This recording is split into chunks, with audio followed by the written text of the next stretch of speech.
Chapter 2, 116, Green Copper, Erdintrof Relic, Fei Gu Translator, Chibi General Editor, Chibi General.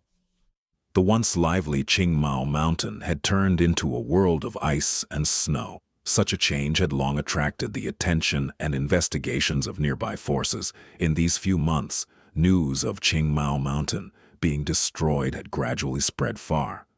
I don't dare to recall. Every time I think of it, it feels so painful. Fang Yuan sat down, his face full of grief. Servants, bring the wine. Seeing Fang Yuan unwilling to speak, Bai clan leader did not pursue the matter, but ordered her servants to bring 2 vats of wine. Bai Ningbing was indifferent. She never drank wine, only water. Fang Yuan opened the seal immediately, gulping and drinking a mouthful as his tears fell once again. Bai clan leader was stunned. "Junior, why are you crying again?" "Your clan's wine is intoxicating, but it makes me recall our green bamboo wine and of those days when I drank on Qingmao Mountain." Fang Yuan wiped his tears as he said. The clan elder's sighs became even louder, and many started consoling Fang Yuan. Fang Yuan's encounter caused them to feel a sense of resonance. After all, Bai clan's spirit spring was starting to dry out, and if they couldn't find a new spirit spring, Gu Yue clan's sorry state would be their Bai clan's future. Bai clan leader consoled him once more. Only then did Fang Yuan stop crying. Who would not feel pain when their home is destroyed? I can understand Junior's feelings. But as long as people remain, there is hope. Junior, don't grieve. I believe that in a few days, you will be reunited with your clansmen. Bai Moxing probed.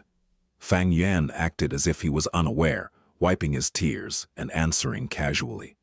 "Yeah, it should be in a few days." Hearing this reply, Bai Moxing and Bai clan leader glanced at each other. After the banquet, Bai clan leader called Bai Moxing and entered a secret discussion. Clan leader, the situation is bad. Gu Yue village was destroyed. Why did these remaining people come to Baigu Mountain? It is likely that they want to snatch this territory. Should we strike first instead? Bai Moxing was worried. He. Bai clan's female leader laughed lightly instead. Bai Moxing was bewildered. Why is clan leader laughing? The female clan leader squinted and explained, "Don't be rash, Elder Moxing. This situation has boon and bane. As long as we operate this well, we can save much effort." Bai Moxing started to ponder the clan leader's words deeply. That's right. Bai clan's spirit spring was running dry after so many years of usage.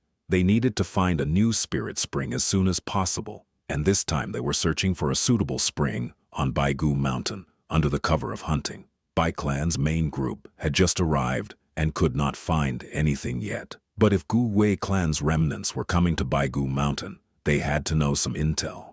It could even be deduced that Gu Yue clan definitely held information on that spirit spring. Bai clan leader saw Bai Moxing's expression change and continued, "Looks like you got it. Actually, any large mountain is a gathering of primeval essence, and thus a spirit spring will be there.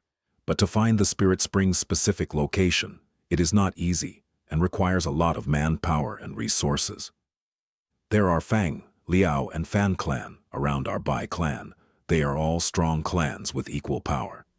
If the matter about our Bai clan's spirit spring running dry gets out, they will take advantage of the situation and attack our weakness.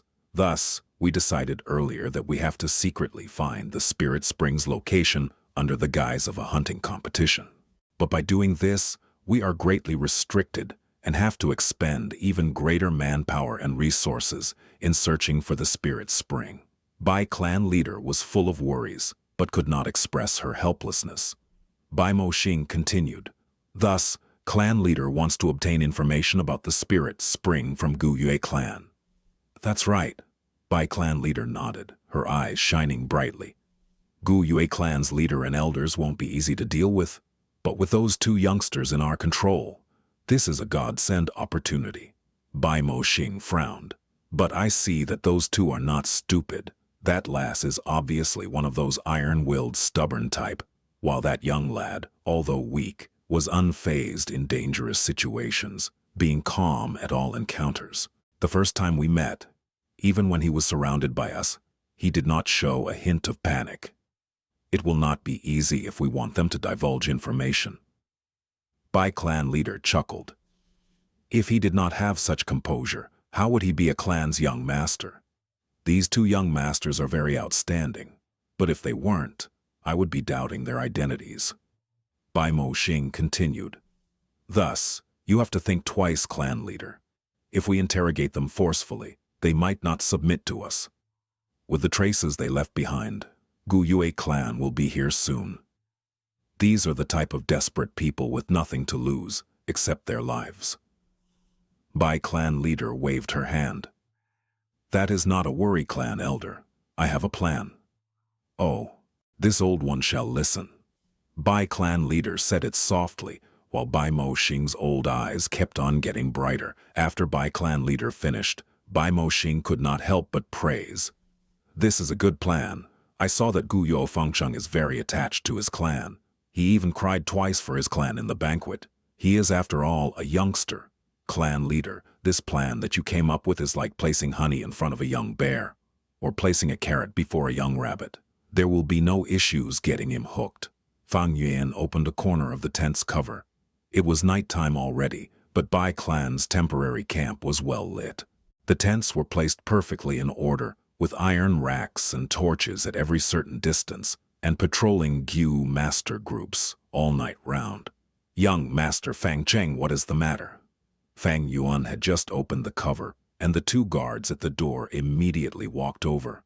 Fang Yuan burped out some wine. I drank a lot of wine at the banquet. Is there anywhere I can relieve myself? Young master, right this way. You are our esteemed guest. The clan leader has arranged a special spot for you, no further than 30 steps away. One of the guards immediately said. Give me a direction. I do not like anyone near me when I pee. Fang Yuan rejected. I do not dare to disobey, young master. The wooden lavatory is right there. The guard pointed towards it, bowed and left. Fang Yuan got to the wooden lavatory, and after peeing, he pretended to be drowsy and walked in an opposite direction. He was not even 20 steps out when a few patrolling Gu masters came over. Esteemed guest, that is the wrong direction. Your tent is over there. Is that so? I remembered it was there. Fang Yuan burped. Esteemed guest, this way please. Bai clan Gu masters smiled hypocritically with a forceful tone. Fang Yuan was brought back to the tent again. In the tent, the lights were turned on. There were 2 beds on eastern and western side in the tent. Bai Ningbing was sitting on her bed and cultivating, using primeval essence to nurture her aperture. Hearing Fang Yuan enter, she opened her eyes, inquiring with her gaze.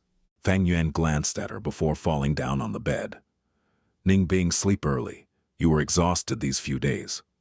Don't worry, we will join up with our clansmen in a few days. His words slurred at the end, and eventually he closed his eyes, snoring, evidently falling asleep. Bai Ningbing's pupils shrunk.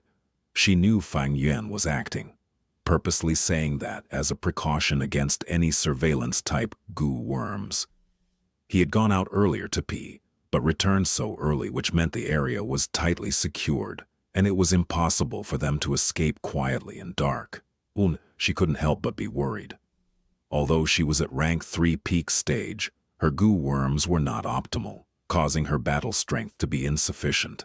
While in this camp, Bai clan leader was at rank 4, and there are 5 to 6 clan elders, and a lot of rank 2 Gu masters. To be meat on somebody's chopping board. That was the current situation. Although Bai clan was a righteous faction, people die for fortune and birds die for food. Or once the benefits exceeded the risk, they would definitely commit murder in secret. Bai Ningbing knew the Gu worms in Fang Yuan's possession were all extremely rare. Heavenly Essence Treasure Lotus, Blood Skull Gu, once exposed, would definitely attract the greed of Bai clan Gu masters. The reason they did not act yet was because Fang Yuan used the threat of the non-existent Gu Yue clansmen to temporarily lie to them. A few days later, when they do not see Gu Yue clansmen arrive, they would be suspicious. By then, Fang Yuan and her would be at a tight spot. How do I get out of this predicament? Bai Ningbing frowned, staring at Fang Yuan. Fang Yuan had already turned around, his back facing her, and he seemed to have really slept from the sound of his relaxed breathing. "You sure take it easy," Bai Ningbing snorted, feeling anxious and helpless in her heart. "Supper fee for, fee earned it for, was he want to wait to must be tree. Wait, the next day." It was a bright, sunny day. There were 3 loud drum beats which signified the Bai clan leader summoning the clansmen. "Our Bai clan annual hunting competition starts from today and will continue for the next 7 days. It is time for you to display your strength. According to our rules, those who get a decent ranking will be heavily rewarded. Next, feel free to display all your bravery and strength." Bai clan leader waved her hand, and the village gates opened. The Gu masters were eager to start the competition, rushing out impatiently. Not long later, they entered the forest from their respective positions, vanishing into the wilderness. The crowded camp had become more spacious and empty. "Junior Fang Zheng, did you sleep well last night?" Bai clan leader turned around, asking Fang Yuan with a smile. Fang Yuan cupped his fist. "Thank you, clan leader, for the hospitality. Last night I fell asleep immediately after lying down, and it was morning already when I woke up. Ha ha ha." Bai clan leader smiled, patting Fang Yuan's shoulders, giving off a kind and affectionate feeling like, "Does Junior want to enter our clan's hunting competition? Let us see the valor of a Gu Yue clansman." Fang Yuan showed a difficult expression, rejecting. "I am ashamed. Junior was heavily injured not too long ago, and my cultivation fell from rank 3. Thankfully, I was saved by the clan. But now I only have rank 1 middle stage cultivation." Even without Fang Yuan mentioning it, his rank 1 aura was clear to the eyes. "No worries, Junior. As our clan's esteemed guest, you will definitely be well treated. How about this? As long as Junior can hunt an adult black bear, this green copper relic Gu will be your reward."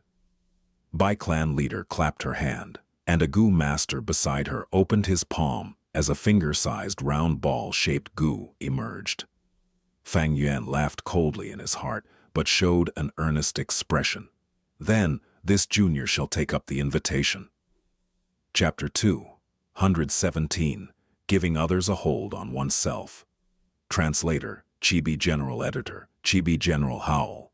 In the forest, a plump black bear, as large as 2 meters, was standing on its 2 legs.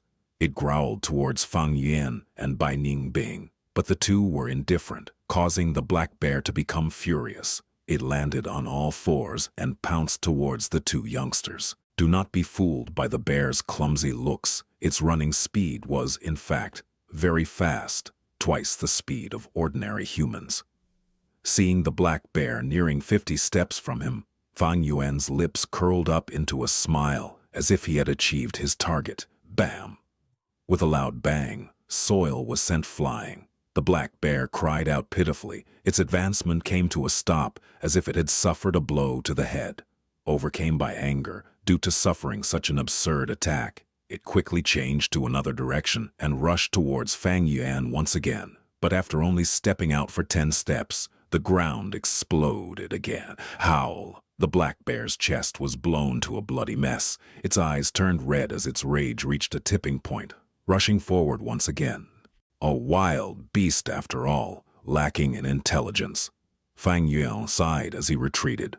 The black bear chased relentlessly, but there would be an explosion every few steps it took. After rushing for another few dozen steps, the black bear's body was full of injuries with none of its fur intact. It was limping as its 4 limbs were crippled. There was no longer the fearsomeness of before. Its anger had subsided, and the instinct for survival kicked in. Even though Fang Yuan was standing no further than 20 steps away, it chose to retreat. But Fang Yuan had already anticipated its retreating path and dug a deep hole on the path, burying at least 5 charred thunder potato Gu in there. Boom! With a loud explosion, the battle ended. At the same time, in the tent, wisps of smoke hovered in the air. In the smoke, images flashed as they portrayed the process of Fang Yuan's battle in real time. "Elder Mo Xing, what do you think?" Bai clan leader spoke after the battle ended. Only she and Bai Mo Xing were inside the tent. If I am not wrong, this Gu Yue clan young master is using the charred thunder potato goo? This goo is an expendable type, absorbing energy from the ground to grow, and explodes after impacted with vibrations. Among rank 2 goo worms, it has strong attacking power, but this goo is severely weakened on Baigu Mountain. Baigu Mountain has no soil, and even the mountain rocks are made of bones. The charred thunder potato goo cannot be planted. Bai Moxing continued evaluating. Bai clan leader shook her head. You analyzed well, but that's not the point. Did you not notice? Fang Cheng did everything by himself, from burying the charred thunder potato goo to the end of the battle. He has a rank 3 bodyguard, but chose to use the rank 2 charred thunder potato goo himself through a tedious process. Every time he buries a seed, he has to use primeval stones to recover his primeval essence, but he insists on doing it himself. What does that say? Bai Moxing's eyes shone. I understand. This Fang Zheng is an upright person, not one of those who like to scheme and skive. He agreed to enter the hunting competition. Thus, no matter how hard it is, he will not use outside forces to cheat. Scheming and skiving characters have weak will, while upright characters are indomitable. If we want to find out the location of the spirit spring from these two people, the best way is to do so is indirectly, by using our wits. Hehehe, my confidence in last night's plans have increased again. Bai clan leader smiled.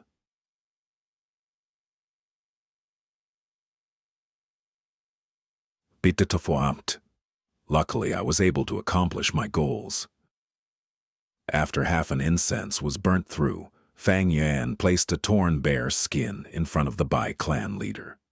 Hehehehe. In such a short time, Junior managed to kill an adult black bear, as expected of Gu Yue clan's young master. Bai clan leader's face showed a trace of shock, which immediately turned into a smile. Junior might as well go back to rest. The green copper relic Gu will be sent over shortly. Thank you, clan leader. This Junior will take his leave. Fang Yuan and Bai Ningbing moved out of the central tent and back to their tent. Soon after, a Gu master brought over the green copper relic Ju. Fang Yuan took it and immediately used it on the spot, raising his cultivation from middle to upper stage. Gu master's small realms were easy to break through and was just a matter of efforts and time. Big realms, however, needed aptitude to break through. Relic Gu, Stone Aperture Gu, along with many other Gu worms, could reduce the time needed by Gu master to raise their cultivation. As for rank 1 upper stage, it is still rank 1. This small growth could not change or affect the situation at all. At night, Bai clan leader organized a banquet again, inviting Fang and Bai. Bai clan's tradition was to hold banquets every day during the hunting competition. Large bonfire banquets were held in the open areas. As for the small banquet in the central tent, only the first few ranked participants would be invited. But because Fang and Bai had different identities, they still remained on the guest seats. Come, let me introduce to Junior, our clan's rising star. You youngsters should interact with each other. During the banquet, Bai Moxing started the conversation. There were 4 youngsters in the tent, 2 males and 2 females. All were rank 3 Gu masters. One of the guys was Bai Moxing's nephew, Bai Mo Ting. He had a slim body and was ranked 3rd in today's hunting. Among the 2 girls, one was called Bai Kao Shui, who looked very careless, but was ranked 4th. The other was called Bai Lian. She had white skin and thick eyebrows, which gave her a fresh aura. She was the most beautiful girl in Bai clan. The 2 girls sat opposite each other, forming a stark contrast. Bai Zhanlai greets the 2 esteemed guests. A young male Gu master took the initiative and stole the words out of Bai Moxing's mouth.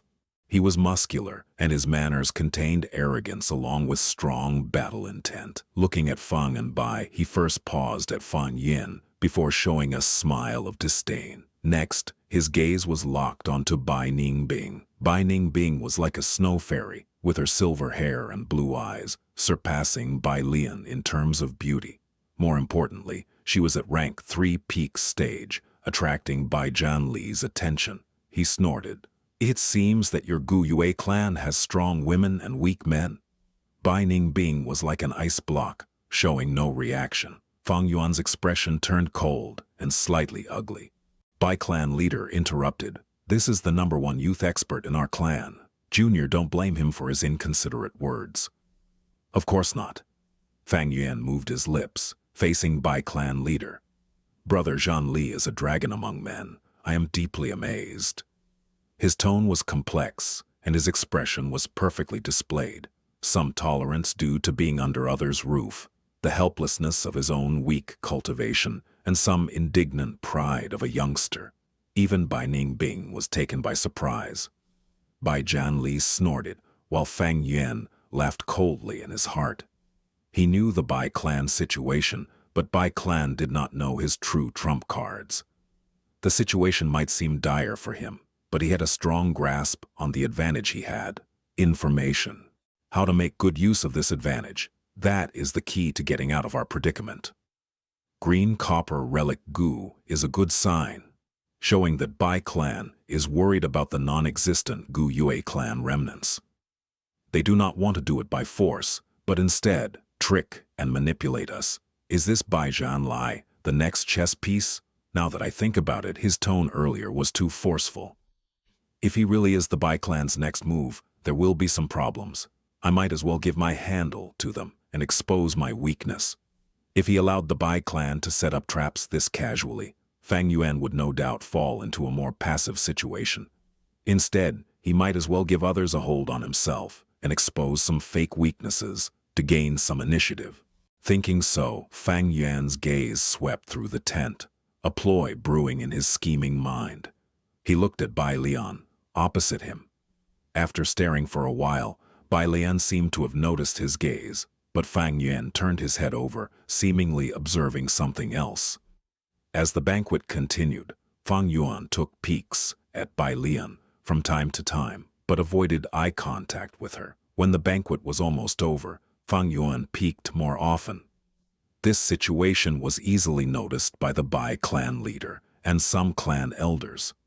The clan elders showed some amusement in their eyes. It was a common thing for youths to get infatuated. Bai Lian was the beauty of Bai clan. It was natural for her to attract the attention of Gu Yue clan young master. After the banquet was over, Bai Mo Xing excitedly went to see the clan leader. "Clan leader, did you see what happened during the banquet?" Bai clan leader smiled. "Let me plan a bit more." The night passed by silently. During the second day of the hunting competition, Bai clan leader called Fang Yuan again, telling him to hunt a earthhorn rhino. Fang Yuan reenacted the same method, using the charred thunder potato goo and blasting the earthhorn rhino, bringing back its horn. Bai clan leader praised him and rewarded him with a clearing heat goo. Clearing heat goo was like an armored worm fossil, with a half-transparent jade rock texture. He felt a cool air passing onto him when he held it in his hand.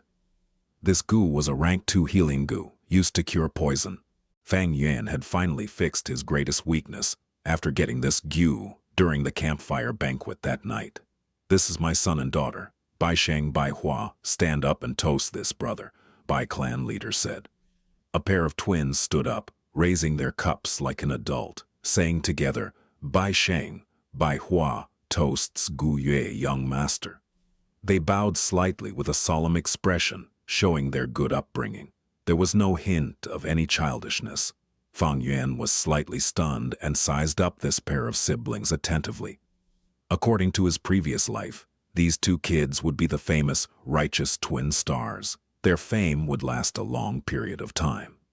Both cultivated to rank 5 and expanded the Bai clan village to an unprecedented height. At the same time, they were the inheritors of the Baigu mountain inheritance, and Bai Sheng even became the Bai clan leader eventually. In a clan, the clan leader position was usually inherited by the clan leader's own children, but for Gu Yue village, where the clan leader does not have children, they would choose an outstanding youngster from their pure bloodline descendants. People have a growing process. Bai Sheng and Bai Hua might be grand heroes in the future, but now they were still too young. Not even students yet. Fang Yuan retracted his gaze and concentrated on Bai Lian again. The banquet continued. During the period, Fang Yuan continued to peek on Bai Lian, as Bai Zhanli continued to find problems, his tone haughtier than before. Bai Mo Xing's nephew, Bai Mo Ting, was instead peeking at Bai Ningbing. Chapter 218, Performing a Great Show. Translator, Chibi General. Editor, Chibi General. On the third day, Bai clan leader called for Fang Yuan again, and gifted him many primeval stones in the name of hunting. During the banquet, apart from stealing glances at Bai Lian, Fang Yuan took the initiative to toast to Bai clan leader with a sincere and grateful expression. Bai clan leader didn't speak but was inwardly very satisfied. This night, Bai Lian visited Fang Yuan on her own accord. Her friend had been poisoned and clearing heat goo would be very effective on it. However, clearing heat goo was rare. Thus, she came to Fang Yuan to borrow it. Can't endure it anymore, huh? Fang Yuan sneered inwardly while lending the clearing heat goo without any objection. Bai Lian seemed to be very grateful for this. Fang Yuan then took the initiative to enthusiastically chat with her. The two started becoming closer, and their relation rapidly improved. The fifth day, at the banquet, Bai clan leader suddenly asked, "Junior, is your Gu Yue clan thinking of settling down in Baigu Mountain?" Fang Yuan immediately stood up. He tried to appear composed, but couldn't conceal the panic in his eyes. Baigu Mountain lies close to Bai Village. We could say it your esteemed clan's territory. How could we dare to encroach upon it?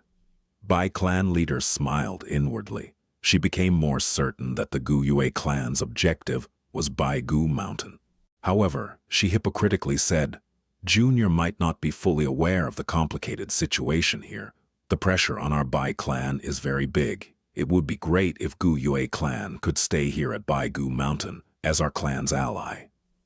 Fang Yuan promptly denied. Bai Mo Xing also persuaded. Fang Yuan seemed to be moved, but he did not yield. After the banquet, Bai Lian also came over to indirectly talk about it. Fang Yuan's expression became complicated, but he still didn't admit it. Huff, this kid, his mouth is very tight. After the banquet, in the tent, Bai Mo Xing gritted his teeth and sighed. This is the demeanor of the young master of a clan. I am not surprised. We just have to raise the heat. Bai clan leader's gaze was pensive. The next day, dawn. Fang Yuan was still sleeping when he was woken up by quarreling noises from outside the tent. He walked outside the tent to take a look, only to see Bai Zhanli aggressively pulling Bai Lian's hands. "Bai Zhanli, I told you many times to stop bothering me. Love can't be forced." Bai Lian swung off Bai Zhanli's hand and said with an icy expression, "I still have things to do. Take your leave. Today's hunting competition is about to begin. What things do you have to do? Or are you going to look for that gigolo from Guye village?" Bai Zhanli furiously roared. "Say whatever you want. Young Master Fang Zheng is very kind and even lent the clearing heat gu when I asked for it. If it was not for his help, could Bai Shengjing recover so quickly?" "Lian Er, can you not be so simple-minded?" "Clearing heat gu, haha. The way I see it, he is just thinking to get intimate with you. Don't tell me you didn't sense his glances?" Bai Zhanli worriedly said. Bai Lian glared. "Bai Zhanli, enough is enough. Ah, young Master Fang Shan." As the two quarreled, they saw Fang Yuan, who was standing outside the tent. Fang Yuan looked a little embarrassed, and his gaze showed some worry as he said to Bai Lian, "So it was Lady Bai Lian. Please come in if you have something to say." "You lad." Bai Zhanli turned furious and seemed about to find trouble for Fang Yuan, but was stopped by Bai Lian halfway through. "Bai Zhanli, what do you think you are doing? Are you crazy? This is our clan's esteemed guest." "What esteemed guest? He is no more than a stray dog." Bai Zhanli spat in contempt as he pointed at Fang Yuan. "Kid, if you have guts, then let's have a real contest. The loser will have to stop bothering Lian Er." I am only a rank 1, whereas you are a rank 3, and you have the nerve to say this. Could it be the Grand Bai clan has no fairness?" Fang Yuan's expression turned ugly. In this world there has never been fairness. There are only strong and weak. You are a coward if you don't dare to compete. So it turns out, the Gu Yue clan produces cowards. Ha ha ha. Bai Zhanlai threw his head back and laughed, the sound attracting many people. What's going on? Bai Moxing hurried over at this moment. Bai Lian explained everything to him. Bai Moxing immediately criticized Bai Zhanli. Stop fooling around, you actually dared to be rude to the esteemed guest. Bai Zhanli raised his head. He didn't dare to take up my challenge. He is not a warrior. Since he is not a warrior, why should I be courteous to him? You, Bai Moxing stared in fury.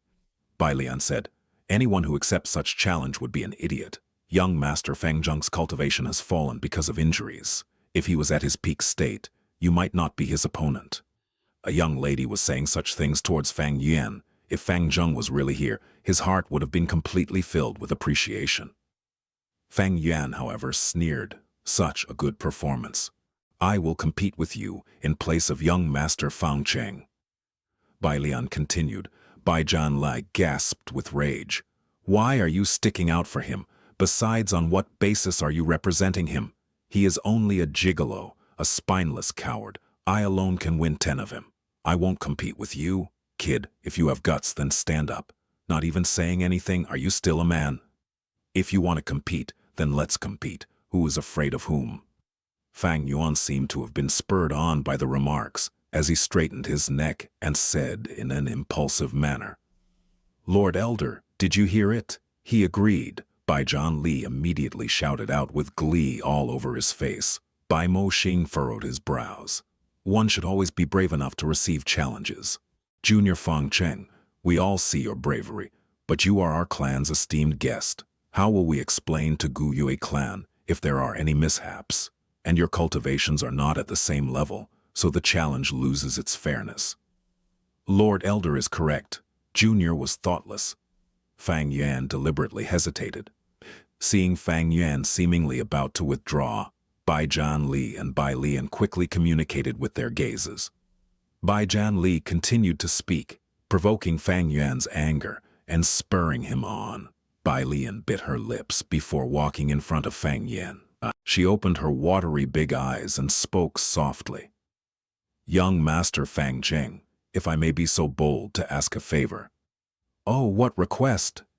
I really wish young Master would accept this challenge and help me get rid of Bai Zhanli's persistence. I really can't endure his harassment, Bai Lian said with eyes filled with tears. A young girl was imploring a boy like this to drive away a nasty pursuer, especially if this boy also had good feelings about this young girl. Tell me, which boy could refuse? Thereupon Fang Yuan immediately patted his chest and agreed. Not to worry, Lady Bai Lian. Your affairs are my affairs. I will give it my all. Fang Yuan paused before speaking with some hesitation. It is just that my cultivation is weaker than his at the moment. Just in case I lost. Please be at ease, young master. I have a plan already. Bai Lian's smile was like the blooming of a daffodil. She turned around and said to Bai Moxing, Lord Elder, young Master Fang Zheng might have agreed to the contest. But if we really were to continue with the duel, we might injure our harmony, and it also wouldn't be fair. I have a proposal. The hunting competition is ongoing currently. How about we take this chance to divide them into 5-person group and compete with the hunting accomplishments? Yes, it is a good proposal. Bai Moxing felt his beard and slightly nodded. Okay, you will choose your own teams. But to be fair, the cultivation level of your teams must be proportionate. Bai Zhanlai snorted in annoyance. Yes, Bai Lian promptly bowed in happiness. Fake it, enoshaf, and a cheat. After an hour, the two sides set off. On Fang Yuan's side, there were rank 3 Bai Ningbing, Bai Lian and 2 other female Gu masters with a similar age to Bai Lian, both all having rank 2 cultivation. Among them was Bai Shengjing, who was very grateful to Fang Yuan. She was the one who was poisoned and had been cured by Fang Yuan's clearing heat Gu. The group was harmonious, and although Fang Yuan had the lowest cultivation, he was the core of the group. Young master, you don't need to worry. We have already gotten detailed information on the locations of the more precious preys. You only need to follow us. Bai Shengjing was responsible for scouting, and she was quite lively. The group followed her, and sure enough, they were able to kill many unique prey. Fang Yuan didn't have to exert himself, and the whole thing felt like he was going on an excursion rather than hunting. Young Master Fang Zheng, I heard others saying your Gu Yue clan is migrating to Baigu Mountain. Is that true?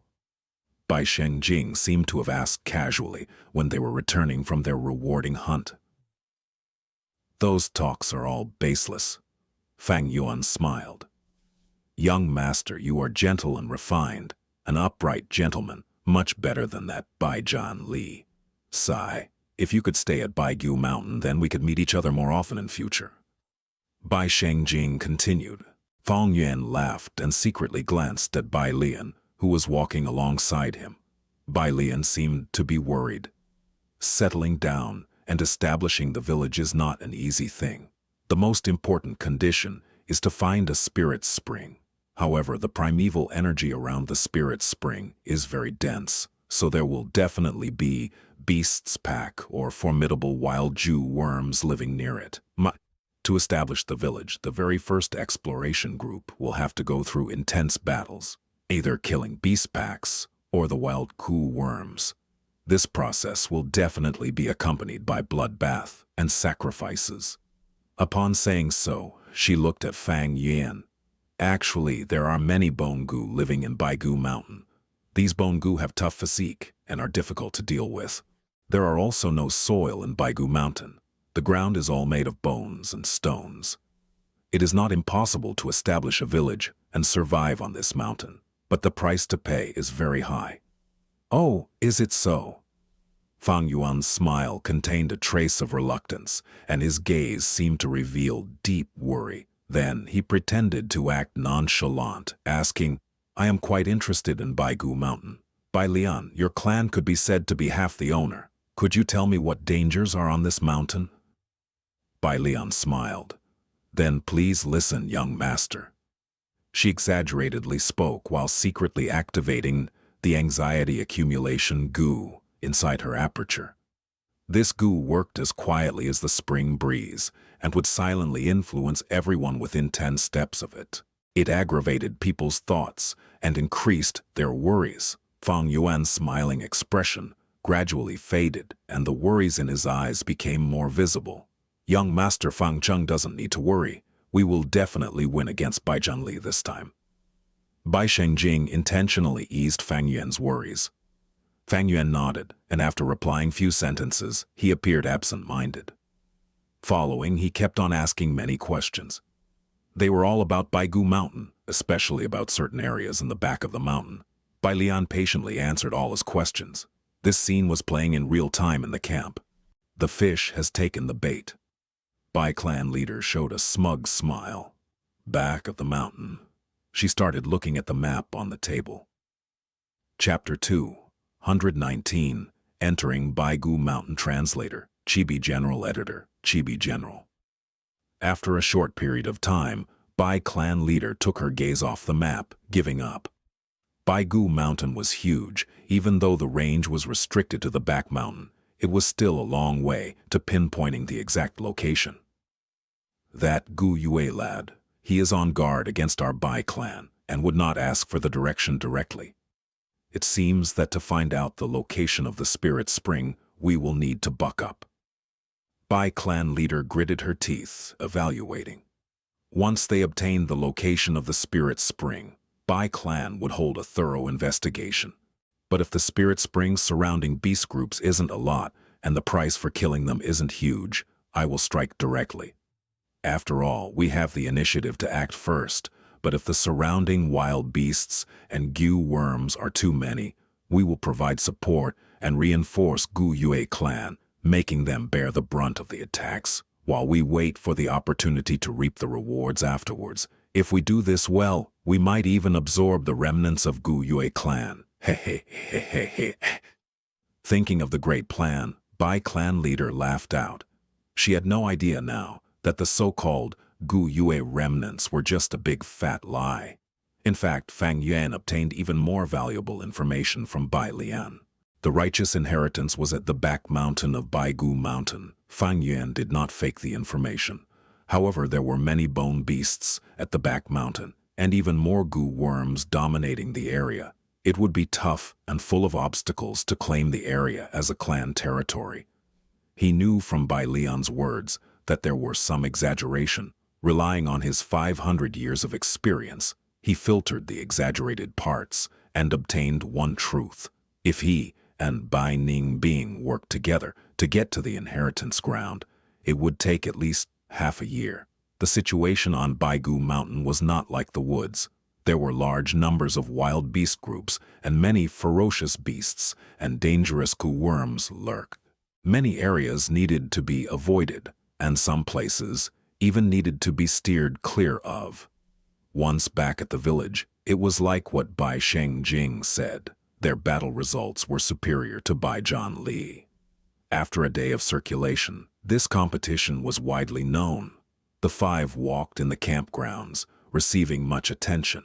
Senior Bai Lian won today. That is just Lord Bai Zhanli being unlucky. You know, hunting relies on luck too. If you do not encounter rare prey, so what if you have strength? Those two, are they the ones from Gu Yue clan? Who is that girl? So beautiful. Not any less than Bai Lian's beauty. I heard this Gu Yue clan young master is interested in Lord Bai Lian, truly a lame toad trying to eat swan meat. According to my observations, this person's nature is flawed, having one beside him already, yet craving another. No wonder Lord Bai Zhanli was furious. Everyone can tell Lord Bai Zhanli is interested in Senior Bai Lian. After all, I heard they were childhood friends. Sigh, unfortunately the feeling isn't mutual. Many whispers and secret talks were undergoing, as people lowered their heads. Fang Yuan looked like he was gloomy. Even though he won, he did not show any joy on his face. Only until at night, at the central tent, as another campfire banquet was held. The twins, Bai Sheng and Bai Hua, toasted to Fang Yuan before being brought away. In the tent, many new faces emerged. Bai Lian and Bai Zhanli's competition, who caused them to leave the ordinary hunting competition. Thus, the spots they used to hold were freed now, causing many youngsters in the Bai clan to step up.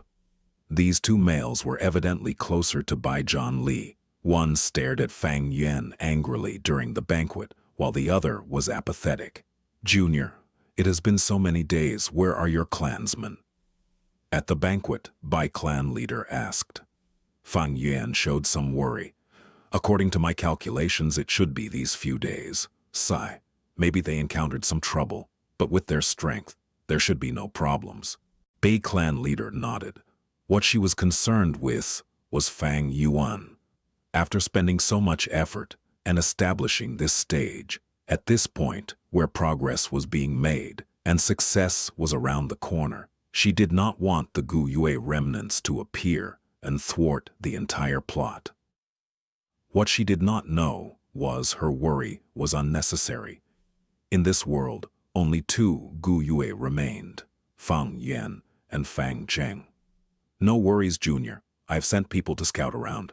I believe that not long later, you will hear news of your clansmen." Boy. After reacting, Bai clan leader consoled Fang Yuan. Fang Yuan quickly thanked her, as Bai Ningbing frowned. The situation was getting more critical. The longer they dragged, the worse it was for them.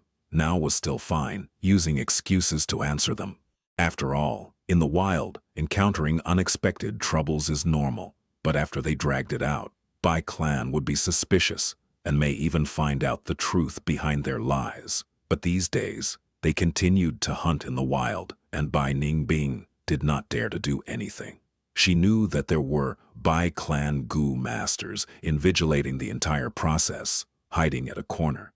They lacked a strong movement Gu, and with the complex forest terrain, it limited their speed. In Bai Ningbing's perspective, the situation was worsening by the day. They seemed to have fallen deep into the quicksand, sinking deeper as time passed. At this rate, they would be thoroughly consumed. "What exactly are you planning?" Bai Ningbing stared at Fang Yuan. She understood Fang Yuan. He was not the type of person to wait and die. But because of her little life experiences, she could not think of a way to break out of the situation. In this environment, she could not discuss openly with Fang Yuan either. The pressure in Bai Ningbing's heart was intensifying. Another day passed. Fang Yuan's group was narrowly beating Bai Zhanli's group in terms of results. At the banquet, Bai clan leader called Bai Moxing for another secret discussion. Clan leader tapped on the table with her finger. This cannot go on. Although today during the hunting Bai Lian continued to talk about the dangers of Baigu Mountain. I could feel Fang Cheng wavering, but time waits for no one.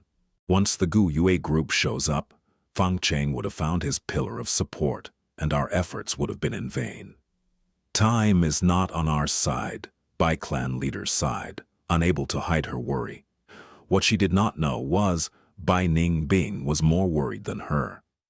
Time was even more precious for Bai Ningbing and Fang Yuan. Bai Moxing pondered for a while. Clan leader, the way I see it, it is not realistic to expect Fang Cheng to trust us in the short run and give us the location of the spirit spring. I have an idea here, but we still need to continue manipulating and intensifying his pressure. Oh, speak, Bai Moxing whispered softly. Bai clan leader nodded slightly. You are right, that Fang Zheng is very anxious, probably worried that his clan would suffer too much losses from fighting for the spirit spring. Doesn't he want information on the area near the spirit spring? He definitely wants it, but is wary of us. Moreover, their cultivation is weak too. Your idea seems good. Subconsciously, the female clan leader felt that this method was inappropriate, but now that they had no better plans, they could only try this. Thus, on the third day of the duel, Bai Zhanli accidentally caught a wild swimming dragon butterfly during hunting, and the entire camp was in a commotion. Bai Lian showed a grim expression. The situation is looking bad. Swimming dragon butterfly Gu, rank 3 and very precious. Bai Zhanli's score is way ahead of us. We can only take a risky move to have a chance to win. I am very clear of the forest's terrain. We can only go into Baigu Mountain to hunt and kill bone beasts or capture wild bone Gu. Bai Ningbing heard this, and her heart jumped. Baigu Mountain. Isn't that the best way to break out of their predicament?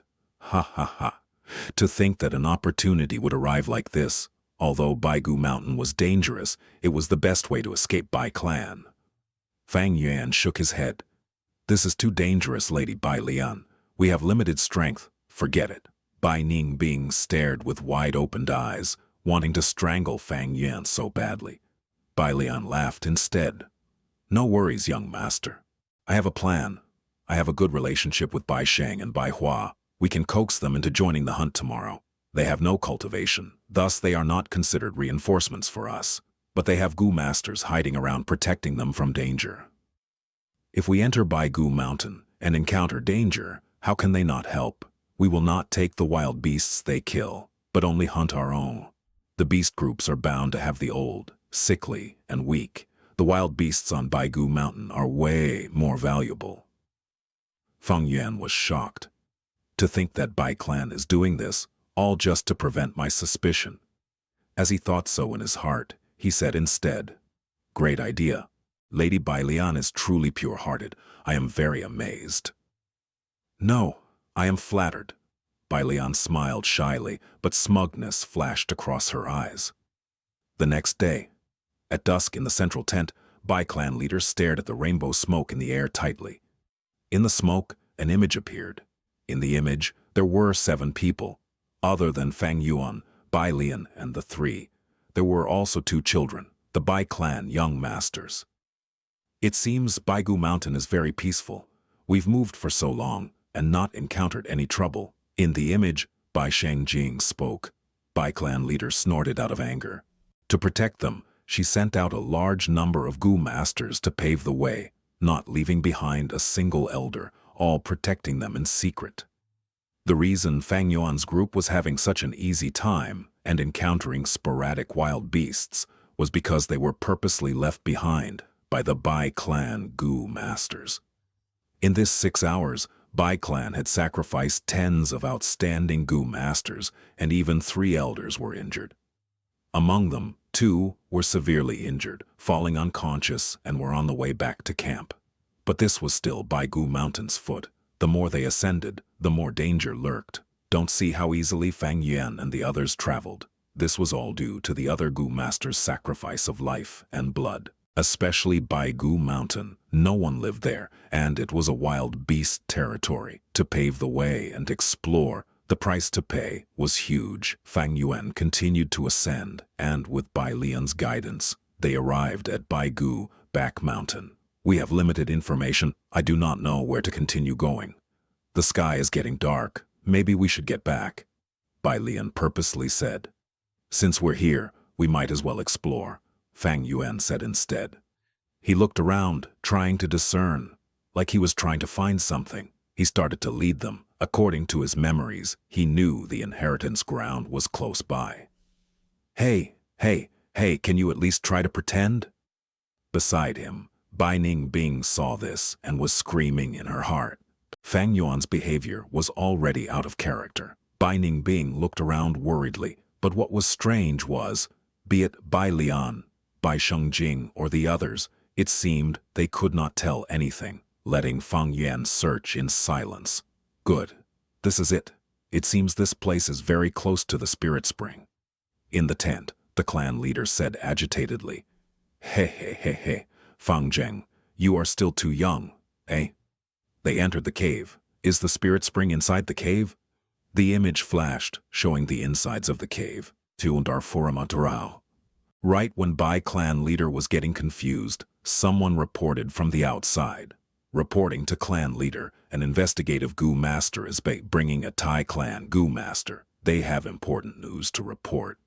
Chapter 220. Turns out they were demonic scoundrels. Translator, Chibi General Editor, Chibi General Important Information. Bai clan leader frowned. What could be more important than the spirit spring? Since it's not an emergency, let them wait first, she instructed before turning her gaze back to the smoke image. The image shone, showing the situation in the cave. Fang Yuan and the group moved deeper into the cave till they reached the end. This cave wasn't big. Bai clan leader was disappointed as she did not see the spirit spring. There was no way it could be in a place like this. It seems that we still need some time to find the spirit spring, Bai clan leader muttered. She swung her sleeves and kept the smoke back in before saying towards the outside of the tent, Call them in. The tent flap was opened. A fierce and vigorous investigative Gu master walked in and bowed. This subordinate greets Lord Clan Leader. I have an important news to report. There was a trace of anxiety in his voice. You captured a Thai clan Gu master. Bai clan leader frowned slightly. Thai clan was a huge powerhouse which not even 10 Bai clans could match. There would be huge trouble if the matter was not handled properly. Bai clan leader was blaming the subordinate in her heart. This Thai clan Gu master was like a bomb. He should have killed him secretly in the woods.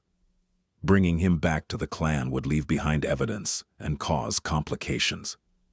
This subordinate had received a mission, and while investigating the directions of the Gu Yue remnants, I accidentally found a heavily injured Gu master. I was suspicious at first, thinking he was a Gu Yue clansman, but after healing him, he claimed to be a Thai clan Gu master, and he told me a shocking news. Qingmao Mountain's 3 clans were completely wiped out. A mysterious demonic Gu master managed to escape from the disaster, and the Thai clan mobilized their Gu masters to pursue these demonic Gu masters. The investigative Gu master reported. What did you say? Bai clan leader was surprised. Her heart jumped and she started frowning. At this instance, Fang Yuan and Bai Ningbing's images flashed in her mind. Are these 2 youngsters demonic Gu masters? They didn't look like it, especially when she thought about Fang Yuan's crying image at the banquet. How can such a person be a demonic Gu master? How can you be sure this person is a Thai clan Gu master? Bai clan leader asked again. This is the Thai clan token I got from his body, and his Gu worms are also Thai clan's characteristic Gu worms, the investigative Gu master said while handing over a metal token. Bai clan leader received the token. She felt a cold sensation from the token. It was indeed the Thai clan token, but There's also a possibility that this person killed the Tai clan Gu master and took the token as their loot.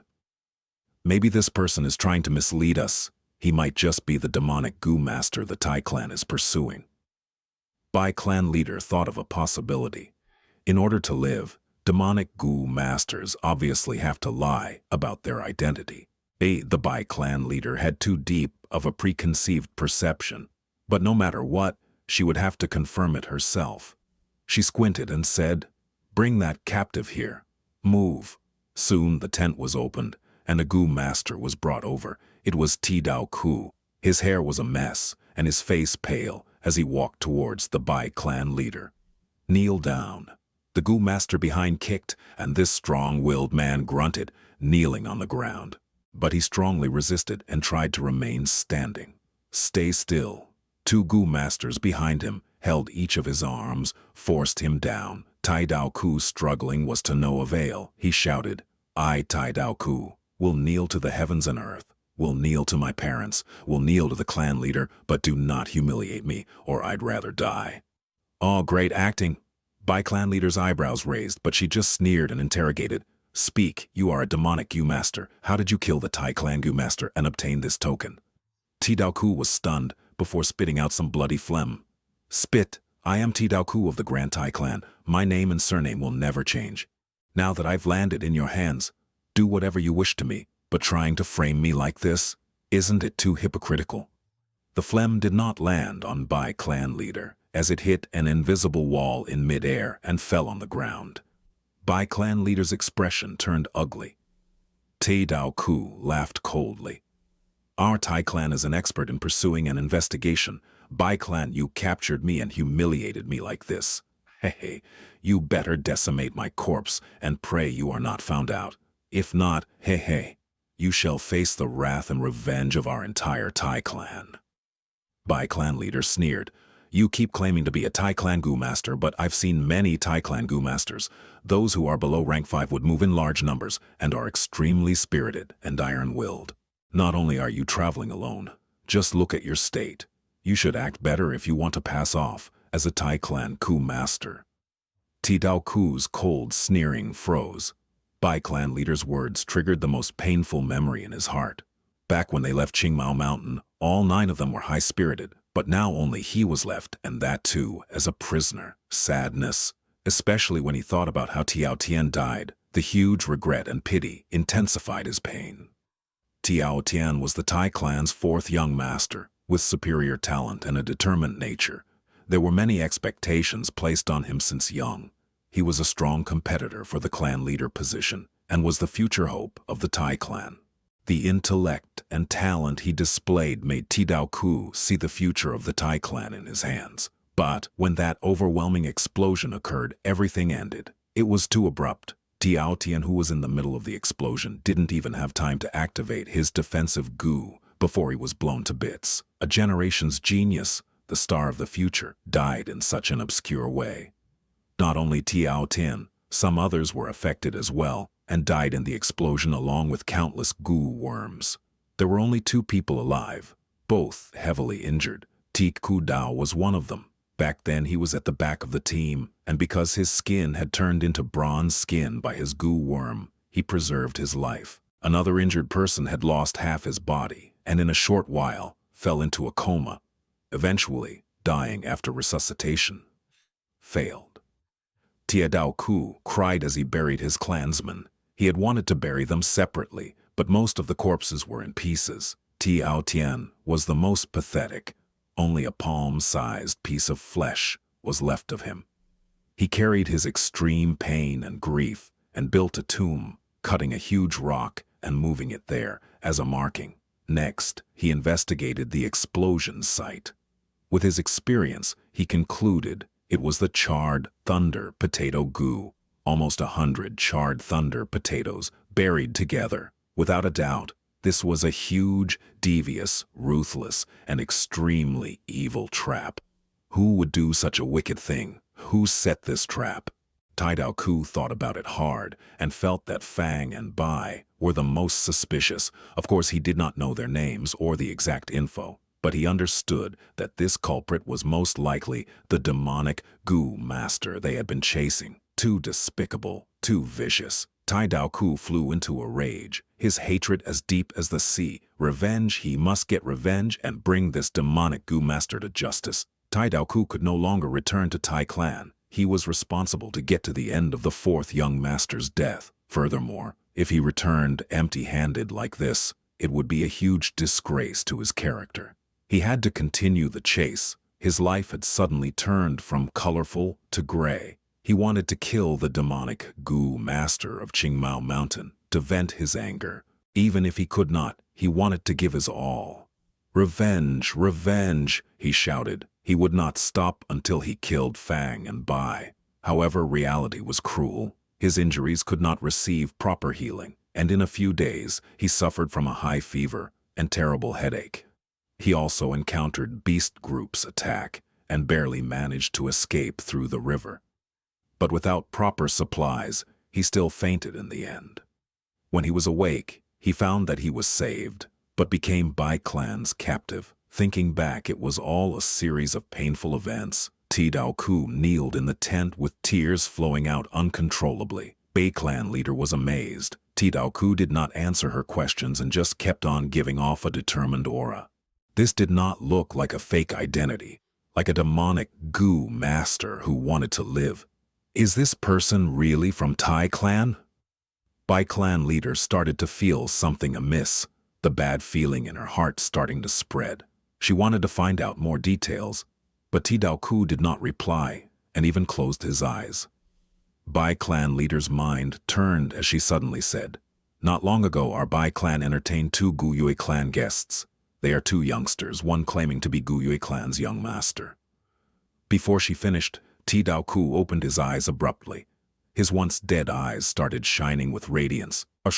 Hatred, anger, joy, all sorts of complex emotions burst forth. He wanted to get up agitatedly, but was pushed down by the two Gu masters behind him.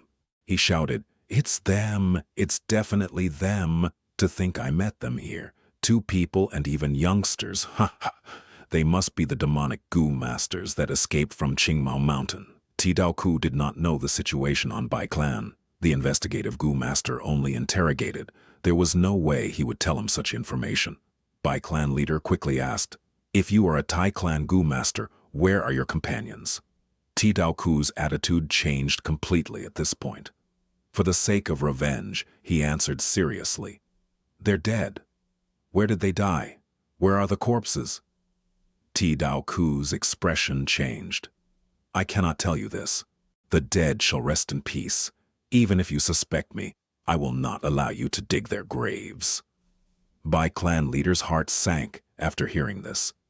These were not words a demonic Gu master would say. "Don't tell me An intense worry grew in Bai Clan leader's heart.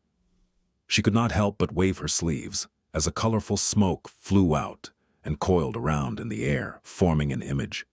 "Your clan's young master is in our hands. All of you get out now."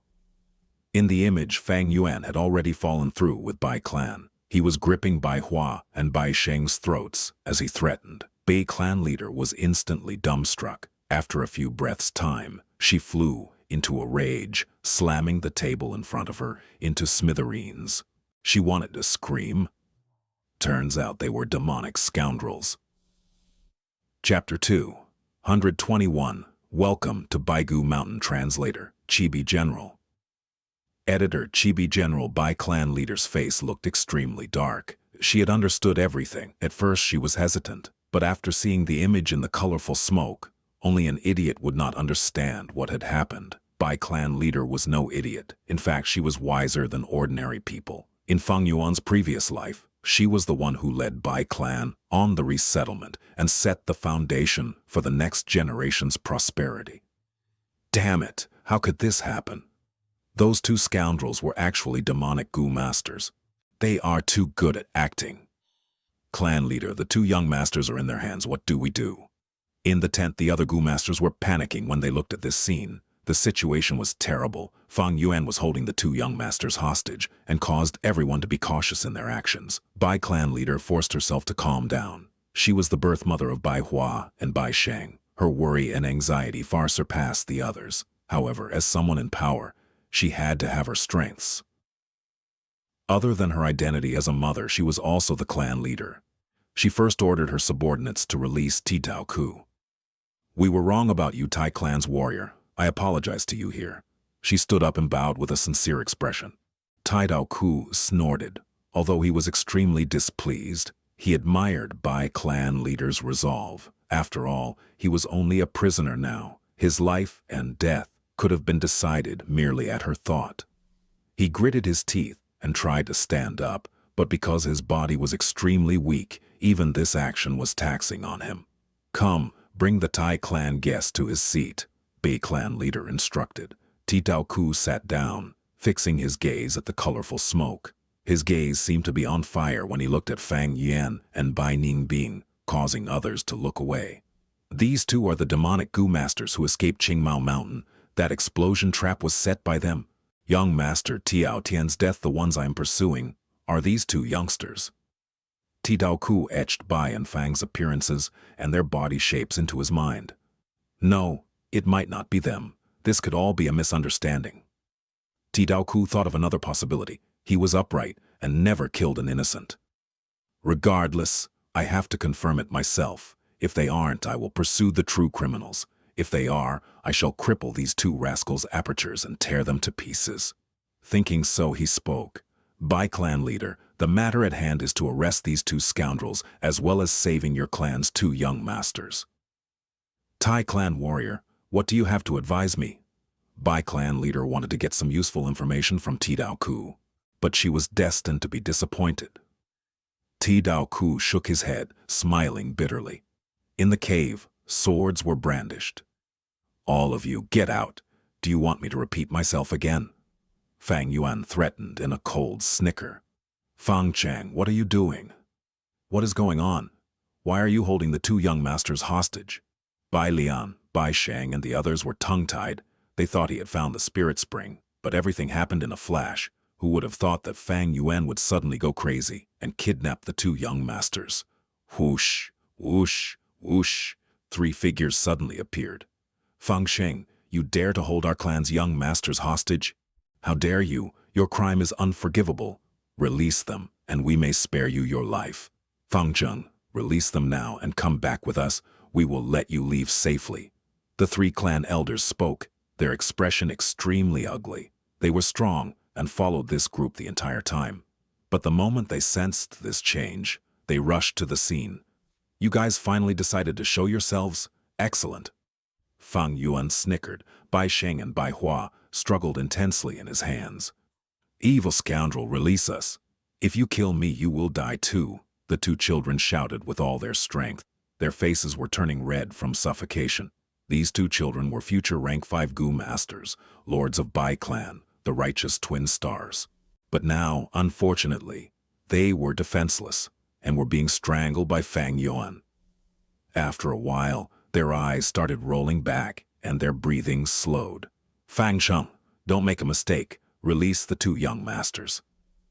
"We've given you the chance. As long as you release the young masters, we will let you leave. We will definitely not pursue you." "What do you want? Primeval stones? Gu worms?" The 3 clan elders were anxious, and their eyes revealed a ruthless expression, as if they couldn't wait to attack. "Huh? Weren't my earlier words clear enough? All of you get out, if not—" Fang Yuan laughed deviously, using his gaze to signal to Bai Ningbing. Bai Ningbing understood, taking out the chainsaw golden centipede. She injected primeval essence into it, and the razors started rotating furiously, moving towards Bai Hua's tender arm. "Let go of my sister, let go." Bai Sheng stared furiously. His breathing started getting rough as he struggled with all his strength, but Fang Yuan used just a little more strength, and his words were stuck in his throat.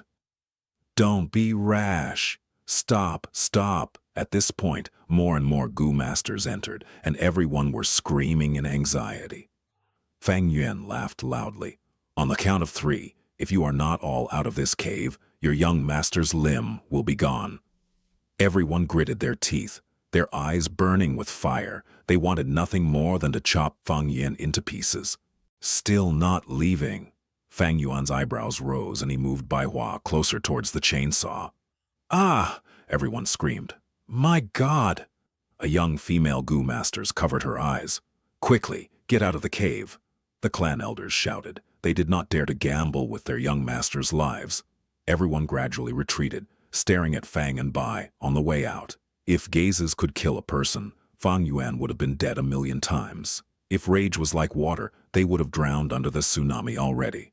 When everyone was out of the cave, Fang Yuan passed Bai Hua and Bai Sheng to Bai Ningbing before surveying the surrounding. Bai Gu Mountain was made of bones with no rocks or soil. This cave was the same, white throughout. The cave walls even had sharp bone spikes, although these bone spikes looked the same as in other caves. In fact, if one observed properly, they would find that these bone spikes were spiral at the tip, different from others. This was the Spiral Bone Cave, also the entrance to the Gray Bone Scholar's inheritance. The entire Baigu Mountain had many caves, but this was the only cave with so many spiral bone spikes. Wang Yuan had never been here, but in his previous life, he had heard many stories which were even testified by Bai Sheng and Bai Hua personally. We entered the Spiral Bone Cave first, then accidentally found a bone spike that could be twisted. It was the mechanism to open the entrance. Fang Yuan thought for a while before starting to search for that special bone spike. There were uncountable bone spikes in this cave, but in Fang Yuan's previous life, Bai Hua had revealed that back then, when she and her brother had been playing in the back mountain, she saw a large bone spike in the cave with very closely carved spiral markings. She touched it casually and accidentally twisted it, opening the entrance. Fang Zheng, you are surrounded. There is no way to escape. Come out. To be honest, we were quite kind to you. To think you returned our kindness with ingratitude. Fang Cheng, I'll give you some advice. Leave some leeway for yourself. If anything happens to our young masters, we will take revenge on you with all our might. The cave was not deep. The shouts of the Gu masters could be heard echoing inside. Bai Hua started to sob. Bai Sheng said, Fang Cheng, stop it. Release us and I will let you two leave in peace, I assure you, as the young master. He was young but was calmer than an adult facing this predicament. The brilliance of a future star was already being displayed in him. Fang Yuan paid them no heed. Suddenly his eyes shone. He took a step forward before stretching his hand towards a rather conspicuous, large bone spike. Next, he twisted it lightly. Creak! There was a loud sound and the bone spikes began to contract. A secret door opened from the side, revealing a squarish cave opening. Bai Ningbing's eyes shone. Bai Hua stopped crying, staring at this change in shock. Ah, there's a cave! Bai Sheng shouted. Ha, keep your mouth shut. Bai Ningbing chopped on his neck, knocking him unconscious. Bai Sheng had screamed on purpose to leave traces for the people outside. As expected, a commotion occurred outside. Cave? Not good. They're trying to escape. Chase, Fang Yuan growled. If anyone dares to step inside, I will kill Bai Sheng first. This shout stopped the Bai clan Gu masters. Fang Yuan quickly walked into the cave. Bai Ningbing also knocked Bai Hua unconscious, carrying them on each of her hands and followed. This secret path was well lit, shining with a pure white light. It was just that there were bone spikes everywhere, stabbed into the walls like sharp spears. These bone spears were densely packed, sealing the whole tunnel. There was only a little space between them, allowing Fang Yuan to see a hall beyond them.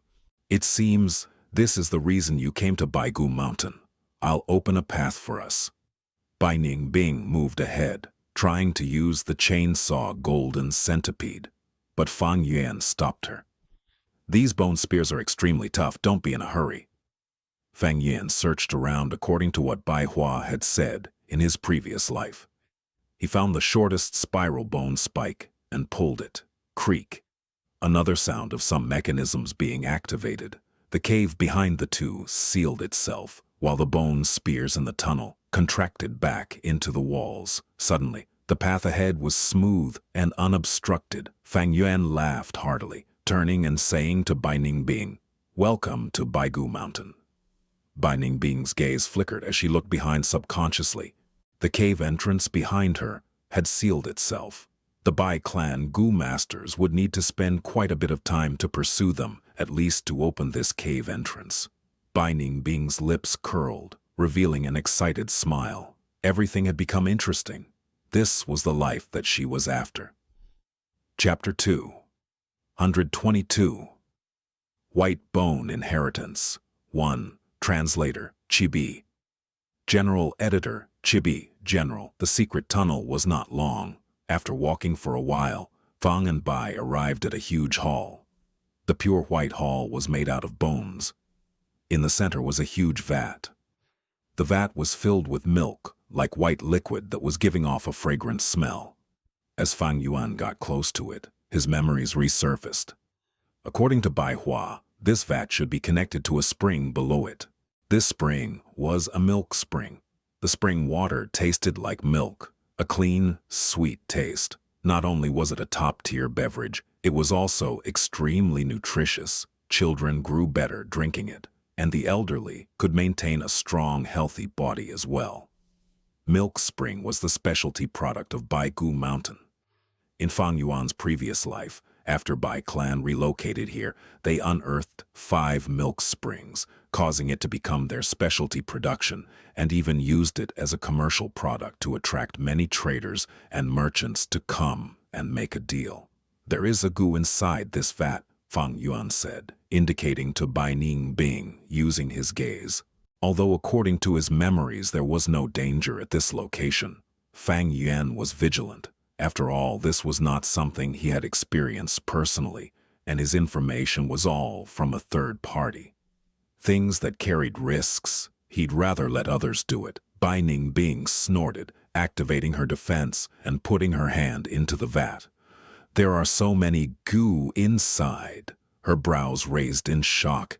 When she pulled her hand out, her hand was full of goo worms. These goo were as large as a human finger and were completely white. One end was round while the other was sharp, like a miniature spear. This was the bone spear goo. Although this goo is only rank 1, the whole vat is almost filled to the brim with it. Bai Ningbing was slightly excited. Bone spear goo was similar to Gu Yue clan's moonlight goo, in that it was the foundational goo of the white bone inheritance. In his previous life, after Bai clan found this inheritance, many of the clan's goo masters equipped this goo. Thus, the bone spear goo also became a characteristic of Bai clan's goo masters. Look around again, there should be a rank 2 goo inside. Fang Yuan stood at the side with a plain expression. Bai Ningbing hauled for a few more times, before finally finding a rank 2 goo. This goo was similar to the bone spear goo, but on the surface of the bone spear, there were spiral markings. Spiral bone spear goo. This goo was the evolution of the bone spear goo. Its attack power and penetrative force was higher than the bone spear goo. In the huge vat, the bone spear goo was in the majority, and only a small number were spiral bone spear goo. This way, I finally have a standard method of attacking. Fang Yuan grabbed a spiral bone spear goo and thought. Charred thunder potato goo was very unstable. It needed to be planted in the ground, and it would have been planted in vain if others do not step on it. Also, if a goo master with poor memory planted it and forgot the location of the potatoes, he might even injure himself by accident. Moreover, the charred thunder potato goo's use had restrictions. It must be used in soil, and the more fertile the soil, the better. As for a special location like Bai Gu Mountain, the charred thunder potato could not be used. Otherwise, Fang Yuan would not mind setting 1 or 2 more traps here. A pity there isn't a rank 3 gu. Bai Ningbing was slightly disappointed. She chose a spiral bone spear and placed it into her sleeves, planning to refine it later.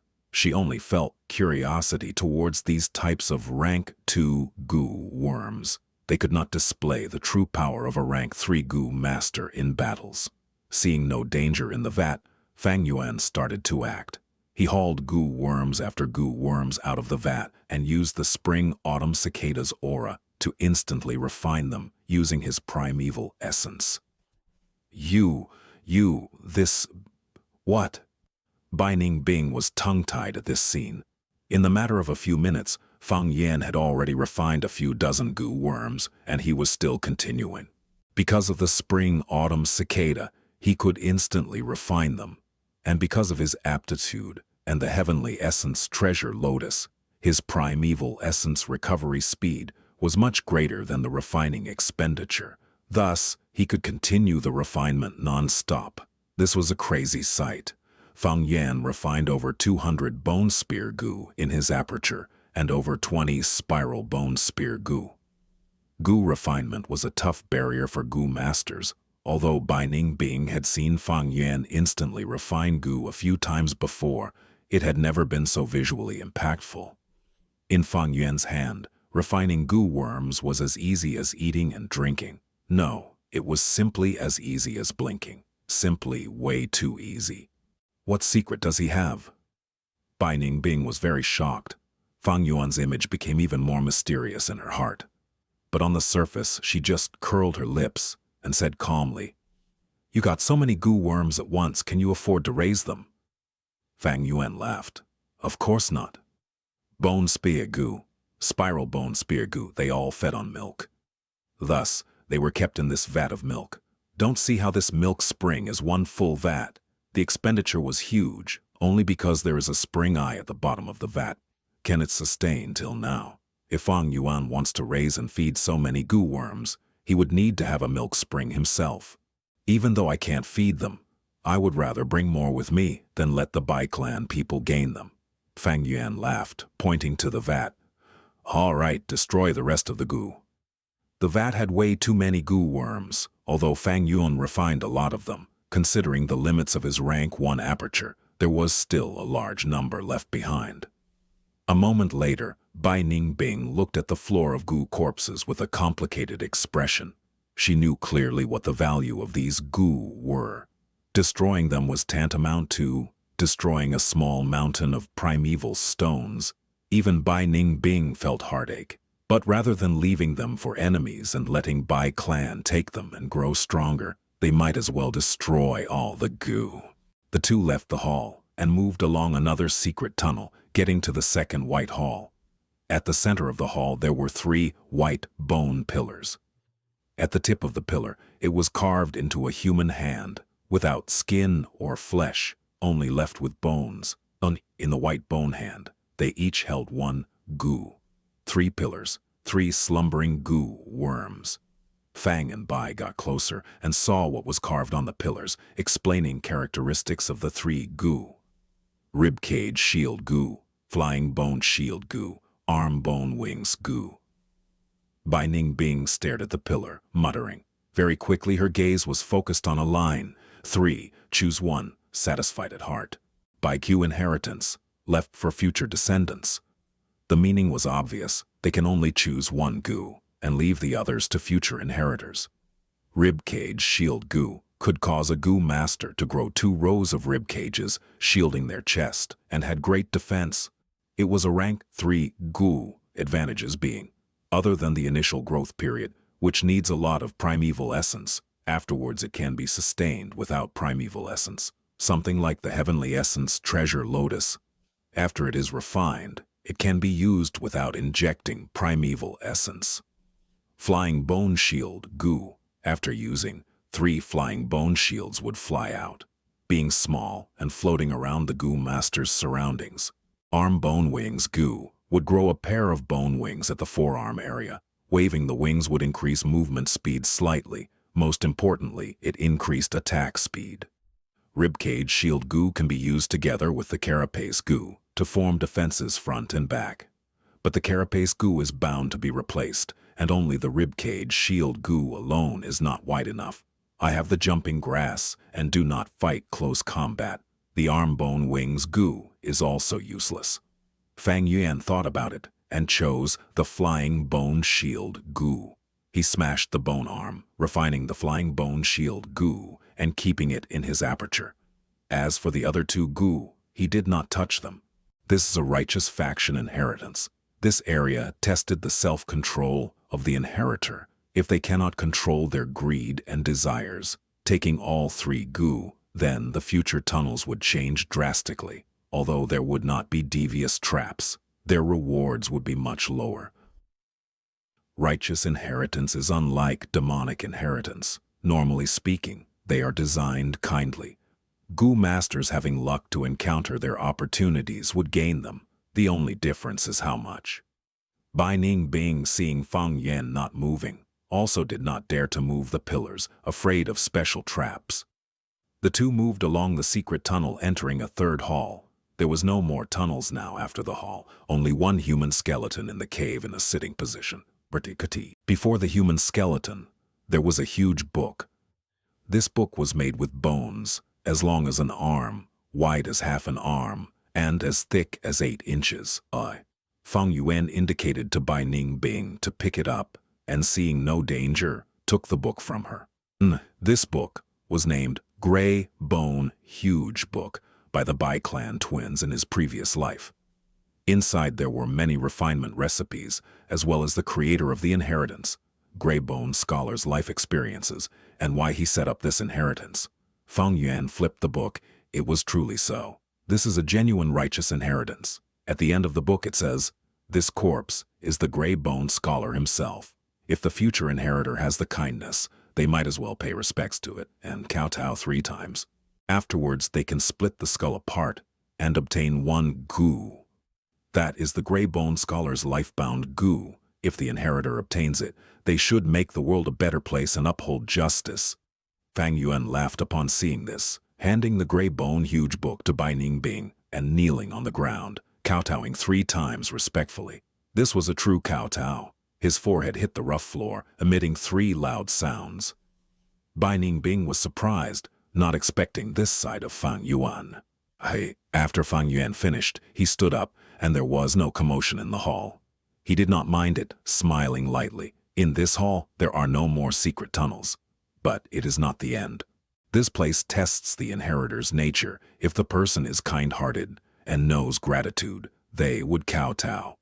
If they do 3 genuine knocks on the ground, a new tunnel would appear. But this is only one aspect. If they not only kowtow, but do not move the corpse.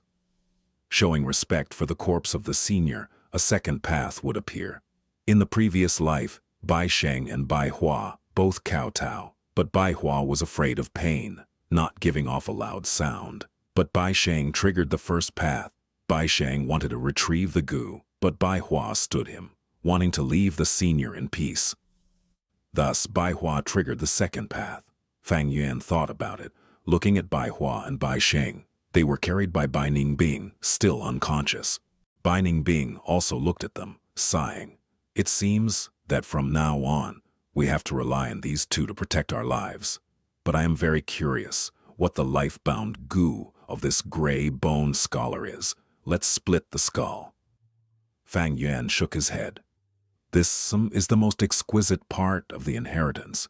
Curiosity would make a person want to see the gu inside the skull, and the better they imagine it, it would be even greater than seeing the real thing. Don't be rash. Once he finished, a part of the bone wall shrunk, moving away and revealing a new tunnel.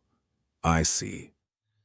Bai Ningbing seemed to have understood something, about to strike but stopped by Fang Yuan. Although this cave is correct, it is not the most valuable one. Wait a bit longer. Waiting makes time feel much slower, especially when Fang and Bai are still being pursued by Bai clan. After waiting for 5 minutes, Bai Ningbing started to get impatient, but suddenly a new door slid open, revealing another tunnel. Ha ha ha, this is it. Fang Yuan laughed loudly, moving forward and raising his leg, smashing Gray Bone Scholar's corpse to bits.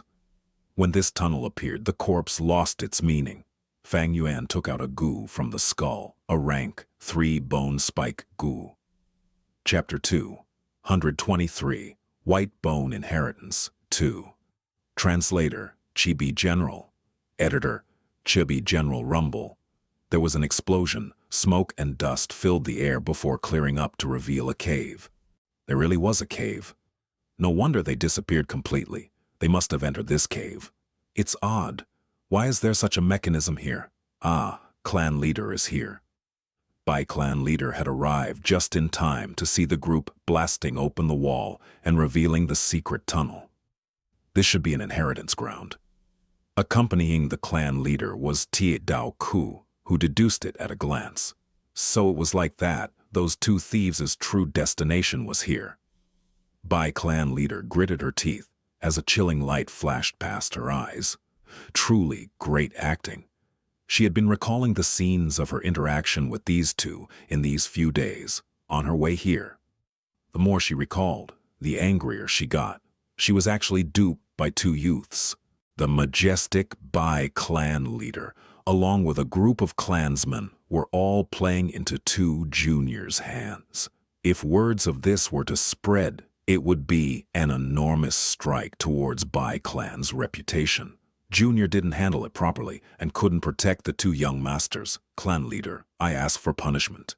Bai Lian, Bei Xingjing and others nervously knelt on the ground, asking for forgiveness. Stand up. You only did it according to my instructions.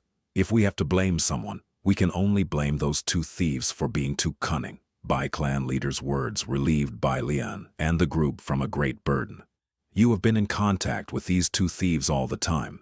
Did you really not find any flaws? Ti Dao Ku asked. The three girls stood up with complicated expressions. It was especially so for Bai Lian.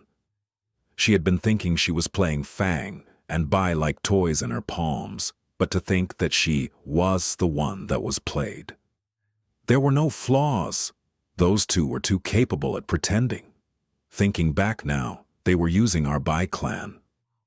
Truly cunning and devious. The three girls shook their heads as a reply to Tie Dao Ku. Tie Dao Ku had also learned about the general situation from Bai clan leader on the way. Of course, the matter regarding Bai clan's spirit spring was naturally not revealed. Yes, as you say, those two thieves' real purpose should have been this place. Their strength is not enough to let them wander around Baigu Mountain, so they borrowed your Bai clan's strength. Ti Dao Ku analyzed from a third-person view. Bai clan's Gu masters' faces turned ugly upon hearing him. It was indeed so. In these days they had sacrificed a lot and paid a huge price to pave a way through Baigu Mountain. However, they ended up paving the way for Fang and Bai. Curse these two scoundrels. If those two thieves land in my hand, I will cut them into pieces. Clan leader, let my group take this task. I will kill those bastards and wipe away this disgrace. In an instant, the mountain cave was filled with angry uproars. Bai clan leader looked around her before slightly nodding her head. It was not that she didn't want cruelest deaths for Fang and Bai. As the mother of Bai Sheng and Bai Hua, she hated not being able to be with her children at this moment. Morale was at its peak as the entire clan was motivated by anger. Bai clan leader looked towards the elder who had asked her to let him take the task. Then I order your group to pave the way through this secret tunnel. Yes, the elder accepted the command. Hold up, the bone spikes in this passage are uneven and completely sealed off. How did those two thieves enter inside? There must be some mechanism. Let me check it first. Ti Dao Ku raised an objection. The elder who had just accepted the command glared. It is an emergency now. The two masters are in grave danger. It's going to take forever trying to slowly look for the mechanism.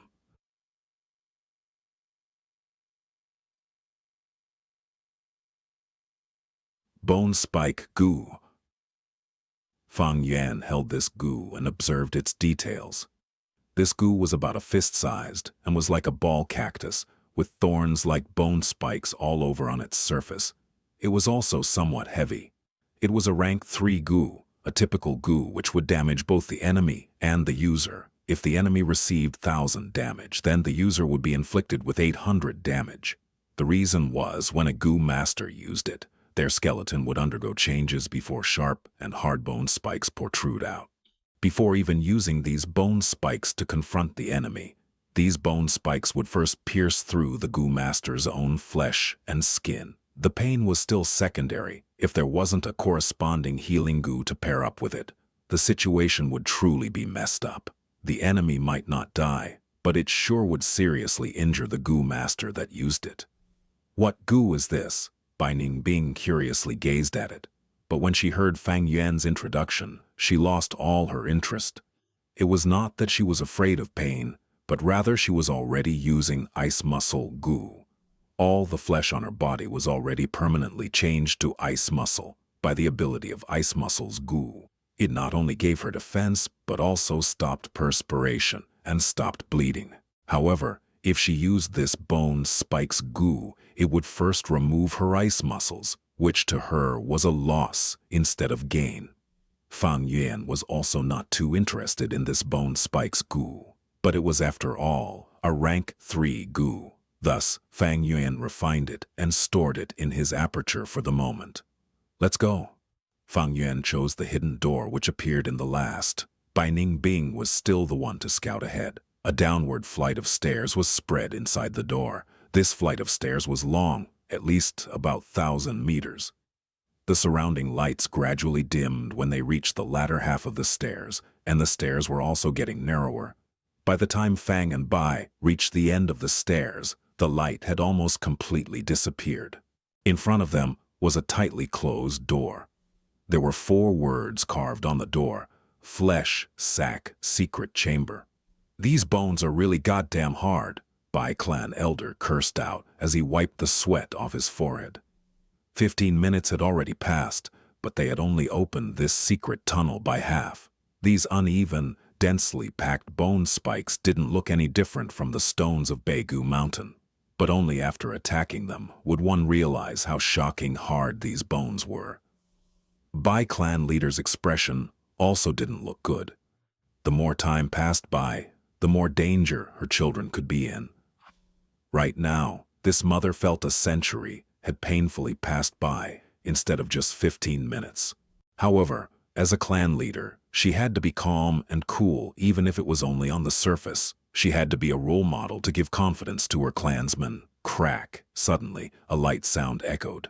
The mechanism had turned on, causing the remaining bone spikes to swiftly shrink back to the holes on the cave walls.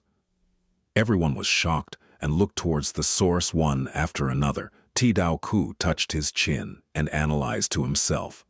This mechanism is somewhat ingenious. To open the entrance, one would need to twist the spiral bone spike.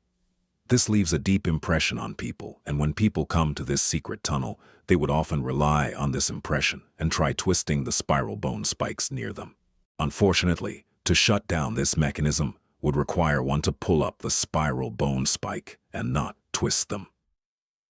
In that instant, everyone was dumbfounded. The elder who had accepted the command was now completely red and seemed to be very embarrassed. After the group passed through this secret tunnel, they arrived at the first hall.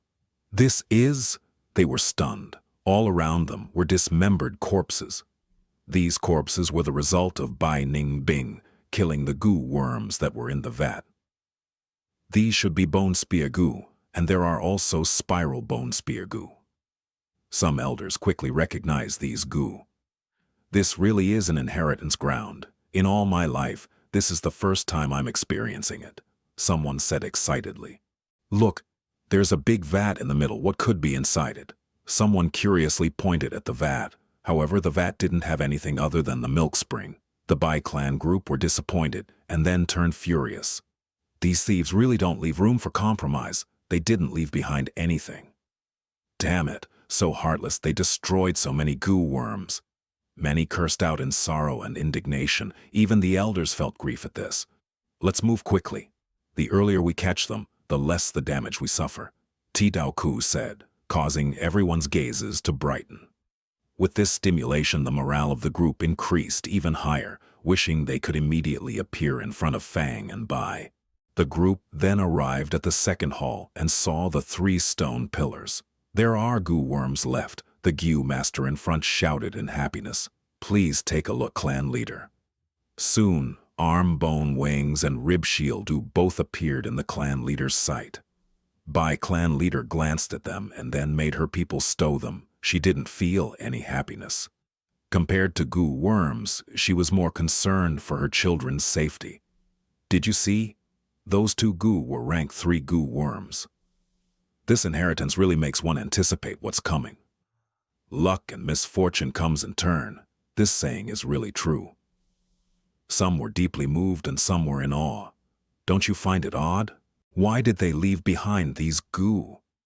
On the contrary, Ti Daoku could clearly sense something fishy as a spectator. 3. Choose one. Satisfied at heart. Baigu inheritance, left for future descendants. Someone soon discovered the words carved in the stone pillar. This doesn't look like a demonic path inheritance. I am afraid it is left behind by a righteous path Gu master. Tisk, heart is satisfied, but none of us are satisfied. Let's move quick. We need to save the 2 young masters first. It won't be late to visit it again later. The group urged each other and arrived to the 3rd hall. They saw the skeleton sitting cross-legged and an enormous bone book. Gray Bone Scholar. So this inheritance belonged to this senior. An elder opened the book and realized that this was indeed a righteous path inheritance. Bai clan leader's furrowed brows relaxed a little. This was the first good news she had heard till now. Righteous path inheritance was usually mild and wasn't treacherous, like demonic path inheritance. Tai Daoku, however, was starting to frown. He increasingly felt something was wrong. The words on the stone pillar had given to an indescribable worry in him. The group picked up the smashed skull and saw a bone spike goo inside it. Following that, a part of the stone wall slid open and showed a new secret tunnel. The group entered this passage. Flesh sack secret chamber. Bai Ningbing murmured before trying to push open the door. The door was not locked at all and easily opened. Behind the door was a hidden room which was not that big, but was very grotesque. The walls in the hidden room were all made of flesh.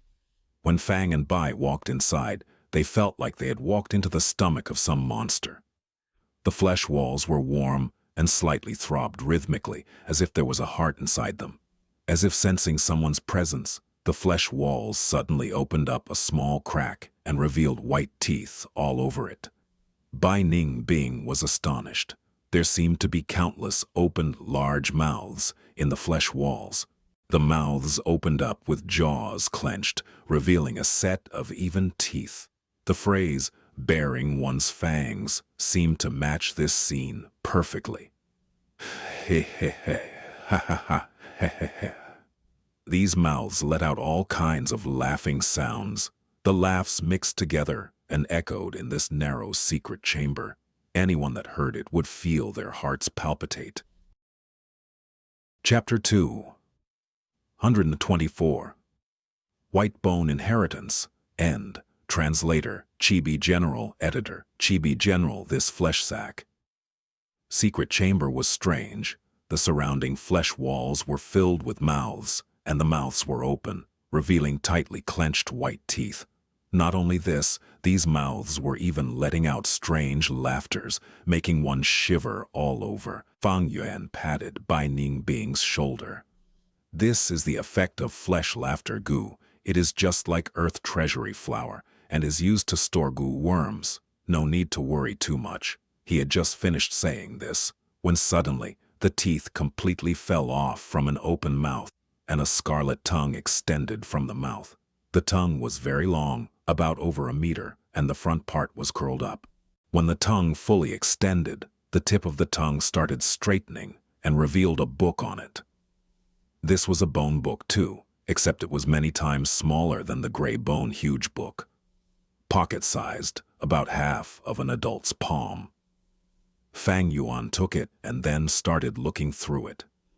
The main idea behind the contents of the book was, since the successor could reach this place, it is a proof of your pure nature, and you can now inherit my true inheritance. I have two identities, Gray Bone Scholar and Flesh Bone Master. This flesh sack secret chamber holds many goo. If the successor is fated, you can try knocking the teeth. If your luck is good and you open the teeth, you could take the goo worm hibernating inside. This is purely testing one's luck. Fang Yuan understood when he read this. Bai Hua hadn't told him about this barrier in detail in his previous life. Fang Yuan could only test it randomly. The first to succeed, however, wasn't him, but Bai Ningbing. Bai Ningbing bent her forefinger and lightly knocked the teeth.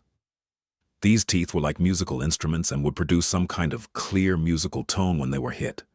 She had just randomly knocked, and this mouth suddenly stopped its laughter. Its teeth completely fell off, and scarlet, long tongue extended out from it, revealing within it a goo. What goo was this? After looking at this goo, pleasant surprise emerged in Bai Ningbing's face before changing into an odd expression. This goo looked quite peculiar, as it looked like a set of dentures, spotless white teeth, with an exceptionally neat set of upper and lower teeth, and gave off a pearl-like luster. Fang Yuan looked at it, and immediately a pleasantly surprised expression appeared on his face. Not bad. This is the famous rank 3 healing goo, flesh bone goo. Raising the dead flesh white bone, Bai Ningbing mumbled. Rising dead goo was accepted as the #1 healing goo among rank 4, even if a goo master died, as long as the time of death didn't cross 14 hours and their whole bodies were intact. One could use this goo to resurrect them. However, this goo could only be obtained by chance and not by seeking it, as it was too valuable and rare. It was also a one-time use expendable goo, with high demand but no supply. Fleshbone was a rank 3 goo, but it wasn't an expendable goo and could be used again and again. It was often used together with rising dead goo. If a goo master's corpse wasn't intact, one could first use fleshbone goo to reconstruct their flesh, and then use rising dead goo to resurrect the goo master. Throughout the history, this pairing was quite common and had benefited a lot of big shots. Among them were even rank 9 immortal venerables and demon venerables. This was an ideal healing goo to Fang Yuan. Fang Yuan had painfully searched for such a long time, and now his wish was finally being realized. Hey, want it? You can exchange it with Yang Gu. Bai Ningbing held this goo in his hand and laughed in satisfaction. Fang Yuan sneered. You think I am stupid? Bai Ningbing's smile faded and her gaze became cold. We can come to an agreement as long as you hand over the Yang Gu. Fang Yuan, I have followed you for so long, but know that my patience has a limit. I am no longer afraid of death. At worst, we will both die together. You aren't afraid of death, but do you think I'm afraid? Fang Yuan sneered. He had already expected such a situation, and thus wasn't surprised.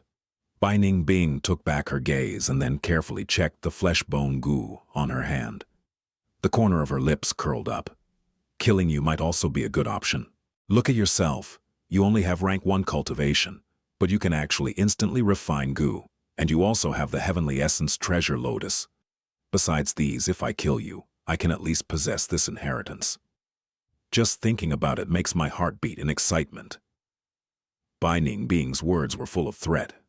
Possess this inheritance? Ha ha ha. Did you forget the Bai clan who was chasing us?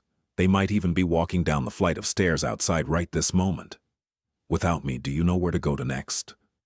This inheritance looks like a one-way path from the surface, but actually has many branches. I can indeed not fight you at the moment, but you are too naive to think you can seize the treasures by killing me. Do you think I will give you the opportunity to take the Yang Gu? Just try it if you don't believe me. Fang Yuan then turned around and started knocking at the teeth again. In fact, he also didn't know where to go from here, as this secret chamber didn't have any other passages. Bai Ningbing looked at the completely defenseless back of Fang Yuan. It looked like she could kill him if she just made a slight move. But against all reason, Bai Ningbing, however, didn't dare make a move recklessly. Fang Yuan's words all struck her mind. Without Fang Yuan, how should she move next?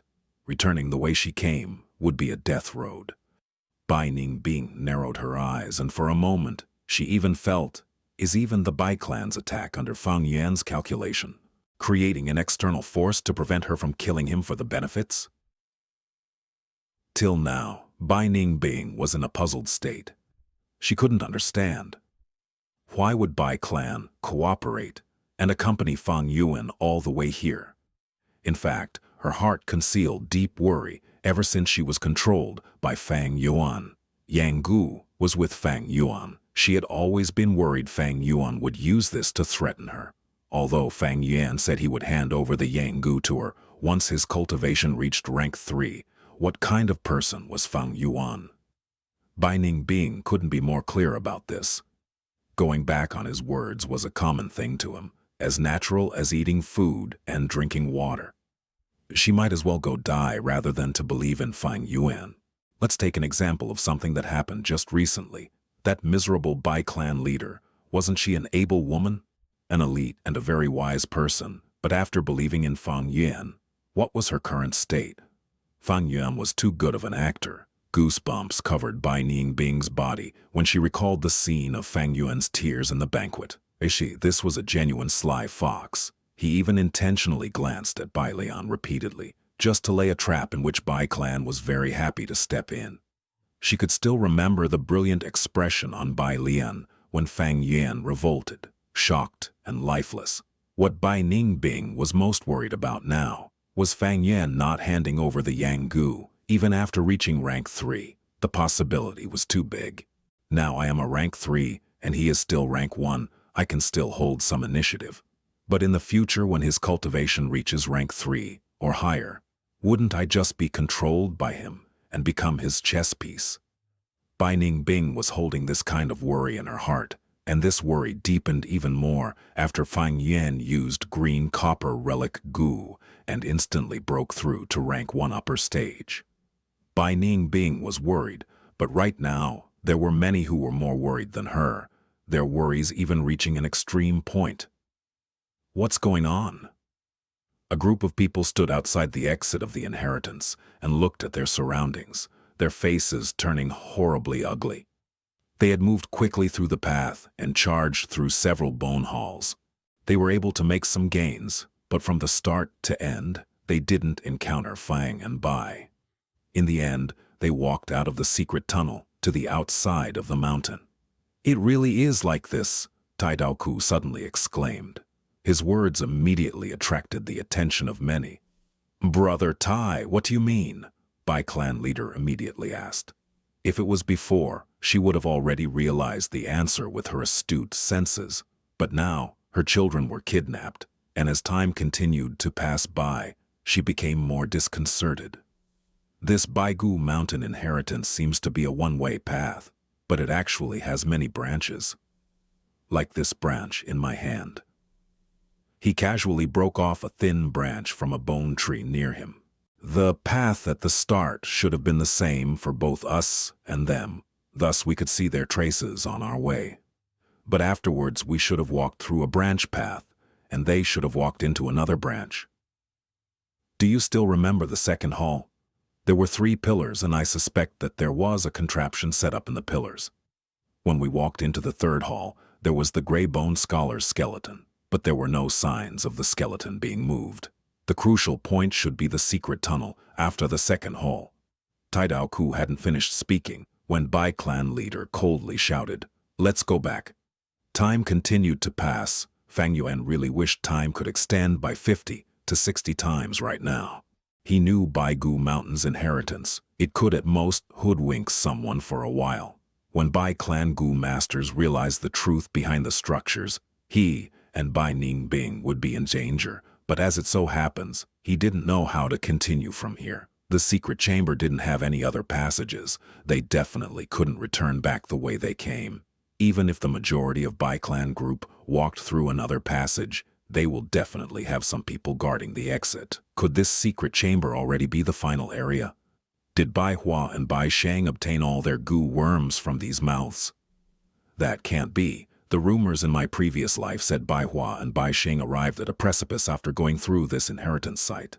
This rumor has been publicly approved by Bai clan. Maybe the mechanism to open the passage is hidden in one of these mouths. Fang Yuan's mind moved lightning fast. They didn't have much time left. Bai Ningbing was confused. He didn't know the state they were in, and only thought Fang Yuan had made some plans. However, Fang Yuan knew their situation was becoming more perilous.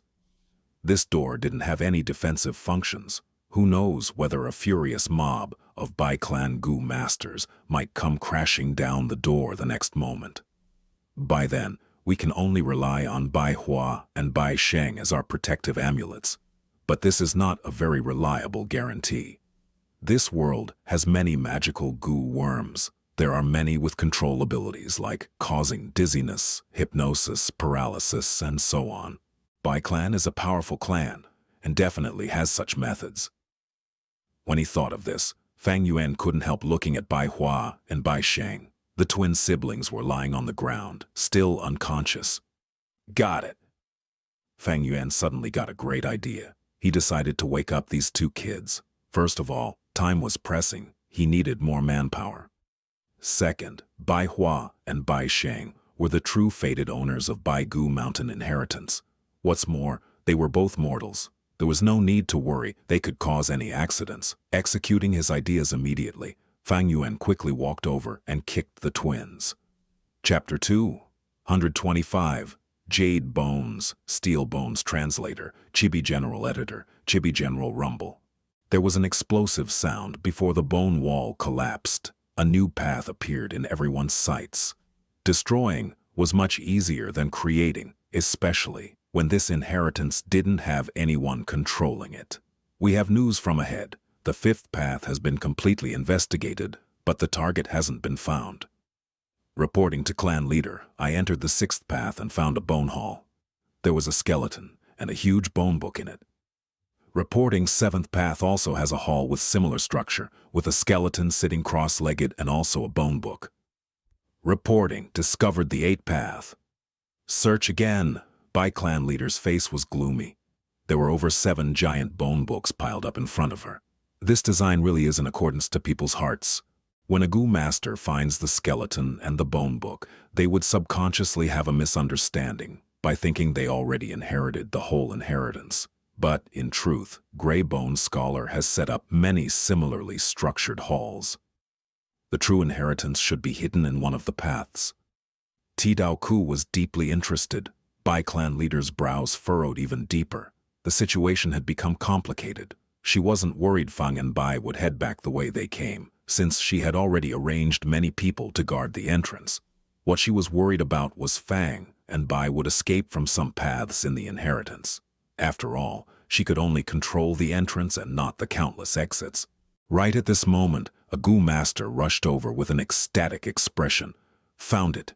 We found a bone hall in the eighth path. The skeleton in there has been smashed to pieces, and the Gu worm in the skull has also been taken. This is definitely the path they took. Tidao Ku's spirits was raised. Lead the way. Bai clan leader immediately moved. After a short period, a group of people hurriedly arrived at a hall. How can there be 2 secret tunnels? An elder was surprised. Which path did those 2 demonic path thieves take? Regardless, we will just go in 2 groups. Once we reach them, we must protect the young masters, no matter what. The flight of stairs that led to Flesh Sack's secret chamber stood out and attracted the attention of Bai clan leader, Tidao Ku, and most of the elders. Flesh Sack's secret chamber. After a while, the group reached the end of the stairs. Boom! The door was smashed to smithereens, and the group flocked inside. However, there was not a soul in the secret chamber. He, ha ha ha, he. The countless mouths on the wall produced all kinds of laughing sounds. What nonsense is this? Laughter meet Gu, especially used to store treasures. These mouths are like drawers. This mouth is open quite wide. They might have gone through here. Bai clan leader glanced around before finally, her chilly gaze stared at the only secret tunnel in this chamber. You will remain behind. Rest of you will follow me. A while ago, in the same secret chamber, Bai Sheng had just regained his consciousness when he felt a sharp pain in his stomach. If you don't want to die, stand up. Shortly, he heard a ruthless voice. Towards this voice, Bai Sheng had the deepest impression of it. It was precisely the owner of this voice who had cheated a whole clan and kidnapped him. Even the identity of Gu Yue clan's young master might be a scam. Scammer, hoodlum, demon. Despite cursing in his heart, Bai Sheng still obediently crawled up. He only then found that he was in an extremely strange place. The flesh walls around him were filled with mouths and were producing cacophony of laughters, which was reverberating in his ears. Flesh laughter, Gu? He blurted out as he recalled the records in the books. Little guy, you are young but are quite knowledgeable. Fang Yuan smiled. According to the rumors in his previous life, He heard this Bei clan brother and sister were innately intelligent, especially the big brother Bai Sheng, who had high wisdom, even at young age, with a memory ability that was close to photographic memory. Right now, he was able to recognize the flesh laughter, Gu. It seemed the rumors were not baseless. You too! Bai Sheng gritted his teeth and stared at Fang Yuan and Bai Ningbing with deep hatred. Big brother! Bai Hua had also been kicked awake by Fang Yuan. She ran to Bai Sheng's side while sobbing. Bai Sheng promptly protected his sister behind him. What a great sibling relationship! Bai Ningbing chuckled. You malevolent woman. You grew up so beautiful, but your heart is as poisonous as a scorpion. Bai Sheng fearlessly scolded. The smile on Bai Ningbing's face immediately disappeared. Bai Sheng's words deeply stabbed her. Woman. Beautiful. She didn't want to hear these words even a little bit. Slap, slap, slap. She walked forward and grabbed Bai Sheng before slapping him thrice. She possessed the strength of a crocodile, and although she restrained majority of her strength, after she finished with her slaps, Bai Sheng's 2 cheeks turned red and swollen. Venomous woman, evil woman, kill me if you have guts. However, Bai Sheng still continued to curse. Slap, slap, slap. Bai Ningbing gave him another 3 slaps. Sob, sob. Let my big brother go. Please release my big brother. Bai Hua grasped Bai Ningbing's leg and implored, crying. Sister, don't beg her. Bai Sheng spoke with difficulty. Fang Yuan sighed. He then walked forward and grabbed Bai Hua's collar. The little girl cried out in panic when she was lifted by Fang Yuan. Bai Sheng could not longer act unyielding, as he anxiously shouted, Evil thief, let go of my sister. Fang Yuan extended another hand and tightly pinched Bai Hua's cheek before saying in an unhurried tone, So noisy, if you make any more noise, do you believe that I will cut off both of your tongues? Yes, how about I start by cutting off this little girl's tongue first? A slight smile raised the corners of his lips. Cold light flashed in his eyes as he released his killing intent. Bai Hua was so scared she didn't dare to weep anymore. Tears floated in her eyes. Bai Sheng wanted to open his mouth to talk back, but his heart immediately palpitated with a glance from Fang Yuan, and he shut his mouth. This is good. Obediently cooperate with me, and maybe I will let you live. Fang Yuan was still smiling. Bai Ningbing's mouth twitched. However, Fang Yuan immediately added on. I am saying the truth. I don't dare to make an enemy of your mother. Capturing you was also to ensure our safety. If you obey us, we will let you go. Of course, if you don't cooperate, I don't mind cutting off your tongues or a few of your fingers to play with. Then what do you want us to do? Bai Sheng took a deep breath. He wasn't afraid of the cold Bai Ningbing, but was afraid of the smiling Fang Yuan. Do you see these mouths in the walls? Fang Yuan's smile turned even bigger. He explained the details and let these brother and sister go about knocking the teeth. Barely a moment had passed when Bai Hua cried out in fear. In front of her, a mouth opened up, its scarlet tongue extended and revealed a quail egg-sized bone ball. The ball was covered with black and white stripes, making Fang Yuan associate with an animal from Earth. Zebra. Fang Yuan quickly walked over and took this Gu, his countenance changing in pleasant surprise. If he wasn't wrong, this was a movement-type Gu, footless bird. This Gu could only be used once, but its body was big, and it could fly thousands of miles. This really was like receiving a pillow when one was sleepy. Fang Yuan had just been worried about how to escape, and to think Bai Hua would present him with a footless bird. However, this pleasant surprise was just the beginning. After a while, Bai Sheng also achieved success. He knocked and opened a mouth. A bone was revealed on its tongue. The 2 ends of this bone was smooth and round. The middle part was long and slender, and there was a greenish glow to the bone like a green jade stone. Jade Bonku. Fang Yuan held it, before immediately refining and putting it into his aperture. This time it was Bai Ningbing's turn to be envious. Jade Bongu could remodel the Gu Master's skeleton into that of a jade-like quality, making the bones harder and more supple. This effect was permanent like black and white boar Gu, or the crocodile strength Gu. Even more important thing was jade bone Gu could be matched with ice muscle Gu to produce excellent effect. Bai Ningbing already had ice muscle. If she also possessed jade bones, she would have ice muscles and jade bones.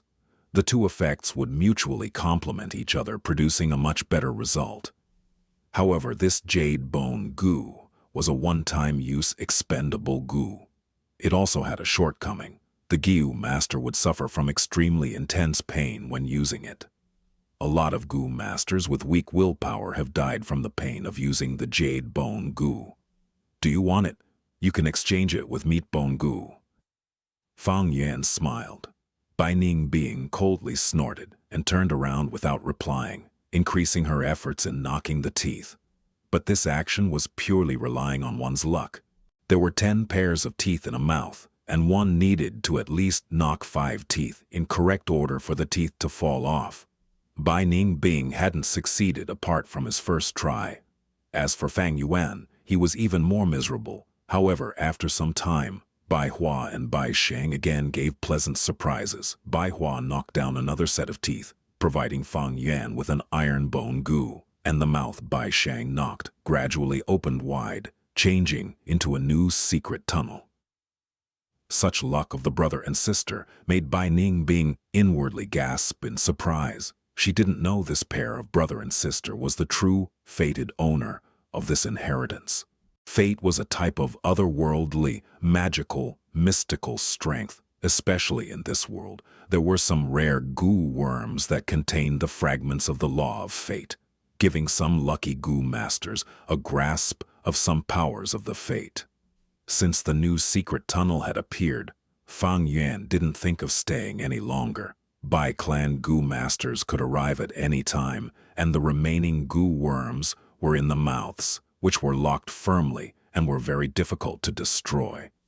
They could only be left behind for them. Fang Yuan again knocked Bai Sheng and Bai Hua unconscious, carrying them in each of his hands as he followed behind Bai Ning Bing into the giant mouth. The two came upon a hall as they walked through this secret tunnel. This was the widest bone hall they had come across. Just from the area alone, it was over 2 square kilometers. In the center of the hall was a bone pyramid. The peak was flattened into a platform with 2 flights of stairs leading to it. Fang Yuan and Bai Ning Bing looked at each other. There were nothing else other than this bone pyramid. After checking their surroundings and noticing no dangers, the two walked to the platform on the peak of the pyramid. There was a sculpture of a skull of a giant, ferocious beast on the platform. It was taller than half a man and looked like a lion or a tiger with tightly closed fangs. Chapter 226. Bone Flesh. Unity Translator, Chibi. General Editor. Chibi, General, looks like the sculpture of either a lion or a tiger's skull. Isn't this the rumored mechanism which needs 2 people to cooperate? A thought flashed in Fang Yuan's mind. There are words carved in this sculpture's fangs. Bai Ning Bing made a new discovery. She then began to read the carvings in a low voice. Gemini with one mind, 3 spirits unite.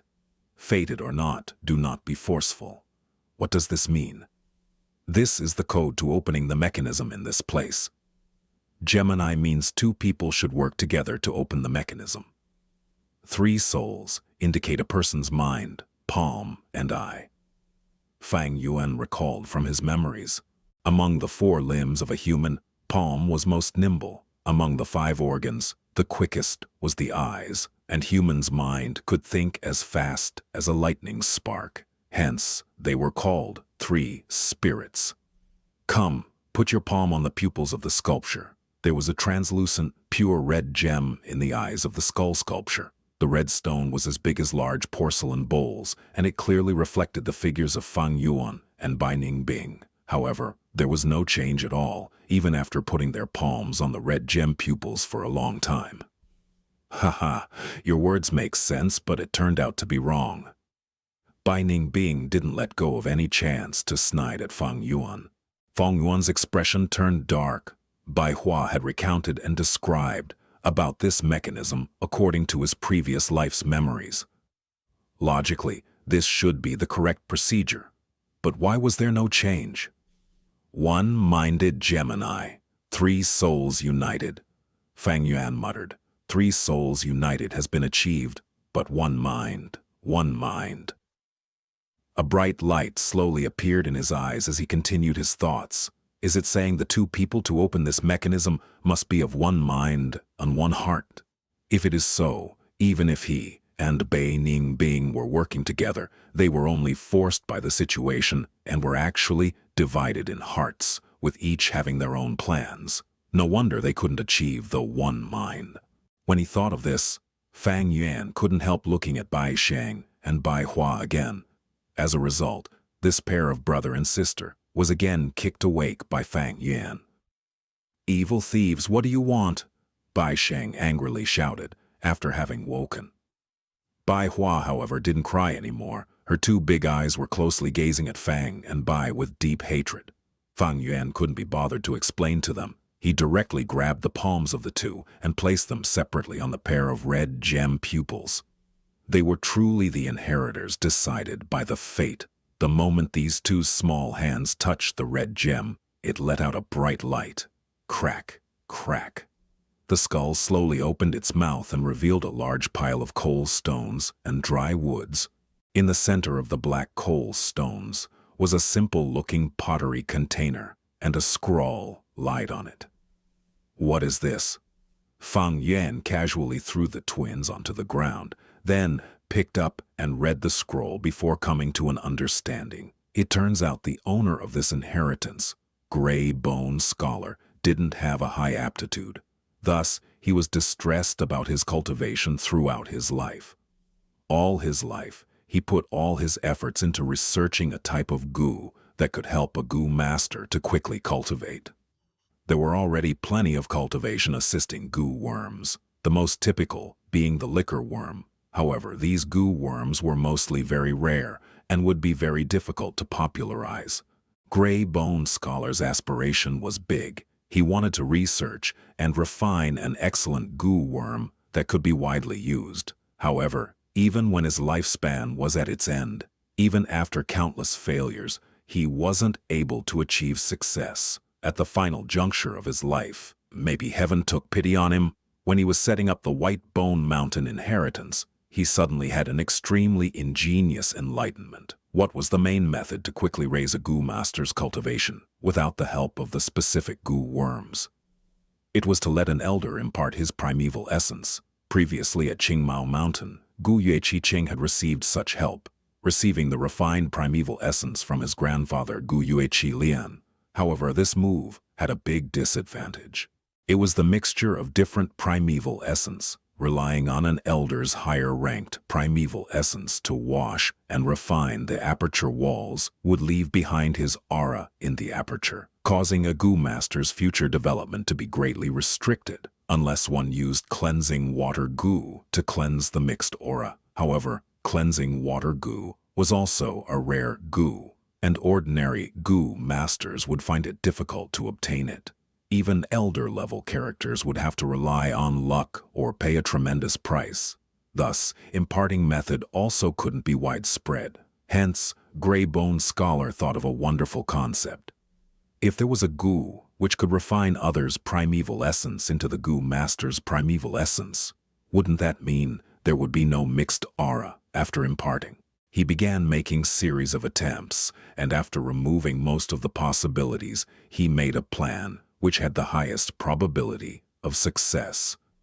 The name of this experiment was Bone Flesh Unity Goo. This was what was written in the scroll. To refine this goo, 2 goo masters must work together, and these 2 goo masters must have blood relation, parents and children, or twins. Relying on the connection of the blood lineage could one transform the primeval essence. However, Gray Bone Scholar didn't have enough time to put this concept into practice. After having made most of the preparations, he could only helplessly stop at the final juncture. Although he had 2 nicknames, he, however, was only one person. What he lacked were 2 goo masters who fulfilled the criterias. The final content on the scroll clearly revealed Gray Bone Scholar's endless regret. He did not have enough time to redo the preparations and could only leave behind this blueprint. If someone fated was to arrive to this point, and could open the mechanism and see this scroll, that would mean the goo masters who met the conditions had appeared. There is no harm in trying it, no matter what the result. Please convey it to my gravestone.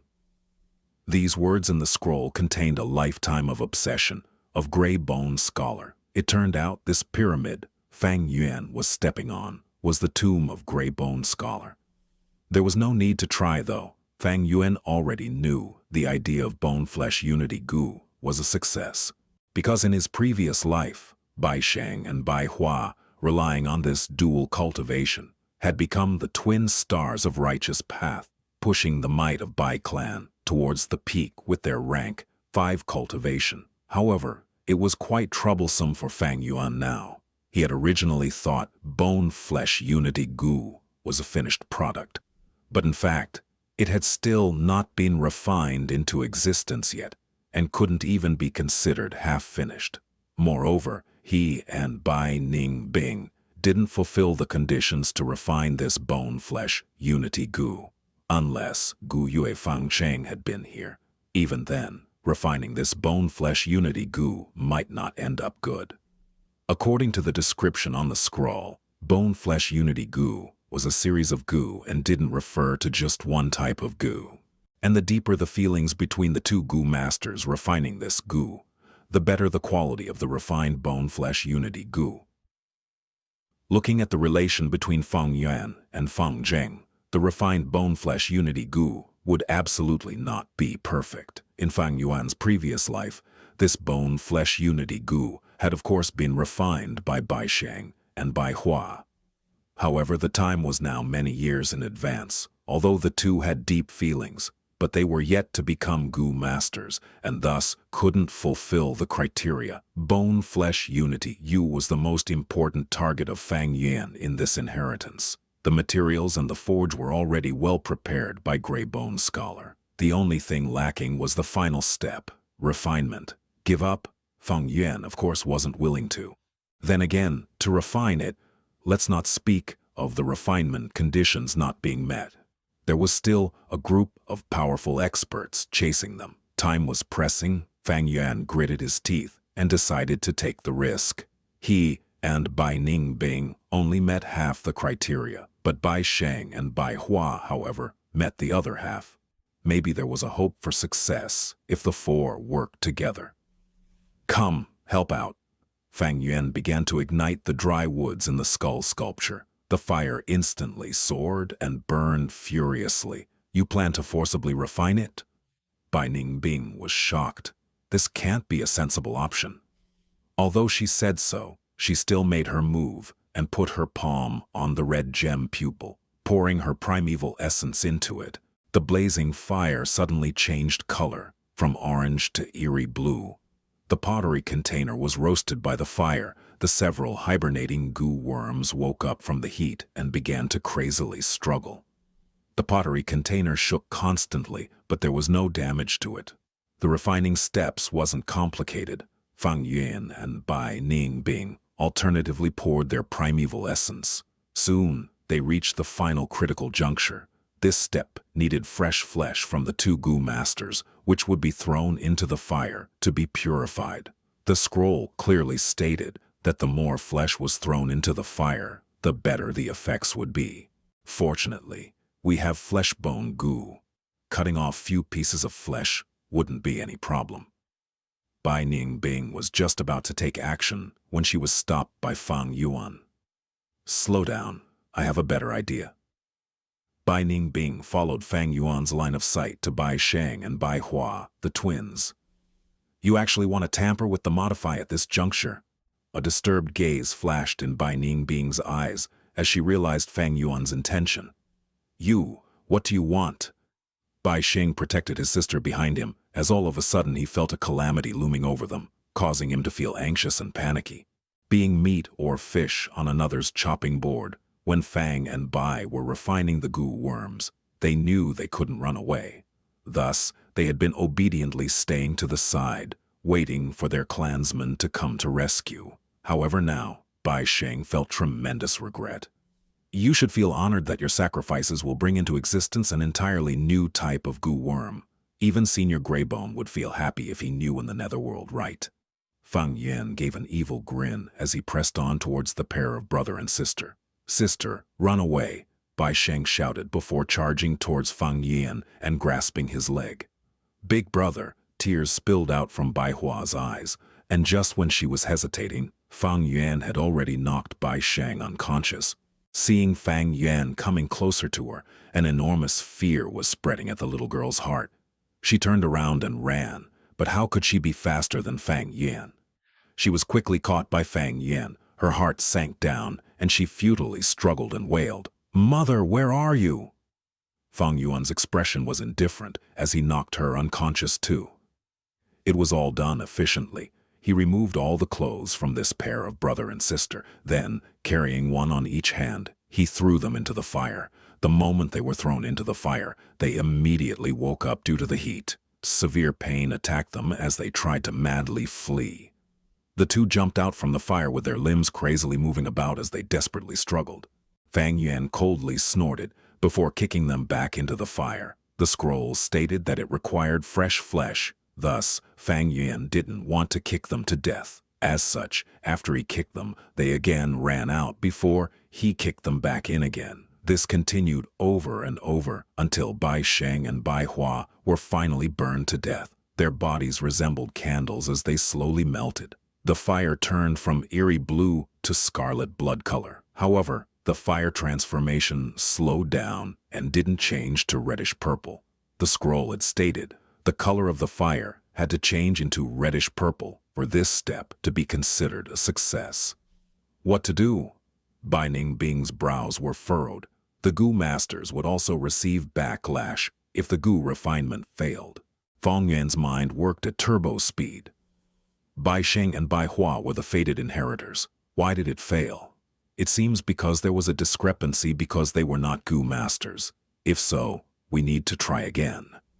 Fang Yuan didn't hesitate as he activated Tucita Flower to spit out a sharp blade. He stretched his forearm and slashed. Blood started flowing rapidly, and he threw his own flesh into the fire, which was now blazing higher than a man's height.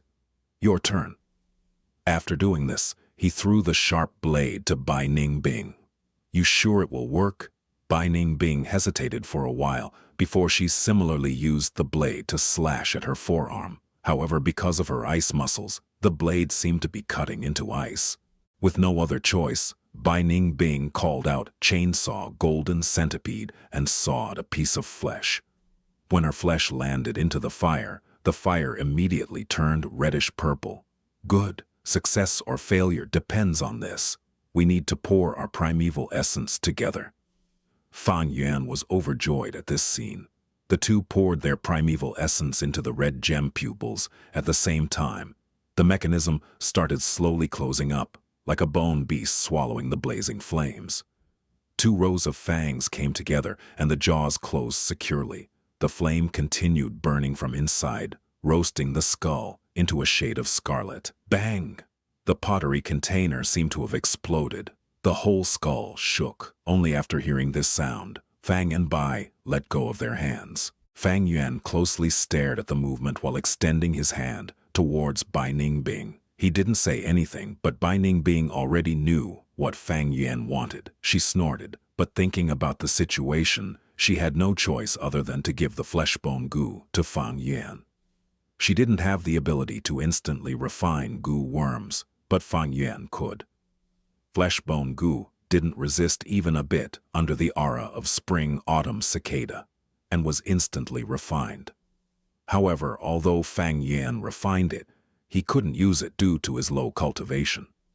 Thus, he again handed it to Bai Ningbing. Bai Ningbing received it and immediately activated it. An orange glow covered the wound on her forearm, and almost instantly, skin and flesh grew out, and her injury was completely healed. However, Bai Ningbing's rank 3 peak stage primeval essence was also instantly down by 20%. The disadvantage of fleshbone goo was it required instant consumption of a great amount of primeval essence. If it were Fang Yuan's green copper primeval essence, He wouldn't be able to activate it even if his primeval sea completely dried up. Following, Bei Ningbing healed Fang Yuan. Fang Yuan's face was pale. He didn't have ice muscles to stop his bleeding in a short period. Thus, he had lost a lot or fullest. The injuries on their forearms had healed, but the pain was still as intense as before, and their hearts trembled from the pain, even feeling dizzy. But the two had iron willpower. Despite such pain, their expressions didn't change as they forcibly withstood the intense pain. In a flash, the skull slowly opened up. The fire had already disappeared. There were neither any traces of the pottery container nor the corpses of Bai Sheng and Bai Hua left. Two goo worms appeared in Fang Yuan's sight. One was green and another red. They were tied together like two jade bracelets and quietly let out warm luster as they hovered in the air. This is the bone-flesh unity goo? Without taking the time to carefully investigate, Fang Yuan took it and instantly refined it, storing it into his aperture. Let's go! He flew down the platform and rushed into the new secret tunnel that had appeared at the end of the hall. Only a short moment after, Bai Clan Goo masters arrived at this hall. Someone refined a goo here. The remaining aura in the air made the elders' expressions change. Look, there are clothes of the two young masters. Soon, they found children's clothing that had been torn by Fang Yuan on the high platform. Seeing this, an intensely bad feeling struck Bai Clan leader's heart, almost causing her to black out. She didn't dare to even make the connection. Chase them. They can't have gone far. My children are definitely with them. Bai Clan leader shouted. Her two eyes had become bloodshot. Chapter 2, 127. Footless bird, spread your wings and fly. Translator, Chibi General Editor, Chibi General sprinting. The secret tunnel seemed to continue on forever, but any long journey eventually came to an end. After the first glimmer of light, Fang and Bai's vision gradually expanded. The exit, Bai Ningbing shouted. According to the info from my previous life, this secret tunnel should lead to a cliff on Baigu Mountain. Fang Yuan did not speak. His thoughts rumbled in his mind. He should thank the two dead siblings, Bai Sheng and Bai Hua. Their information attracted Fang Yuan here, and because of their sacrifice, Fang Yuan managed to obtain the coveted flesh-bone unity. Goo. Suddenly, footsteps could be heard from behind. We've finally caught up. We found those two bastards. Where are you going? Bai Clan Goo masters rushed up imposingly, seething with killing intent. Bai Clan leader was ahead of them all, with the elders behind her. The narrow tunnel turned the Bai Clan group into a long queue. Blitz Goo. Suddenly a clan elder accelerated, his body moving like a cannon, catching up to Fang Yuan. Bai Ningbing, Fang Yuan shouted. Bai Ningbing gritted her teeth, swinging her hand behind her. Blood Moon Goo. With a crisp sound, a blood blade flew out, hitting the elder and slowing his movement. But immediately, all kinds of lights exploded in the tunnel as large numbers of attacks came towards Fang and Bai. Bai Ningbing, take this, Fang Yuan shouted, lending the canopy goo to her again. Bai Ningbing activated the canopy goo, iron spike thorns goo, as well as the defense of the ice muscles, all three together to resist the attacks. Bai Clan, don't you want to know the location of your two young masters? Fang Yuan shouted loudly. As the Bai Clan Goo masters remembered Bai Sheng and Bai Hua were in Fang and Bai's hands, they stopped their attacks. Speak, what did you do to our clan's young masters? If anything happens to them, you will pay dearly. Return my children. Bai Clan leader flew into a rage. She pointed forward with her finger and a cold light shot out. Frostfish Goo. This goo was only the size of a dart and looked like a fish. It drew an arc in the air as it shot forward, homing down towards Fang and Bai. Fang Yuan snorted. He didn't dodge and just let the frostfish goo hit him. Suddenly, cold air enveloped his body, and his speed drastically fell. Stealth scales shoo. With a thought, there were ripples undulating around his body and making him invisible. Don't think so. A clan elder suddenly stretched out his right hand and grabbed towards Fang Yuan. Swoosh. With a soft sound, the stealth scales goo that was hiding in Fang Yuan's aperture suddenly broke into pieces and perished. Fang Yuan's heart sank, activating the jumping grass immediately. There was a numbing sensation on his feet as green grass that looked like springs grew out of his flesh and skin. Fang Yuan used the elasticity of the green grass and jumped forward, his speed increasing drastically. "I'll take my leave first, remember to jump." He left behind this weird sentence. "What?" Bai Ningbing was confused, but then heard the wind blowing behind her. Her heart jumped when she turned around to look. It was the Bai clan leader, her eyes dyed red, looking like an agitated lioness. Her furious aura made even Bai Ningbing's heart shudder. After all, she was a rank 4 Gu master. Bang! Bai clan leader punched directly. The huge force shattered the canopy Gu's white armor immediately. Bai Ningbing threw up a mouthful of blood as she summoned the chainsaw golden centipede. The chainsaw golden centipede turned into a golden light and coiled around the Bai clan leader. Using this opportunity, Bai Ningbing sprinted and arrived at the exit. It was a cliff. At this moment, Bai Ningbing suddenly understood what Fang Yuan meant. He wanted her to jump off a cliff. "You cannot escape," Bai clan leader shouted from behind. As for the chainsaw golden centipede, it had been torn to pieces using brute strength. Bai Ningbing was struggling. At this height, it was a guaranteed death if she jumped down. But in this circumstance, she had no other choice. She gritted her teeth and jumped. She really jumped. "She's dead meat," some Bai clan Gu masters exclaimed, stopping before the cliff. Bai clan leader looked down and saw Bai Ningbing rapidly falling down. Her veins popped on her forehead as she growled, "I want to see them if they are alive, and their corpses if they are dead. I will definitely catch them." Wind roared in Bai Ningbing's ears as she continued to fall. She had never thought there would be a day where she would be forced to jump off a cliff. "I'm going to die like this? Although this is exhilarating, I am not satisfied." As death approached, Bai Ningbing's heart was in turmoil. "I have not obtained the Yang Gu. What a tragedy to die as a female.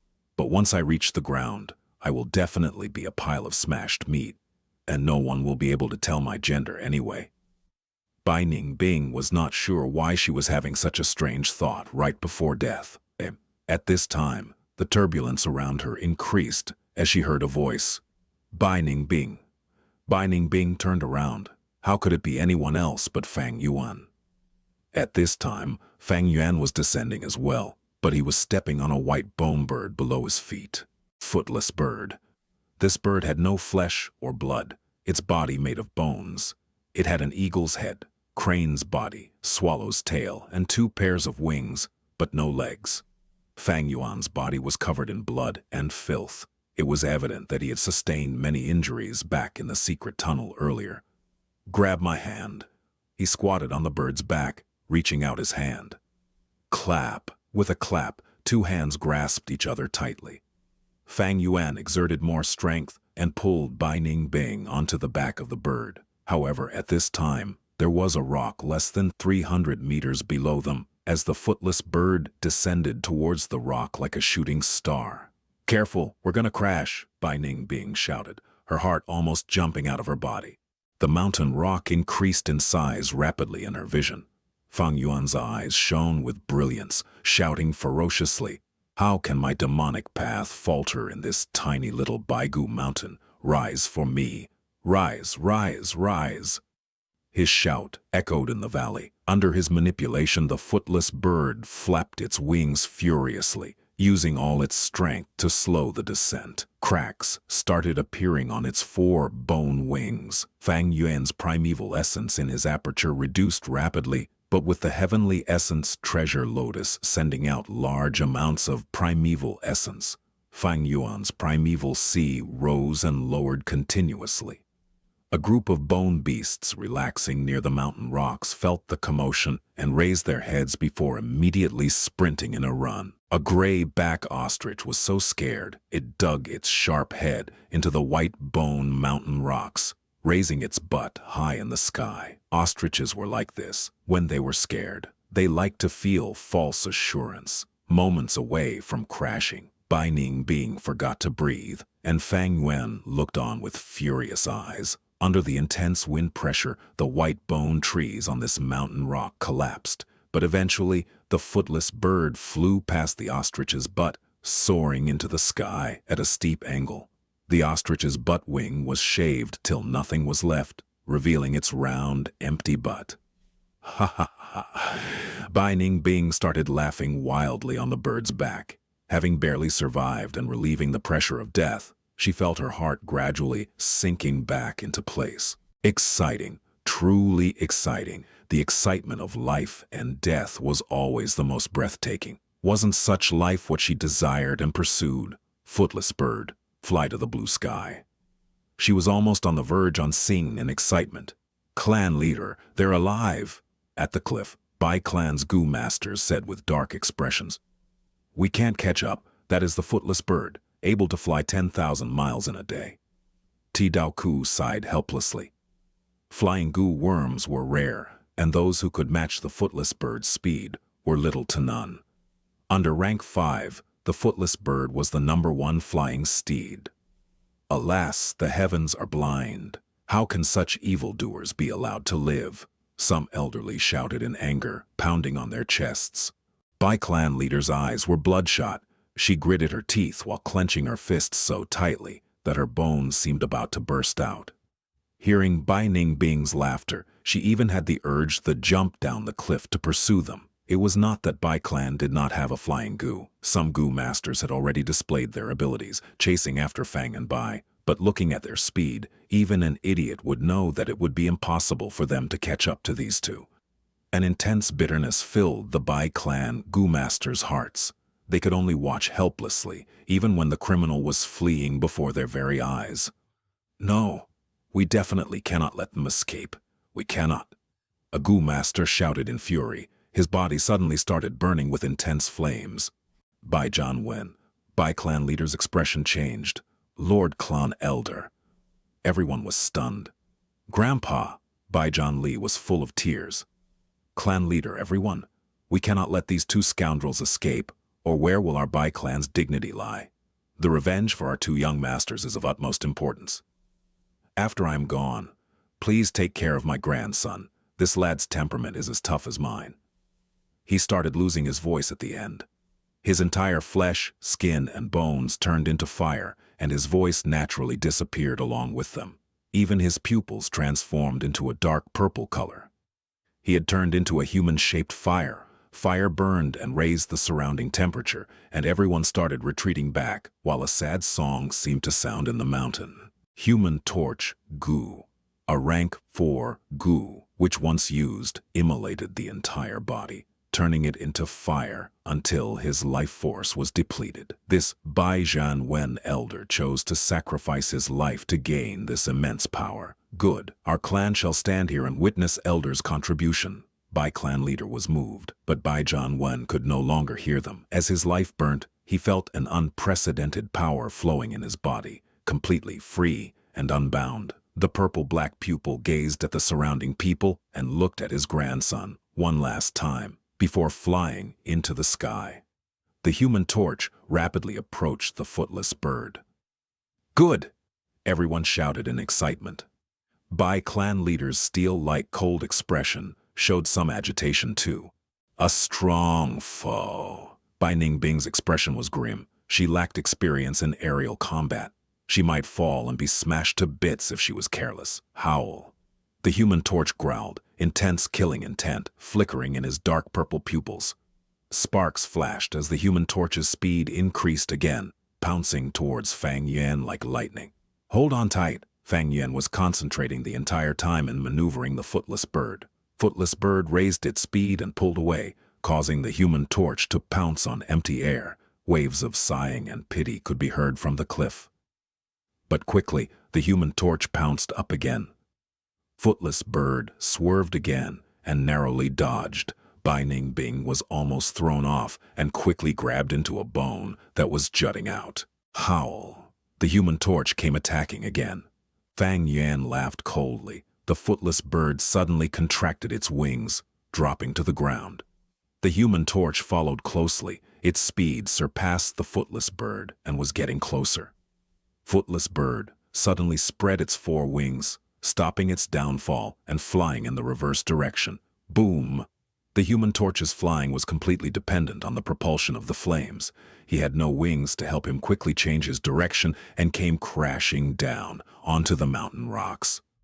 At once, over 6 kilometers square of land burst into flames, killing all bone beasts and large numbers of bone trees in its range. In the sea of fire, a lump of fire gathered into a human shape again, flying away and chasing Fang and Bai relentlessly. However, the use of goo worms also depended on their users. In Goo Master's cultivation aspects of nurture, use and refine, use was one. Not anyone could simply take out a goo and display its full ability. The methods and techniques involved were very profound. Human Torch goo was a suicidal technique, and naturally, it would be Bai Zhanli's first time using it. But Fang Yuan, although this was his first time riding the footless bird in this life, he had used an uncountable number of flying goo worms in his previous life. His experience was many times of Bai Zhanli, almost to the point of being an instinct ingrained upon his soul. At the cliff, Bai clan members were observing the battle situation. Their expressions slowly changed from hopeful and anticipation to anger. Anyone could tell now that the footless bird was playing around with Elder Bai Zhanwen. The Human Torch's growling, which originally sounded so awe-inspiring and full of authority, now sounded like he was helplessly venting in a sorrowful state. Damn it! Someone clenched his fist in frustration. How can this happen? Dao Ku was also stunned by Fang Yuan's skill, sighing as he knew there was nothing he could do anymore. Fang Zheng, I want you to die, Bai Zhanli shouted, the seed of hatred sowing deep in his heart. Elder Bai Zhanwen's sacrifice was becoming a joke. Being toyed around by Fang Yuan, it was an ironic slap across Bai clan's face. Gradually, everyone's anger turned into disappointment and despair. We can't catch them anymore. Can we do nothing other than to look at this? Gu Yue Fang Zheng. Many people spoke this name, gritting their teeth. Footless bird flew casually in the air, dodging the Human Torch yet again and again. Young man, your bird maneuvering techniques are superb, ha ha ha. Bai Ningbing laughed heartily, letting her guard down. Fang Yuan's expression froze. Careful! Boom! An intense explosion occurred. Bai Zhanwen knew he could not catch up to Fang and Bai, thus he chose to self-detonate. The explosion and flames engulfed the footless bird. Thankfully, the footless bird was made of white bones. Even its wings were like pieces of thin bone pieces. The fire didn't cause much damage. The true danger was the impact caused by the explosion. Oh, footless bird's body was full of cracks, and it lost its balance, plummeting to the ground. After descending for a distance, under Fang Yuan's manipulation, it regained its balance and flew far away. Fang Yuan, Bai Ningbing screamed. Earlier, Fang Yuan lent her the canopy goo. She had the goo worm to protect her, but Fang Yuan did not. When the explosion occurred, Fang Yuan had no time to activate a defensive goo. When the footless bird rushed out of the flame, Fang Yuan's body was burning in the fire. The intense winds caused the fire to burn even more greatly. Even the earth-hearing eargrass in his right ear was burnt, but his expression was cold like steel, like he was not suffering any injuries at all. After Footless Bird regained its stability, Fang Yuan took out Tucita flower and poured the milk spring over his head.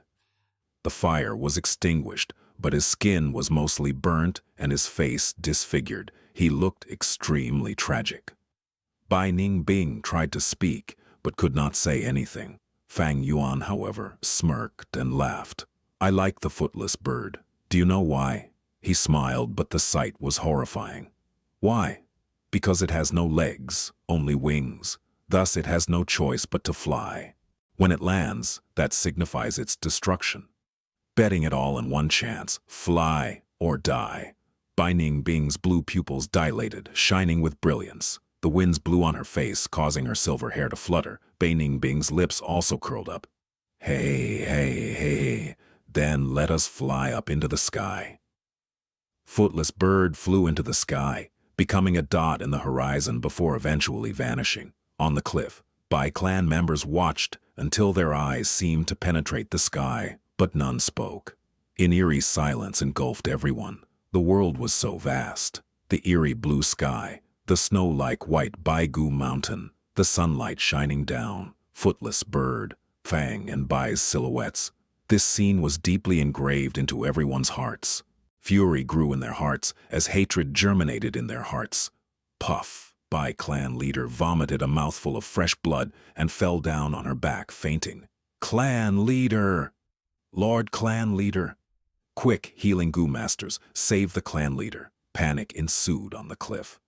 Author's note: what is demonic path? A kind of path that has its own ideology and beliefs. Towards what a demonic path is, everyone has their unique understanding towards it, but to me the footless bird embodied a kind of demonic spirit. Demonic path is cruel, not only to others but more towards oneself. Thus, it is not well liked by the masses. Chapter 2. 128. Dark Leopard Dies for Love. Translator, Chibi General. Editor, Chibi General. The setting sun was dyed like blood, as the clouds on the west resembled burning flames. Under the setting sun, the footless bird started slowly dropping down after having flown for the majority of the day. It had made a series of extreme diving and rising actions while suffering from the explosion of the Human Torch. Its body was filled with cracks and could no longer continue to fly. Bam! Under Fang Yuan's meticulous control, the footless bird finally fell into a forest. Smoke and dust flew everywhere, and groups of beasts escaped in a panic. Where is this? Bai Ningbing jumped off from the bird and surveyed her surroundings. The trees were short and thick, but had a lot of lush leaves, unlike the sparse amount in the bone trees of Baigu Mountain. The trees in this forest were like a canopy blocking the sunlight, and the leaves were all purple, light purple, dark purple, reddish purple, violet. The evening wind blew over. If one looked into the distance, all they would see was a sea of purple. A purple forest. We have been moving north all along, and according to our course, this should be near Ziyu Mountain. Fang Yuan guessed. His countenance was covered with worry. Ziyu Mountain is safe in daytime, but is extremely dangerous in night. It is getting dark. We need to quickly leave and find a safe place to stay. Okay. Bai Ningbing nodded. After over 2 hours, they found a cave, luckily. The cave's original owner had been a pouched bear. This species of bear possessed a natural marsupial pouch on their stomach, just like kangaroo. Dry wood burnt with crackling sounds. The bonfire quietly blazed. The meat stew in the iron pot over the rack was already boiling, giving off a dense aroma. The fat, tender bear paws were already roasted. Besides these, there were also many delicacies from Bai clan stored in tosita flour. The two quickly began devouring the food, and their strained mood began to relax. Bai Ningbing suddenly laughed, her dark blue eyes looking at Fang Yuan. Look, this is retribution. You burned that pair of brother and sister to death, and now you yourself are burned to this state. The light of the fire shone upon Fang Yuan's face. The severe wounds on his face made him look horrifying and ugly. If a timid girl saw his appearance, they would probably scream in fear right then and there. Fang Yuan, however, laughed, not minding the comment. He was even inwardly happy. Fortunately, we have meat bone goo. It won't be difficult to recover your original appearance. You just need to cut off the burned skin and flesh. Then we can use the meat bone goo to grow them anew. But you are only a rank 1 and can't use the meat bone goo. Come, beg me. Maybe my kind and magnanimous heart will feel pity for you and heal you. Bai Ningbing wouldn't let go of any chance to snide at Fang Yuan. Fang Yuan made a motion of raising his eyebrows, despite his eyebrows already being burnt off. Why would I want to heal it? Isn't this situation quite good? He laughed. We killed off the 2 young masters of Bai clan, and also played the Bai clan leader and the elder. Do you think they will let us go? This injury saves me the effort to change my appearance. Earth-hearing eargrass was destroyed. Fang Yuan's right ear was shattered. The injuries to cartilage in his ear wasn't something the meat bone goo could heal. But even if he could heal it, he would rather have one ear less to change his appearance. In past, there was a demonic figure, Bai Shanzi, who was captured and put into a prison. He feigned becoming mad, smearing his own stool onto his body, even cutting off his fifth limb, and became a eunuch. His enemies finally believed he had gone crazy, and thus loosened their vigilance, giving him a chance to flee. Later on, he returned to take revenge and massacred the whole family of his enemies, including the old and the young. There was a great figure of the righteous path, Empress Wu Ji. When she was young, her own elder sister had seized her rights to the throne. She could only hide this grievance inside her. Her elder sister was jealous of her beauty, and thus, to avoid letting her make things difficult, Empress Wu Ji cut off the bridge of her nose, disfiguring herself, but gained the space to survive and grow. After over 10 years, she overthrew her elder sister's regime and re-established her authority.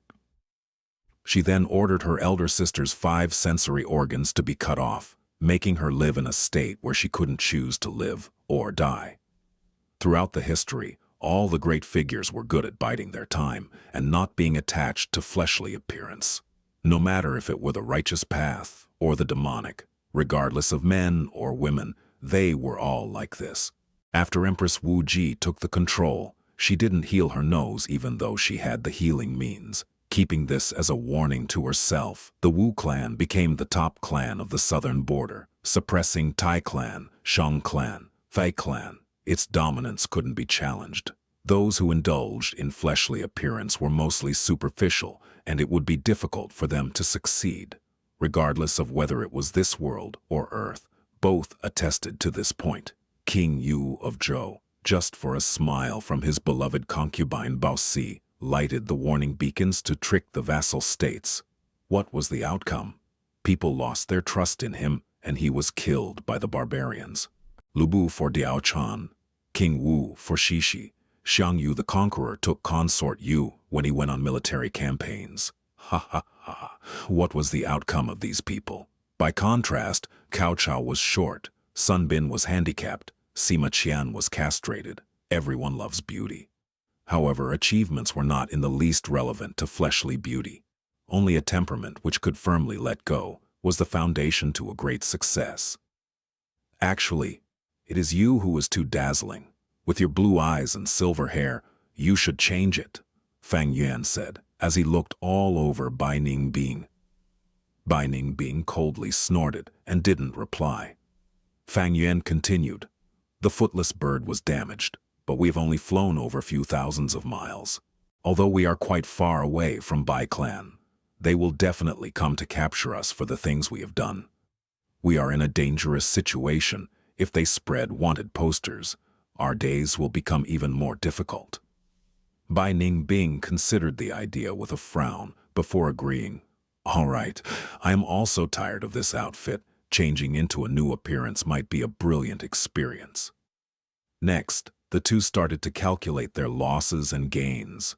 There were losses: earth-hearing eargrass, chainsaw golden centipede, carapace goo, iron thistles, stealth scales Jew, footless bird, were all destroyed in the pursuit. However, to Fang Yuan, being alive was the most important.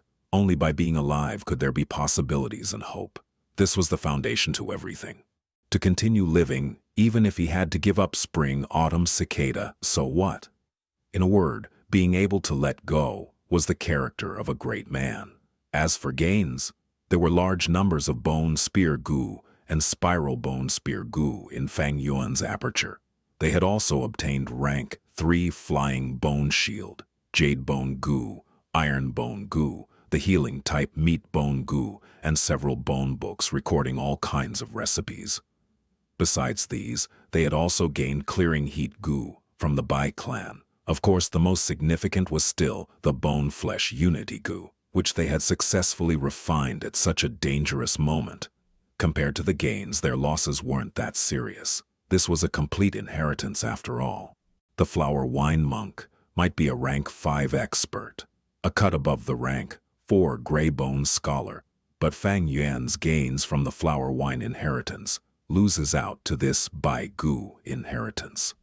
The reason was Baigu inheritance had been carefully planned out for a long time by Greybone Scholar, whereas Flower Wine inheritance was completed in haste and hurry. In fact, Fang Yuan only walked through the main path of the Baigu inheritance. There were many other side branches, and moreover, there were many steel teeth locks that weren't knocked open in the flesh sack secret chamber. These things would all serve the Bai clan. They controlled this place, and so long as they spent some time and energy, they could definitely devour the whole inheritance. But it doesn't matter. I have taken all the goo worms in my list. As long as this bone-flesh unity goo displays its effects, it will far surpass the others. It is just that the earth-hearing eargrass has been destroyed, which is a bit troublesome. Fang Yuan's philosophy was only those things that are practical can be valuable. They had lost the chainsaw golden centipede, but the spiral bone spear skoo could qualify to replace it. Iron thistles and carapace goo were gone, but they still had canopy goo and flying bone shield. However, with the loss of earth-hearing eargrass, they now had a hole in the investigative aspect. They had lacked in the healing and movement aspects before, but now these two aspects were more or less filled, whereas a gap appeared in the investigative aspect. In life, things often do not go your way. The night time in the Ziyu Mountain was much livelier than daytime. Fang Yuan and Bai Ningbing took turns to keep watch. Both didn't get proper sleep. Occasionally, roars and sounds of battles of the wild beasts came from outside the cave. Especially at the crack of dawn, an intense battle occurred near the cave, waking up the soundly sleeping Fang Yuan. This was a fight between 2,000 beasts kings. Two winged black feather python had provoked a dark leopard. The two exchanged killing moves back and forth. Their movements were very noisy, and their momentum astonishing. Dark leopard was a ferocious beast specific to the Ziyu Mountain. They had purple spots on their skin. Their bodies were powerful, and they were extremely fast. They would often leave behind ethereal afterimages when they moved through the forest. Their movements were quiet, and their prey usually ended up in their stomachs without even being able to react. Fang and Bai were on the edge. They could even say they were trapped in the cave, unable to escape. As time passed, the dark leopard gradually became outmatched, getting into a corner. This was a pregnant female leopard. Dark leopard always came in male and female pairs. The female leopard had been pregnant, and the male leopard had gone out to hunt. Who would have thought the black-feathered python would attack during this gap? In the end, the female leopard died by black-feathered python's constriction. However, before the black-feathered python could escape, the returning male leopard saw it. Then, after another life-and-death battle, the male leopard killed the killer, but it was welcomed by the female leopard's cold corpse. Dawn came. The first rays of light shone upon the dark leopard's beautiful fur. However, the female leopard was no more. The male leopard paced back and forth around the female leopard's side and let out a mournful whimper. They were so near, yet so far, separated by life and death. "Why is it not leaving?" Bai Ningbing grumbled. "Relax, the male and the female dark leopards are of one heart. If one dies, the other will not continue to live alone." Fang Yuan sighed. "I will go back to sleep." He returned to the depths of the cave to sleep again, while Bai Ningbing remained behind at the cave entrance to keep watch. The male leopard paced back and forth before lying down. It stuck out its tongue and started licking the female leopard's wounds. The wounds on the female leopard had turned pitch black due to the black feather python's poison. The male leopard lived all its life here. It could distinguish this poison with only a sniff. However, it no longer cared now. In the end, its resplendent eyes started dimming and slowly closed. By the time it was noon, it had passed away. It was quietly lying together with the female leopard. Their beautiful fur made them look like delicate artworks. Having personally seen this whole course of events, Bai Ningbing couldn't help letting out a deep sigh. Not long after, Fang Yuan woke up and walked out full of vigor. He saw Bai Ningbing resting against the cave wall, staring blankly at the corpses of the two dark leopards. "How is the harvest?" Fang Yuan asked. Bai Ningbing shrugged and spoke with a waning interest. The goo worms that could fly have all flown away. I don't have any means to capture goo. Besides, didn't you also see last night's battle? Those goo worms died or are injured. The remaining aren't something we need. Haha, if it were not for that, why would someone like you go back to sleep? Fang Yuan laughed. Although they are 2,000 beast kings, the goo worms on them aren't anything great. But that doesn't necessarily mean there are no harvests. Hehe. Saying so, Fang Yuan walked towards the dark leopard's corpses. Chapter 229, Resting and Recovering at the Hamlet. Translator, Chibi General, Editor. Chibi General Bai Ningbing couldn't help but become curious when she saw Fang Yuan walking towards the dark leopard's corpses. She saw him squatting down and feeling around the ears of the dark leopards. After a while, Fang Yuan took out 2 exquisite purple leaves from the male leopard's left ear and the female leopard's right ear. This was breath concealment goo. Rank 3 grass goo. Goo masters could use it to conceal their aura and cultivation level. To some degree, it was a camouflage ability. Almost all the dark leopards had a breath concealment goo in the ears. However, the dark leopards moved in pairs and were at least of 1,000 beasts king level. They were experts in sneak attacks and were extremely agile. Capturing them was a very troublesome and dangerous endeavor. Moreover, the dark leopards were specific to Ziyu Mountain. Thus, the knowledge of there being breath concealment goo in dark leopards' ears wasn't widely known yet. In Fang Yuan's 150th year in his previous life, there emerged a righteous path figure nicknamed Hunting King, Sun Gan. He was the first to wantonly hunt the dark leopards for their breath concealment goo and made a fortune by selling them to the market. After him, countless goo masters rushed to Ziyu Mountain to make a fortune. Like this, in only few years, the dark leopards were all annihilated. Right now, however, the Ziyu Mountain was still a secluded area. In this place, daytime was safe, whereas the nighttime was extremely dangerous. There were no clans here, but there was an embryonic form of a clan. A hamlet. Fang Yuan didn't have the earth-hearing eargrass to scout, but fortunately, they obtained 2 breath concealment Chu Feng and Bai, relied on this goo to avoid many dangers. They were not going to go up the Ziyu Mountain. Their current strength was enough to move across the ordinary forests, but not enough to go deep into the famous mountains and great rivers. Even Bai clan would have to pay a great price to explore these areas, let alone the current Fang and Bai. They went around the Ziyu Mountain and moved forward, and after 2 days they discovered a mountain path.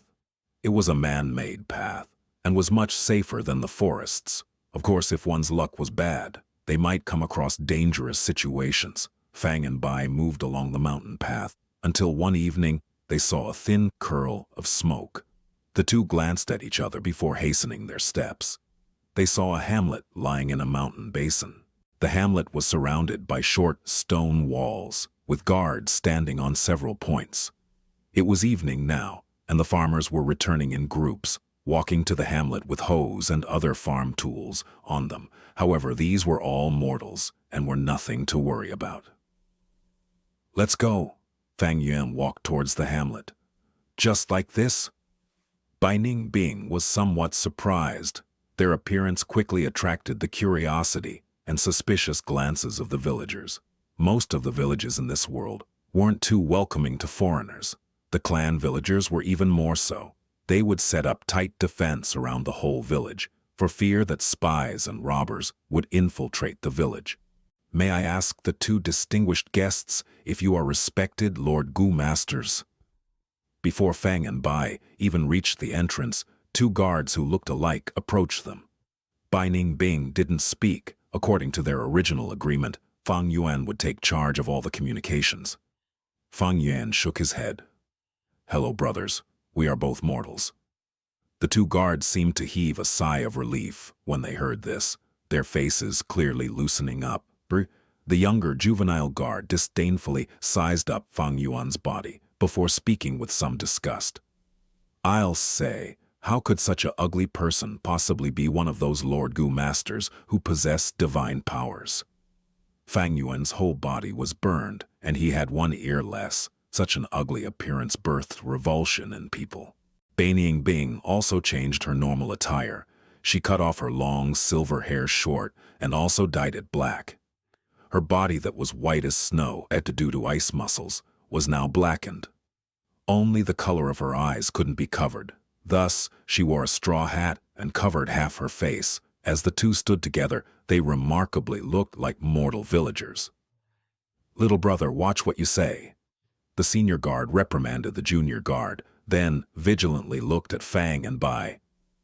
"Where are you from, and what are you doing here?" "We are from a hamlet across the mountain.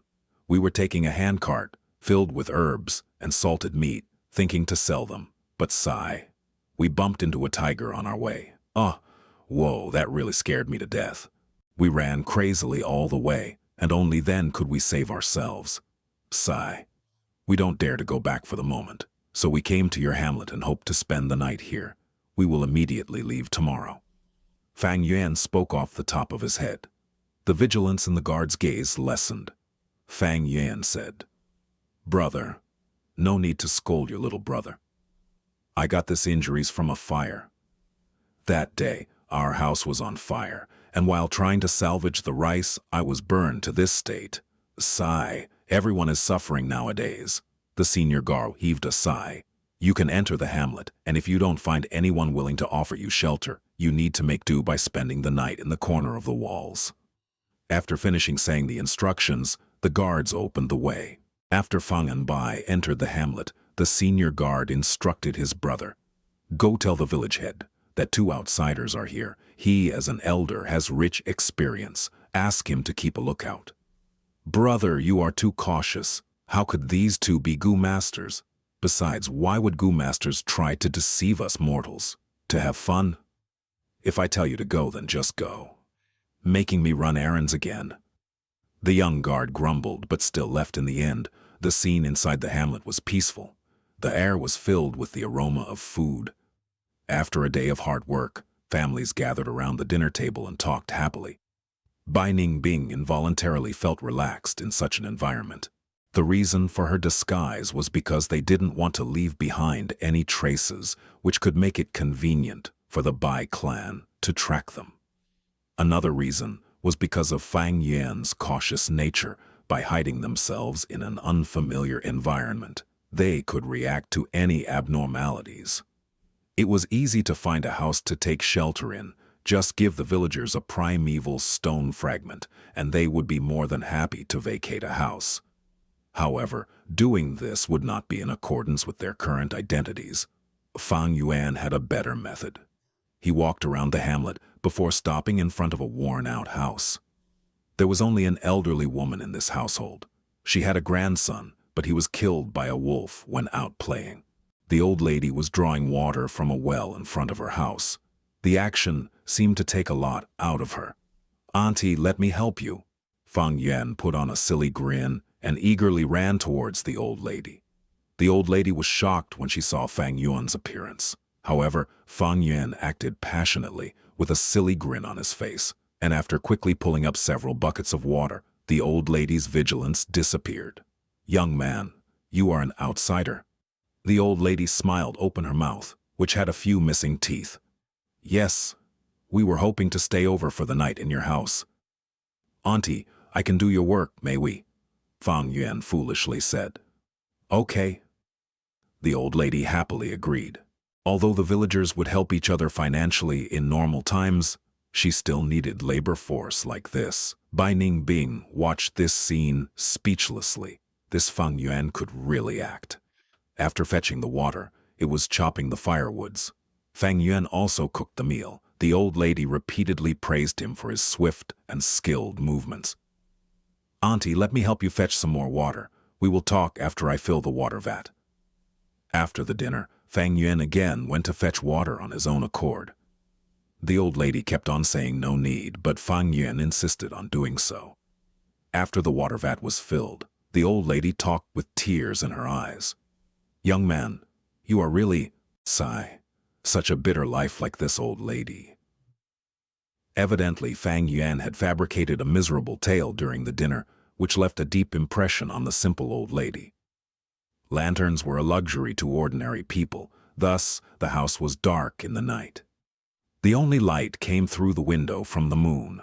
The house had two simple and crude beds. Bai Ningbing was lying on the floor but was very satisfied. The exhaustion accumulated from days of walking was now slowly dissipating. Fang Yuan laid cross-legged on the bed. His mind was in his aperture, observing the bone-flesh unity goo. He had not used this pair of goo even once since he got it. After all, he had refined it after tempering the recipe. And with Fang Yuan's cautious nature, he naturally needed to properly study it before using it. Suddenly, Fang Yuan opened his eyes. A bright light flashed past them. There isn't any problem. Bone-flesh unity goo can be used. After saying so, he summoned the pair of jade bracelet-shaped goo. This two jade bracelets, one was green as grass, whereas the other was red as blood. They were both tied together and couldn't be separated. Fang Yuan had already refined them before. However, to bring out their magical effects, he needed to give up one of them and let Bai Ningbing refine it. Bai Ningbing was sitting in a cross-legged position as she received the goo, but he wasn't in a hurry to refine it and instead looked at Fang Yuan. "What do you plan on doing next?" Fang Yuan chuckled. "And here I was thinking you wouldn't ask." Despite it being dark, Bai Ningbing could sense Fang Yuan smiling at this moment. She just snorted and didn't speak. Fang Yuan didn't plan to conceal his plans from her. "Our next destination is Shangliang Mountain." Shangliang Mountain, Shang Clan. Bai Ningbing's brows slightly furrowed. Shang Clan was one of the top forces of the southern border, not weaker to Tai Clan and Fei Clan. Only the Wu Clan was above it. Shang Clan was famed for their businesses in southern border, and even the people outside the southern border, as long as they had some experience, knew that the Shang Clan of the southern border was the center for businesses and trading. Shang Clan City was so flourishing that there were opportunities for primeval stones everywhere. When Bai Ningbing still had northern dark ice soul physique, she had looked forward to visiting the Shang Clan City. Now, however, she was hesitating. With the crimes we have committed against the Bai Clan, we might already be wanted by all the righteous path figures. Wouldn't we just be heading straight into a trap by going to Shang Clan City? Fang Yuan smiled. If there are only two places in the whole southern border that could accept us, that Shang Clan City would definitely be one of them. Shang Clan might be one of the leaders of the righteous paths, but the Shang Clan City is a place with complete freedom, and also a place where most of the demonic path figures dispose of their goods. If not for that, how could Shang Clan be the richest clan in the southern border? Even Wu Clan is far inferior to them in this aspect. Bai Ningbing pondered for a while when she heard this. "The rumors said that you could buy anything in Shang Clan City. Is this really true?" Fang Yuan shook his head. "The things in the rumors are all talking of the low-level goods. There are too many things in this world that has a lot of demand, but no supply. For example, a certain Yanggu." Ha ha ha ha ha ha ha. Chapter 230. Dual Cultivation.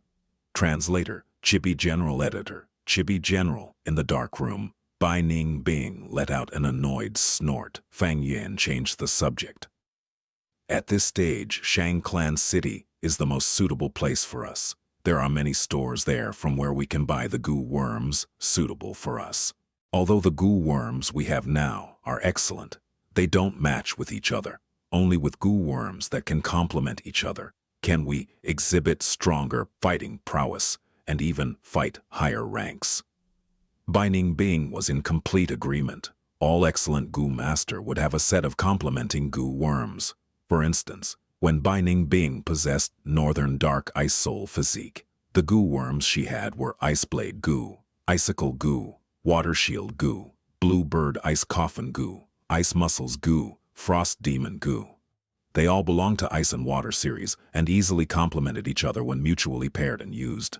Now, however, Fang and Bai only possessed an assortment of goo worms. If they were to complete a set of complementing goo worms, their fighting prowess would at least double. Fortunately, Fang Yuan had stored large numbers of bone spurtry goo and spiral bone spurs gu.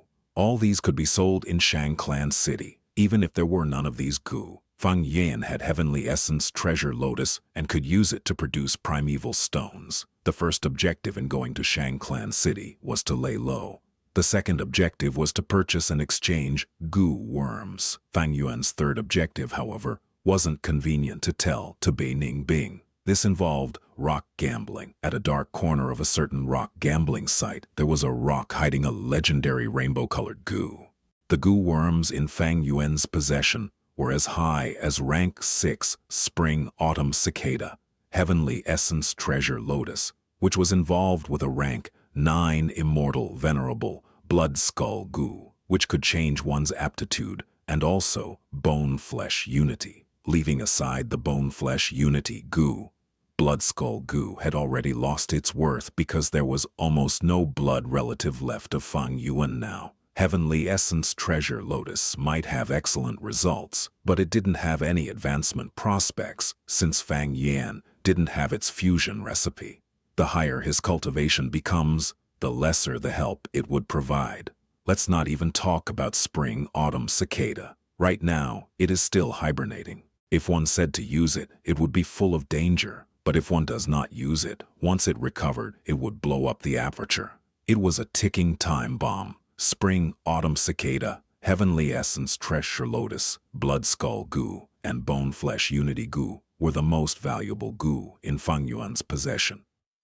In addition, these four all had a common point. They were all involved in assisting with cultivation. How big of a help they were to Fang Yuan. Big, very big. However, their use in battles weren't that obvious. That gu in the Shangclan City was different in that it was a trump card for battle. With it and some other gu worms to complement it, Fang Yuan could only then be considered to have rebirthed. He would have some confidence in being unrivaled among those at the same rank, recovering some of the bearings of his previous life as one of the big shots of the demonic path. It's a long journey to Shangclan City. No need to think about this now. You should first refine the Bone Flesh Unity gu. Fang Yuan stopped this topic. Bei Ningbing felt slightly at ease after knowing Fang Yuan's plan. Having been in contact with Fang Yuan for so long, she was becoming more and more aware of how treacherous and crafty Fang Yuan was. Especially his performance today. Such simplicity and honesty even nearly fooled her. Not long ago, she had witnessed how Fang Yuan had refined the Bone Flesh Unity gu, and after connecting all of his behavior, she was beginning to feel a chill in her heart. She reminded herself to be careful and learn from the mistake of that miserable Bai clan leader. If she doesn't have some vigilance against Fang Yuan, who knows, one day she might be sold by Fang Yuan while still counting the money for him. She shook her head to put her mood in check and began to refine the Bone Flesh Unity gu. This pair of gu had strange shapes, with one green and another red. Bei Ningbing chose the red one and began pouring her primeval essence into it.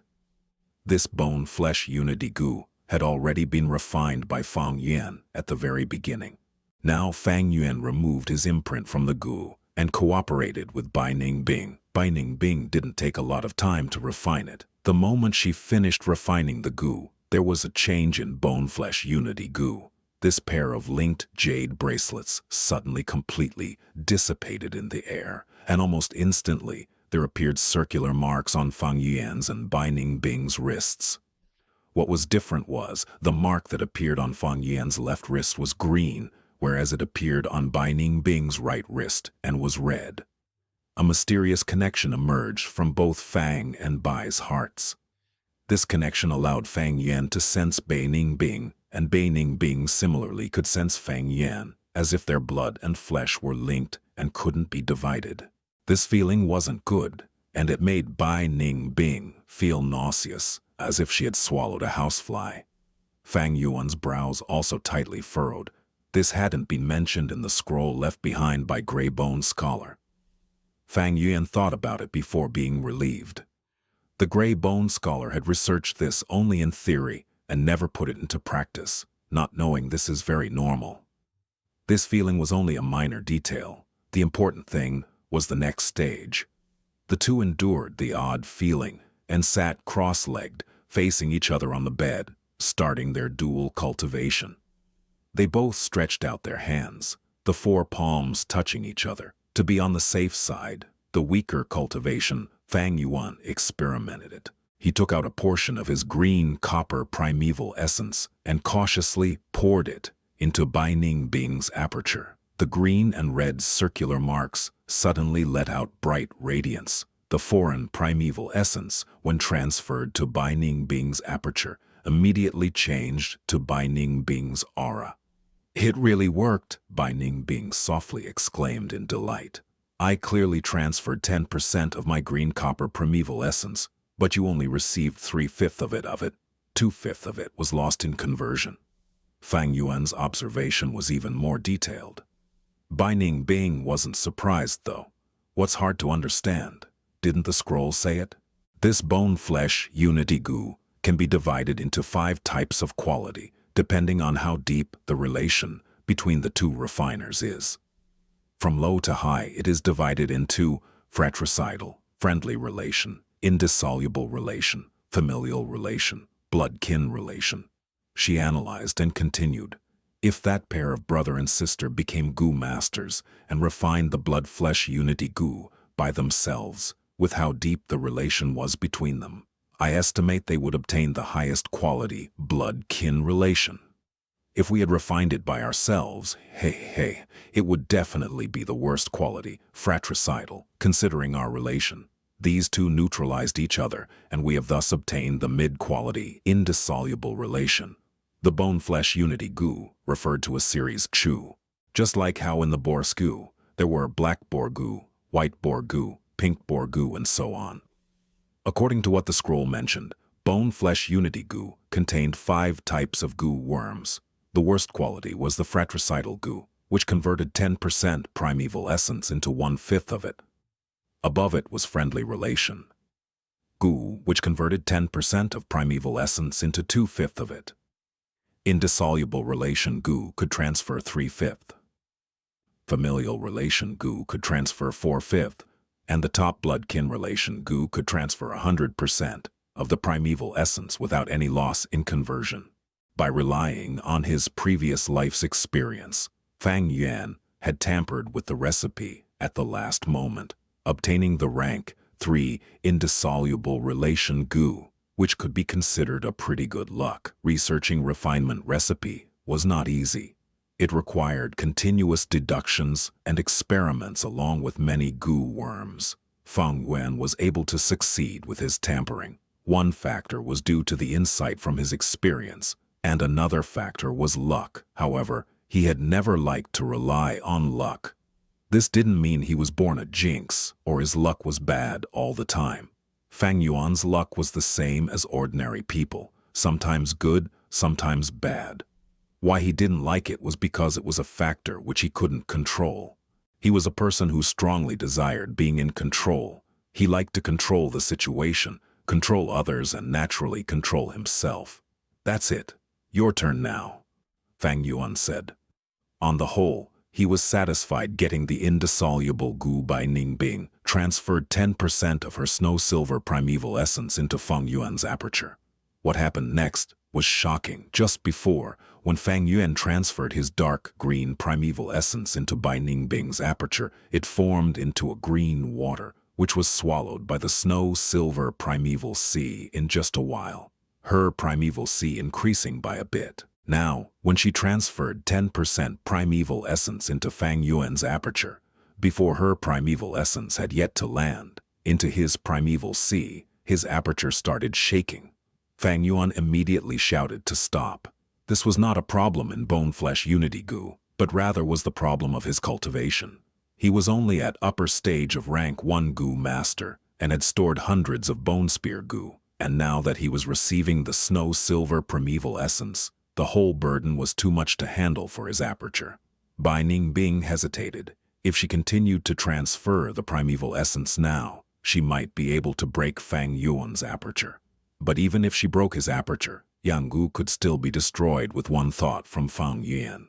She thought for a moment, before finally deciding, to withdraw her primeval essence. Originally, 10% of Silver Snow primeval essence was transferred to Fang Yuan's aperture, which should have been converted into 3/5. Now, after Binding Being withdrew her primeval essence, only about 1/5 of the converted primeval essence remained.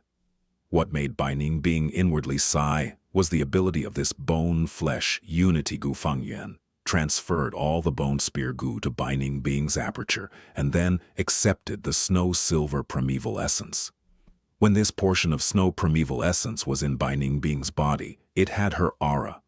Now that it had been transferred into Fang Yuan's aperture, it suddenly shrunk and changed to Fang Yuan's aura. The converted snow-silver primeval essence sank towards the bottom of Fang Yuan's aperture, and his green-copper primeval essence could only helplessly float above it. The two existed peacefully, as if this portion of snow-silver primeval essence was birthed by Fang Yuan's aperture. If it was foreign primeval essence that came this close in contact, it would immediately explode and cause damage to the aperture. Hence, the normal primeval essence imparting was like walking on a steel rope, only very dangerous and exhausting. Fang Yuan tried moving this portion of the white-silver primeval essence to rush at the aperture walls. Gu Masters were divided into 9 ranks of great realms. Each great realms were further divided into 4 small realms: initial stage, middle stage, upper stage, and peak stage. Initial stage was light membrane aperture walls. The light was thin and flickering.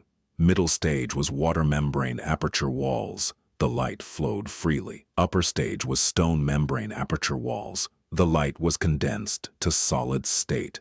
Peak stage was crystal membrane aperture walls with ethereal and pure radiance. Fang Yuan was now a rank 1 upper stage. His aperture walls were of stone membrane. However, with one wave of impact from the snow-silver primeval essence, this stone membrane wall actually started shaking violently.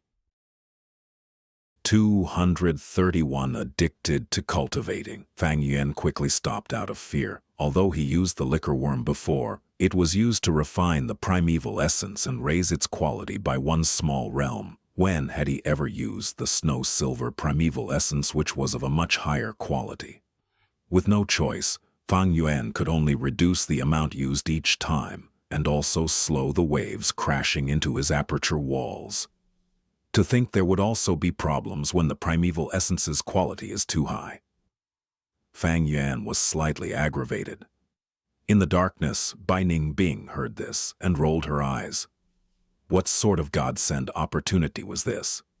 If anyone else knew, they would probably slap him to death out of anger. This was really a blissful worry. After 4 hours, this 6% snow-silver primeval essence was finally expended.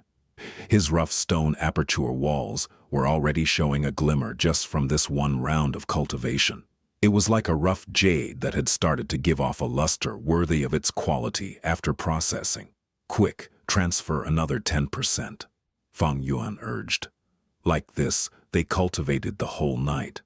When the rooster crowed in the morning, light had started to shine through the window, and Fang Yuan slowly opened his eyes. His eyes were shining with unconcealable excitement. He looked at his palm and clenched his fists.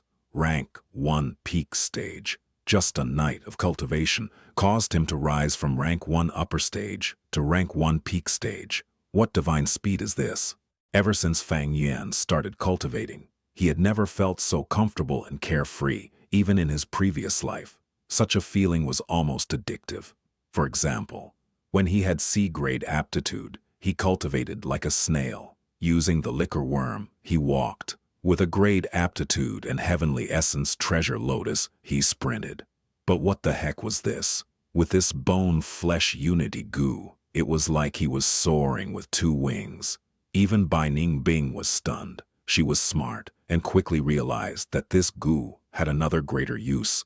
This Gu can also help in breaking through a large realm. Liquor worm can only raise the cultivation by a small realm, and the Gu Master had to rely on their own primeval essence when breaking through a big realm. Thus, aptitude was crucial. But with this bone-flesh unity Gu, They could use another person's primeval essence when breaking through to another realm. This was an insane advantage. With this goo, Baigu Mountain was a complete success. Even if I sacrificed the heavenly essence treasure lotus, it would be worth it. At this time, the morning light entered the farmhouse, and Bai Ningbing sighed loudly. This world holds so many great geniuses. Grey Bone Scholar was only a rank 4 goo master, but he managed to invent the bone-flesh unity, goo. He was a true genius. All goo masters with titles had their specialities. In comparison, Fang and Bai were living in obscurity, under the blazing sun, in the fields. "Auntie, take a rest, I'll help you." Fang Yuan grabbed the hoe from the old lady's hand.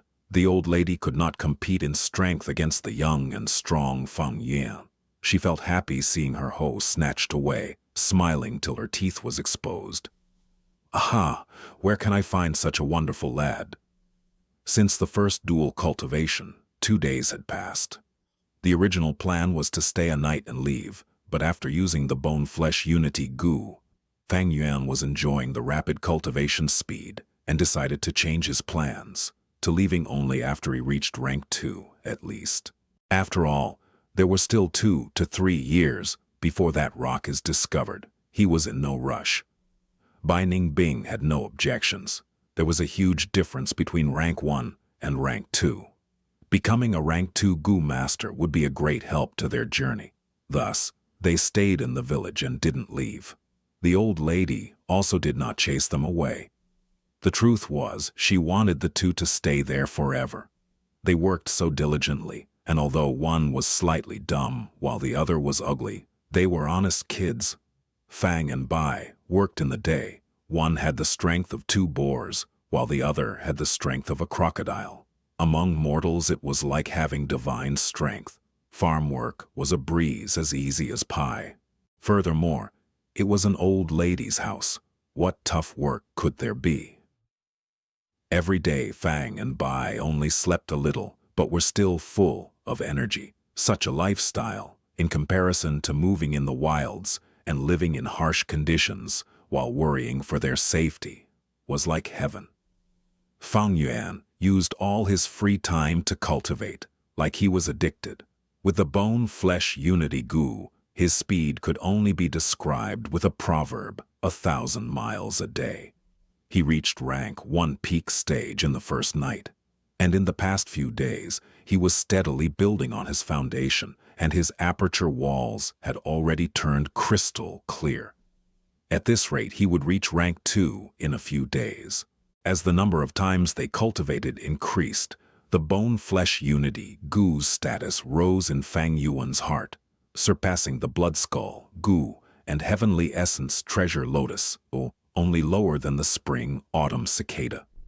There was no need to even mention liquor worm, which could only raise 1 small realm. It was nothing compared to the bone-flesh unity goo. As for blood skull goo, it required too much investment and time. Although the heavenly essence treasure lotus was good, it could only provide help to goo masters who were alone. As for this bone-flesh unity goo, according to Bai Ningbing's phrase, it was a goo that could change even the very structure of society. This was no exaggeration and was deeply acknowledged by Fang Yuan. Bone-flesh unity goo was a low-rank goo. Even rank 1 or 2 goo masters could use it. Although it had many refinement requirements, the standards were really not high, and a clan with enough resources could easily refine this goo. This goo was useless to a loner, but to clans or sects, this was a divine weapon. Using this shortcut, clan elders could nurture the juniors, reducing the time and funds required to raise a goo master by many folds. With this bone-flesh unity, goo it was no longer nurturing goo masters, but creating goo masters in batches. It was a difference between heaven and earth. Because of this goo, Fang Yuan even had a change of thought the night before, getting the urge to change his plans of fighting alone to establishing a force of his own. On that topic, an organized force was just a tool to be used. Fang Yuan had created the Bloodwing demonic sect in his previous life, and if he wanted to establish an organization in this life, it would be a lot easier. because he had already experienced it. But to establish an organization, the most important thing was occupying territory filled with resources. And under layers of control, gather people and use their strength to cultivate together. Gu Master cultivation was like swimming upstream. It was a journey of accumulation and naturally required resources.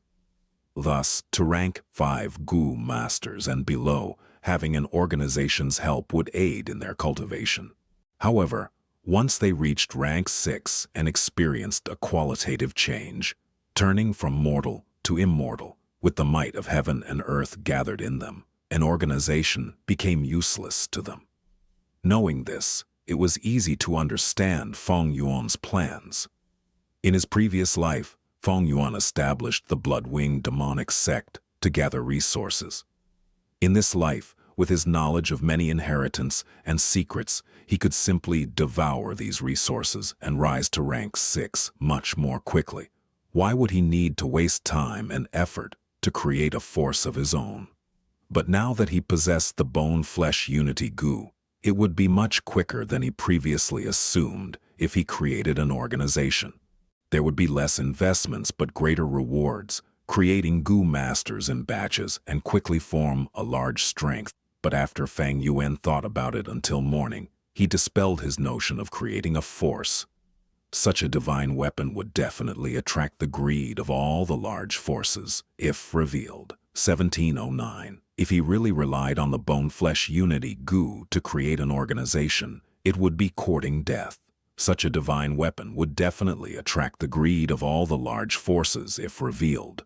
Not to say that he was starting from scratch, even a clan leader with some foundation would not dare to use the bone-flesh unity Gu so openly. It truly attracted the jealousy of others. Even Wu clan, the #1 clan in the southern borders, would not dare to use it alone. Fang Yuan estimated there needed to be an alliance of at least Wu clan, Fei clan, Tai clan, and Shang clan to guard against the greed of all the Gu Masters over the world, if they were to use bone-flesh unity Gu in large scale. If I want to create a force, even if it starts to look bright, I will get exterminated from all sides. By then, even if I escape, the foundation that I created would be lost. At the end, I would even become a complete loser, pursued by everyone. Fang Yuan had completely calmed down, knowing that this was a dead path. Thus, he affirmed his will of fighting alone in a large-scale battle. But to be honest, Bai Sheng and Bai Hua were quite intelligent. In their previous life, although they used the bone-flesh unity Gu and became the righteous twin stars, they did not use this power to grow their clan's force. With their intentional misleading, although the bone-flesh unity GEU's reputation was established, people greatly underestimated its ability. Fang Yuan recalled and sensed the wisdom in these 2 twin stars. Being able to come to Baigu Mountain this time and killing the siblings prematurely could be considered a great accomplishment. But Fang Yuan thought again. This bone-flesh unity Gu can only be used by 2 people. Bai Hua and Bai Sheng must have used the refinement method on the scroll. Without my unique alteration, the difficulty in defining the bone-flesh unity Gu is greatly increased. It is possible that they did not even think of this prospect. After thinking for so much, Fang Yuan's head was starting to hurt. He plowed the fields under the intense sun as he shook his head, collecting his dispersed thoughts. After all, these things were not important, and it was useless to think about it. Unfortunately, I do not have Gu worms that aid in thinking like creative thinking Gu, intelligent heart Gu, tactful Gu, and lightning thoughts Gu. Even at the very least, the bookworm would suffice. It seems I can only purchase them when I get to Shang Clan City. The old lady's field was small. Fang Yuan quickly plowed half of it when Bai Ningbing felt interest and started to help on her own accord. She had seen farmers plowing fields on Qingmao Mountain, but back then she was still muddle-headed, and now that she was in this state, she wanted to experience the wonders in it. Only when the night approached did they start eating in front of the old lady's house. You must be hungry. There are still sweet potatoes in the pot. It will definitely fill you up." The old lady grinned as she scooped 2 bowls of rice. This rice was not the superior rice from the rice bag grass, but rough grains. However, the 2 were not picky eaters anyway. "Eat slowly. I have good news to share with you too." On the table, the old lady smiled mysteriously. Chapter 232. Intense Pain of Changing Bone. Translator, Chibi.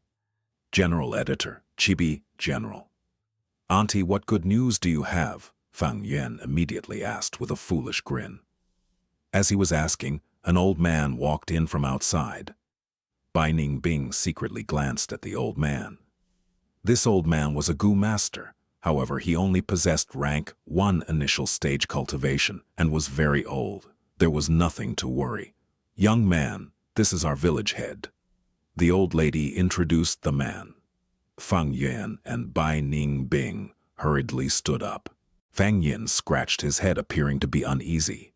"Honorable village head, I am." He hadn't even introduced himself when the village head waved his hand with a smile. "I know, you 2 are outsiders." Gu masters could sense the aura of other Gu masters. However, Fang and Bai had the breath concealment Gu in their ears. Their Gu master aura were concealed, and the village head couldn't detect it. The old village head had obtained the report on these 2 strangers few days ago, but he didn't take it to heart. These days, besides Fang and Bai, there were many new people who had come to the village and lodged. "If you want to come, just come. Why is there a need to bring in gifts?" The old lady grumbled. The old village head hadn't come empty-handed. He was holding a string of tied fishes. "I caught the fish this morning from the pool. Your teeth aren't in a good condition. Drink some fish soup to recover your health." The old village head smiled. The old lady gave him a supercilious look before accepting the fish. "I will go cook the fish soup." One could sense the happiness in her voice. Bai Ningbing couldn't sense anything from how the 2 elderly behaved and spoke to each other. But Fang Yuan's gaze, however, flashed, realizing this old man and the old lady might probably have fallen in love at this old age. "Auntie, let me do it," Fang Yuan immediately said. "You guys just sit and chat." "There is good news." The old lady quickly waved her hand, indicating Fang and Bai to sit. "I have told your story to the villagers. The village head is a Gu master. He can help you guys." "Gu master!" Fang Yuan's eyes immediately opened as wide as saucers. He appeared stunned and stumped as he stood there. Bai Ningbing almost couldn't help rolling her eyes at Fang Yuan's expression. She also did her best to show a shocked expression, but her performance was clearly far behind Fang Yuan's, and she knew this clearly. The old village head laughed loudly at Fang Yuan's expression. He immediately felt this ugly and silly guy was somewhat adorable, compared to Bai Ningbing, who only looked somewhat stunned. The old village head liked Fang Yuan more. "Come and sit down, you 2 youngsters. Don't be reserved." He waved and sat down first. Fang Yuan acted bashful before he sat down. While puffing hard, he appeared nervous. Bai Ningbing also followed his expression from behind, but it looked somewhat unnatural. The old village head, however, didn't suspect anything. "I heard you guys had gone to sell herbs and salted meat, but unfortunately came across a wild beast. Your auntie told everything to me. You have helped her a lot these days. I have some purple maple leaves here. In a few days, a caravan will be coming here. You can sell these purple maple leaves and recover your capital." When Bai Ningbing realized this was the good news the old lady was talking about, she immediately lost her interest. This... Fang Yuan stuttered with happiness. Tears flowed out from his eyes as he choked with emotion. "Honored sir, you are really a good person, a great person." The old village head patted the shoulder of this devil and tried to sympathize. "No need to say that. Any person has their ups and downs in life. But I can't just give these purple maple leaves to you, otherwise the villagers will say something about it. How about this? Go help plow the fields in the eastern end of the village. You just need to do it for 7 days, until the caravan arrives." He was actually really grateful to Fang and Bai. He had been a mortal who was born and raised in this village. He and the old lady had been childhood sweethearts. But the affairs of the world was fickle. The old lady was married off to someone else. During one time when a caravan had come by, a goo master noticed his intelligence and gave him some help, turning him into a goo master. Because of this, he became the village head. Although he still had feelings for the old lady, both of them had families and children, and it would leave a bad impression if he stayed overly in touch with her. Although he is the village head, he couldn't brazenly assist her. He had actually been secretly observing Fang and Bai, and felt their nature wasn't bad. They were hard-working and were honest kids, just that their luck was a bit bad. Hence, when the old lady told their story to him, he immediately agreed to help. You agreed to the village head during the dinner. Are you really thinking of plowing the fields for 7 days for a cart of that purple whatever leaves? In the house at night, Bai Ningbing puzzledly asked. Purple maple leaves is of course not my true objective. Didn't you hear during the meal? A caravan will be passing through this place, Fang Yuan replied. So what? Didn't you mention that caravans pass through Ziyu Mountain all year round? The caravans pass through once a year sometimes, and sometimes once per half a year. What I had not expected was that a caravan would be coming in just a few days. I made some indirect inquiries and found that this caravan is traveling from east to west. Even if it doesn't go to Shangclan City, it will at least travel along our destination. Bai Ningbing suddenly understood. You want to join the caravan and borrow their strength to reach Shangclan City? She pondered over it for a while, increasingly feeling this was a great method. First of all, Earth-hearing eargrass was destroyed. They lacked investigative goo, which meant it would be quite troublesome if they were to travel by themselves. Secondly, they had committed crimes. The Bai clan was definitely chasing after them without rest. Joining the caravan was a great way to cover up their tracks. Finally, they had breath concealment goo and were able to disguise as mortals. The caravans would definitely take precautions against foreign goo masters, but definitely wouldn't have much vigilance against mortals. Even if they were to be discovered, there wouldn't be any problems. When that time comes, with a rank 3 and a rank 2 cultivations, they could still make an escape. The heads of the caravans normally possessed rank 3 cultivation, and those that were rank 4, like Jiafu, were quite rare.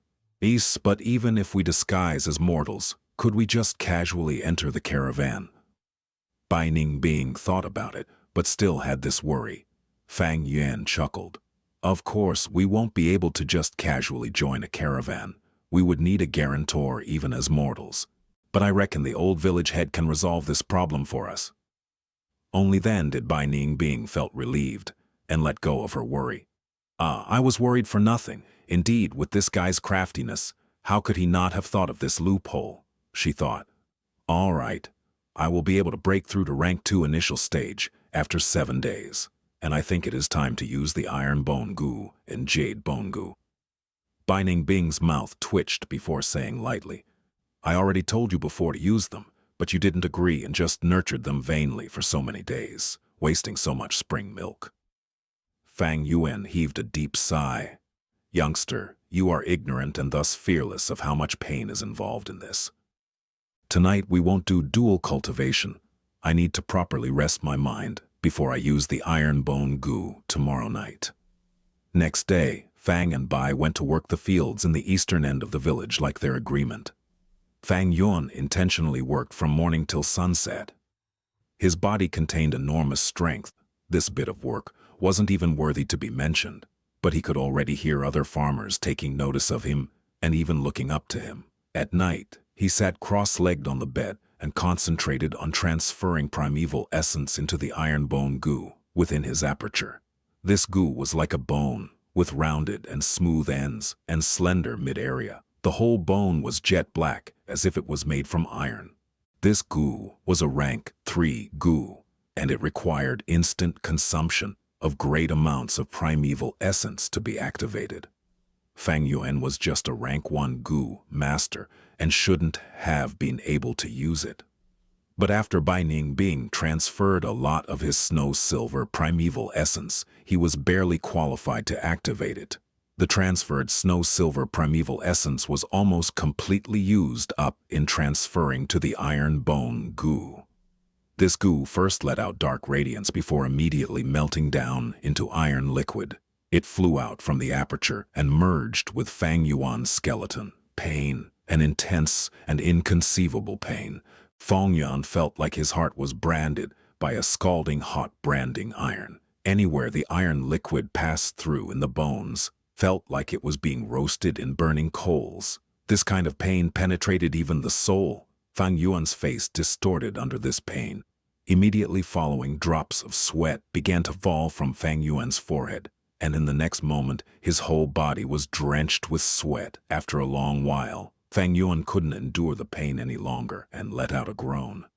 Bai Ningbing's expression changed. Because of the darkness, she hadn't been able to clearly see Fang Yuan's earlier expression and situation, but from this oppressed groan, she judged this pain was no small matter. She knew what insane willpower Fang Yuan had.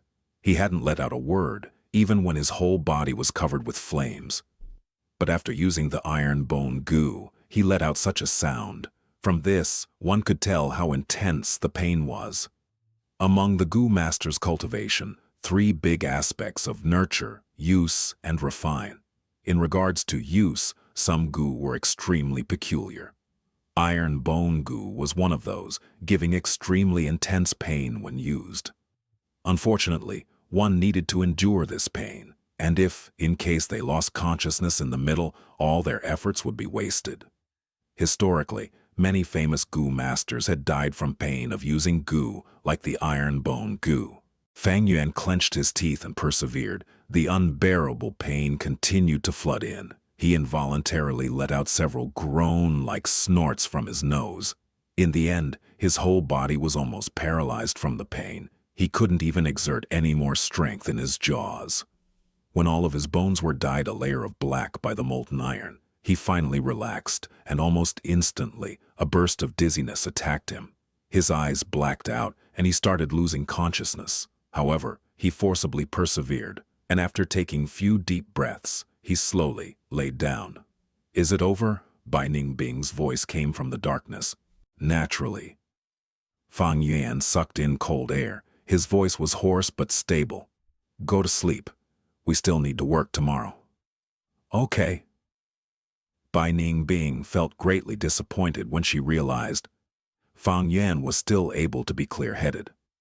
If he had fainted, she might have had a chance to get hold of the Yanggu. "No, that isn't right. Yanggu is inside Fang Yuan's aperture. How can I take it out without any special means?" Thinking of this, she let go her dark thoughts. The next day, Fang Yuan didn't go to work, instead staying in bed. The intense pain was still lingering around and tormenting him. If he made even a slight movement, the violent pain that emerged felt like a chainsaw was sawing at his nerves. The pain was temporarily dominating him and putting him into an extremely weak state. Let alone farm work, he was not able to even leave the bed and walk. At this instance, Bai Ningbing realized that Fang Yuan had forcibly kept up a facade last night. Resultantly, she went to the farm and did the work alone. By evening, Fang Yuan was able to make some movements. Bai Ningbing refused to believe him and used the jade bone goo. Obviously, she found out the absurd amount of pain Fang Yuan had suffered. As prideful as she was, she couldn't help groaning in pain and even grabbing the bedsheets. However, even though her whole body was trembling and shaking, she was able to persist till the end. An intense dizziness attacked her. Immediately after her success, she fell down on the bed and instantly lost her consciousness.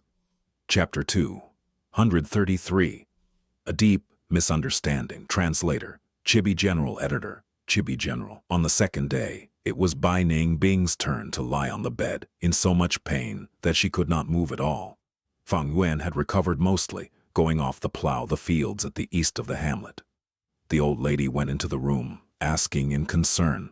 Bai Ningbing kept saying she was fine, that she was tired after a day of physical work, and that she only needed to rest for a day. The old lady gave an understanding smile. "Indeed, you were tired. Your actions these past 2 days were slightly loud. I could hear it all." "What?" Bai Ningbing could not understand it. "Young lady, stop keeping it from me. I could tell a mile away." The old lady laughed. Bai Ningbing's pupils shrunk. Did her identity get exposed? How can that be? At once a deep killing intent arose in her, but she could not bear to do it. She could cold-heartedly watch the Bai clan siblings burn to death. But that is because the Bai clan was destined to be their enemies. Although she was proud, she was not merciless like Fang Yuan. Towards people who had helped her, she would not be able to act. The old lady in front of her was such a case, and so was the former Bai clan leader, from Bai Ningbing's clan. The old lady held no suspicions towards Bai Ningbing. She grabbed her hand and patted. "Young lady, I can tell these few days, how can guys have such a butt and waist like yours? No wonder you wear a straw hat and do not like talking. Although I am old, I am still a woman. We women have a talent compared to guys. That is, we are meticulous." "Ah!" Bai Ningbing did not know what to say. The old lady was enthusiastic, speaking in an understanding tone. "I understand you as a woman dressing up like this outside to protect yourself, otherwise accidents might occur." Bai Ningbing was speechless. She hated people using the word woman to trigger her nerves. But towards this enthusiastic and simple old lady, she was very helpless. The old lady smiled until her eyes were a straight line, suddenly suppressing her voice. "You two must be a couple, right? You have been too loud these days. I could even hear you from far away. I don't want to say this, but those actions, you have to restrain yourselves." This was simply a nightmare. Bai Ningbing's expression froze, like she was zapped by lightning. "Auntie, it is not what you think." A long while later, she barely squeezed out this sentence, her expression extremely stiff. "Sigh. Why are you so shy? It's nothing, you can tell me everything. I've lived for so many years, what have I not seen?" The granny winked, laughing until her teeth were showing, and then her gaze shifted to the bed. Subconsciously or not, Bai Ningbing followed her gaze and just wanted to kill herself. But honestly, the bed sheets were torn by her. Next, the old lady said a few things to her, but Bai Ningbing's brain was in a mess, not listening to a single word. In the afternoon, when Fang Yuan came back to eat, the old lady blocked him at the door, kindly reminding, "Lad, your wife has told me already. I know youngsters are in heat, but you have to take care of your own bodies, and even more concern for your wife. Remember my words, okay?" "Huh?" Fang Yuan opened his mouth wide, not able to react to what he has just heard. The old lady clicked her tongue, using a dissatisfied and helpless tone. "Everything about you is good, except that you are too simple. Being so honest, you'll lose out eventually." If Gu Yue clan, T Divine Investigator, or Bai Hua and Bai Sheng heard these words, they might jump out of their graves. Fang Yuan stood on the spot in daze. Suddenly light flashed across his eyes, and he finally got it. "Oh, that, he. He scratched his head sheepishly, nodding. "Auntie, you are right, I get it." At the dinner table, he saw Bai Ningbing. Bai Ningbing looked at him coldly, her body almost emitting cold air. The corners of Fang Yuan's eyes had been twitching non-stop. This matter was a reminder to Fang Yuan as well. Fang Yuan can easily portray any role. That is because he has a rich experience and broad horizon. But Bai Ningbing was not, because even after disguise, she still has her flaws. Thankfully, this flaw is small, and in this world, whenever a woman traveled, she would definitely dress up as a male to reduce the potential danger she might encounter. Even though this misunderstanding was very awkward, Fang Yuan had to admit that this can better conceal their true identities. Bai Ningbing's mood became worse. That night, she asked Fang Yuan again when he can return on the Yanggu tour. Fang Yuan could only answer that once he reached rank 3, he would return it to her. Bai Ningbing snorted. She understood Fang Yuan. She would rather die than trust Fang Yuan's words. But now she could not take the Yanggu by force yet. "When I get to Xianxia City, I have to get at least a poison vow, gu, 3-hand gu, or even seize gu would work too." Thinking so, Bai Ningbing was even more anxious about getting to Xianxia City. Other than dual cultivation, Fang Yuan's cultivation has a new chapter added to it. That is, using the crocodile strength gu to increase his strength. Speaking of which, being able to feed the crocodile strength gu to this date, was out of Fang Yuan's expectations. The ones to thank were the Bai clan. It was due to getting large amount of crocodile meat from them that Fang Yuan was able to raise it to now.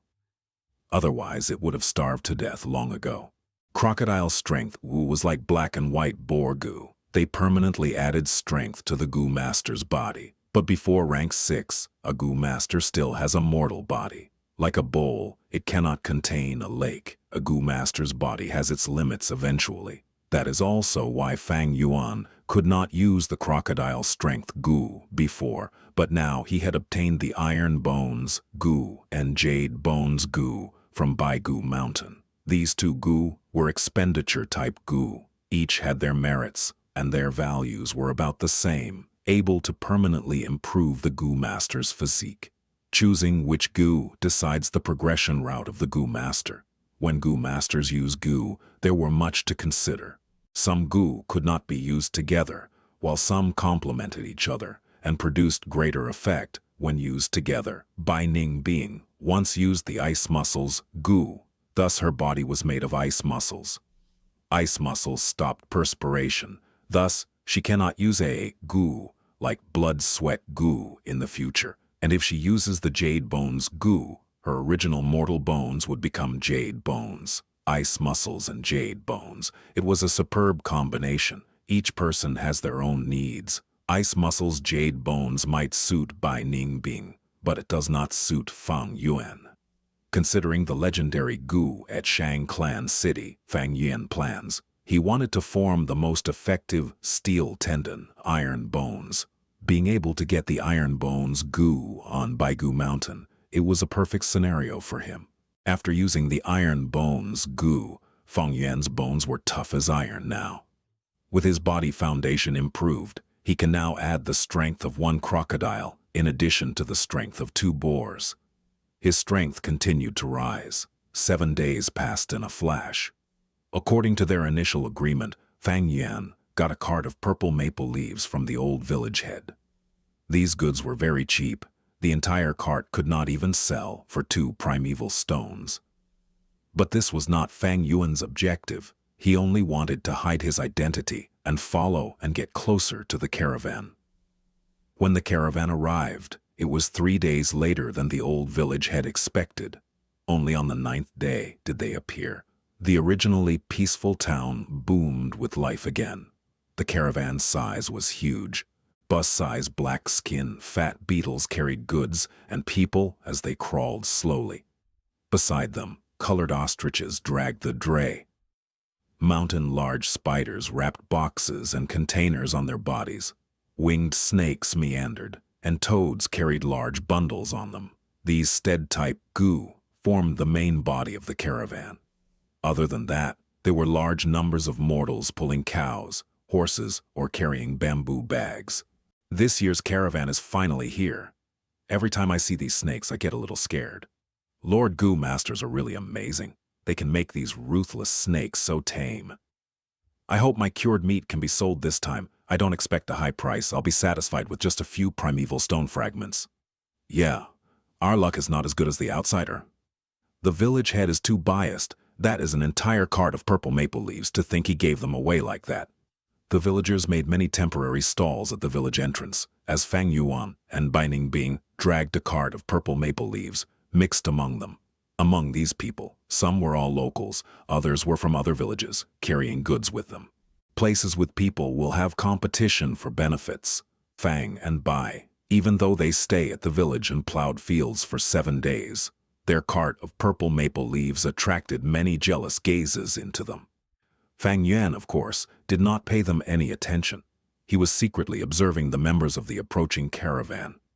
This caravan is a mixed one, with many different clan forces among them gathered together. It was not like the Jia clan caravan, with Jia clan as the main force. This caravan, other than the selected leader, there were also a number of vice leaders, like an alliance army. This was good news to Fang Yuan. The more complex the structure of the caravan, the easier it is for him to mix in. Hey, how much are you selling this cart of purple maple leaves? Someone quickly came to ask for prices. 2.5 primeval stones. Fang Yuan said. 2.5. You might as well go rob. The person stared with wide-opened eyes. Buy it or leave, Bai Ning Bing said at the side. Humph. The person waved his sleeves and walked off. If they really sold this cart, what excuse would Fang and Bai use to join the caravan? Thus, they purposely denied 3 potential buyers and deterred them. Until evening, they still did not manage to sell the cart of purple maple leaves. Instead, others managed to sell most of their medicine grass, cured meat, milk, etc. After all, the caravan was huge. They needed to replenish these goods. Many people saw Fang and Bai as a joke, and some even start to mock them. Some kind people reminded them to reduce the price appropriately. But Fang and Bai paid them all no heed. Before nighttime, Fang Yuan pretended to be dejected, dragging this cart of purple maple leaves back to the old village head's house. The old village head asked and sighed. You two? I told you that 2 primeval stones were already a high price. We can sell it even for 1.5. Why didn't you listen to me? Adamantly selling at 2.5. Chapter 2. 134. Arrest warrant. Translator. Chibi General. Editor. Chibi General. You have to know there are lots of purple maple leaves on Ziyu Mountain. Those people buy it because it is more convenient for them, and they can save time from picking them. Sigh. It's pointless to tell you now. Never mind, never mind. The old village head continuously sighed. Fang Yuan bobbed his head. We just wanted to sell it for more primeval stones. One is to recoup the cost, the other is to take care of our parents. Who would have thought that, after so much effort, it could not be sold? He sounded anxious, a hint of crying in his speech. Hearing his words, the old village head's heart softened, the grudge in his heart dispersing by more than half. Fang Yuan said again. No worries, Lord Village Head.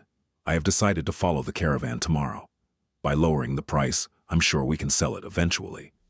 Follow the caravan? Who allowed you to follow the caravan? The old village head stared with wide-open eyes. Fang Yuan said, as a matter of fact, I saw many mortals in the caravan. If they can follow, why can we? The old village head rested his head on his arm. Those are the family servants of the Lord Gu Masters.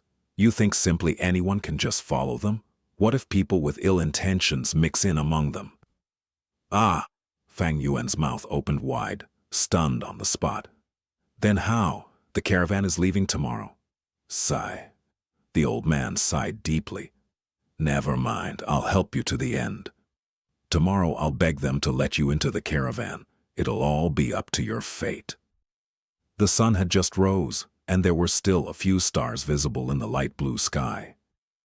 Looking afar, Ziyu Mountain is enveloped in a dark purple color, peaceful and mysterious. After a night of rest, the caravan had started loading up their goods already. Inspect the goods once more. Tie the ropes tightly. If anything drops during the journey, we will punish you with 100 beatings. Quick, quick, quick. Feed our black skin beetles till full. Gu Masters ordered and sent their family servants into a busy state. Some had bad temper, holding a whip in their hands. Whoever moved slowly would be whipped. Some loved their Gu worms and fed them personally. Lord Chen, the old village head, bowed, paying respects to one of the vice leaders in the caravan.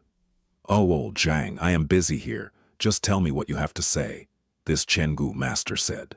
It is like this. I have 2 juniors, doing small business.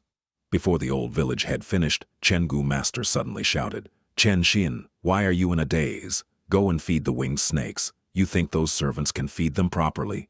That snake of yours had already swallowed 3 servants these few days. Yes, clan elder. Chen Xin was grabbed, raising his head, and said. But Chen Gu master did not let go of him, chiding again. How many times have I told you, call me clan elder in the village, in the caravan, you have to address me as vice leader. Yes, yes, yes, Lord Vice Leader, Chen Xin answered, running away swiftly. This rascal. Chen Gu master scolded under his breath in anger, before turning to the old village head. What did you say earlier? Oh, you want me to vouch for your 2 juniors to enter the caravan? Lord is truly wise, that is the case. Old village head quickly answered. That. Chen Gu Master purposely hummed. The old village head was turned into a Gu Master by him, because this route needed for the caravan to pass by. He needed someone who worked for him. For caravans traveling, those villages were crucial, but the mortal hamlets along the way cannot be ignored as well. They were equally important. The caravans had many people and much to do. Much living resources would be quickly expended and need to be replenished along the way. There are also servants. When they encounter danger, some servants die and manpower becomes lacking. The caravan will have to select some mortals in those hamlets to recruit. Speaking of which, among Chen Gu Master's family servants, manpower was starting to feel lacking. After all, mortals had cheap lives. They were just a type of expendable resources that can talk and move. Henceforth, when I cross by Ziyu Mountain, I will still need to make use of old Zhang. If I don't accede to his request, wouldn't that discourage him? Although I am lacking manpower now, I cannot agree so easily. I have to wait and sell this favor at a good price. Chen Gu Master was still considering when a messenger Gu Master from the caravan came running. There was a stack of paper in his hand as he ran and shouted, "All members take note, there is a new arrest warrant. There is a new arrest warrant." He shouted as he pasted a piece of paper on a black-skinned fat beetle's body. "New arrest warrant? From which clan? How much bounty? Retrieve it for me." Chen Gu Master was interested. "Yes, Vice Leader." The messenger Gu Master quickly handed over a piece of paper. Chen Gu Master looked. "Oh, an arrest warrant from Bai clan. As long as information is accurate, they will give 1,000 primeval stones. So much." Chen Gu Master's eyes shone, gaining interest in the matter. There were two prices on the warrant. One was information price, the other was killing price. Information priced at 1,000 primeval stones.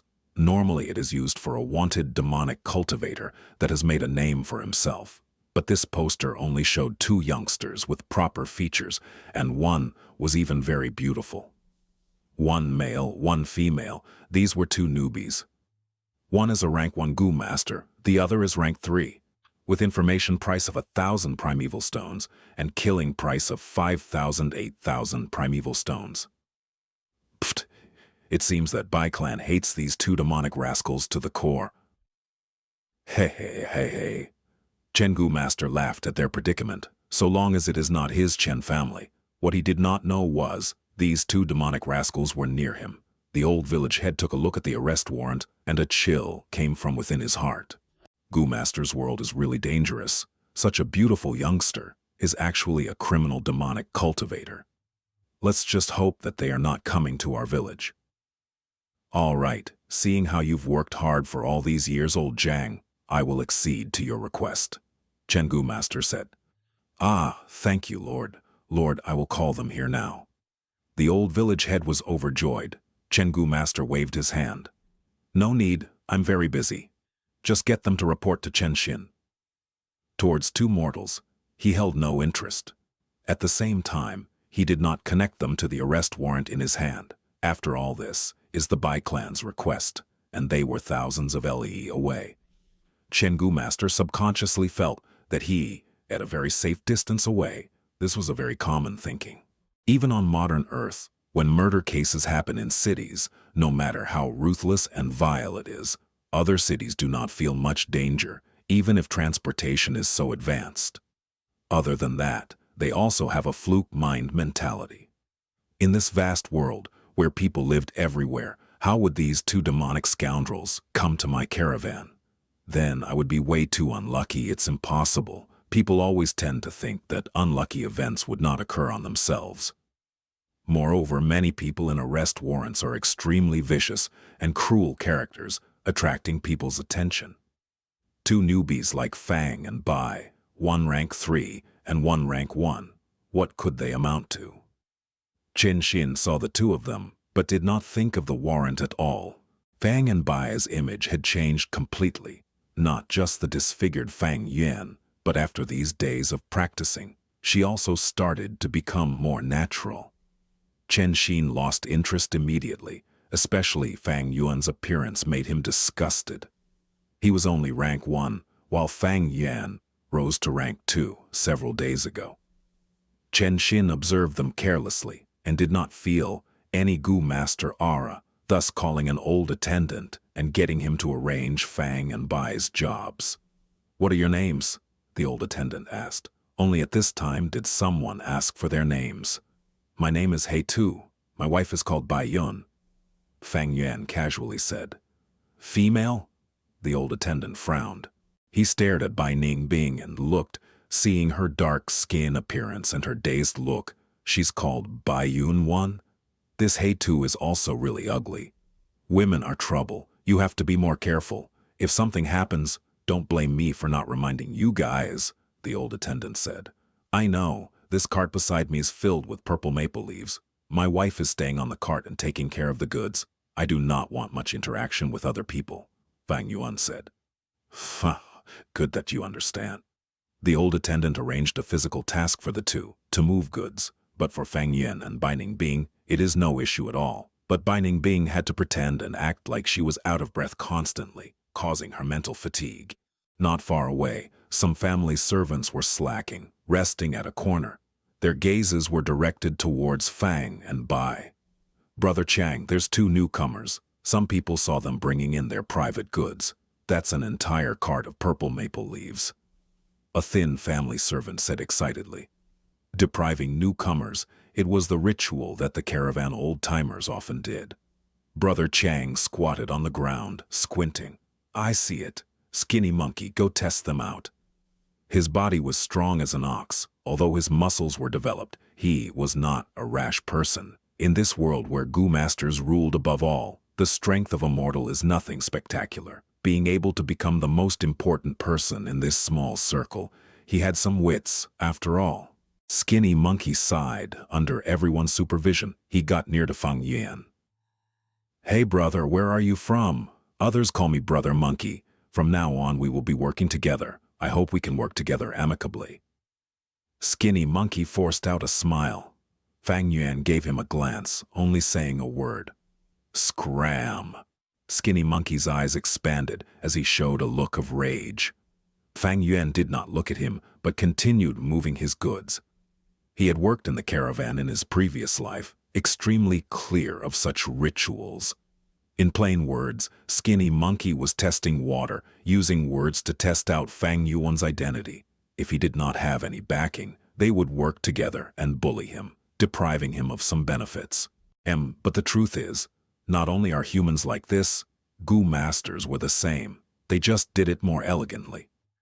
Moving alone and risking their lives, it included fighting with wild beasts. Moving together in groups, it was competing with their own kind. At places with benefits, there were conflicts. There is only so much space after all. Everyone wants to live better and have more room to themselves. What can they do?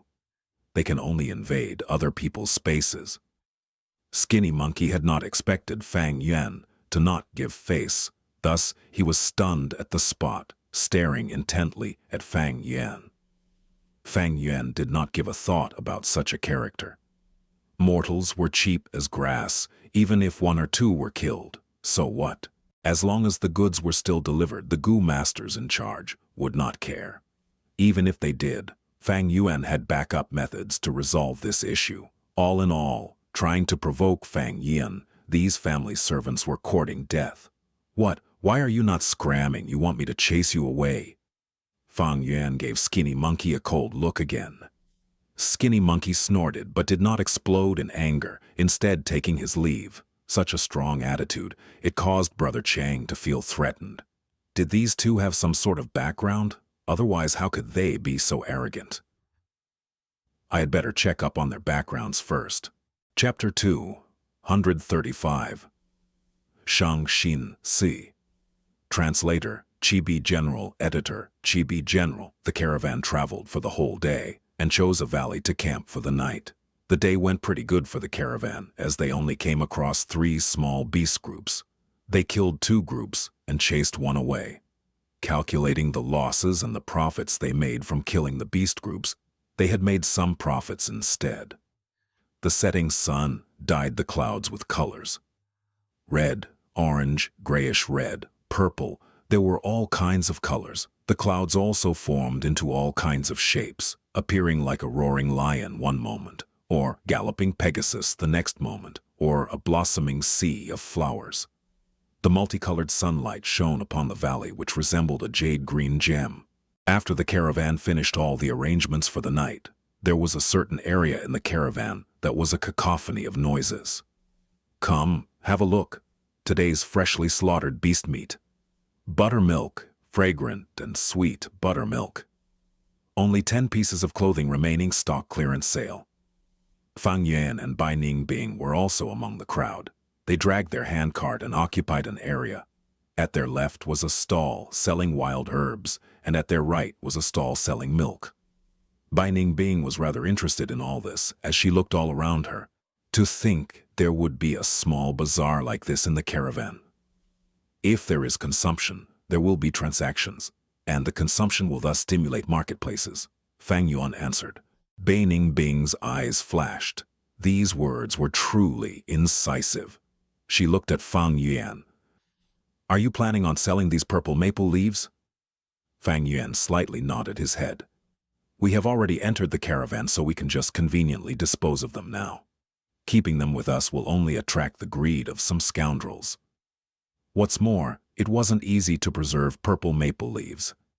They had it for just over a day, and already the purple maple leaves on Fang Yuan's cart were showing signs of withering, and as time continued to pass, their value will only get lesser and lesser. Of course, Fang Yuan didn't care about measly 2 primeval stones. However, just throwing them off wouldn't be in accord to their current identities and would only serve to raise suspicions. The small bazaar in the caravan is divided into 2 types. The one we are dealing in is only the transactions between mortals, and it will be held every day. Another type is the transactions between Gu masters, which is held once a week," Fang Yuan said. Bai Ningbing's blue eyes, covered by the straw hat, slightly brightened. "It would be helpful to us if we could join the small bazaar held for Gu masters. Xianxia City is still a great distance away. If not anything else, we need an investigative Gu to prevent any unforeseen circumstances. I have already planned this out, but it's still too early." Fang Yuan confidently smiled as he thought of a certain thing in his tusita flower. The two were discussing softly when a male servant walked over while staggering. He was wearing shabby and torn clothes, his face filled with bloodstains, a clear resemblance to beggars. As he walked to the stall beside Fang Yuan's and saw the pots filled with milk, he swallowed his saliva. "Oh, brother, could you give me some milk to drink?" "Go away. Don't hinder my business." The milk seller impatiently waved his hands. This male servant, helplessly, walked away towards Fang and Bai's cart. "2 brothers." He hadn't even finished saying his sentence when Fang Yuan walked to the front and kicked him, shouting with a vicious tone, "Screw off." The male servant fell down to the ground. His ragged clothes were stained by the black muddy soil. His previous wounds were stimulated by the kick, making him grimace in pain. He climbed up with great difficulty and looked at Fang Yuan with hatred. "Good. I will remember this. We are all mortals. Everyone has a bad day. Ha!" Fang Yuan's expression turned cold as he raised his feet again. Bam! This servant fell to the ground again. "Dare to say one more word?" Fang Yuan stared down at this servant fiercely. The servant gave a vicious glare at Fang Yuan as he crawled up, but he didn't dare to squeak a word. However, just as he stood up, he was again met with Fang Yuan's kick.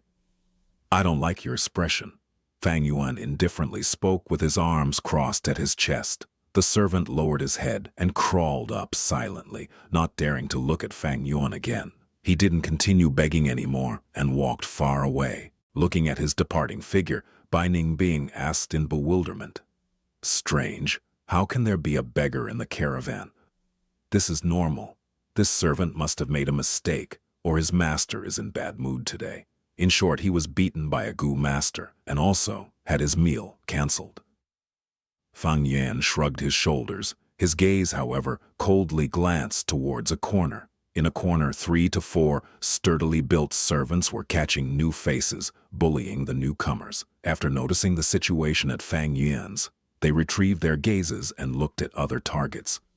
Mortals had cheap lives. Their status were extremely low, and their survival was as difficult as walking on steel wire. Inside the caravan, the Gu masters could easily beat them to death and take their lives like cutting grass. Anyway, mortals like them could be replenished easily in the hamlets along the way. Every time the caravans came across danger, there would be large numbers of dying mortals. Besides these, there were also secret and almost desperate struggles between the mortals themselves. Fang Yuan had just arrived at the caravan, but two groups already wanted to find troubles for him. He, naturally, wasn't afraid of these trouble and could easily resolve them, but he would rather resolve them earlier. Of course, there were some mortals who lived beautiful lives. Most of them were those with backgrounds or were relatives and friends of Gu masters, using this identity to do as they liked. After the beggar walked away, two groups of mortals approached Fang Yuan.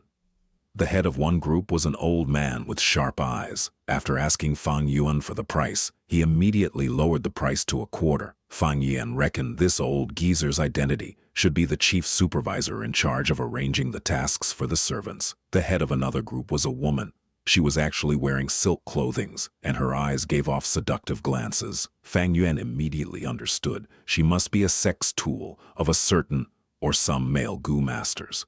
The two heads were both accompanied by a large number of people, and although they were mortals, their status were extremely evident. They lowered the price to a very low amount, with the intention of buying low and selling high. They had some wealth and were not like most of the servants who could not even be sure if they could get a meal that day. While Fang Yuan had no need for this cart of purple maple leaves in order to match with his current identity and not let the cat out of the bag, he refused the lowered prices of these two people. The old man left with pleasant countenance, but there was threat hidden in his tone. The woman just walked away while cursing and swearing. "I will sell this cart of rotten leaves to the next person that comes to bid." Just when Fang Yuan was pondering over his next action, the small bazaar suddenly went in an uproar.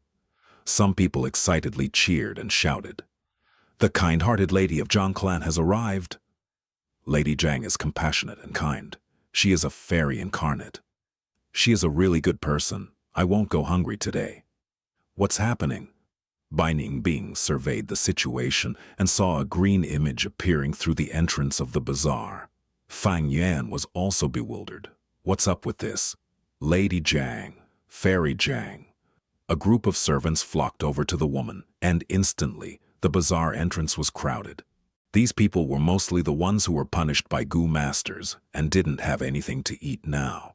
The man who Fang Yuan kicked earlier was also among them, extending his neck and arms. "Don't be in a hurry, everyone, there is plenty of it. Slow down," the green-clothed girl said. Her voice was gentle and soft and was immediately submerged in the shouts of the crowd. "Keep your mouths shut, line up and come one by one. Anyone that dares to rush over or shout will immediately be slashed by me." Suddenly, a thunderous voice resounded within the little bazaar. An old but tough Gu master appeared in everyone's sights, and as he gazed at everyone with his ferocious gaze, the noisy little bazaar immediately went silent. This was the authority of a Gu master. There was no one who didn't believe he wouldn't do what he just said. As a Gu master, so long as their mood was bad, what was killing off 2 or 3 mortals considered? The crowd pushed and shoved each other, and soon lined up in a neat, long row. In front of the queue, the green-clothed girl held a basket of steamed buns and distributed them. The whole little bazaar was absolutely silent. Countless gazes looked at the green-clothed girl with respect, worship, and even love. Bai Ningbing was curious and asked the stall owner to the side, "Who is she?" "What, you don't even know of Lady Zhang Xinxi? You should be newcomers, right?" "Zhang Xinxi?" Fang Yuan asked, his brows tightly locked. "Speak up, everything you know." The stall owner recalled how ruthlessly Fang Yuan had kicked the servant earlier. He didn't dare to conceal anything. "Lady Zhang is also one of the deputy leaders of our caravan. She doesn't have aptitude towards cultivation and is a mortal like us. However, she has a strong background in her clan. The Gu master beside her is her bodyguard. I have lived for so long, but truthfully, I have never seen such a kind-hearted person. Lady Zhang brings some food almost every evening for the starved servants. She comes even if the weather is bad. Sigh, heaven is unfair. They prevented such a person from cultivating." Bai Ningbing nodded her head and smiled, saying towards Fang Yuan, "Truly, all sorts of people exist in this world." Fang Yuan didn't respond. Bai Ningbing glanced at Fang Yuan in confusion and saw something wrong with Fang Yuan's expression. The latter was gazing fixedly at the green-clothed girl, his brows almost furrowed into a knot. The green-clothed girl had silky jet-black hair draping over her shoulders, accentuating her beauty. Her eyebrows were like smoke, her eyes as clear as the moon. Her skin was snow-white, and her lips were pink and tender. She had no makeup on her face, looking soft and gentle. The slight smile she gave from time to time when distributing the steamed buns was pure and innocent. She was wearing green clothing and had a fresh and plain aura. She was elegant like an orchid, graceful like a lotus, and gentle like water. In terms of looks, she was on the same level as Bai Ningbing, but she could be said to be once in 1,000 years beauty. If a woman has fine appearance, they can only be considered to be good-looking. Just like common beverages, only with disposition can they be called beautiful like well-aged liquor. No doubt this green-clothed girl was an absolute beauty. However, no matter how beautiful you were, how moving your disposition was, they were all pointless in Fang Yuan's eyes. Fang Yuan was not looking at her appearance, no matter how beautiful and what disposition one had. If you cut open their skin and flesh, they were all skeletons. However, he was baffled as he thought of a certain figure. Isn't this girl Xianxia? Xianxia was one of the young masters of the Shang clan. Within a clan, the clan leader's sons and daughters were all called young masters. Only the heirs who are able to obtain the elder's approval could be called young clan leader. With her identity as the young master of the Shang clan, Xianxia was a girl with good fortune. Everyone knew the Shang clan members were greedy and treacherous, but this Xianxia was the only exception. She was soft and weak, didn't like fighting, and was very lenient. She was the worst businessman of the Shang clan. When she did business, she not only made frequent losses, but was also frequently cheated by others. She easily trusted others, and the crucial point was, she didn't learn after being cheated and would continue to be cheated by others. As the young master of the Shang clan, she was once taken as a disgrace of the Shang clan and was someone no one thought highly of. However, considering that she possessed the bloodline of the Shang clan leader, she was not expelled from the clan. She didn't discriminate mortals, but instead felt strongly sympathetic towards them, giving care and assistance. Several times she had even bought off all the slaves in auction and was severely reprimanded by the Shang clan leader. However, fate was truly wonderful. In the end, she became the head of the Shang clan. Chapter 236. Kindness will be rewarded. Translator: Chibi General. Editor: Chibi General. But why is she here? And why is she called Zhang Xinxi? In my memories, she was clearly a Gu master. Why are they saying she doesn't have cultivation aptitude and is immortal? Fang Yuan was bewildered. Is she not Xianxia and is only similar in appearance? But this is too similar. No, wait a second. Fang Yuan's rummaged through his mind, and suddenly he extracted a very old information from the depths of his memories. Xianxia had a rough life. She was an illegitimate child, born of Shang clan leader when he had gone out to travel. She didn't have a father since young and had to endure being bullied. After her mother died, her life became more difficult. She was forced by her clansmen to follow the caravan and become a merchant. In the end, when she arrived at Shang clan city, the Shang clan leader sensed her bloodline. Shang clan leader felt both surprised and happy, admitting her as his daughter in front of the public. But he still felt he owed her a lot, thus he would bear with and cover up a lot of her mistakes. Upon thinking this, Fang Yuan's gaze brightened. So that's it, I understand now. Combining the situation before him with the broken clues in his memories, Fang Yuan arrived at the truth. Many years ago, when Shang clan leader was only a young master of the Shang clan, he left his seed in Zhang clan. It was Xianxia. Shang clan and Zhang clan were at odds with each other since ancient times.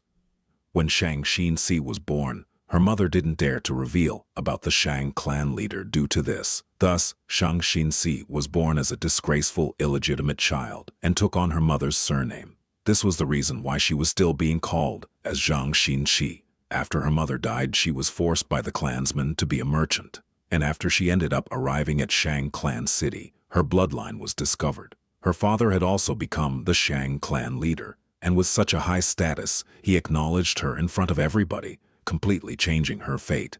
So to say, this caravan is her first journey as a merchant. Fang Yuan's heart began to thump loudly when he realized this. One should know, this Shang Xinxi was a stock that was absolutely guaranteed to increase. She was the future Shang clan leader. No one would believe it if it was said now. Of course, the future was prone to changes. Even in the original track in his memories, there were drastic changes in the world, and even the powerful Shang clan was already ruined by the time she became the clan leader. To Fang Yuan, waiting till she became Shang clan leader was a very long investment without any returns. Her value didn't lie in the time she became the clan leader, but rather when she was acknowledged by the Shang clan leader and became one of the Shang clan's young masters. As a young master, she would definitely be given responsibility over a part of the business. This was the tradition of the Shang clan, to nurture the clan's successors. It was exactly this point which Fang Yuan desired. He needed a way to dispose of the goods, a stable, favorable, and safe channel. In his important plans after his rebirth, this was absolutely necessary. In the future, he would definitely open up many secret inheritances. There would be many things which he does not need, and by selling them, he would be revealing their enormous worth. For instance, those bone spear goo and spiral bone spear goo in Binding Bing's aperture currently. Feng Yuan and Binding Bing just needed one of them, at most another one for backup. If they didn't sell them, these goo would just die in their hands, and they would even waste a lot of milk in feeding them. Previously, Fang Yuan had intended to temporarily use Jiajin Sheng as a channel to dispose goods. Then it would be best if he could connect to Jiafu to nurture this channel. The result: Destiny liked to play with people. Because of being subjected to the secret of Flower Wine Monk's inheritance, he had no choice but to kill Jiajin Sheng. This is a gift heaven has sent to me. Feng Yuan heaved a deep sigh as his gaze towards the distant Xianxia turned bright as fire. Shang clan had deep foundations, at least before that violent storm, which engulfed the southern border. It was one of the overlords of the southern border. When stolen goods were sold to them, the victims wouldn't dare to come find trouble. However, because their influence was too strong, Fang Yuan is also worried about possible backstabbing. They belonged to righteous path on the surface, but the core of the Shang clan members were all black. This was actually quite normal. However, Shang Xinxi was the exception. She had been tested by many changes and upheaval in the history of her 100 years. Her kindness, gentleness, benevolence, and honesty were praised far and wide in Fang Yuan's previous life, her reputation resounding all over the southern border. The most important thing was that she didn't have any foundation. Different from other young masters, she would walk a solitary path after she arrived at Shang clan city. In future, she would make many mistakes, but it wasn't because she was not intelligent, but rather because of the other young master's secret, plotting to suppress their competitor. Fang Yuan needed her as a channel, and she also similarly needed the external help. Fang Yuan, if she wanted to live a better life in the future. Most importantly, she was easy to manipulate and influence. Her youth and kind nature were both weaknesses Fang Yuan could exploit. Ha ha ha. Binding Bing suddenly laughed from the side. You took a fancy to her, right? What? Fang Yuan's thoughts paused. Don't pretend we are both men. I can understand just from looking at your gaze. Anyway, this little girl is quite pleasing to the eyes, but it will be very difficult for you to obtain her, unless I help you and find an opportunity to secretly kidnap her. As an exchange, give the young gu to me first. Binding Bing tried to entice Fang Yuan. However, Fang Yuan's next sentence made her seethe in anger. You are a man. You. Things were a bit troublesome now. First of all, Fang Yuan needed to approach Xianxia, then obtain her trust. However, he didn't have a lot of time. He must settle everything before she reaches Shang Clan City. Bai Ningbing's idea of capturing her was too dumb and risky. It would just cause the situation to be even more messed up. Fang Yuan was very clear the reason why Xianxia could be repeatedly cheated. It was not that she was stupid, but rather she was too kind. In his previous life, there was a demonic path figure called Night Gentleman. He was an expert thief and was as cunning as a fox. But he had swindled Xianxia many times using the same excuse. One day, he couldn't endure it anymore and asked, I always tell you this, aren't you worried I am swindling you? At that time, Xianxia had replied, You say you are unable to make ends meet, and if you aren't able to immediately borrow some primeval stones, your family will starve to death. I know that you are most likely deceiving me, but every time you say this, I can't bear to think that, what if you were saying the truth this time? And if I didn't lend you the money, then several lives might be lost. Although that is not likely to happen, I don't want to bet on it. When the Night Lord heard Xianxia's reply, he couldn't stop his tears from flowing. He was so moved by her that he fell on his knees on the spot. After this event, he changed from demonic to righteous and followed Xianxia with unwavering loyalty, achieving many war exploits. The sun was slowly swallowed by the mountain ranges in the west and the night gradually descended. The long queue of people also decreased till all the servants received food and dispersed. All right, that's it for today. I will come again tomorrow. She hadn't even finished speaking when a figure suddenly jumped in front of her. What kind of face was this? Eyebrows all burnt off, only a bit of hair remained and one ear less. Who was it if not Fang Yuan? Xianxia was startled. The maids behind her even screamed in fright. What the hell are you doing? That tall and sturdy old Gu master immediately shouted. Lady Jiang, please buy my goods. Fang Yuan didn't care about this old Gu master and screamed towards Xianxia. Bai Ningbing silently stood far away, enjoying Fang Yuan's performance. I have one steamed bun remaining, take it, okay? Xianxia revealed a gentle smile. She didn't feel any revulsion towards Fang Yuan, only sympathy. She tried to think of how much pain he must have experienced for such severe wounds. Sigh. Such a pitiful person. Fang Yuan but threw the steamed bun on the ground. I don't need this. I want to sell my goods. I sold my old house and bought this cart of purple maple leaves, but I haven't been able to sell it. The leaves will soon wither up. What meaning will my life have then?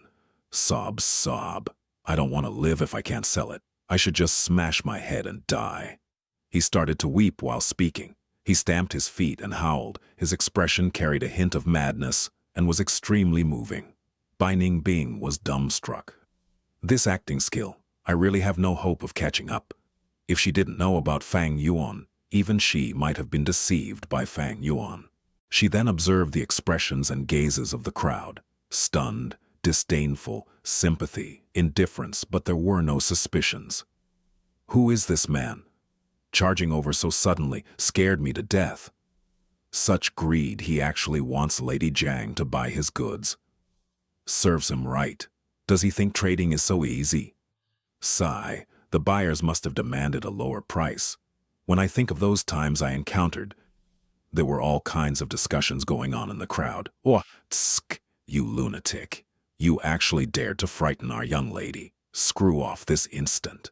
That old Gu master's tongue seemed to give off lightning sparks as he took a step forward and protected Xianxia behind him. Lady Jiang, I don't want to live if you don't buy my goods. Lady Jiang, you are a good person. Please buy this cart of purple maple leaves and save me. Fang Yuan wailed without ceasing. Xianxia's heart softened. Sigh, don't cry. I will buy them, but life is the most valuable thing in our life. Live properly from now, and don't give up on life so easily. Uncle Zhangju, give him 3 primeval stones. Miss, the old Gu master's brows furrowed. Huh, it worked? maybe I should do this too. A commotion erupted among the stall owners. Thank you, lady, thank you. Lady Zhang, you are my Heitu's savior. Fang Yuan was greatly ecstatic, and there were signs of tears on his face as he repeatedly bowed. The old Gu master's eyelids twitched. He looked at the cart behind Fang Yuan. This cart of purple maple leaves is worth 2 primeval stones at most. 3 is too much. Uncle Zhang Zhu, Shang Xinsi said with a soft voice. The old Gu master heaved a deep sigh. Miss, it isn't that I am unwilling to part with 3 primeval stones, but this amount is too big for a mere servant like him. It is bound to attract those who will eye the money and scheme against him. Miss, for his own safety, we should just give him 2 primeval stones. Moreover, all the peddlers might come over tomorrow if you give it to him like this.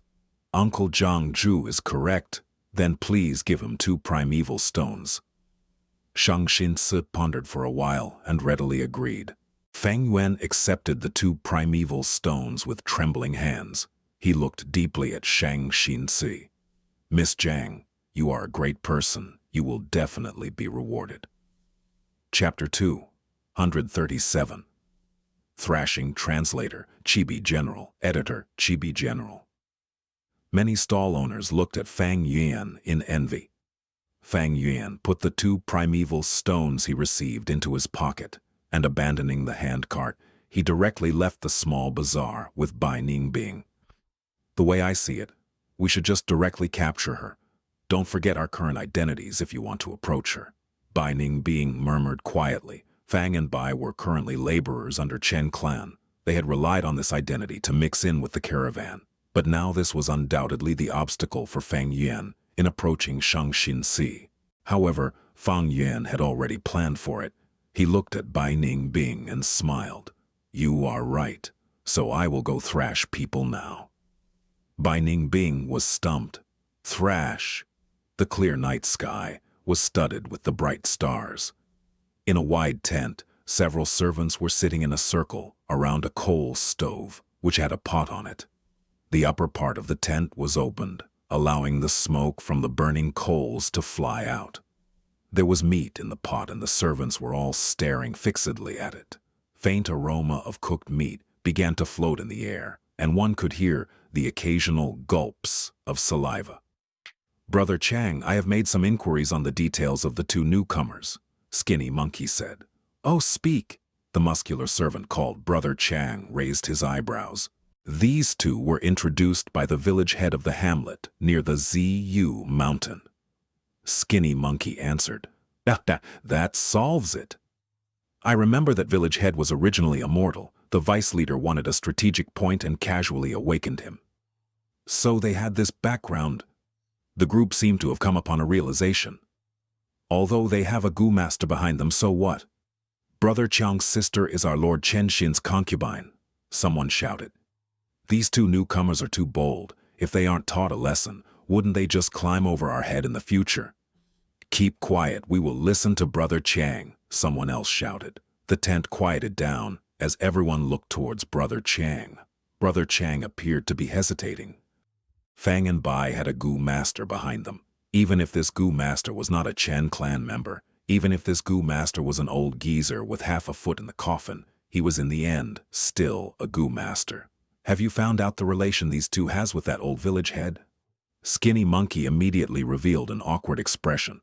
This, Brother Chang, you also know that with our identities, being able to investigate even this is already not an easy thing.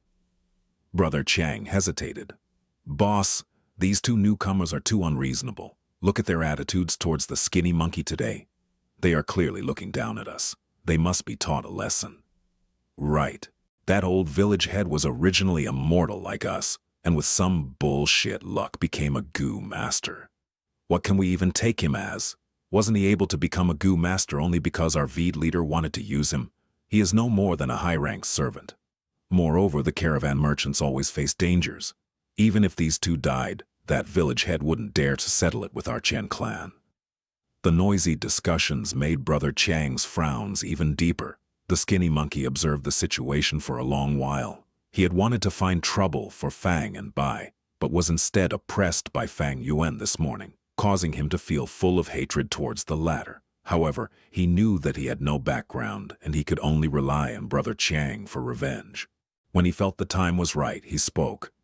For the life of me, I can't believe what I heard earlier. A cart of purple maple leaves was actually sold for 2 primeval stones in the little bazaar.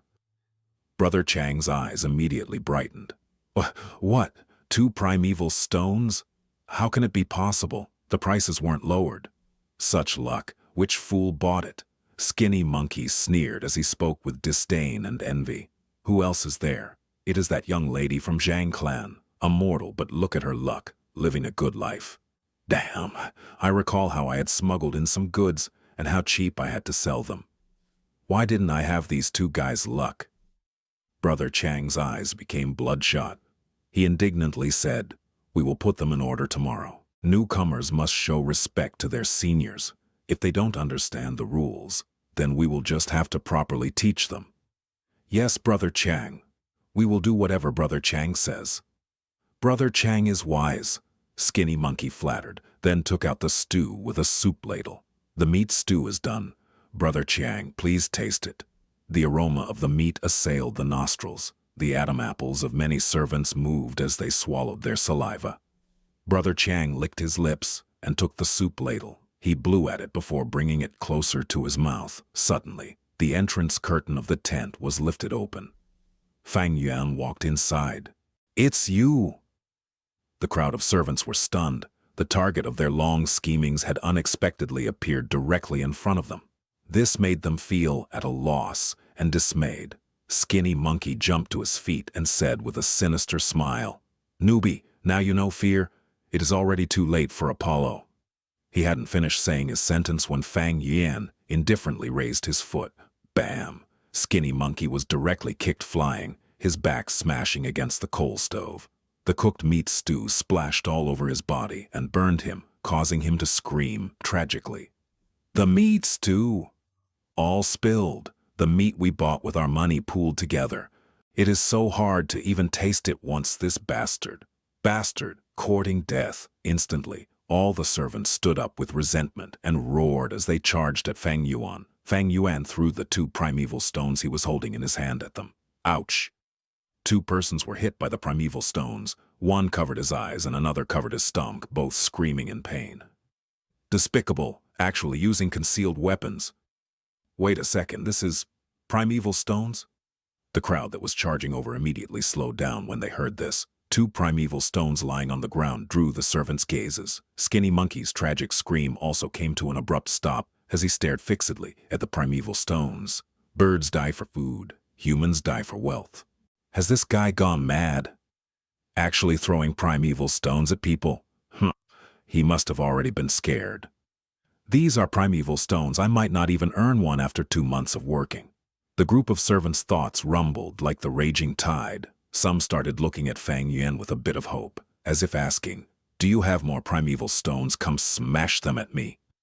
"You dare to smash my eye, you are looking to die," the servant covering the eyes shouted as he let go of his hand.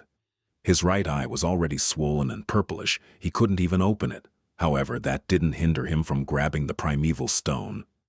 The rest of the servants quivered, and they immediately looked at the other primeval stone on the ground. Bam! Every one of them pounced at that primeval stone, throwing everything about Fang Yuan to the back of their heads. Skinny Monkey gritted his teeth in pain as he grabbed towards the primeval stone quicker than others. "Mine!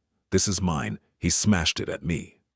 The other servant who had been hit roared furiously. "Screw off, monkey! Weren't you injured? Why are you so fast?" Someone shouted with his saliva flying all over. "Shut your trap! Who tripped me just now? Stand up!" Brother Chang's face was covered with dirt. He was furious. Suddenly a hand appeared and pulled him. Who had such guts? Surprised and angry, he turned his head to look, coming face to face with none other than Fang Yuan's ugly face. He shouted, "How dare you grab me? Let go of your dog paw!" Bam! Fang Yuan waved his fist and punched his face. Brother Chang's nose bone instantly broke and blood started flowing madly. He felt intense dizziness, and all he saw were stars spinning around. Fang Yuan let go of his hand, and Brother Chang fell softly to the ground. "My God!" He punched Brother Chang. Brother Chang is injured. Let's attack this bastard together. The servants were stumped for a while before coming back to their senses, immediately brandishing their fists as they pounced at Fang Yuan. Fang Yuan indifferently swept his fist horizontally, sending the nearest servant flying to the side. The servant's teeth were smashed. Immediately following, another servant closed at him. Fang Yuan aimed at his crotch and lightly kicked. Ow!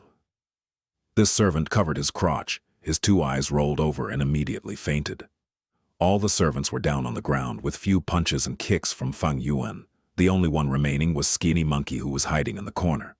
As Fang Yuan gazed at him, Skinny Monkey shivered and immediately fell onto the ground. I surrender. Great hero, please be magnanimous. He begged loudly, kowtowing continuously. His head smashed on the ground and continued to produce muffled sounds. However, there was no sound of Fang Yuan's movement. Skinny Monkey raised his head with fear, but Fang Yuan had already left. The servants inside the tent were collapsed on the ground. Some had fainted, and some were moaning in pain. Fang Yuan walked in between the tents. The noise from earlier would have attracted many people. This was what Fang Yuan wanted. Bai Ningbing walked over from within a dark corner. It is just the first day, and we have already beaten up working servants. This won't be good. She grinned, taking joy in this disaster. However, she was even more curious of why Fang Yuan did this. Fang Yuan didn't reply, walking towards the depths of this temporary camp. Soon, he arrived at his destination, a horse carriage. He had already inquired and knew this was where the old steward of the Chen clan slept. He didn't immediately go and knock on the carriage, but went into a dark area with no one in the vicinity. He took out the dagger he carried with him and began to slash himself. In the quiet surroundings, a soft sound of dagger cutting open a flesh could be heard. Bai Ningbing's brows raised when she heard it. She, once again, realized how ruthless and cruel Fang Yuan was. What, he didn't make even a sound when he cut himself with the dagger, and from the sound of it, he seemed to be quite skilled at it. It was as if he was not cutting himself, but some wood. Thud, thud, thud. The carriage door was knocked continuously. The narrow carriage was filled with goods, along with a small bed. Fortunately, the old steward was short, and when he curled up on the small bed, it didn't appear to be congested. Thud, thud, thud. The door was knocked again. The old steward, who had been sleeping soundly, frowned as he got up from the bed. Bang, bang, bang. The knocks were getting stronger. The old steward opened his bloodshot eyes. Who is it? It is me, old steward. A sound came in from outside the door. This voice was unfamiliar, but it also seemed to be a little familiar. The old steward's brows furrowed tighter, and after a long while, he recalled this voice belonged to the newcomer that joined just this morning. A newcomer actually doesn't understand the rules. What the hell are you doing disturbing someone's sleep in the middle of the night? Chapter 2, 138. Lady, save me. Translator. Chibi General Editor. Chibi General, the old steward's anger surged to the skies. He decided to give Fang Yuan an unforgettable lesson. Bang, he opened the door. However, the scene that appeared in front of him was Fang Yuan's injuries and bloodstains. The old steward got quite a shock. Forgetting his rage, he asked, "You, what happened? Has a beast pack raided us?" "No, old steward. It was those thieves that injured me and snatched my primeval stones. Old steward, you need to seek justice for me." Fang Yuan wiped away his tears and shouted, "Ow, it hurts. Has that lunatic gone away?" "Damn it, that lunatic is too strong." The scene inside the tent was of a complete mess. The aroma of the meat stew was still there, but it could no longer be salvaged, and the pot was completely smashed. The group of servants were slowly recovering their senses. They either had bloody noses and swollen faces, or they were drawing in gasps of cold air. "Son of a mere newbie dares to beat us. This has gone too far. We have not even gone to find trouble with him yet. He dared to find trouble with us first." I cannot contain this anger. We cannot let this be. We must get back at him. How? Can you even beat him? Why would we beat him? We will just tell on him and let the old steward handle him. This newbie is too tyrannical. How can we still work together later? That's right. Pass those 2 primeval stones he threw to me. This will be the evidence, Brother Chang suddenly said. The tent immediately quietened down. Everyone knew this was just an excuse used by Brother Chang. The servants who hadn't been able to snatch the primeval stones looked at this with joy, looking at the skinny monkey and another servant. The 2 of them seemed to be mumbling but didn't speak. Clearly, they didn't want to hand it over. Brother Chang was not stupid at all, as he said tactfully, "We are all injured. These 2 primeval stones are not only evidence, they are also our medical fees." These words resounded with the servants who wanted to have a share as they spoke one after another. Brother Chang is right. Monkey, hand the primeval stone to Brother Chang. Or are you thinking of becoming the boss? Brother Chang has a deep background. Only he can avenge us. Brother Chang, we believe you. Under everyone's pressure, Skinny Monkey and the other servant could only purse their lips and unwillingly hand over their primeval stone to Brother Chang. As Brother Chang received and felt the smooth, glossy primeval stones, he felt his nose didn't hurt so much anymore. However, right at this moment, the entrance curtain was suddenly lifted. Everyone was shocked, thinking Fang Yuan had come again. But the one that was staring at the scene was the old steward. "Old steward, what are you doing here?" "Old steward, we were just going to look for you." The servants were both surprised and joyous. The old steward's expression, however, was not good, especially when he saw those 2 primeval stones on Brother Chang's hand. His looks turned even more gloomy. He reached in front of Brother Chang in few steps, then snatched the primeval stones and gave several tight slaps to Brother Chang. Brother Chang was stupefied. The rest of the servants were also stupefied. After several moments, the group finally reacted. "Old steward, why are you so angry?" "Old steward, what are you doing?" The old man simply walked away and lifted open the curtains. "Chang, Skinny Monkey, you group of bastards, come out." Then he directly walked out of the tent. Brother Chang covered his face, but he didn't dare to oppose the old steward. He restrained his anger and walked out of the tent in bewilderment. The rest of the servants also followed him out of the tent. When they saw Fang Yuan standing to the side, his whole body was injured and his cloth was stained with blood. "Old steward, they are the ones who stole my primeval stones." Fang Yuan pointed at them and shouted with righteous indignation. "What the?" The servants only then reacted. "Brat, you dare slander us?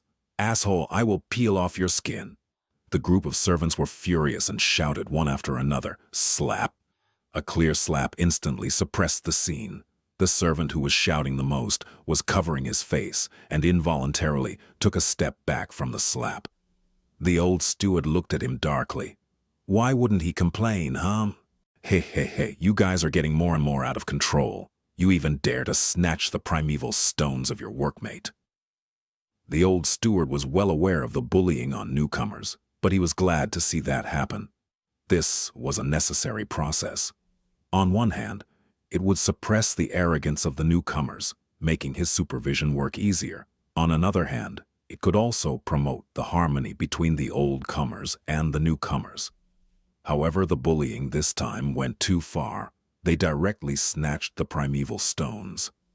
What difference was there between them and the bandits? "Old steward, it isn't what you are thinking," someone complained. Slap, another clear slap. The old steward's tone turned cold. "Did I tell you to speak?" "Old steward, we must speak up." "Yes, we are being accused." Many servants shouted, feeling wronged. "We are the victims here." The old steward seethed in anger as he shouted fiercely, "You guys took his primeval stones and you actually dare to say you are being accused. These 2 primeval stones, are they his or not? Speak honestly." Yes, it is, but..." Slap, slap. 2 slaps. The 2 servants shut their mouths. The old steward pointed at them and angrily rebuked, Okay, let's forget about snatching the primeval stones. You actually dare to use knives. You sure have guts. Speak up, who used the knife? When the servants were crippled and couldn't work anymore, their recuperation and treatment would be expenses. If such matters were delayed, the target of the Gu Master's blame would be the old steward. Using knife? We didn't. Old steward, we are all experienced. Who doesn't know about this? A load of bullshit. Do you think I'm blind? If you didn't use knives, then where did his injuries come from? Are you telling me he cut himself? The old steward continued to angrily shout, Binding Bing thought inwardly, while looking at this scene from a dark corner not far away. Old steward, you are quite smart. You actually guessed it. Slap, slap, slap. The old steward's anger had reached an extreme as he slapped the servants one after another. Every servant received few slaps. None dared to speak up in fear of the old steward's authority. They could only clench their fists in anger. The veins in their forehead out and cracking noises were emitted from their teeth grinding. They were all filled with stuffed feeling with nowhere to vent it on. Get back to the tent, I will settle the accounts with you tomorrow. The old steward's hands were already numb from the slapping. As he was old, he was having trouble breathing, but his anger had also mostly dissipated. The servants didn't dare to go against this order, but before leaving, all of them angrily looked at Fang Yuan, engraving his image in the depths of their hearts. The old steward walked towards Fang Yuan and gave him the primeval stones, saying with an annoyed tone, You got your primeval stones back, don't lose them again. I won't give a damn if you lose them again. Fang Yuan was sniffing and weeping. He seemed to be both moved and afraid. Old steward, please safeguard these 2 primeval stones for me. I am afraid they will be snatched. Old steward was speechless for a while, before feeling a rush of excitement. Merchants will always be in danger. Maybe one day Fang Yuan would be swallowed by the wild beasts. Wouldn't these 2 primeval stones be his then? All right, I will take it upon myself to safeguard them for you, the old steward said. Thank you, old steward. You truly are a good person. Fang Yuan repeatedly bowed and kept on expressing his thanks. All right, I'm tired. You should go rest too.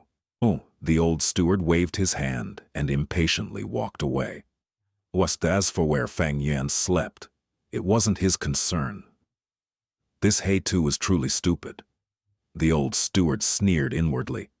After everyone left, Fang Yuan's expression turned back to normal. The wounds on your body are still bleeding, aren't you going to treat them? Binding Bing came over. I still have use for them, let's go. Fang Yuan smiled. Inside a tent, oil lamps were lit. Xianxia was holding a book when suddenly her brows slightly furrowed. Xiaodai, did you hear that? It seemed like someone is crying for help. The servant girl called Xiaodai was dozing off with her head slowly moving up and down. It wouldn't be okay if she slept before the young lady. Right now she was startled awake. She leaned her ears to listen and immediately said, Wow, someone is crying for help. Who is crying so late in the night? Why is it you again? Xianxia's bodyguard, Gu Master Zhang Zhu, walked out and saw Fang Yuan. Fang Yuan was slumped on the ground, snot and tears falling down. Get lost. I will kill you if you don't get lost right this moment, Zhang Zhu shouted. He didn't have good impression of Fang Yuan. Uncle Zhang Zhu. At this time, Xianxia and the servant girl walked out. How come it is you again? Are you haunting us? The servant girl's eyes were wide open when she saw Fang Yuan. Fang Yuan ignored them and only looked at Xianxia. Zhang clan lady, my life has been harmed by you and only you can save me. Tsk, you lunatic. What nonsense are you saying? Zhang Zhu angrily shouted. Our young lady is very kind-hearted. How could she harm you? Lady, let's go. Don't pay attention to this lunatic. The servant girl chided Fang Yuan. Xianxia's nature was such that she could never see others suffering in helplessness. Fang Yuan's blood-soaked and wounded body had already won her sympathy. Now, with his words, if Xianxia didn't get involved, she would definitely not be able to have a good sleep. You say you were harmed by me. What do you mean? Uncle Zhang Zhu, I have to trouble you to heal him first, Xianxia said. Although Zhang Zhu was not willing, he could only do as she said. He pushed his hands. A white ball of light entered Fang Yuan's body. The bleeding immediately stopped and the wounds were gradually closing up. Fang Yuan said, "It was those two primeval stones. The others were envious of it and snatched my primeval stones. I can't fight them and could only ask the old steward to uphold justice. They have returned the primeval stones, but threaten that they will teach me a lesson and make my life worse than death." So it was like that. Xianxia sighed when she heard this. "You reap what you sow. Lady, we shouldn't get involved with him. He clearly brought this upon himself, selling at such a high price. Did he think everything would be fine?" Xiao Dai rolled her eyes, showing her displeasure at Fang Yuan. Fang Yuan continued, "I have discussed it with my companion. We can only rely on Lady Jiang. Otherwise we will be killed by them. 2 lives will be lost." "It won't go as far as killing." Xianxia comforted Fang Yuan. Fang Yuan interrupted her. "Lady, you don't know how dark it is here. They will plot against me during the beasts' attacks. Maybe one day I will be eaten by the wild beasts, but actually it was manipulated by them behind the scenes. Lady, I beg you to take us in your shelter. Please save us." Xianxia hesitated, but she finally couldn't bring herself to reject him. "All right, I will temporarily take you guys in." Chapter 2, 140. Arm Wrestling Translator, Chibi General. Editor, Chibi General Bandit. Monkeys were very strong and were as big as an elephant. Mature bandit monkey could reach 10 meters of height and had bulging muscles all over their body. Their arms were over 2 times thicker than their legs, and their tails were like iron rods capable of pulverizing rocks. The fur of bandit monkeys were golden with black tiger stripes covering their body.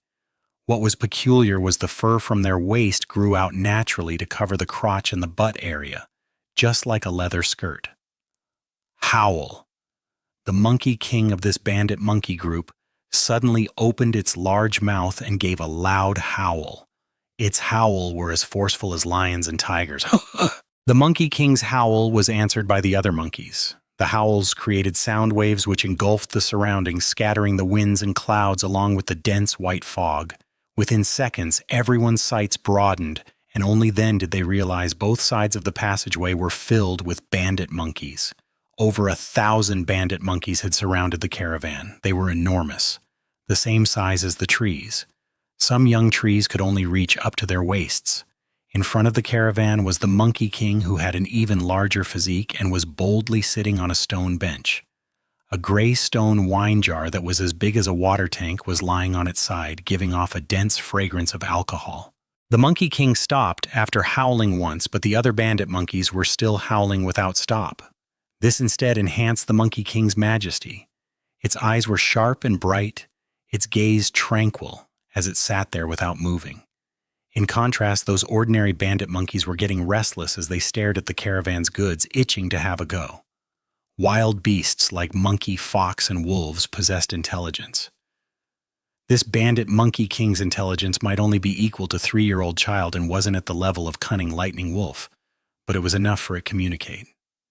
The leader of the caravan, Jia Long, narrowed his eyes at the Monkey King and suddenly said, "Jia Yang, go."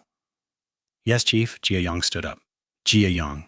He was tall and fat, especially with his bulging stomach, but he was actually rather robust. He was defensive Gu Master, and his life-bound Gu was water armor Gu. He was a rank 2 Gu Master and was specialized in fighting in water. Once, when he was swimming in a river, he luckily encountered a boat-sized tortoise and killed it, obtaining a tortoise-strength Gu from its body. After he used it, he was able to permanently gain the strength of a tortoise. The monkey groups howled even more fiercely when they saw Jia Yang coming closer, their voices shaking the whole forest. Jia Yang had a solemn expression as he lifted his sleeves and stood in front of the Monkey King. The Monkey King was enormous, and even while sitting, it was still taller than Jia Yang by a head. It looked at Jia Yang and howled. Several bandit monkeys immediately brought a stone table while panting hard. The stone table was as large as a bed and was extremely heavy, producing a muffled sound as it landed on the ground. Another 2 bandit monkeys came over and moved a stone stool, placing it in front of the Monkey King. The Monkey King slammed at the stone table. The sounds produced was as if he had beaten a large drum. Jia Yang gulped a mouthful of saliva and sat down. He placed his right elbow on the table and extended his forearm. The Monkey King similarly extended his left hand. Two palms tightly grasped each other. Beside the table was an elderly female bandit monkey who suddenly shouted. Jia Yang and the Monkey King heard the signal and immediately put strength in their arms, starting this uncommon style of strength contest. Bandit monkeys respected strength, and arm wrestling was their main social activity. Young monkeys could arm wrestle immediately after being born. Arm wrestling was not only a game for bandit monkeys, it was also a commonly used method to resolve disputes. In the past, the righteous Gu Master Sky Crown Marquis was only a rank 5 Gu Master. He naturally wasn't able to slaughter the mountain with this strength. It was this arm wrestling custom of the bandit monkeys he used to reach the peak of the bandit monkey mountain and win against the monkey emperor. He was then able to obtain the monkey group's approval and came to an agreement, opening the trade route. From then on, any caravans that were passing through Fei Ho Mountain would follow this agreement and arm wrestle with the bandit monkeys. If they won, they would obtain the bandit monkeys' approval and be able to pass without paying the toll. If they lost, they would have to let the monkey group take a portion of their goods. With this, the caravans could carry out their business, and the bandit monkeys were also happy to be able to get benefits. As the years went by and the caravans abided by the agreement, the trade route began to gradually flourish, and the agreement also gradually stabilized. Jia Yang, sitting opposite the Monkey King, was flushed red. His expression was twisted as he was already using all his strength. However, he still couldn't resist the Monkey King's strength, and his arm began to gradually incline to the side until finally the Monkey King's arm slammed Jia Yang's arm to the table. Victory! Monkey King stood up and excitedly beat his chest with his fists. The rest of the monkeys were howling and screeching. The noise was frightening. Jia Yang walked back to the caravan with his head lowered. The bandit monkeys teased and taunted him while he was walking back. Some lifted their leather skirts, showing their butts at Jia Yang. Some made faces, and some shook their fingers at him. To think there would be a day where I am ridiculed by a bunch of beasts. Jia Yang gave a helpless sigh with a bitter smile on his face. Jia Long showed no expression and just raised his hand.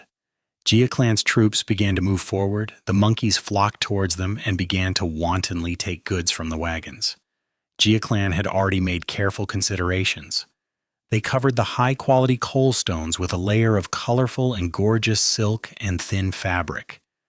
The monkeys were all attracted by these colorful cloth and let go of the more valuable ash-gray high-quality coal stones. The monkeys were very happy with their choices, playing around with the cloths. Many wrapped the cloth around their arms, waists, and even draped the cloth over their shoulders. The whole scene was noisy and chaotic. "Where is Jia Ping?" Jia Long shouted with a heavy voice. Jia Ping slowly walked out. His body was starkly in contrast to Jia Yang. He was thin as stick and looked extremely fragile. "I will avenge you." He patted Jia Yang's shoulder as he walked past him. "This will naturally be easily over with brother Jia Ping making a move." Jia Yang cupped his hands and gave a forced smile. Jia clansmen let out a breath of relief upon seeing Jia Ping moving out, their expressions clearly easing up. The bandit monkeys let out odd yells when they saw Jia Ping's physique, their gazes filled with contempt and disdain. Monkey King was already sitting down. He indifferently lifted the wine jar and drank a mouthful of monkey wine. "They are indeed animals, judging people by appearances," Jia Long sneered. Jia Ping looked weak, but actually possessed strength of 2 bears. It was just that he used tendon-coiling goo, which intertwined his whole muscles and tendons just like tree roots, and thus compressing his muscles. Jia Ping sat down and stretched his arm. His arm wasn't even a quarter of the Monkey King's arm. However, after they started, the deadlock only lasted a moment before the Monkey King was defeated. Instantly, the howls and screeches of the monkeys stopped. The Monkey King's eyes were opened as wide as saucers, revealing an incredulous expression. Jia Long chuckled and waved his hand, signaling the troop to continue moving. The monkeys that were blocking the path automatically made away and didn't make any moves. When a portion of Jia clan's troops moved forward, the monkeys howled and again blocked the path. The Monkey King wasn't convinced in its loss as it slammed the stone table and challenged Jia Ping. Jia Ping had a smile on his face as he gained another victory. "Everyone, I am going to move first." Jia Long cupped his hands, and after calling out to the others, the Jia clan's troops and wagons passed through the checkpoint. "All right, next it is my Lin clan's turn. Lin Dong," Lin clan's vice leader shouted. The others didn't argue. They had already discussed the order of the caravan. Time continued to pass, and parts of the caravan had also moved forward. To pass through the Fei Hao Mountain and decrease the losses to the minimum, all the great clans nurtured a lot of specific Gu masters. Ox strength, tiger strength, elephant strength, python strength, horse strength. The Gu masters possessing these went to compete, each showing their talents. Some lost, and some won. Most of the people had passed through the checkpoint. Finally, it was Zhang clan's turn. Zhang Ju didn't look good. He was a healing Gu master and wasn't good at strength aspect.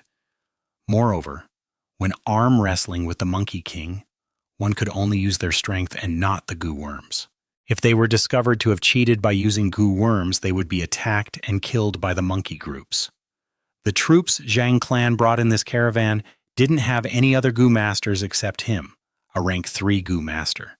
Thus, they were the weakest in strength in the whole caravan. Xianxia did not have an easy life in Zhang clan and was shunted aside for being an illegitimate child. The situation had become worse after her mother died of illness.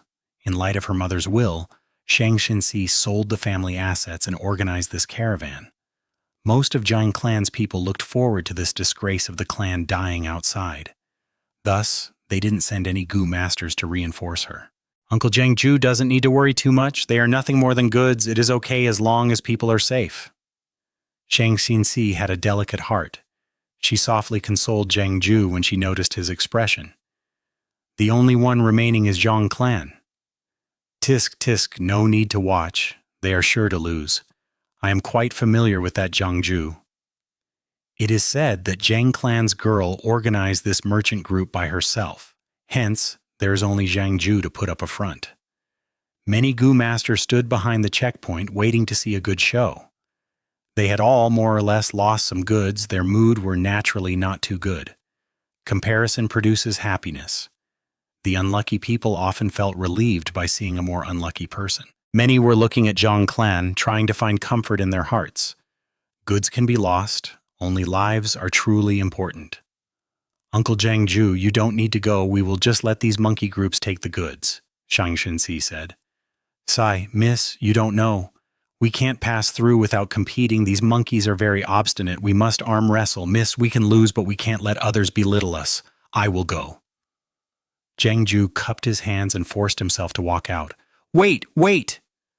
Right at this time, Fang Yuan walked out of the crowd. "Miss Zhang, you are my benefactor. Let me be the one to go." He cupped his hands and said to Xianxia, "You?" The servant girl Xiao Di rolled her eyes. "You are not a Gu master. Don't add trouble at this time of crisis." Xianxia smiled. "Hey Tu, I have received your intention. This isn't a joke. The Monkey King has great strength. Didn't you see some of those Gu masters' arms fractured? Miss, even if my arms fracture, I will repay you." Fang Yuan persevered. "You? How can you be like this, not knowing your limitations? If your arm gets fractured, wouldn't it be my Missy who has to waste time healing you?" Xiao Di waved her hand in disgust. "Don't stir trouble." "Lady Zhang, you don't know. I have always had extraordinary strength since young. Even adults didn't have as much strength as me when I was a kid.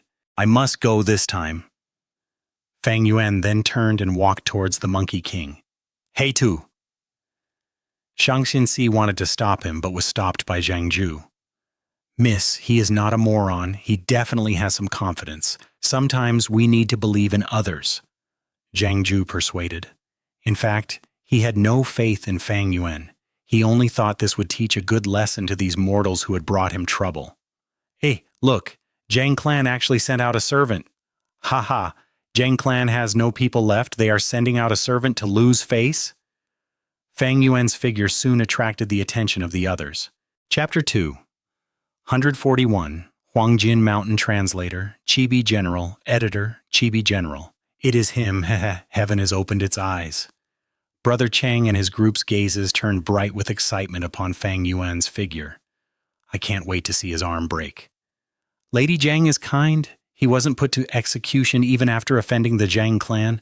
It turns out they were waiting to send him here. Fang Yuan walked slowly towards the stone table and directly sat down. The Monkey King gazed at him, then stretched its arm. The two sides clasped their palms together and began the contest under countless gazes. The Monkey King exerted its strength, but Fang Yuan's arm was like it was made from steel and didn't budge even a little. The Monkey King's pupils shrunk, revealing a hint of astonishment. This was the strongest human it had met in its life. Fang Yuan inwardly laughed. I could defeat this Monkey King even when I only possess strength of 2 boars, let alone now when my strength has increased by half of a crocodile's strength. The Monkey King had already gone through many rounds before, and it was already lacking in strength now. One could say this situation was of an absolute victory to Fang Yuan. This Monkey King doesn't have enormous strength. Before, those Gu masters who possessed strength of a bear or strength of a horse had ended up losing to it. It wasn't because their strength was inferior to the Monkey King's, but rather because they couldn't bring out all their strength in arm wrestling. In fact, all strength-type Gu, like bear strength, horse strength, rabbit strength, fish strength, tortoise strength, crocodile strength, were different. This difference wasn't only in the amount of their strength, but was more on their fields of expertise.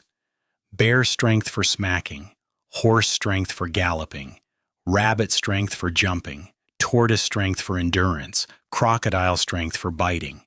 They each had their own fields of expertise. In other words, in certain situations, some types of powers could be utilized to their maximum effects. As for arm wrestling, it focused on the strength of arms. The bandit monkeys were experts regarding this. One could tell just from looking at their physique, with their upper limbs being over 2 times thicker than their lower limbs. They could arm wrestle from their birth, possessing the foundation of strength training. If the arm wrestling was changed to another form of contest, many of the defeated Gu masters might be able to win against the bandit Monkey King. From this, one could derive that every power possessed their own unique points, and they couldn't simply be differentiated by looking at the amount of their strength. Take humans, for example. A punch would definitely be weaker than a kick. Under normal condition, a person cannot use all their strength. I have strength of 2 boars, half of a crocodile's strength, and my own strength, but it is impossible for my arm wrestling strength to match theirs. Of course, concentrating all of one's strength in one movement is not impossible. One would need that legendary Gu worm. Fang Yuan couldn't display his true strength in arm wrestling, but he was someone with very deep foundations and could guarantee his victory. However, he couldn't make it blatantly obvious. Hence, he intentionally revealed a strained expression, his arms shaking as he maintained the deadlock with the Monkey King. Slowly, his arm pushed down on Monkey King's. When the contest ended, almost everyone was stumped. He actually won! This guy has innate divine strength. The human groups were in an uproar, their surprised gasps spreading to others. Inquire about this guy. We need to immediately recruit him if possible. The heads of main clans felt a rush of excitement. Compared to the Gu masters who they could only nurture after investing large amounts of funds, Fang Yuan's quality-to-price ratio was much higher. They could use him without any investment and bring in profits for their caravan. Zhang clan's luck is good picking up such a treasure. Instantly, many Gu masters' gazes towards the Zhang clan contained some envy. No wonder we couldn't beat him. Brother Chang and his group were speechless. This is a monster. Now that I think of it, I'm really lucky to not have been beaten to death by him. As this group of servants thought back, they were immediately filled with after-fear. They had previously still been looking to take revenge against Fang Yuan, but now looking at this sight, all their hopes of revenge were gone. On the contrary, they became worried that Fang Yuan would look for trouble for them in future. Chen Clan's old steward's expression looked ugly. To think this idiot actually had such brute strength, what bad luck. Now if only the vice leader doesn't blame me. He cautiously glanced at the Clen clan's vice leader. Chen clan's vice leader was frowning. He was thinking of much more. He started to doubt Zhang clan's intention. Was demanding for those two a trap? Did they see this servant's worth and intentionally kept him, then came to demand for them? The more he thought, the more reasonable he felt his thoughts were. He couldn't help snorting coldly. Anyone who felt he was played with and cheated wouldn't have a good mood. But the mistake was already done. He could only pinch his nose and endure this bad luck. Am I seeing things? The servant girl Xiaodi covered her mouth. She was speechless at this result. Worry disappeared from Xianxia's face and was replaced by a smile. Let's go. Zhang Ju waved at the troops to move ahead with a complex look on his eyes. Fang Yuan won, allowing Zhang clan's caravan to pass through this checkpoint. Fang Yuan won 2 rounds straight. The Zhang clan's caravan were able to pass through most of the path. At the 3rd round, Fang Yuan intentionally lost to keep up his disguise, resulting in many goods being taken out of Zhang clan's wagons. Even so, Fang Yuan's performance was enough to make others see him in a whole new light. He received a warm welcome back at the caravan. Lady Zhang, I have finished my mission. He cupped his hands to Xianxia. Xianxia's beautiful eyes shone as she sized up Fang Yuan again and said with a gentle voice, My mother said to never judge people by their appearances, and hey too, you have given me a live example. I am really thankful to you. This is 150 primeval stones as my thanks to you. 150 primeval stones? The servant girl Xiaodi was startled. Miss, what are you doing giving him so much? Fang Yuan backed a step and righteously declined. Lady, I did it to repay your kindness and not for these primeval stones. Please take them back. I can't take this reward. Xiaodi immediately agreed. Miss, look, he doesn't want it. It is better if you put it away. Xianxia, however, insisted, This isn't a reward, but a gift of thanks, my thanks to you.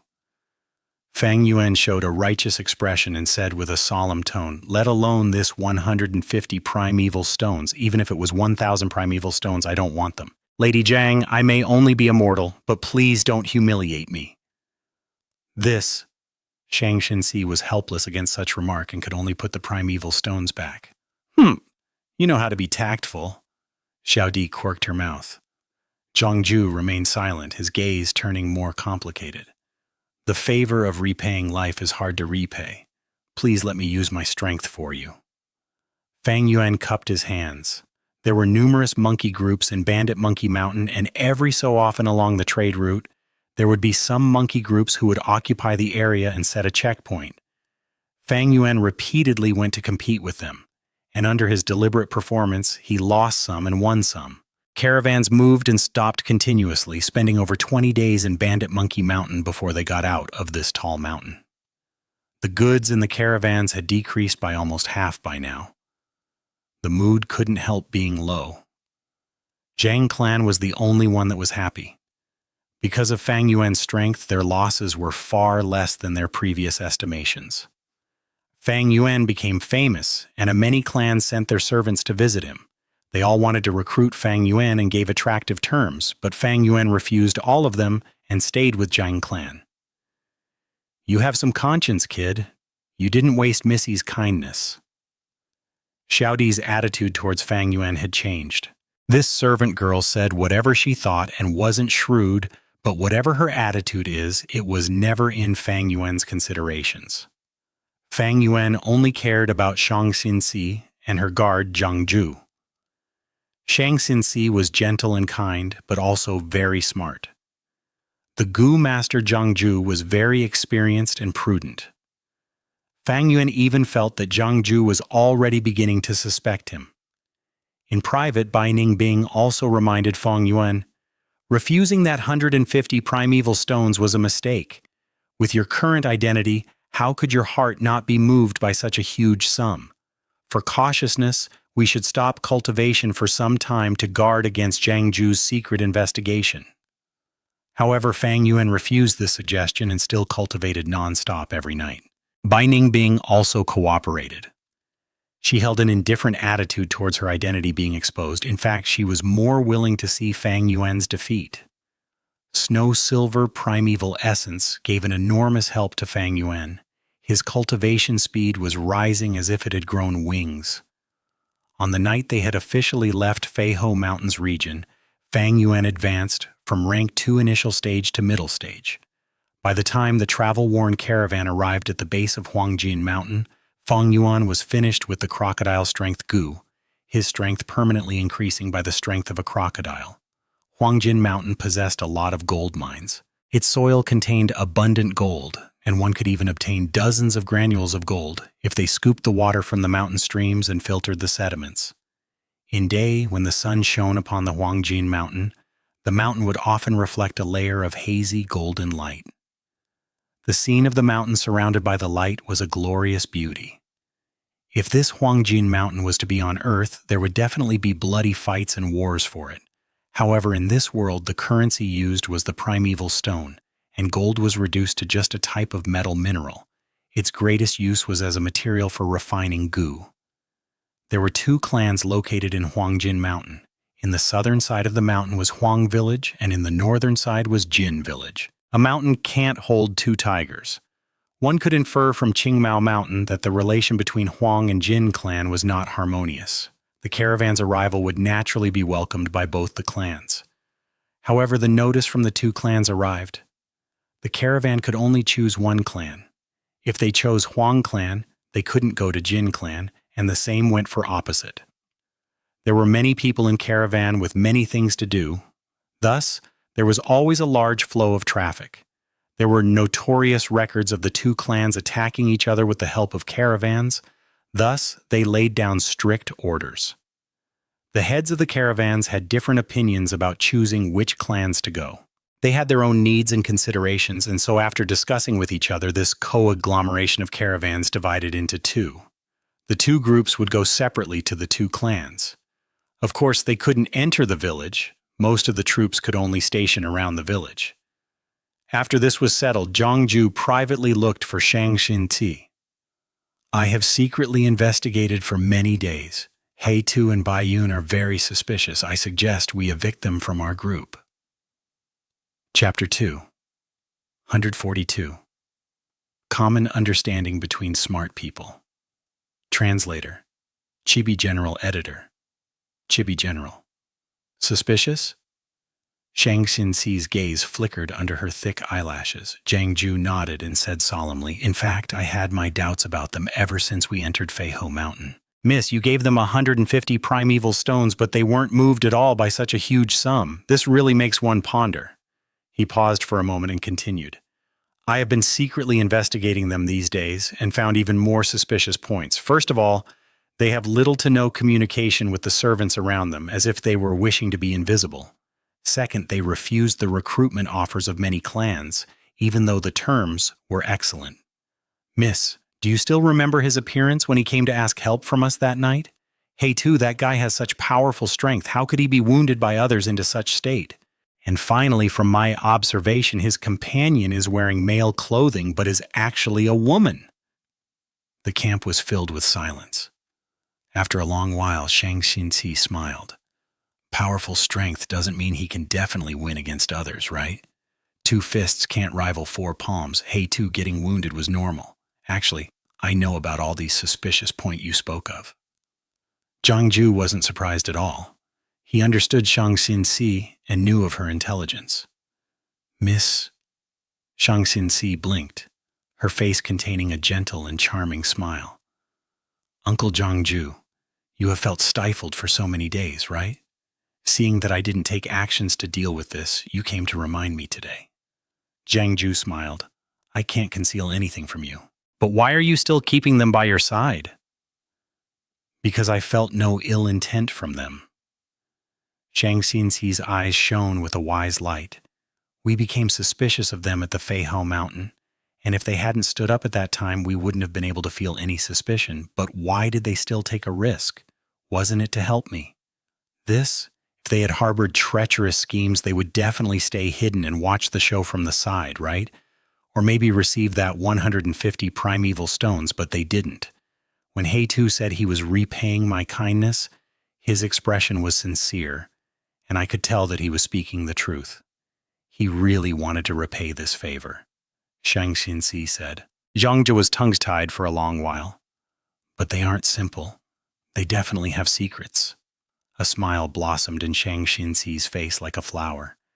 Everyone has secrets. I also have them. Does having secrets make one a bad person? This world is bright. As someone who knows how to repay kindness, there has to be a limit to how bad he can be, right?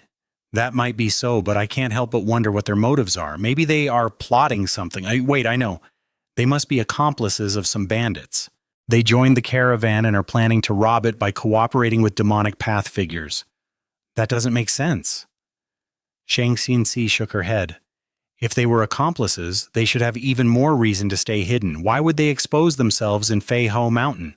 So many people tried to recruit them. They could just join other groups and it wouldn't be any less easier to hide themselves. Why did they decide to stick with us? I feel they have definitely been through some suffering. We helped them and they are repaying us. Now they want to hide their identities. I think we should help them. Zhang Ju sighed while shaking his head. Miss, why are you always thinking about others? One must know to guard against others. Uncle Zhang Ju, Xianxia said, if we are really robbed, please don't go fight to protect the goods. If the goods are gone, then they are gone. It is not a big problem. My mother's final wish was for me to bring a token to someone in Shang Clan City. However, she also said if that person didn't accept us, we should continue living through these goods. My mother passed away swiftly. She didn't manage to convey who is the person I'm supposed to look for, but I think wealth are just worldly possessions. Mother has already left me. You and Xiao Di are my only remaining relatives. I don't want to see you guys meeting any mishaps. Miss, never say that. Zhang Ju's eyes were red with emotion. Come, take a look. Honest and real Xianxia silk. All kinds of fine liquors. I welcome everyone to taste them. Golden Qi Gu selling for just 50 primeval stones. The temporary market was a hubbub of conversations and hawkers selling out their wares as people moved to and fro. Whenever a caravan by, it would be like a festive moment for the clans. In the temporary market, not only the caravan was selling their wares, some Jin clansmen were also selling their goods. The goods they were selling were mainly golden statues or tools. There were pots, cups, ladles, and basins. Their profound sculpting skills were shown in the lifelike statues of animals and people. And with red, green, yellow, and blue gems or pearls as complements, the statues looked even more exquisite. Huangjin Mountain was a place blessed by heavens with gold found everywhere in it.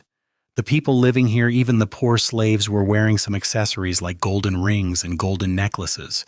Hairpins, earrings, and bracelets worn by many girls were shining with golden luster, looking very beautiful. They were chatting with each other in groups in beautiful voices, which was fresh and innocent. As for the Gu masters of the Jin clan, their uniforms were similar to Qingmao Mountains. Short sleeves, long pants, belts, leg wrappings, and green bamboo shoes. It was just that some were using golden rope as leg wrappings. Belts, cloth cuffs, or pants were all rimmed in gold. This was Huangjin Mountain's characteristic. The clans of the southern border had basically the same attires. The demonic Gu masters, however, wore all sorts of bizarre dresses. Fang Yuan and Bai Ningbing were moving through the crowd. They had already bought some cow and goat milk from 3 to 4 Jin clansmen. Fang Yuan had tried his best to feed all the Bone Spear Gu, but even so, 2/3 of the Bone Spear Gu were already dead from starvation. Aren't you afraid your such big, reckless purchasing will expose our identities? Bai Ningbing expressed his doubt. As long as one uses disguise, they will definitely be exposed one day. I don't have a thing to worry about, but you have too big of a flaw. Fang Yuan glanced at Bai Ningbing and said. Bai Ningbing snorted coldly. She knew what her flaw was, her gender. Even the old lady at the hamlet could see it. Women and men have physiological differences. This could be disguised, but that required a special Gu worm which Bai Ningbing didn't have. Thus, even if she was wearing loose clothes, covering her face with a straw hat, smearing her body with ash and binding her chest, her gender would no doubt be revealed as time passed by. Fang Yuan continued. So, rather than cover the truth, it would be better to reveal some things on our own initiative and let the others set their minds at rest, thinking they have seen through us and have the situation in their control. Exposing oneself was not always a bad thing. One could only receive trust when they revealed their identities. Fang Yuan couldn't reveal his cards by himself. Doing so would be too unnatural and not be in harmony with their previous behavior. Only when the other side discovered and probed could Fang Yuan take the opportunity to conveniently reveal some stuff. Bai Ningbing understood. So you are intentionally waiting for them to discover before responding? You have finally become smart. However, 3 days passed by and the response and probing Fang Yuan expected had still not arrived. Bai Ningbing finally got the opportunity to take a dig at Fang Yuan. So you also have times when you are wrong. Fang Yuan snorted while pondering inwardly. I could see from Zhang Ju's expression and manners that he was already suspicious of us. He didn't go into it deeply and restrained himself, most likely because there could be danger at any time on the road. But now that the caravan has arrived at Jin Clan, the situation is very safe and he should have already begun his probing, unless Xianxia's figure appeared in Fang Yuan's mind. Truly smart and also bold. She's mostly likely the one that stopped Zhang Ju. It's a little problematic, seems like being too smart can also be a problem. Fang Yuan heaved a sigh. Xianxia's gentleness and kindness had made a deep impact on him, making him slightly underestimate this girl's intelligence. Xianxia wanted to reach an understanding between smart people with Fang Yuan. She was clearly trying to play dumb. However, Fang Yuan had a different motive, and this layer of understanding had instead turned into an obstacle. Since it is so, I will just take the initiative. Fang Yuan sighed and went to find Xianxia. You want to form a partnership with me? Inside a tent, Xianxia and Zhang Ju were wearing surprised expressions when Fang Yuan revealed his intentions. They hadn't gone to look for these two, but these two instead came knocking on their door. This was slightly beyond the young girl's expectations. Zhang Ju's mind shook. You finally showed your true colors? Partnership. Lady Zhang, I am a bit ashamed to say it, but we need primeval stones and I regard myself to be somewhat knowledgeable about merchants. I want to borrow a batch of goods and we will divide the profits we earn in half. How about it? Fang Yuan slightly bowed his body, appearing neither servile nor overbearing. You don't have any primeval stones and are as poor as a mouse, yet you want to borrow the chicken that lays egg? You are overconfident. Zhang Ju's gaze carried a cold light. Why do you think you will definitely earn profits, and on what basis do you think our Zhang clan will lend the goods to you? There will naturally be profits and losses in business. I also can't guarantee the profits. As to your second question, I think Lady Zhang is a good person and should lend the goods to me, right? You wanted to ask of my reason. I can only answer you that it is this feeling. If this feeling is wrong, then please consider this matter never happened. Fang Yuan answered with a smile. He was 1 ear less, and his whole body was covered with burns, making him appear terrifying when he smiled. However, Xianxia looked at him and saw in him a kind of confidence, decisiveness, and a radiance of careful planning. This radiance emitted a different type of charisma, penetrating through the ugly appearance. Interesting, it seems he also sensed our suspicions, so he wanted to reach a tacit understanding with me? Xianxia's gaze continued to flash. After a short while, she laughed. This kind of frank communication style made her feel an indescribable safety and also a feeling of freshness. If you hadn't been there, there wouldn't even be a quarter of goods remaining. They would have already been snatched by those monkeys in Feihao Mountain. Since you have this notion, I will hand over these goods to you, she said. If the servant girl Xiao Di were here, she might have started making a big fuss. Fang Yuan showed an expression of being in a daze for a while before he bowed to show his thanks. Miss, this... When Fang Yuan left the tent, Zhang Ju couldn't endure it anymore. Xianxia blinked mischievously like a child. Isn't this interesting? Did you hear what he said just now? He hadn't even started on the business, but was already talking of sharing the profits in half. His tone was as if the profits were certain. He is but a boor. How much talent could he have? Zhang Ju disdainfully scoffed. If we talk about business talent, who could compare to Miss? I still remember how you have managed the properties all these years and expanded them. If it were not for the envy of those petty people in Zhang clan... All right, what is the use of talking about the past? Since Uncle Zhang Ju believes in my talent, then you should trust me. Even if Heitu squanders these goods, I could still rebuild the business from scratch. Isn't that right? Xianxia said. Of course, Jiang Zhu said without hesitation. Chapter 2.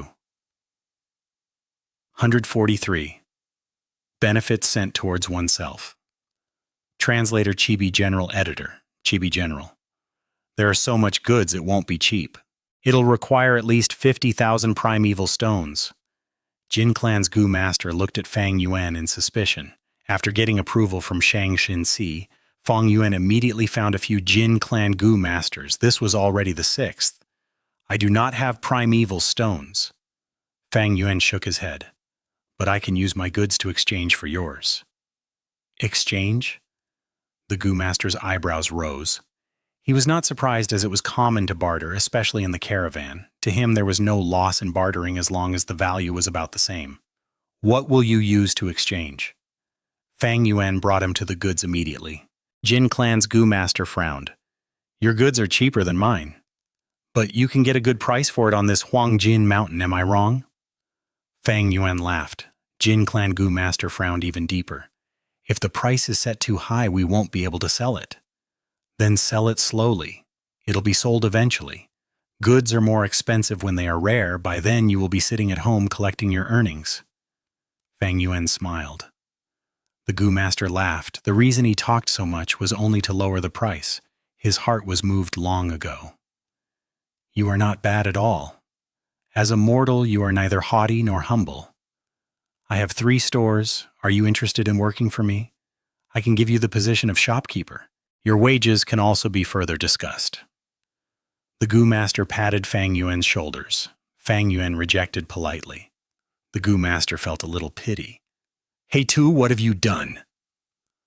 After the transaction was over, Xiao Di ran over with a frosty expression. You exchanged all the goods? What are you trying to do? You are too bold. Xiao Di stomped her foot in anger. Do you know these goods were all chosen by Missy after much consideration? After we transport them to Shang Clan City, we can sell them for twice the amount. Quick, exchange them back now. Fang Yuan's expression turned cold. Your Missy has already lent all the goods to me, which is to say these belong to me. I am dealing with my own goods. Is there a problem? Fang Yuan's gaze swept through Xiao Di. A cold light flashed in his eyes. Xiao Di instantly felt a chill that made her heart palpitate. Fang Yuan had decided to expose a little more, and thus putting on such a strong attitude against Xiao Di. Xiao Di was witty and eloquent all along, but now a cold feeling crept up her heart. You! I will tell Missy, watch out. She tried her best to hide her inner emotions, but still left frantically. Her report naturally caused no disturbance to Fang Yuan. But the servants that Xianxia brought along had much opinions about Fang Yuan's actions. Many discussed secretly, thinking this He Tu had gone crazy. Fang Yuan knew the value of these goods and could sense Xianxia's business talent, but this was her first time doing business. Her experience was very lacking, even though she had talent. Business was not just transporting goods to the destination and earning profits from the price difference. A true expert merchant earned along the way as well. Using their keen foresight to explore new opportunities, learning about the specialty of each mountains and tailoring to the needs of each clan, they built networks as they profited from all those around them. Of course, these requirements were too high for the current Xianxia. She had just turned 16, although she had talent, she was still a fresh young girl. Fang Yuan spent about 100 years in his past life doing trade. He joined caravans and even became a leader. He also opened his own shops, including rock gambling and even auctions. When it came to experience and foresight, those leaders and vice leaders in the caravan could not hold a candle to Fang Yuan, let alone the inexperienced Xianxia. There is still a distance to Shangliang Mountain. If I manipulate this wholeheartedly, I can at least increase the value of these goods by 7 or 8 times. This profit margin was terrifying. Any higher and even Fang Yuan could do it. Due to actual circumstances, 7 to 8 times was the limit of this world. Of course, if I use unorthodox methods, not just 7 or 8, I can easily jack it up by 70 or 80 times. Thinking so, Fang Yuan could not help but think of a poem on earth.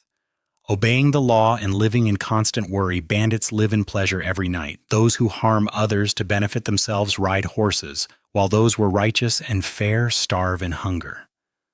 Those who build bridges and repair roads go blind, while those who murder and cause arson have many offsprings. When I died, I asked Buddha.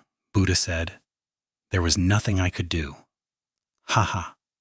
The so-called system and law was to deprive the masses and limit the weak. Whichever world it was, the law of the jungle prevailed. Thus, even during an era ruled by law, countless rich and influential people found loopholes and avoided the judgment of the law. Not to mention this goo world where strength was everything one needed to exert influence. In Fang Yuan's previous life, he once did business with all his heart, having millions of assets and countless properties. But later, some experts casually usurped them, causing him to go bankrupt and living in the streets. For the next 400 years of his life, whenever he thought back to it, he was extremely glad he had such an experience. Only through pain can one learn about the truth. Precisely because of this experience, he woke up from his delusions and broke free of the restraints that bound him while living in the lawful society of Earth. Humans were often blinded not by the sight before them, but by the chains in their hearts. To Fang Yuan, if he abided by morals of business and be a proper businessman, he could only earn 7 to 8 times the profit. But if he used some illegal methods, becoming an unscrupulous merchant, he could make over 10-fold worth of profits. If he abandoned his position and lied and scammed, becoming a dishonest trader, he could make tens of times of profits. If he directly murdered and robbed, he would not even need a capital. Business without investing capital was always the most profitable. But Fang Yuan had other objectives doing business now. Thus, methods that broke the rules could not be used, and this caused him to have some feeling of restraint. However, the night before the caravan set off, a Jin clan Gu master secretly approached him. There's a secret deal we want to make. Are you interested? This Gu master was one of those who traded with Fang Yuan earlier. Fang Yuan did not mind it, but after a few minutes he changed his ideas. You are saying someone wants to sell Jinzan grass? He was extremely surprised, almost suspecting that he had heard wrongly. To Jin clan, Jinzan grass could not be replaced with other materials. It was an important war resource. It was exactly because it could be used as a refinement material that Jin clan could produce large numbers of golden silkworm goo. But now someone wanted to sell it?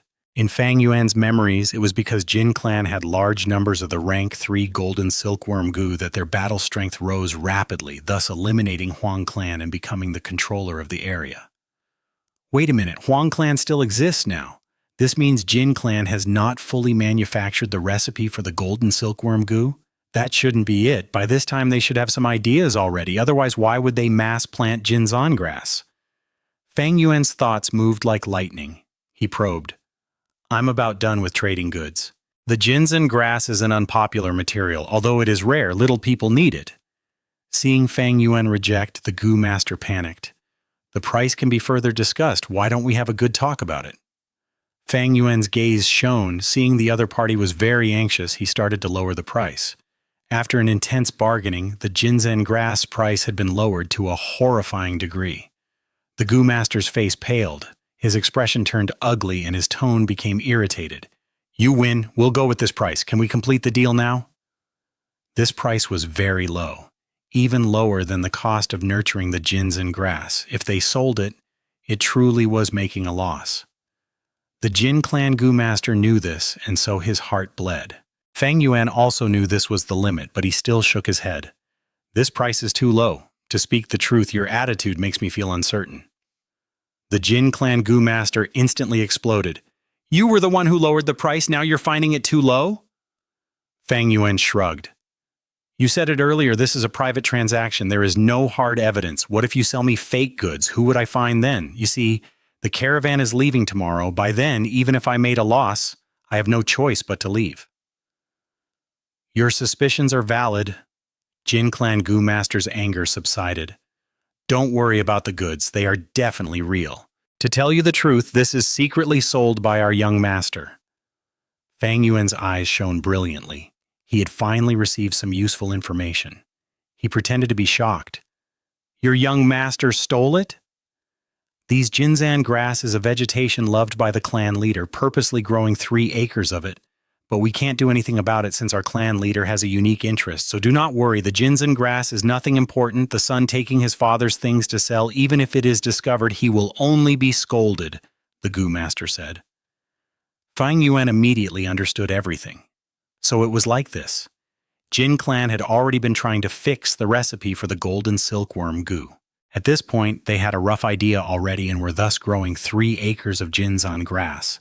But to prevent unwanted attention from Huang clan, this information was kept among the higher-ups of the clan. Even the young master did not know, only thinking that this grass was planted out of interest. The ginseng grass's growth period was very long, needing 4 years to mature.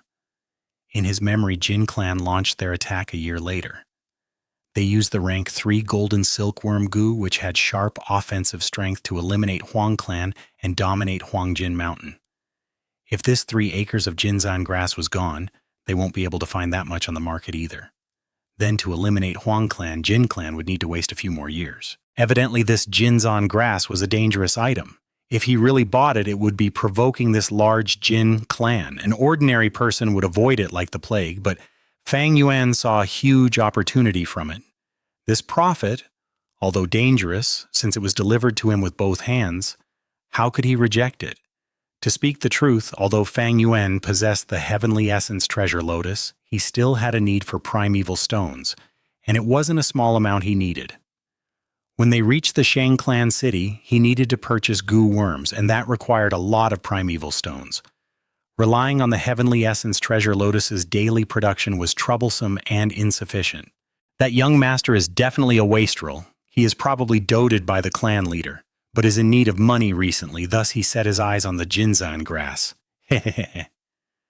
Thinking so, Fang Yuan couldn't help but laugh. If he took this profit, not only would it help in purchasing Gu worms, it would also leave a deep impression on Xianxia. It was simply killing 2 birds with 1 stone. Jin clan Gu master saw Fang Yuan smile and laughed. So you agree? Of course. Fang Yuan looked at him. Once this deal went through, this guy would definitely be in trouble. But what does his trouble have to do with me? What Fang Yuan was considering now was how to swallow this profit without choking himself. Chapter 2, 144. Almost Blackmail. Translator Chibi General. Editor Chibi General. Dawn was breaking in the east, revealing the first rays of light. The cold air of the night had condensed into dewdrops on the grass and leaves.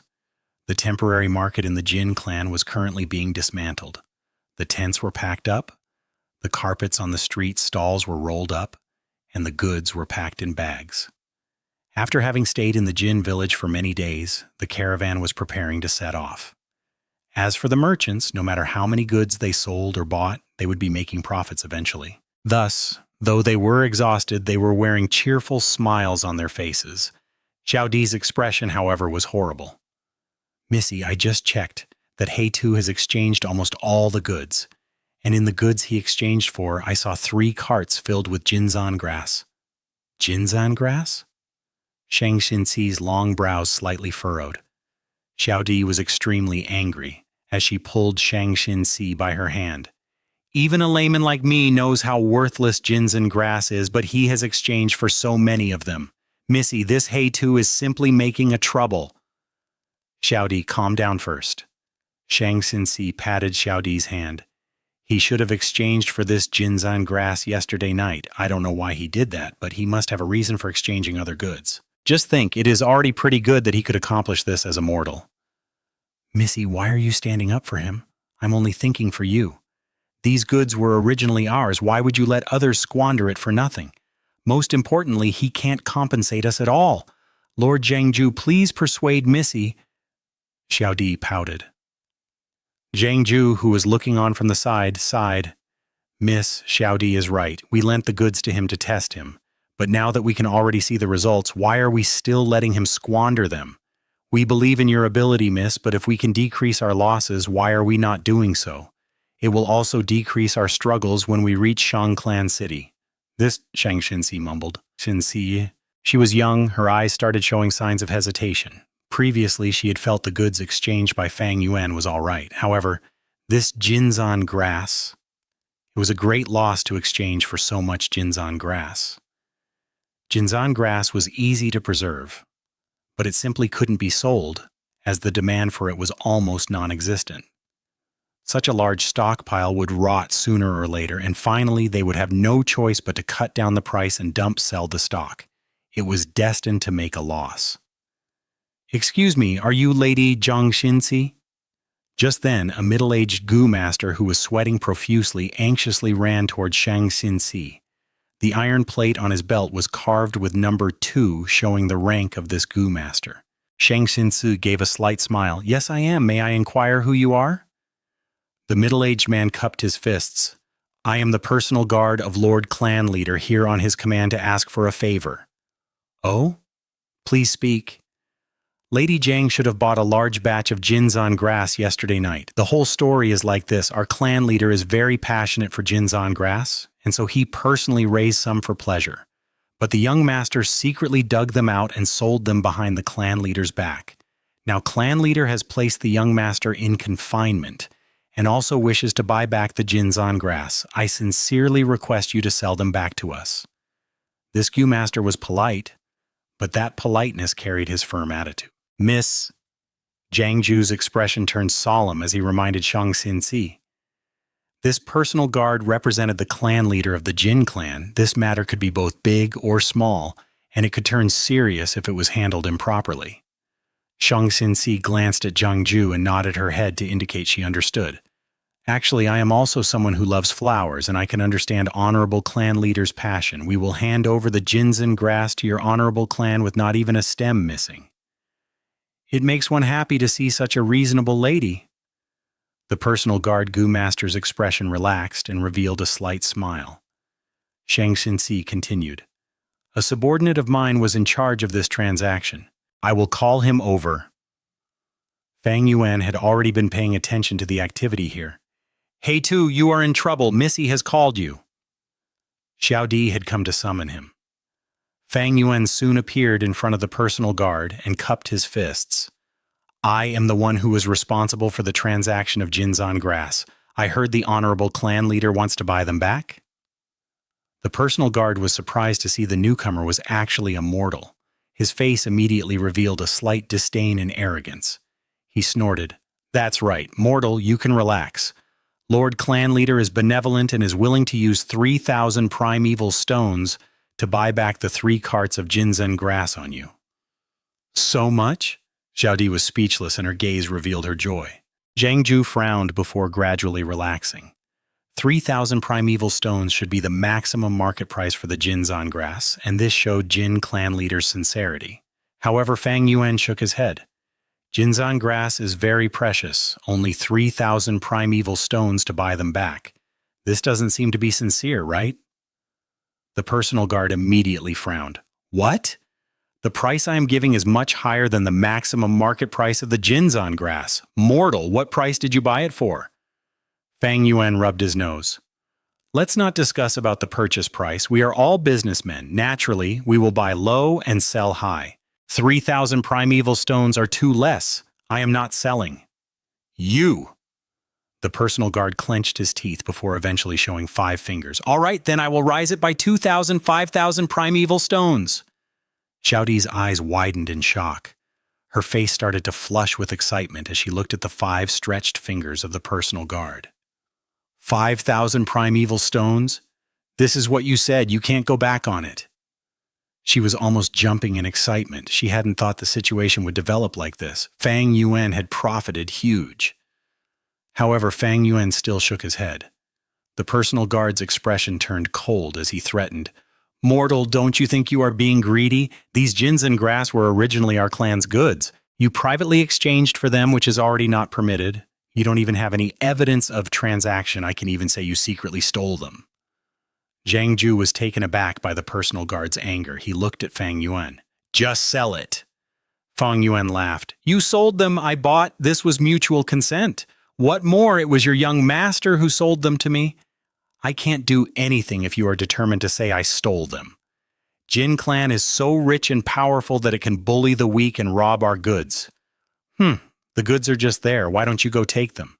It is just that as far as I know, it is not just me who bought the Jinzan grass. Many others have a share of it? Is Jin Clan going to snatch all of theirs too? Fang Yuan had already expected this situation, thus he only bought a large majority yesterday night. The remaining Jinzan grass were sold to others by that Gu master. You! The personal guard was furious, but he could only clench his teeth at Fang Yuan's blatant extortion. He pointed at Fang Yuan. Your clan bought the most, you little brat. You want to make it hard for me? Of course not. I am only trying to make a transaction. Fang Yuan cupped his hands. Forget it. I will put 2,000 more, 7,000 primeval stones. Mortal, bring all the Jinzan grass you bought. The personal guard shouted, Hey Tu, just sell it. We need to pay attention to amiability while doing business. Xianxia couldn't endure this pressure. Since Miss has spoken, Fang Yuan nodded his head before immediately changing the subject. Then I will take back a step. 8,000 primeval stones and all the Jinzan grass I have is yours. The moment these words came out, Xianxia and the rest all became dazed. The personal guard came back to his senses, unable to contain his anger. What, you bastard? Fang Yuan, however, had a smile on his face. Business is business. Please don't get angry, Lord Gu Master. Actually, I was thinking of selling them for 10,000 primeval stones if Lord Gu Master can't decide it. How about letting me discuss with your honorable clan's clan leader? No need! The personal guard swung his arm as he looked at Fang Yuan with extreme disgust. You, a mortal, what qualifications do you have to meet Lord Clan Leader? Bring the goods quickly, taking advantage of others when they are down. I will remember you. His words, no doubt, meant he acceded to Fang Yuan's raised price. The two finished the transaction in moments. Fang Yuan hadn't even used 500 primeval stones to buy them, but in just one night, the Jinzan grass changed hands for 8,000 primeval stones. Miss, there are 2 trunks filled to the brim with primeval stones. Xiao Di was beaming with joy. She had witnessed the whole transaction process in fear, but now that she looked at these primeval stones, she felt that it was all worth it. Even her gaze towards Fang Yuan changed. Did you already know? That can't be it. This should just be the case of a blind cat coming across a dead mouse. She looked at Fang Yuan from top to bottom and remarked, Offending the Jin clan for just 8,000 primeval stones is not worth it. Zhang Ju had been frowning from the start. He looked at Fang Yuan with some discontent and warned, Never take such a risk again. Fang Yuan only smiled and turned towards Xianxia. According to our previous contract, Miss will get half of this 8,000 primeval stones, and I request Miss to safeguard my half of the share too. Has it been settled? Jin clan leader stood on a hill watching the leaving caravan. An elder was standing to his side and reported, Yes, clan leader. We have bought back all the Jinzan grass. It is just that Zhang clan is truly hateful for taking advantage of the situation to extort us. Jin clan's clan leader's brows furrowed. Oh? Speak. The elder elaborated on the details. Jin clan's clan leader smiled. It is just 8,000 primeval stones, no need to care. That Zhang clan's lady, however, is intelligent. She pushed out a mortal servant to sound out the situation and earned herself this money. Lord Clan Leader, what if this Zhang clan already knows our clan's secret and thus took advantage to extort us? Ha ha ha, don't be overly suspicious. If they knew the importance of the Jinzan grass to my clan, why would they only extort mere 8,000 primeval stones? They would buy them all or even not agree to sell them, but just in case send some Gu masters to watch them till they completely leave Huangjin Mountains region. Make sure to watch if there are anyone who tries to secretly go to Huang clan. If there are, kill them on the spot. The clan leader's killing intent overflowed all around him as he said this. The elder's mind trembled. As you command, Lord Clan Leader. Fang Yuan glanced back at the Huangjin Mountain, his lips curled up in a smile. Not far away in a carriage, Xianxia lifted open the curtains and gazed at Fang Yuan's back. Her beautiful eyes flashed with light, having fallen into deep thought. Chapter 2 145 Rank 2 Upper Stage Translator Chibi General Editor Chibi General The caravan crossed mountains and valleys as they traveled west. Half a month later, the caravan arrived at Hunmu Mountain, which had a lot of weird-looking trees. Fang Yuan sold half of his goods to buy a lot of these special wood. 20 days later, they arrived at Juyu Mountain. The mountain was full of bumps and craters. These bumps were all made by the falling raindrops. At this place, once it rained, raindrops as large as wine vats fell and formed huge craters in the ground. Thus, the Tong clan of Juyu Mountain was built in the empty caves inside the mountain. If it was an open construct, it would be easily devastated by the rain. In Tong Clan Village, the golden lamp oil that Fang Yuan bought on Huangjin Mountain was very popular. During their stay, it rained 3 times. Fang Yuan thus acquired many blue oil raindrops. These raindrops were a type of material for many different purposes. These giant raindrops were the Tong clan village's misfortune that forced them to live inside the mountain caves. But it was also their source of income. After leaving Juyu Mountain, the caravan arrived at Fang Yuan Mountain. The rocks on this mountain were peculiar. Each were cube-shaped, varying in size and thickness. Dafang clan was a large-scale clan that had been living on Fang Yuan Mountain for over 1,000 years. Their residences were made of tiles, much better than the condition at Tong Clan Village. Tall, large walls were constructed around the village, and within the walls were defense towers, while outside the walls were pillboxes. Fang Yuan remembered that at Dafang clan there was an eccentric elder that liked wood carvings. After contacting him, all the weird and creepy soul wood he collected on Hunmu Mountain were sold to this clan elder. Just like this, on this journey, with Fang Yuan's manipulation, his goods increased and decreased at times, but each time there was a change, he earned a ton of profit. Once he did this many times, it naturally attracted people's attention. Fang Yuan pushed everything to Xianxia, and rumors of her business talents started to circulate. Time flew by quickly. After another 4 villages, the caravan gradually got close to Xiaoyue Mountain. This night, the caravan made a temporary camp near a cliff. We have entered Xiaoyue Mountain's territory. The remaining journey is all uninhabited mountains and valleys. Goo worms and beasts roam free, and not even a hamlet exists.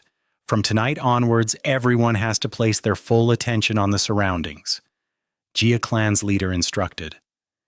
In the tent, many vice leaders nodded in agreement. Xianxia's eyes shone with bright light. This was the most dangerous segment of the caravan's route. Once they passed this, they would reach Shuilei Mountain, and after that, they would have to travel past a few more clan villages before reaching Shangliang Mountain's Shang Clan City. All right, next we will establish our defensive measures, Jia clan's leader continued. An hour later, the discussion ended and everyone left the tent. Zhangju came up immediately. Miss, dinner has been prepared. Do we invite Heitu and Baiyun to dine together again? Of course. Xianxia nodded. I have to ask him about his experiences in trading during the banquet. These few days, Fang Yuan's revenue greatly exceeded his losses, earning 5 to 6 times the profits after few trades. This caused Xianxia, Jiangju, and Xiaodi, who knew the truth, to look at him in a different light. According to the agreement, Fang Yuan gave half the earnings to Xianxia, but to her, these primeval stones could not compare to his business experience and understanding. She did not have any cultivation talent, and as a mortal, engaging in business was her proudest ability. But in this aspect where she could be proud of herself, Fang Yuan displayed a strength which she could not help but admit was far superior to her. Many seemingly absurd decisions gave surprising results after the deal was completed. Xianxia was not someone who would give up on herself, and after knowing this difference in ability, she invited him to the dinner banquet daily. A few words of advice from Fang Yuan could benefit her greatly. Her talent in business was outstanding, and she absorbed the knowledge like a sponge, growing rapidly. The more she interacted with Fang Yuan, the more she admired him. Sigh, miss. You have to be careful. These two obviously have their own stories. They are not ordinary people. Jiangju sighed with worry. He was afraid Xianxia was sinking deeper into this. Don't worry, Uncle Jiangju. I know what I am doing. Xianxia was indeed intelligent and smart. She never spoke to Fang Yuan about matters outside of business. She knew what could be said and what could not, never trying to probe further than she was supposed to. She felt that Fang Yuan and Bai Ningbing might be mysterious, but they were not dangerous. Fang Yuan used proper techniques in his business trading, and he didn't go back on his words, splitting half the profits with Xianxia. Unknowingly, such behavior gave Xianxia much feeling of assurance. However, Fang Yuan did not accept the invitation to banquet this time. "I am feeling a little tired today. I will not be going." He waved his hand at Xiaodi, who came to invite him. Fang Yuan did not accept every single invitation from Xianxia, normally only accepting 1 out of 3 invitations. Xiaodi pouted as she looked at Fang Yuan begrudgingly, muttering under her breath and leaving. Previously, when Fang Yuan rejected the invitation, Xiaodi made a scene several times, feeling indignant for her miss. But the more Fang Yuan earned, the more Xiaodi's attitude changed, from indignant to accommodating and helplessness. No matter which world it was, at whatever level of society, strength was what gained respect. Fang Yuan shut the tent. Bai Ningbing had already sat on one of the beds. In the darkness, her blue eyes shone slightly. When Fang Yuan first rejected Xiaodi, she was still a little surprised, but after a few times, Bai Ningbing found out the brilliance of this action. As the saying went, one who is unaccountably solicitous is hiding evil intentions one. Fang Yuan rejecting this invitation and not accommodating to Xianxia gave the young girl the feeling that he had nothing to gain from her. "Let's start."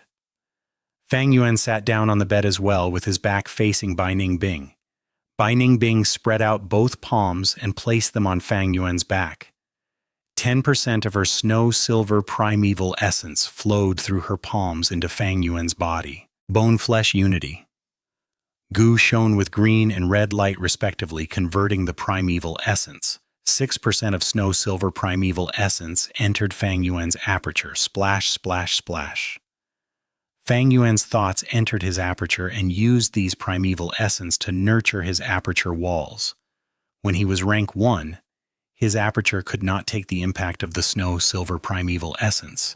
But now that he was rank 2 middle stage, his aperture walls had a stronger foundation now and could endure it. Only that this could not last for a long time, and he needed to rest every once in a while. The light waves on the aperture walls flowed constantly. The white light grew stronger as some areas started to condense. Evidently, Fang Yuan was a step away from rank 2 upper stage. With his rich cultivating experience, Fang Yuan had something like a gauge in his mind. He planned to break through to rank 2 upper stage in one go. Time passed, and it was already late at night. Howl. Suddenly, howling of the Grey Wolf King could be heard. The howl broke the silence of the camp, and soon after, numerous wolf howled in response to their king. "Wolf assault! Wolf assault! Damn it, get up! The wolf pack is attacking camp! So many gray wolves, I can't even count how many there are." Many people screamed in shock, waking up everyone else in the camp. Everyone was riled up. "Hey, hearing this volume, it seems the wolf pack is quite large." Bai Ningbing listened and laughed. In the caravan's journey, they met many beast groups attack, and now she wasn't shocked anymore. This is Xiaoyue Mountain. Some people say the entire southern border wolves live here. During a full moon, the wolf packs will gaze at the round moon, and the wolf howls can cause the entire mountain to tremble and shake. This is only our first night, and we already encountered a gray wolf pack. Our luck is terrible. Fang Yuan opened his eyes slightly, but multitasked and did not stop the cultivating in his aperture. Damn it, there are too many wolves. Healing Goo Master, where are the Healing Goo Masters? My father is injured. He is bleeding a lot. The southeast direction's defense has been broken through. Go reinforce them quickly. The situation was more severe than Bai Ningbing had predicted. After discovering the wolf pack, in just a few minutes, the first line of defense in the camp was broken through, and the wolves broke into the camp. "Ah! Take up your weapons and fight these beasts!" Servants screamed as sounds of battle and shouting continued. "Do we go out?" Bai Ningbing asked. "For what? What can you do? Don't forget your identity." After a moment of silence, Fang Yuan replied nonchalantly, "But the wolves are already charging here. The goods you just purchased might be damaged." Bai Ningbing laughed, showing glee in her tone. "Then let them be damaged." Fang Yuan closed his eyes again.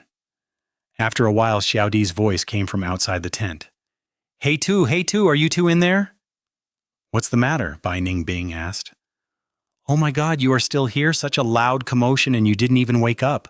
Many gray wolves entered the camp. Although the situation is under control, there might be some wolves left out. Miss is asking you to go over with Lord Jiangju to protect us.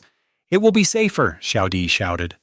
No need. Since the situation is under control, we shall not impose on your miss. I can handle a gray wolf or two with my physical strength. Fang Yuan replied. Xiao Di urged some more, but was still rejected. Finally, she stomped her feet outside the tent. Ungrateful bunch, don't blame me for not reminding you if you die. Saying so, she hurriedly left. The gray wolves continued to attack for 15 minutes before retreating. This beast group assault brought the greatest loss the caravan had suffered since their establishment. 3 Gu masters died in battle, over a dozen injured. Countless servants died, and most of the goods were damaged. Especially Zhang clan's goods, they received the most damage. These goods were all borrowed by Fang Yuan, and at first estimation, Fang Yuan lost over 1,000 primeval stones in this one night. When it was daylight and they calculated the losses, he showed a bitter smile but did not mind it at all. Because last night he had advanced to rank 2 upper stage. Only spending just a few months, this cultivation speed was shocking even to Bai Ningbing, who knew the method. Chapter 2. 146 Exposed. Translator Chibi General. Editor Chibi General. The bloody night passed and the morning sun shone upon the ruined camp. The atmosphere was solemn as everyone cleaned up the battlefield and packed their goods, setting off with a heavy heart. However, the wolf pack attack this time was only the beginning. Few days later, they were attacked again by gray wolf packs. The scale of the attack this time was even larger than the previous time, but the caravan had taken sufficient precautions and were able to limit their losses to less than the previous time. They chased away this pack of gray wolves. However, they had yet to regain their breaths when 3 days later they were attacked by lightning wolf packs. The pack contained 3 frenzy lightning wolves and 9 bold lightning wolves. 15 Gu masters were killed while fighting them. The battle ended with wolf corpses all around the ground, and a wounded frenzy lightning wolf escaped with the remaining injured wolves. There were many Gu masters who chased them for revenge, but couldn't catch up to them, and they didn't dare to enter deep into Xiaoyue Mountain. They could only stare fixedly at the retreating wolf packs. The attack this time made the caravan's leader and vice leaders realize the danger they were in. On that very evening, they decided to speed up and leave Xiaoyue Mountain as quickly as possible. Even so, for the next 15 days, they were met with frequent attacks by the wolf packs. Gray wolves, lightning wolves, snow wolves, 2-headed wolves, and even blood-fang wolves. Everyone in the caravan let out a breath of relief after they got out of Xiaoyue Mountain. The caravan's next few days passed peacefully and smoothly until they entered Baihu Mountain and were attacked by beast groups again. This time it was old turtle carapace apes. These white apes were enormous, with a carapace armor on their back. The carapace armor was covered with turtle shell patterns. There weren't many casualties from the attacks of these ape groups, but the huge damage to the goods caused many to feel heartache. Fang Yuan's goods also met with hardship. The dozen carts of goods he had was decreased to less than half. The morale in caravan fell greatly. These people were merchants trying their best to earn money. However, these losses made this trip worthless to them. We have made a fruitless trip. I checked my accounts yesterday. My earnings amounted to less than 2,000 primeval stones. My situation is even worse. I have already lost 30% of the goods. Even if it is worse, can it be as worse as the Zhang clans? They have already lost most of their goods. Sigh, if I had known earlier, I would have just curled up in the clan. Why would I bother to take risk and only earn this much? The caravan moved in such an atmosphere. 5 days later, they were attacked by a group of white tigers. There were losses again. 7 days later, a group of flame tigers ambushed them. Fire spread over the camp, and a large amount of goods were burned down. The morale had reached an all-time low. Many of the merchants had lost all their investment. 10 days later, when they were about to cheer as they left the border of the Baihu mountain region, a Biao one appeared. 5 tigers, and 1 biao. A biao was a tiger that had grown wings and was at least 1,000 beast king. And because it had the ability to fly, it was even more troublesome. Some vice leaders of the caravan lost their lives while resisting this biao. The biao tailed the caravan for almost 100 miles, constantly harassing them. Finally, the caravan higher-ups decided to make minor sacrifices, quickly deciding to give up close to 100 servants. Most of these servants were injured or crippled. They rained curses and cried for their lives, but could do nothing to change their fate. Finally, the biao had its fill and left, satisfied. The caravan was only able to rest properly after leaving the Baihu mountain far behind. The leaders of each clans didn't stint on rewards, gradually raising the morale. The scale of the caravan was now already thinned by half of their original size, but after going through this cruel elimination and sharpening, the caravan now showed signs of an elite group. I have been a traveling merchant for so many years, and this was the most challenging of them all. Who knows what possessed these wild beasts attacking so frequently? After this trip ends, I will retire and enjoy my life. No matter what, the risk of this trade route needs to be reevaluated. The main reason is still because these great mountains don't have any human inhabitations. With no clans and garrisons to purge these beasts, they have grown without check. Some sighed, some were downhearted, whereas some still retained some hope. However, the caravan seemed to be jinxed. On the road ahead, they were not only attacked by all kinds of beast groups, but also by many swarms of insects and wild goo worms. The size of the caravan was decreasing continuously. The merchants no longer cared about profits and loss. They were starting to sense their lives were on the line. They even abandoned a lot of goods willingly to speed up their traveling speed. The setting sun dyed the clouds in blood red. The caravan was crossing a mountain woods in silence. Everyone was exhausted and numb, their morale very low. Many had bandages on their body covering light and heavy injuries. They moved step by step in the bumpy mountain passageway. It had rained yesterday, causing the mountain passage to be muddy and slippery. A handcart filled with goods got stuck in the mud. The ostrich that was dragging the cart raised its neck and made shrill, crackling noises before using all its strength to pull the cart, but to no avail. Right at this time, 2 hands came from behind the cart and lifted it, pulling the stuck wheel out of the mud pit. It was Fang Yuan. He casually clapped his hands. The thousands of kilos worth of goods didn't seem to be that heavy in his hands. However, although the cart broke away from the mud pit, its wheels were somehow jammed and didn't move. Bai Ningbing, who was at the side, bent down to take a look at the wheel. After being in caravan for so long, she had learned many things with her disguised identity and had already completely blended in. What is this? She rubbed the axle of the wheel, her eyes filled with doubt. There was some kind of stuff hidden in the axle of the wheel, and it was continuously grinded down into fine gray powder as the wheels moved.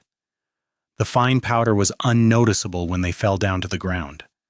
Bai Ningbing picked some of this powder and rubbed them with her fingers. The powder turned into grease. Ah, I put these oil powder in the wheels to lubricate them and make the handcart move more smoothly. Fang Yuan walked over while taking out a cotton handkerchief from his pocket. He grabbed Bai Ningbing's hands and cleaned the grease off. After that, he crouched down and felt around the wheels. The wheels regained their mobility. Let's go. He wiped off the oil powder from his hands and patted Bai Ningbing's shoulder. The two continued to walk. Bai Ningbing's pace continued to become slower as the doubts in her heart intensified and formed into a dense fog that couldn't be dispelled. She sensed something was amiss. When did Fang Yuan get this oil powder? How come I had no idea? Was it since the beginning? Or at Huangjin Mountain or at Xiaoyue Mountain? Strange. He doesn't seem to give a damn about the caravan. He hasn't even frowned seeing such large losses to the caravan.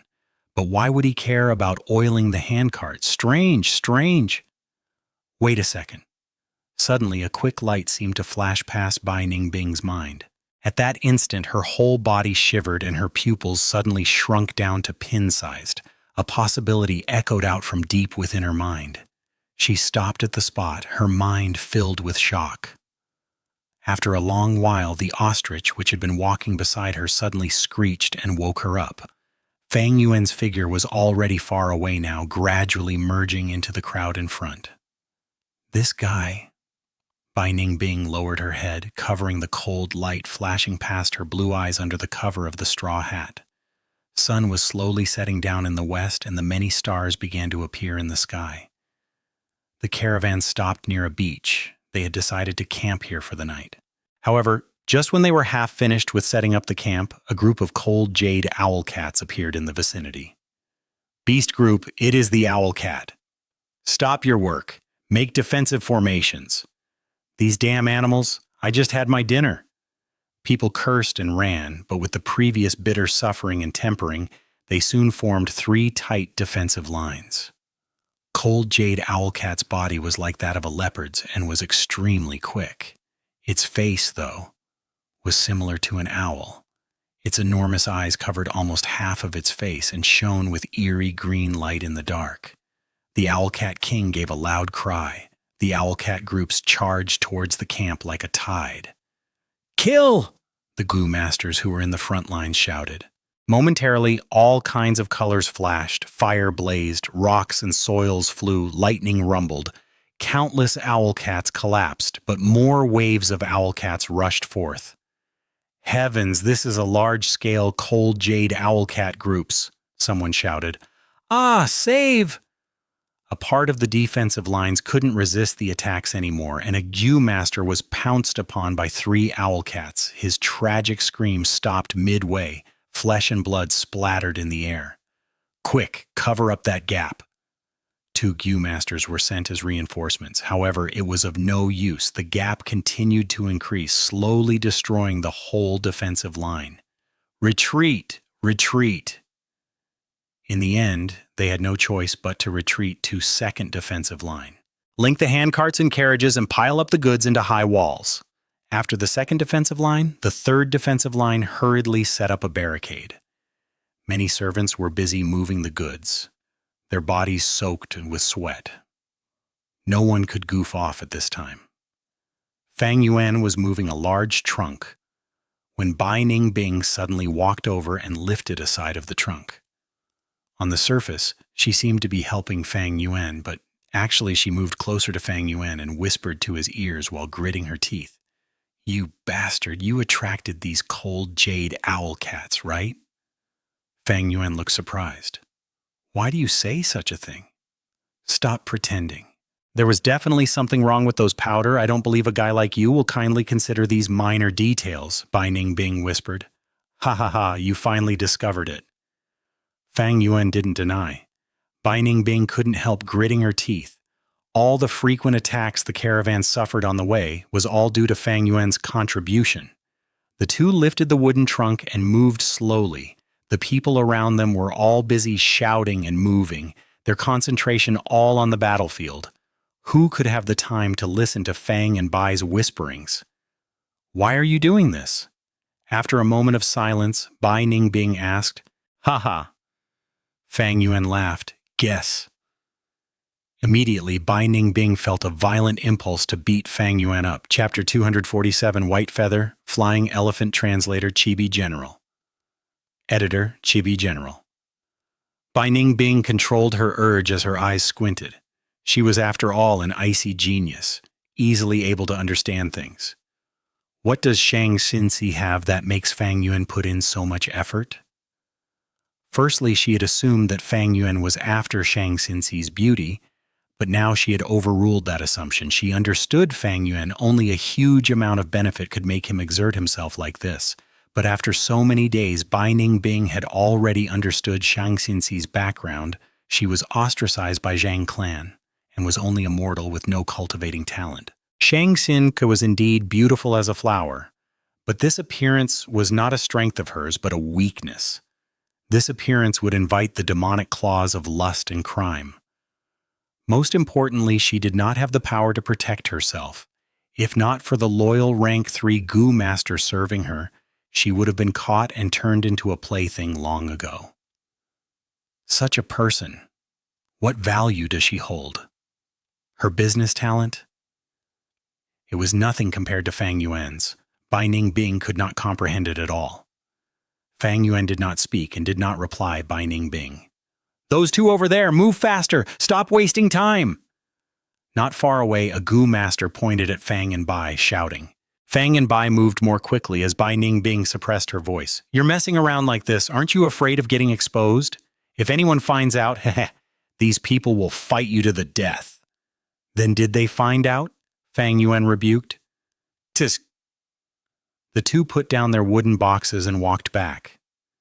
To eliminate his own suspicion, Fang Yuan sacrificed most of his goods during the first beast group attack. After a few assaults, Jiang Clan's losses were the most severe.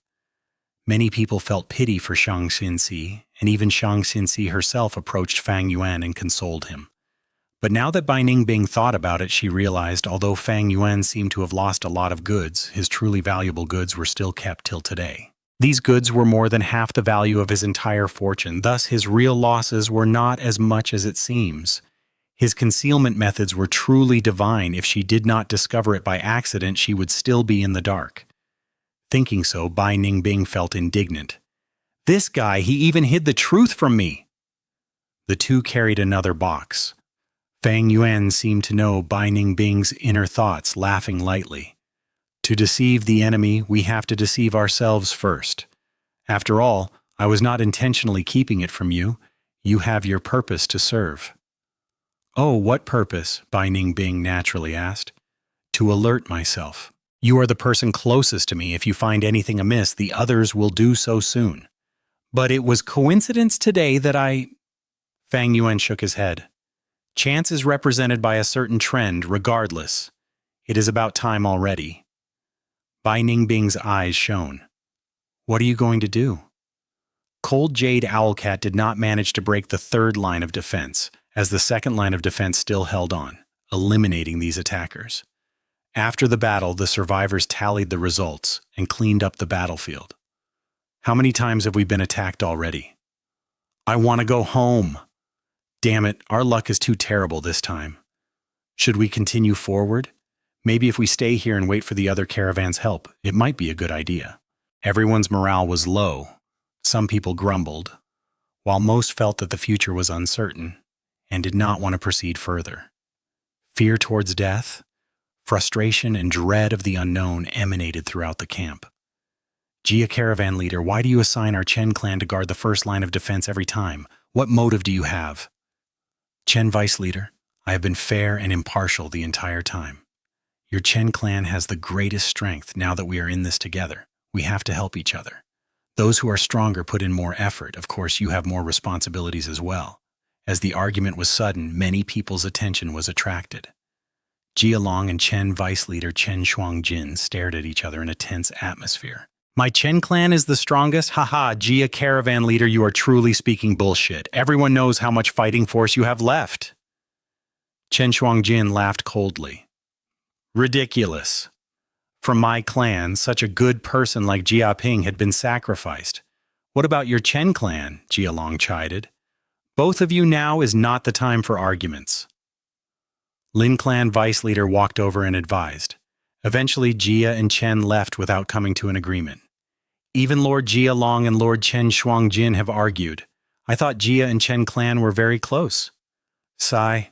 At this crucial moment, it is everyone for themselves. Thinking of how to preserve their own strength, the relationship no longer matters. According to the newest information, Jia clan's two young masters have a huge disagreement, and Chen clan seem to have gone to rely on Jia Gui. So that's it. Lord Jia Long is Jia Fu's subordinate. No wonder Chen clan did not give them face. The few Gu masters discussed softly as Fang Yuan's heart stirred. Few days later, the caravan whose morale is rock bottom reached Xianxia Mountain. Xianxia Mountain reached into the clouds as large groups of elephants lived in it. The climate on the mountain was unique. From the mountain foot to mountain belt, it was moist and tropical with lots of rainforests. From the mountain belt to mountain peak, it was snowy, dry, and cold as cedar trees grew there. Everyone was cautious, but good news was that after entering Xianxia Mountain for a few days, they did not encounter any beast group attacks. Are we finally lucky for once? Naturally, after our luck hit rock bottom, it can only go up after that. What a pity. Our goods were almost all destroyed. We will have lost a lot of profits this time. Be content you can keep your life. That's good enough already.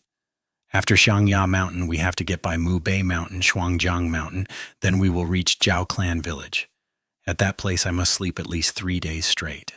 Everyone were in a conversation as they commented on the future, as morale rose slightly. Snowing? Someone looked up, seeing spots of white particles floating down from the air. Rubbish. This is the foot of Xianxia Mountain. How can there be snow? Someone did not believe it, but once he raised his head, his expression froze. It really is snowing. Damn it, this isn't snow, it's feathers. Someone shouted. Many Gu masters in the caravan heard this and shuddered. White feathers, could it be? White feather flying elephant? At this moment, intense winds flew, as white feathers floated everywhere like the advent of a snowstorm. Eng! Hundreds of elephants cried out at once, stepping in the air as they charged towards the caravan on the ground. Damn it, it really is the white feather flying elephants! How did we attract them? They should be living above the mountain belt. Get into formation, faster, get into formation! But it was too late.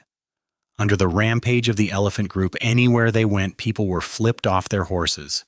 These white feather-flying elephants, their bodies were covered in white feathers, with 2-3-meter-long curved tusks, thick and sharp. With the huge impact of their charging, they were near unstoppable. The moving caravan were caught off guard. Under just one attack, hundreds of lives were taken away. Many servants were stomped into meat paste, and the carriages were pierced by the tusks. 3 black skin-fat beetles were killed, and winged snakes and ostriches ran about in panic, causing stomping incidents. At once, the scene was in utter chaos. "Gu Masters, all of the Gu Masters, gather here!" Jialong shouted from among the people. But once he gathered over 10 men, the elephant groups rushed down again, scattering the Gu Masters. The elephant group flew in the sky, preparing their third attack. Sigh, Jialong sighed. Knowing there was little hope of counterattacking, he could only shout, "Everyone, quickly escape! Run into the surrounding rainforests!" Even without him mentioning it, many people had already rushed into the rainforests. But the white feather-flying elephants' charge were insanely powerful. After they got into the rainforests, trees were instantly fell as numerous people were stomped by the elephants. These flying elephants looked sacred and elegant, but their nature were bloodthirsty. Ang! A flying elephant aimed at Xianxia and descended like a comet. "Miss, run! I'll divert their attention." At the crucial moment, Jiang Ju stood out and shot a flash of red light at the flying elephant. The flying elephant was enraged, changing direction and aimed at Jiang Ju. Jiang Ju was a healing Gu master. His attack and defense was not outstanding, thus escaping pitifully in the rainforest. The flying elephant came flying, bringing with it a ferocious roar of the wind. Jiangju sprinted and managed to leap in front of him as the flying elephant landed right behind him, breaking several trees and feathers dropped to the ground. So close! Jiangju wiped the sweat off his forehead. Just as he got up, his vision went dark. Bam! A thick tree branch was swung over by the white feather-flying elephant, hitting Jiangju's body directly. At the moment of life and death, Jiangju activated his defensive Gu, covering his body in a golden light. Splat! The golden light dispersed and he vomited out a mouthful of blood as he was sent flying far away. His eyes were spinning with stars as he felt extremely dizzy, lying on the ground, unable to move. Somehow he could hear the sound of elephant feet stomping, and it was getting louder. A cold chill went down his spine. His rich battle experience was telling him his life was in danger. He could not think further, quickly rolling on the ground. At almost the same time, the white feather-flying elephant slammed down right beside him. Bam! Another thunderous impact as the white feather-flying elephant crashed on the mountain walls, its 2 tusks stabbing deep into the mountain rocks. The flying elephant cried loudly, trying to move its head and trying to move backwards with its 4 legs. Zhang Ju's vision finally started to clear up, and he stood up weakly. Seeing this scene, he could not help but sweat. If he was slightly slower earlier, he would have been torn to pieces. He checked his aperture, and there was still 50% of his primeval essence left. His defensive goo was in a bad shape, close to dying. I have to get back to Miss. He was anxious in his heart. As a goo master, he already faced such dangers. Xianxia and Xiaodi were mortals. Their lives were in much greater danger and peril. That white feather-flying elephant was still pulling out its tusks as Zhang Ju ran away rapidly, running in the direction his memories told him. At the area where they split, Xianxia was already missing. Zhang Ju was hesitant on where to go when a goo master ran over with 3 white feather-flying elephants chasing him. "Save me!" he shouted. "Damn it!" Zhang Ju cursed. He could tell this was Chen Clan's young goo master called Chen Xin. Zhang Ju was worried about his lady's safety. How could he care about Chen Xin, thus rapidly escaping? Chen Xin saw Zhang Ju, and like a drowning person seeing a floating log, he chased after him immediately. Chapter 2 148. A Peace of Mind as long as one does what he can.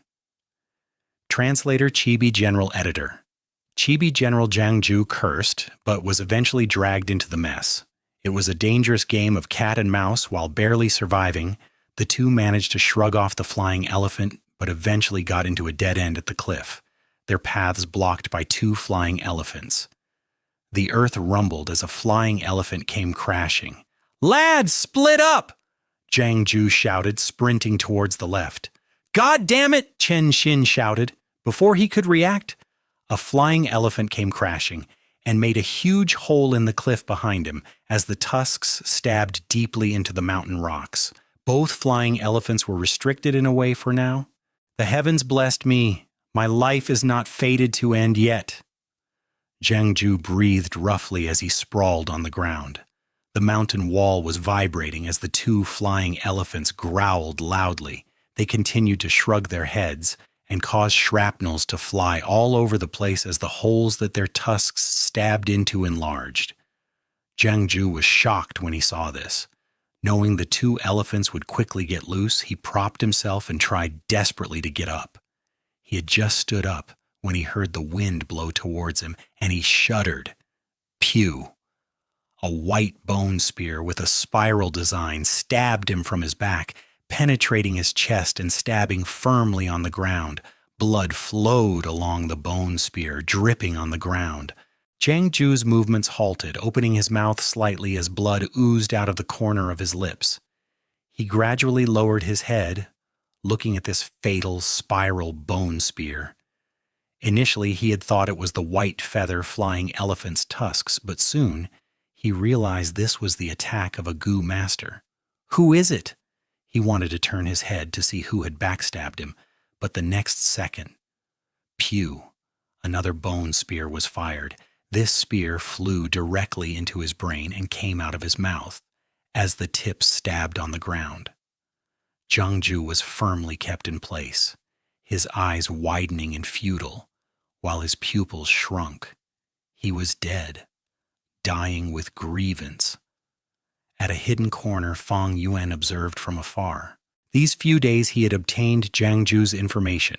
This person was an obstacle that had to be removed. The 2 white bone spears gradually dissipated into white light, dispersing into the air.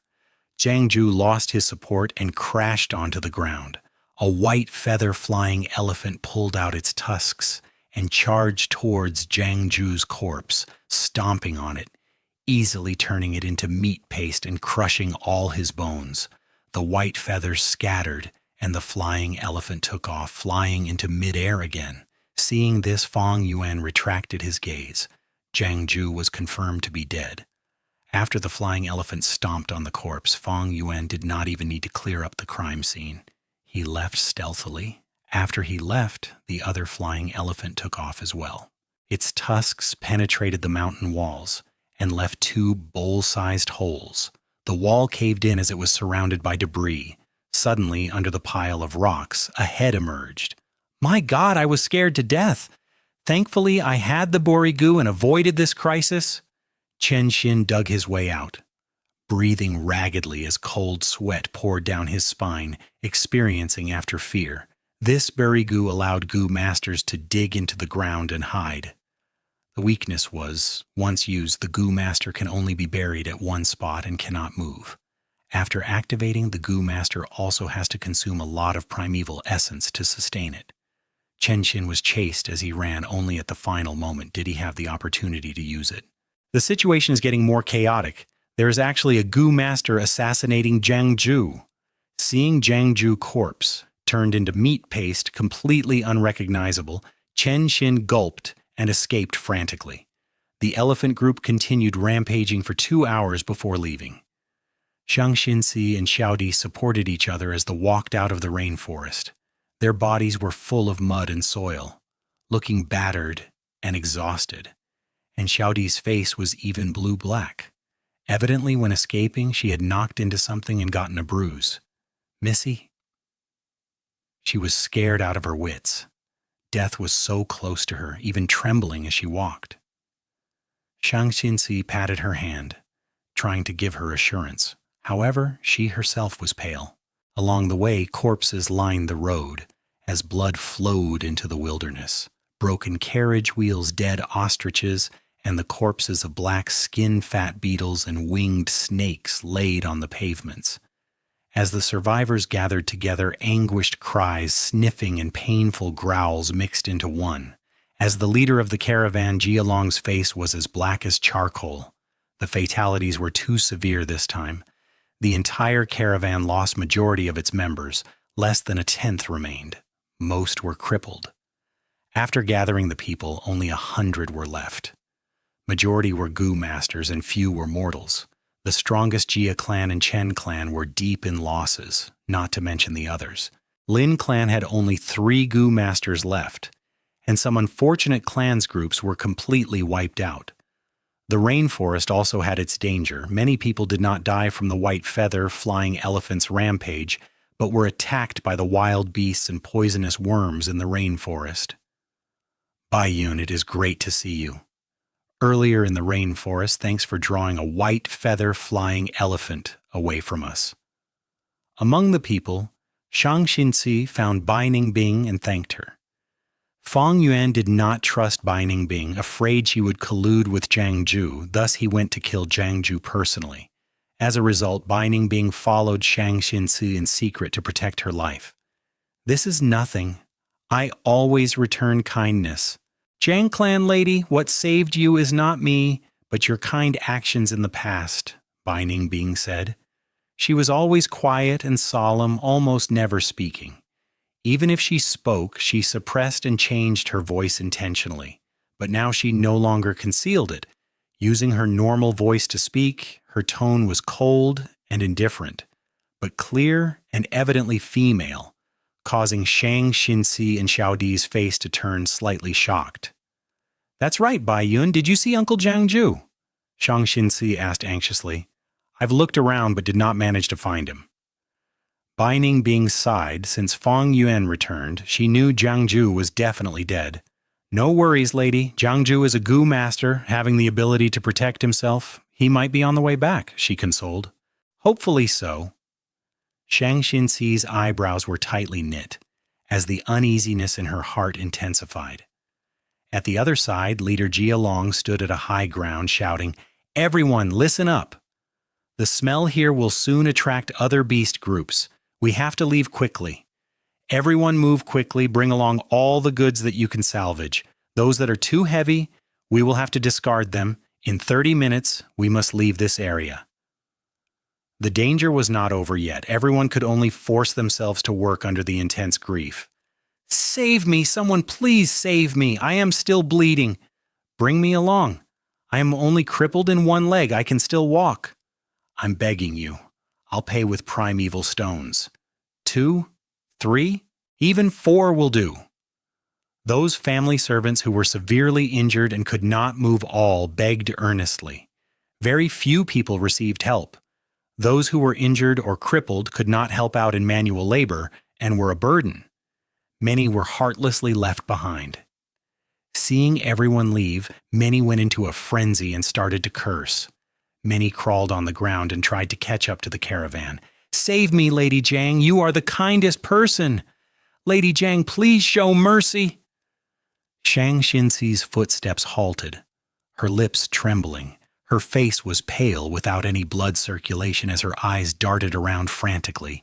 The mountain winds blew on her green blouse, and her messy hair made her appear like a small grass in the middle of a storm. "Lady Zhang, quickly leave. Now is not the time to be kind." Fang Yuan got to her side and held her arm, forcing her to move ahead. Xiaodi, who could not stop talking, normally kept her mouth shut, moving along silently, her legs trembling. "Trust me, everything will get better," Fang Yuan said in a gentle tone. Xianxia grabbed her chest, breathing in deeply. It was as if oxygen was thin and she could not breathe properly. At the start, she used her nose to breathe, but soon she opened her mouth and swallowed mouthfuls of air. Her footsteps became more unsteady as her limbs grew weak. If not for Fang Yuan supporting her, she might have collapsed on the ground already. The smell of blood assaulted her nose as her entire body was drenched from sweat. When the mountain winds blew, she shuddered from the cold. But after this shiver, her breathing gradually calmed down. After a few more steps, she no longer needed to breathe heavily. After 30 steps, she closed her mouth, and her nasal breathing slowed. After 50 steps, her footsteps gradually gained strength, and she no longer needed Fang Yuan's support. The mountain path extended up the cliff. She walked to the top of a slope, and the mountain winds blew her hair all over the place. She stretched out her arm and began to comb them. When she had finally finished arranging her hair, the confusion, fear, and worry in her expression vanished. Only a sturdy, determined gaze remained. "Thank you," she said to Fang Yuan. Fang Yuan nodded, letting go of her arm. On the slope, she gradually stopped her steps, looking back. "Do you know? This is the most difficult road I've walked on since my birth." She sighed in agony, her face still pale, but her voice was extremely gentle and soft. Fang Yuan's lips curled into a smile. "So this is Xianxia." As expected of the person that impacted the southern borders, even Baining Bing looked twice, seeing Xianxia in a different light. To a mortal young girl, after encountering such a disaster, being able to reorganize herself so quickly was an amazing feat. On this road, voices of crying and pleas were constantly heard. This was nothing to Fang and Bai, but to Xianxia it was a great torture and interrogation. Especially after Zhangju's disappearance. After losing her greatest reliance, Xianxia could still bravely face this situation head-on. It was truly outstanding. On this road, although it was an ordinary mountain path, it was a difficult trial of the heart. Xianxia gritted her teeth and did not collapse, walking past with determination. At this instant she matured. Fang Yuan suddenly laughed lightly, staring at Xianxia deeply. "Lady Zhang, since you are so kind, why did you not save those who were abandoned?" This attracted Xiaodi's furious stare. Xianxia laughed bitterly. "If I could save them, I would definitely do it. But unfortunately, no matter what I try, I cannot save these people." "Ha ha ha." Fang Yuan laughed heartily. "This is the part where I admire you the most. Irrational kindness is a crime. Although you are immortal, you have my respect." "Lady Zhang, in life there are many obstacles. Sometimes the road might be very dirty and difficult, but as long as you do all that you can, you will have a peace of mind." Xianxia looked at Fang Yuan, light shining in her beautiful eyes. She had guessed long ago that Fang Yuan and Bai Ningbing were not mortals. From his tone earlier, she finally confirmed this. In her perspective, she had unknowingly given Fang and Bai some help. These were small acts of kindness, but it won their recognition and admiration. Afterwards, Fang and Bai helped her many times, first during Fei Ho Mountain, and later earning money for her, and a moment ago they saved her life. She was a weak girl, chased from her clan, and even lost half of her goods. What did she have that they could exploit?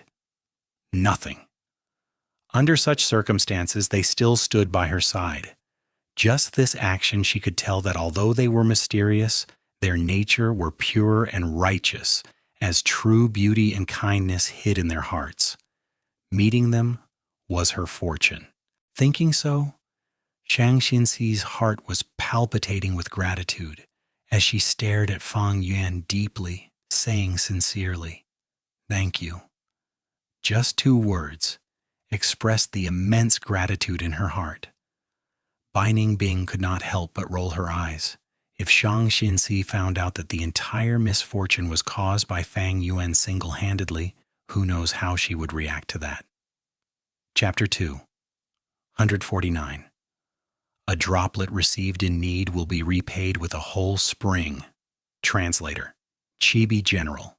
Editor, Chibi General. The report on casualties have come out.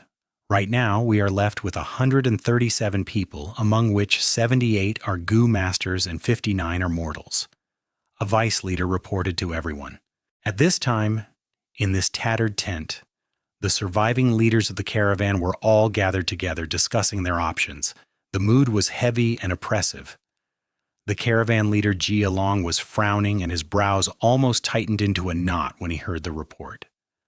Their caravan had originally been a large-sized caravan with over 1,000 people, but now it was down to this pathetic number. One might think 78 Gu Masters were quite a high number, but only 12 were rank 3 Gu Masters, 28 were rank 2, and remaining 38 were all rank 1 Gu Masters. This number included all the injured and disabled Gu Masters. In truth, the amount of Gu Masters who still retained their strength did not amount to even half. Mortal lives were cheap. They could abandon these servants, but Gu Masters were different. Every Gu Master was a precious resource to their clans. They couldn't be abandoned. Jia Long knew these disabled Gu Masters were a huge burden to the caravan, and were just adding more problems to the already crumbling logistics department of the caravan to preserve their lives and treat their injuries. However, Jia Long didn't dare to abandon them. If he abandoned the Gu Masters, the morale would completely break down, and all the remaining Gu Masters would feel insecure. The whole caravan would collapse. Their end result would be food for the beast groups. At this time, the vice leader who had reported the statistics changed the subject. The only fortunate thing is there are still a lot of goods remaining in the caravan. If we distribute these ownerless goods, then the primeval stones we distribute will be enough to make up for most of our losses. In the calamity just before, there were many deaths, but the loss to goods was instead few. If the goods were equally distributed, the survivors could instead profit from this. Almost everyone present in the tent had shining eyes now. Merchants chased after profits, even if they were in danger. This innate nature did not change. The group of people began looking at each other before Vice Leader Chen Shuangjin coughed. "I feel that equal distribution isn't quite proper. In the battle just before, my Chen clan has sacrificed the most and has also killed the most white feather-flying elephants. I want at least 30% of these ownerless goods." 30%? Impossible. How much did your Chen clan sacrifice? What about my Wei Qi clan that had to sacrifice a young rank 2 peak stage genius? No matter what, our Zhi clan demands 20%. The commotion in the tent began to turn into disputes. Everyone felt greed in front of benefits. Only Xianxia was sitting silently in the group. The stronger groups demanded more. The weaker groups demanded equal distribution. The dispute was turning fiercer and even attracted many inquiring gazes from outside the tent. Xianxia suddenly stood up. The tent suddenly quietened down. "Everyone?" Xianxia's beautiful eyes swept over everyone. "The urgent matter is not the distribution of these goods, but how we should continue forward. Maybe there will be more beast groups at the next moment. We are in the same boat and are tied together by fate. However, our individual strength is limited, so we need to collaborate together to have a chance at survival." She paused for a moment and continued, "I suggest that we will all contribute our goods and take out the things which can be helpful to us. As I proposed it, my Jiang clan shall act as the example. I am willing to contribute all of the goods in my possession without seeking compensation." "What? Free contribution?" Momentarily, many became tongue-tied. Chen Shuangjin, Jialong, and others all showed different expressions. I am tired. I hope everyone can agree on an effective method soon. I will take my leave. Saying this, Shang Xinci nodded her head and opened the tent flap. She hadn't even walked 5 steps out of the tent when a huge commotion broke out in the tent. Now that Zhang clan's goods were also added on the list, the benefits had become even higher, making everyone frantic. Shang Xinci's steps slowed, but she just clenched her fists and heaved a deep sigh. She was also a merchant and naturally wanted to chase after profits. Her so-called voluntary contribution just before was of course not heartfelt. It was just that the current situation had forced her. She was like a child who was carrying a large sum of money and had no choice but to protect herself as she walked among the adults. When she walked back to her tent, she saw Xiaodi curling up and weeping at the corner, her eyes bloodshot. She had grown up and lived together with Shang Xinci almost all her life. The horror from white feather flying elephants was bursting out right now. Xiao Dai, Shang Xinci sighed and sat beside her, consoling. Missy, I am scared. Weep, weep. Lord Jiangju hasn't returned yet. It can't be, it can't be. Xiaodi buried her head in Shang Xinci's chest as she wept bitter tears. Shang Xinci patted her back and spoke words of comfort, but Xiaodi still continued to cry. Xiaodi, Uncle Jiangju might not return ever again, Shang Xinci said in a heavy tone.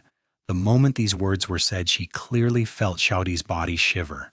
Missy, that's not true. That can't be. Xiaodi raised her head. Her eyes were bloodshot, and she was repeatedly shaking her head. Accept the truth, Xiaodi, Shang Xinci suddenly said in a strict voice. From now on, we can only rely on ourselves. Don't cry, don't cry. Crying won't solve any problems. Rely on ourselves? But we are both mortals. If not for Lord Jiangju, we couldn't have even embarked on this expedition, Xiaodi said with eyes filled with tears, her morale low. You are right. If it was not for Uncle Jiangju's identity, how could these people let me become one of the vice leaders? Xiaodi, you are right. We are mortals. But mortals also have their strengths. Shang Xinci's gaze flashed with a resolute light. She looked at Xiaodi with her bright gaze and shook Xiaodi's arm. Xiaodi, do you believe in me? As Xiaodi looked at the current Shang Xinci, she felt an unknown strength filling her. This strength came from Shang Xinci and then pervaded her body, influencing her heart and making her feel like she was being illuminated by light. Missy? Xiaodi's gaze flashed.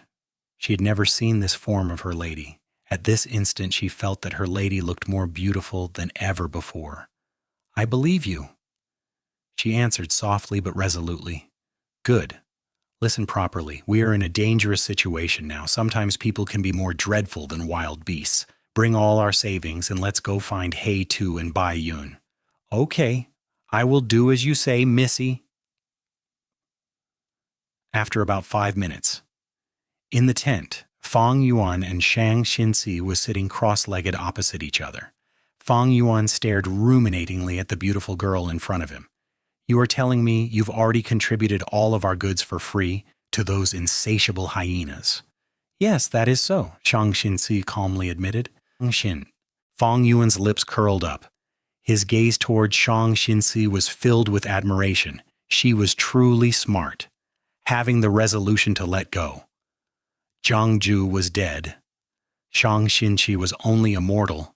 And even if she represented Zhang clan, her position was not equal to the other vice leaders. It would be easy for these Gu masters to swallow Shang Xinci's properties. They would kill Shang Xinci and put the blame on the beast groups. No one could say anything at that time. Zhang clan also wouldn't investigate thoroughly for a mere Shang Xinci. To Shang Xinci, these goods on her hands had become incomparably hot and could court disaster towards her.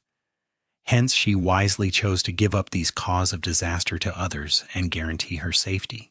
However, she was very aware that this type of safety wasn't reliable at all, and thus came here. I came here to apologize to you. I am really sorry.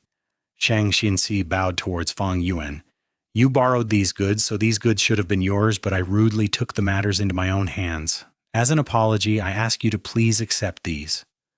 Shang Xinci brought forward the 2 wooden trunks. Without even opening them, Fang Yuan knew these trunks were filled with primeval stones. Most of it was what he earned himself, and the 50-50 percentage shares of Xianxia as well. Fang Yuan couldn't help but observe Xianxia. Their gazes met each other in the air, gradually coming to a tacit understanding. They were both smart and understood many things without them having been said. In Xianxia's perception, Fang Yuan was deliberately hiding his identity and could very possibly be a Gu master. From all his behaviors till now, Xianxia felt he was a reliable person. If there was someone who could still help her, Fang Yuan was no doubt the best choice because she felt at ease towards him. However, she also had some misgivings. First, she didn't know what strength Fang Yuan truly possessed. There was a huge difference between rank 1, rank 2, or rank 3. Secondly, there was definitely some painful backstory for Fang Yuan to hide his identity, so he might not necessarily reveal his identity to help her. Xianxia had offered up all the goods without getting Fang Yuan's consent, and after getting the most basic guarantee for safety, she brought out all her savings to find Fang Yuan. She was saying it was her apology, but this action was actually inviting Fang Yuan to her side, hoping to obtain his help. She knew Fang Yuan and her were the same type of people, and could come to a tacit understanding of smart people. The two gazed at each other for a long while before Fang Yuan smiled and broke the silence. "These primeval stones? It is better for Lady Jiang to take them back." Xianxia's expression slightly paled as her heart sank. From her understanding, Fang Yuan refusing these primeval stones meant he was refusing to help her. However, what could she do about this? Even if she talked of it, Fang Yuan had already repaid her many times over. There were very few people in the world who would do this. Xianxia couldn't demand anything. However, if He Tu didn't help her, who else was there? Bai Yun? That wasn't like to work. They seemed to have very intimate relationship, advancing or retreating together. Xianxia couldn't think of any other person. A bitter smile appeared in her beautiful appearance. "I understand, but these primeval stones are my gift to you. Ordinary people holding treasures will court calamity. If you don't accept them, I might have to contribute them too." Fang Yuan laughed. "Lady Jiang, you misunderstood me. When I and Bai Yun had just entered the caravan, we were severely wounded and were barely hanging by a thread. Our strength had fallen to an all-time low, and our goods were even coveted by some strong servants. Truly, when you are low and down, even scums come to bully you. It was you who sheltered us and gave us enough time to recuperate. It won't be wrong to see this favor as saving our lives. And I am someone who repays kindness and takes revenge for enmity. Although you are immortal, I acknowledge you and even admire you. It is fate we met each other among such a vast population. A droplet of water received in need will be repaid with a whole spring, let alone the favor of saving life. Take back the primeval stones. I will definitely protect you with all my strength." "Ah!" Xianxia couldn't help giving a soft cry. Her eyelashes shook and her eyes reddened, turning tearful. Because of her tears, Fang Yuan appeared blurry in her vision. However, in her heart, Fang Yuan's image became incomparably clear. Chapter 250, Truly Demonic. Gu Masters. Translator Chibi General Editor. Chibi General. As the saying goes, adding icing on the cake cannot compare to offering help in times of need. Troubled times and turbulence revealed people's true colors. Fang Yuan, however, wasn't concerned with Xianxia's expression. Next was the truly important thing. He continued, "There is something I must tell you." "Please speak." Xianxia wiped the corners of her eyes with her jade-like fingers and adjusted her mood. "Bai Yun and I are demonic path Gu masters," Fang Yuan said. Xianxia wasn't surprised and instead nodded her head. She had already anticipated this. Previously, Zhang Ju had also guessed this and had reminded her to be on guard against Fang and Bai. She was thus mentally prepared and could calmly accept this shocking statement. She didn't have the aptitude to cultivate and was, moreover, an illegitimate child. Her different life experience made her mature fast and have a deep understanding of the world's nature. What's more, right now she didn't have any other better options. Fang Yuan's voice turned cold. Those from the demonic path are vicious and merciless. Bai Yun and I are no exception. We have taken lives. Xianxia subconsciously puckered her lips. You have to trust me, for me to be able to help you. But rest assured, after I feel that I have repaid your favor in full, I will quietly leave. Others will not associate you with demonic goo masters, but before that, Bai Yun and I will show up as Zhang clan's goo masters. I hope that you can clarify our identities, Fang Yuan indifferently said. Xianxia revealed a resolute gaze. Lord He Tu, just address me as Xinqi. You are of demonic path, but you are frank and someone of principles. Xinqi is not pedantic. Those righteous goo masters are mostly just hypocrites. Being able to receive your protection is my fortune. Ha ha ha ha. Fang Yuan laughed loudly and looked deeply at Xianxia. As long as you don't regret it later. Xianxia was just about to speak when there came a sound from outside the tent. Zhang Xinci is in this tent. It was an arrogant and youthful male voice. Lord Goo Master, please stay where you are. Missy is having an important discussion inside. Xiao Di blocked the man. Important discussion. Ha ha. All of your Zhang clan's goods have been donated. What important matters could there be to discuss? The man sneered. Lord Goo Master, nah! Xiao Di suddenly screamed, and then there was the sound of her falling to the ground.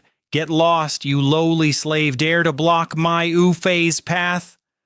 Shang Xinqi's beautiful eyes immediately flashed with panic and worry. She was about to stand up, but was blocked by Fang Yuan. The tent flap was suddenly lifted and a devious-looking young goo master appeared in front of the two, Shang Xinci. The young goo master's gaze immediately landed on Shang Xinqi's body, without bothering to conceal the lustful desire within. Ha, you were here. I have been looking all over for you. He curled up his lips and raised his head, looking at Shang Xinci as if everything was under his control. Shang Xinci was wearing green clothing and looked like a delicate lotus. There seemed to be nothing more beautiful than her. This beautiful figure was already ingrained into many hearts in the caravan. Ufei was one of them. He had always yearned for her and wooed after her several times, but was always rejected by Shang Xinci. He had thought of using force, but had to control himself because of Jiang Ju's presence. Now the only goo master from Zhang clan in the caravan, Jiang Ju, was dead. Shang Xinci was just a mere mortal, but was so beautiful. Ufei had been coveting her in his heart, and now he had this chance. Ufei's lustful and invading gaze made Shang Xinci's heart twinge, her mood turning dismal. She had given up the goods of her own accord, but was still not able to obtain safety. Her appearance had become a curse. These righteous goo masters who normally appeared dignified had now torn their masks. Shang Xinci was clear that this Ufei was only the most impatient one, and there were still many other wolves like him. I am not sure for what matters has Lord Ufei come for? Shang Xinci stood up and asked in greeting. Ha ha ha! Ufei threw his head back and laughed. I came to help you, Xinci. Darling, the goo master protecting you has still not returned. He is definitely dead. You are only a weak woman, and as long as you rely on me, you can live safely. Pitiful girl, you don't need to thank me. This is how kind I am. Just follow me.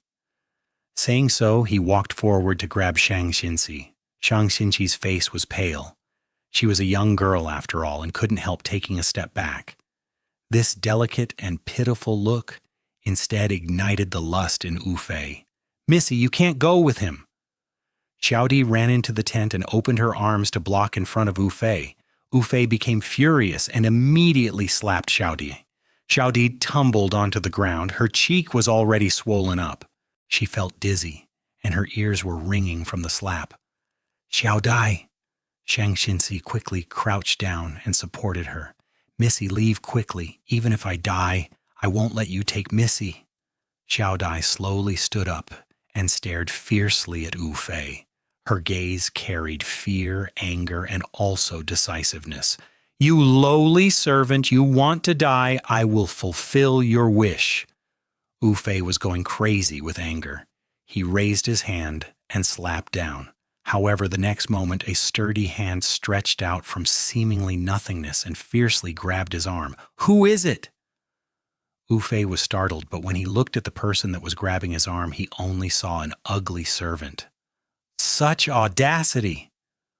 Wu Fei's expression twisted into one full of anger. He tried taking back his arm, but Fang Yuan's arm was like iron pincers and didn't even move a bit. Dog slave, you are still not releasing your hand? Wu Fei's anger had reached the peak, turning into huge, killing intent. He was going to activate his primeval essence when Fang Yuan suddenly smiled. His whole face was full of burn injuries, and he was also one ear short.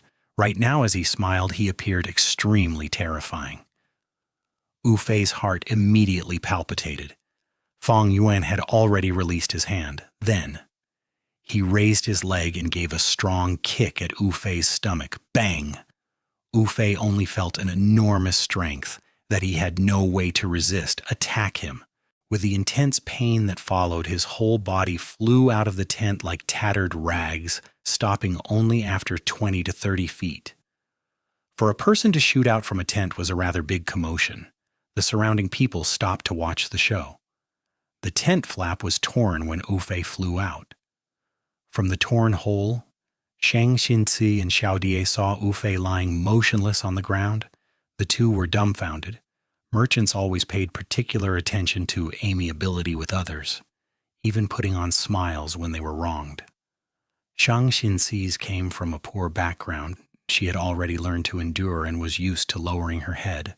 Although she had rank 3 Jiangju before, he was after all a healing goo master and couldn't do much by himself. Most of the conflicting views had to be resolved warmly, peacefully, like the flow of water or the thawing of snow. However, Fang Yuan's sudden kick was like a crash of thunder, a steep cliff. With no hints of moderation and restraint, it carried a dominating tyranny. This intense violence far surpassed the two girls' imagination. Wu Fei laid on the ground, stupefied for several seconds. Then the intense pain in his stomach aroused strong hatred and anger in him. Someone had kicked him, and that someone was even a servant. Bastard, you actually dared to kick me. How dare you kick me? You lowly mortal, you are asking for death, or I will cut your corpse into 1,000 pieces. Wu Fei growled in fury and stood up from the ground. The anger made his whole face red. He was gritting his teeth and his eyes clearly showed his anger. He looked just like a wild beast that was about to devour a human. Go and die, he crazily charged towards Fang Yuan. Fang Yuan took a steady step forward and blocked in front of the two girls with his head high and chest out.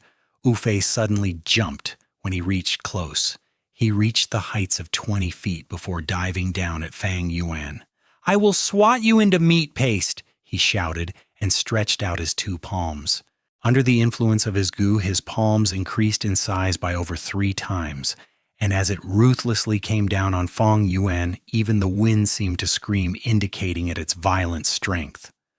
If Fang Yuan was truly immortal, he would definitely be swatted into meat paste by Wu Fei's palms, dying a terrible death. However, he was no mortal. Not only that, he was a rank 2 upper stage goo master. And not only was he a rank 2 upper stage goo master, he even had a portion of rank 3 peak stage snow silver primeval essence in his aperture. Since his advancement to rank 2, Fang Yuan's aperture had been able to contain some snow silver primeval essence. Especially during the frequent attacks by the beast groups, Fang Yuan had stored a portion of snow silver primeval essence to avoid any mishaps. Hence, Fang Yuan might be at rank 2 upper stage, but his fighting prowess wasn't limited to that. And this Wu Fei was no more than a rank 2 initial stage trash. Whoosh! The strong wind brought forth by Wu Fei's attack was blowing at the two girls' bunned hair. Xiaodie's face was deathly pale upon seeing Wu Fei descending like a deity, his 2 hands swatting down with an extreme power. Xianxia's heart was also palpitating and couldn't help but shout, "Careful!" Fang Yuan only scoffed, before lightly flicking his forefinger. Spiral bone spear gu. A spiral bone spear suddenly shot out towards the sky. What? Wu Fei was shocked. His mind was in chaos as he tried to immediately dodge. The bone spear pierced through his defense and skewered his shoulder before stopping at the scapula. Fresh blood spewed out of the wound. The pain immediately stopped the momentum of Wu Fei's dive, and he fell down on the ground in a sorry state. "You are actually a Gu master!" he cried out in panic and surprise. Fang Yuan didn't reply. He just rushed forward and smashed his right fist at Wu Fei. Wu Fei was dazed as he looked at the fist rapidly expanding towards him. "Damn it!" He cursed and promptly activated his goo worm, as well as subconsciously raising his fan-sized palm to block the attack. Bang! The strength of 2 boars and a crocodile burst forth. The enormous strength tore through Wu Fei's palms, breaking his defense, and then struck his face.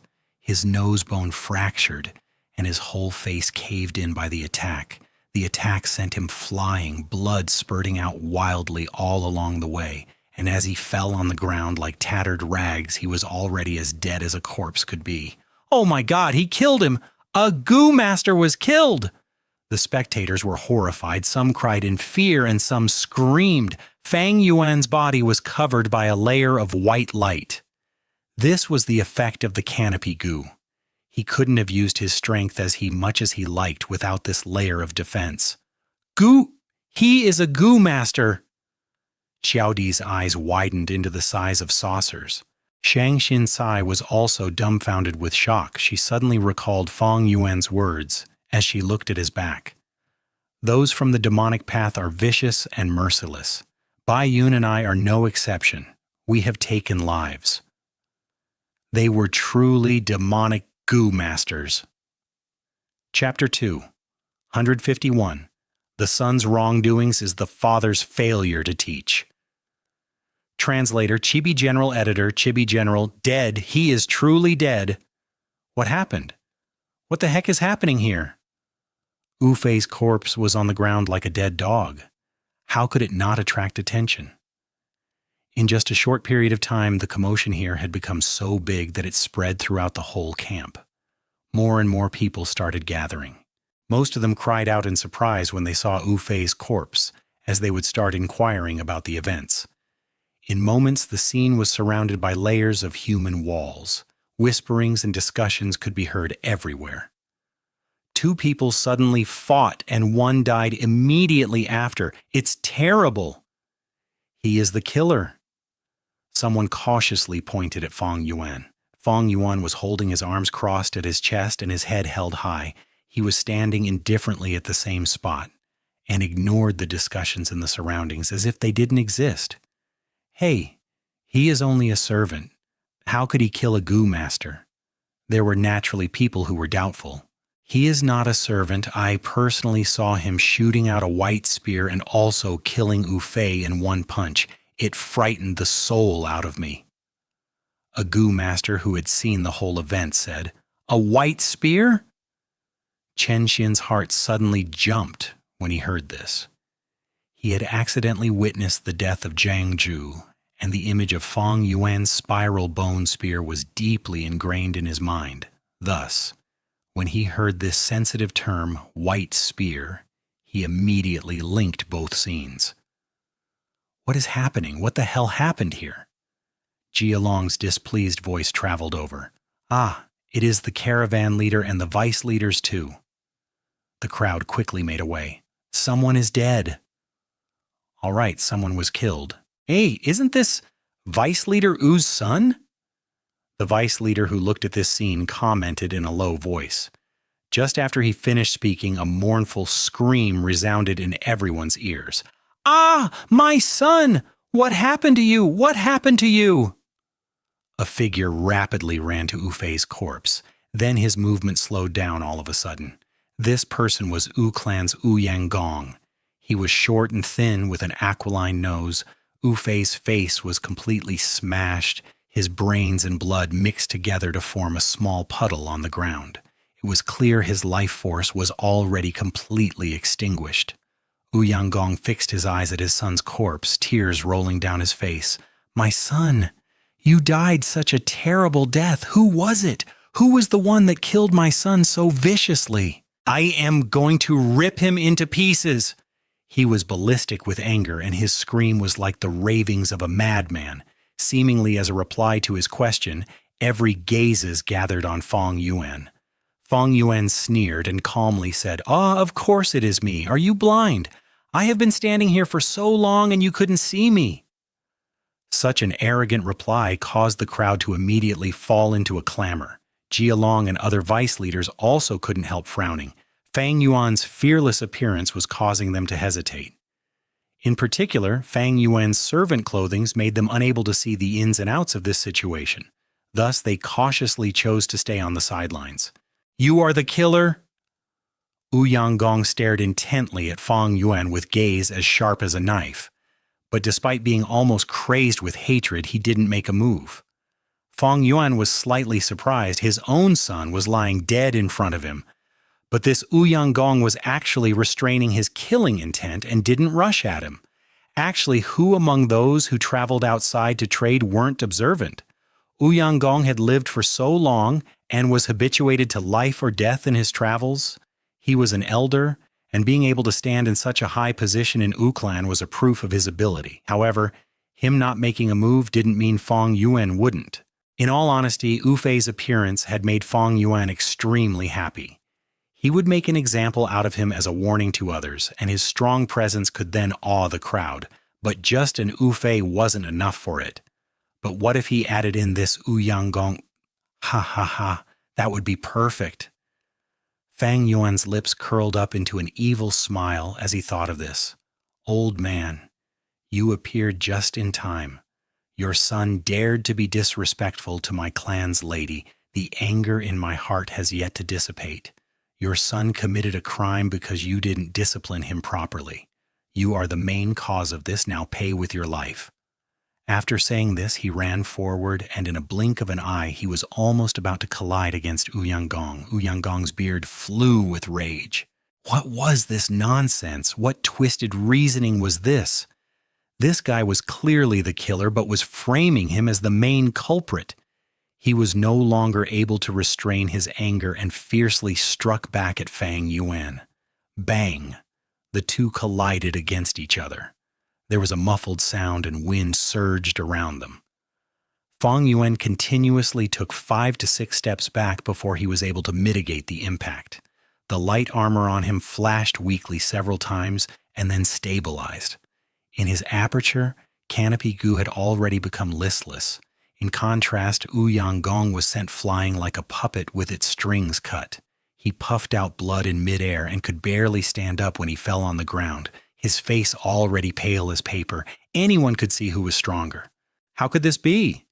That ugly guy is clearly showing an aura of a rank 2 Goo Master. Ouyang is disadvantaged. He is old and has become weak. In contrast, that guy is using his advantage to the fullest. The vice leaders quickly analyzed the situation.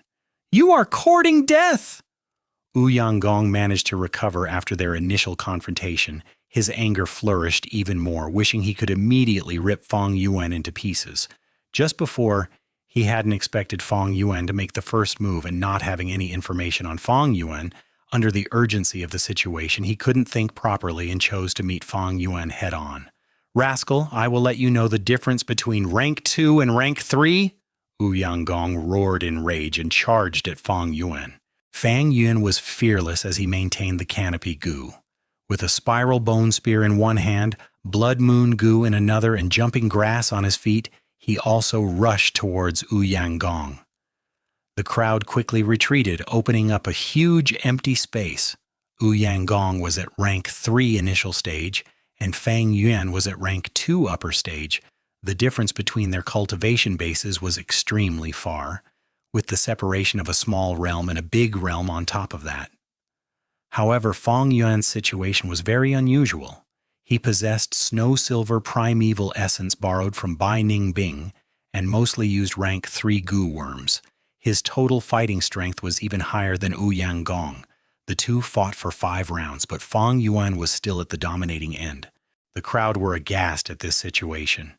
What the hell is going on? A rank 3 Gu Master is actually being pressured by a rank 2 Gu Master? This is ridiculous. The crowd couldn't believe this scene, and many had even dazed expressions. After several more rounds, Fang Yuan completely maintained the upper hand and was firmly suppressing Wu Yanggong. A small portion of the crowd realized something. This ugly guy is showing rank 2 aura, but his true cultivation is definitely above this. Right, he must be using a goo worm to conceal his aura. We didn't discover it when he was pretending to be a servant before. This guy is really vicious. He has been targeting Wu Yanggong's vital parts. It doesn't seem to bode well for Wu Yanggong. Right now, Wu Yanggong was having incessant grievances in his heart. He had thought he could easily beat Fang Yuan, but to think this guy was actually a wolf in sheep's clothing. It was no wonder he took the initiative to attack and looked fearless. It was because his cultivation base was not inferior to him. This guy really was too despicable and shameless. After several more rounds, the result was clear for all to see. Most of the crowd could see how terrible Wu Yanggong's situation would be. Wu Yanggong is sure to lose. He will be killed if this continues on. Wu Yanggong is weaker than the other guy and has been slowly losing since the start of the battle. He won't be able to avenge his son's death. This ugly guy is really powerful with such great strength and vicious methods. Where in the world did this guy pop out from? I know this guy. He is that servant who won against numerous bandit monkey kings in Fei Ho Mountain. The crowd commented one after another. They were worried, curious, afraid, and shocked. Both of you please stop. There has to be some misunderstandings here. Seeing Wu Yanggong about to be killed by Fang Yuan, Jia Long, as the caravan leader, couldn't just sit back anymore. He quickly moved to the battlefield and interrupted the battle. Right now, Wu Yanggong was already soaked with sweat. His heart throbbed rapidly in fear of death, and his face was deadly pale. Hearing Jia Long's words, he immediately felt joyous and saw a light of hope. He immediately got away from Fang Yuan and moved closer to Jia Long.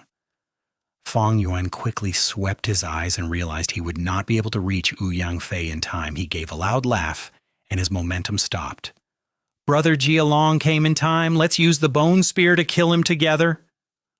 The moment these words came out, the whole crowd was stumped.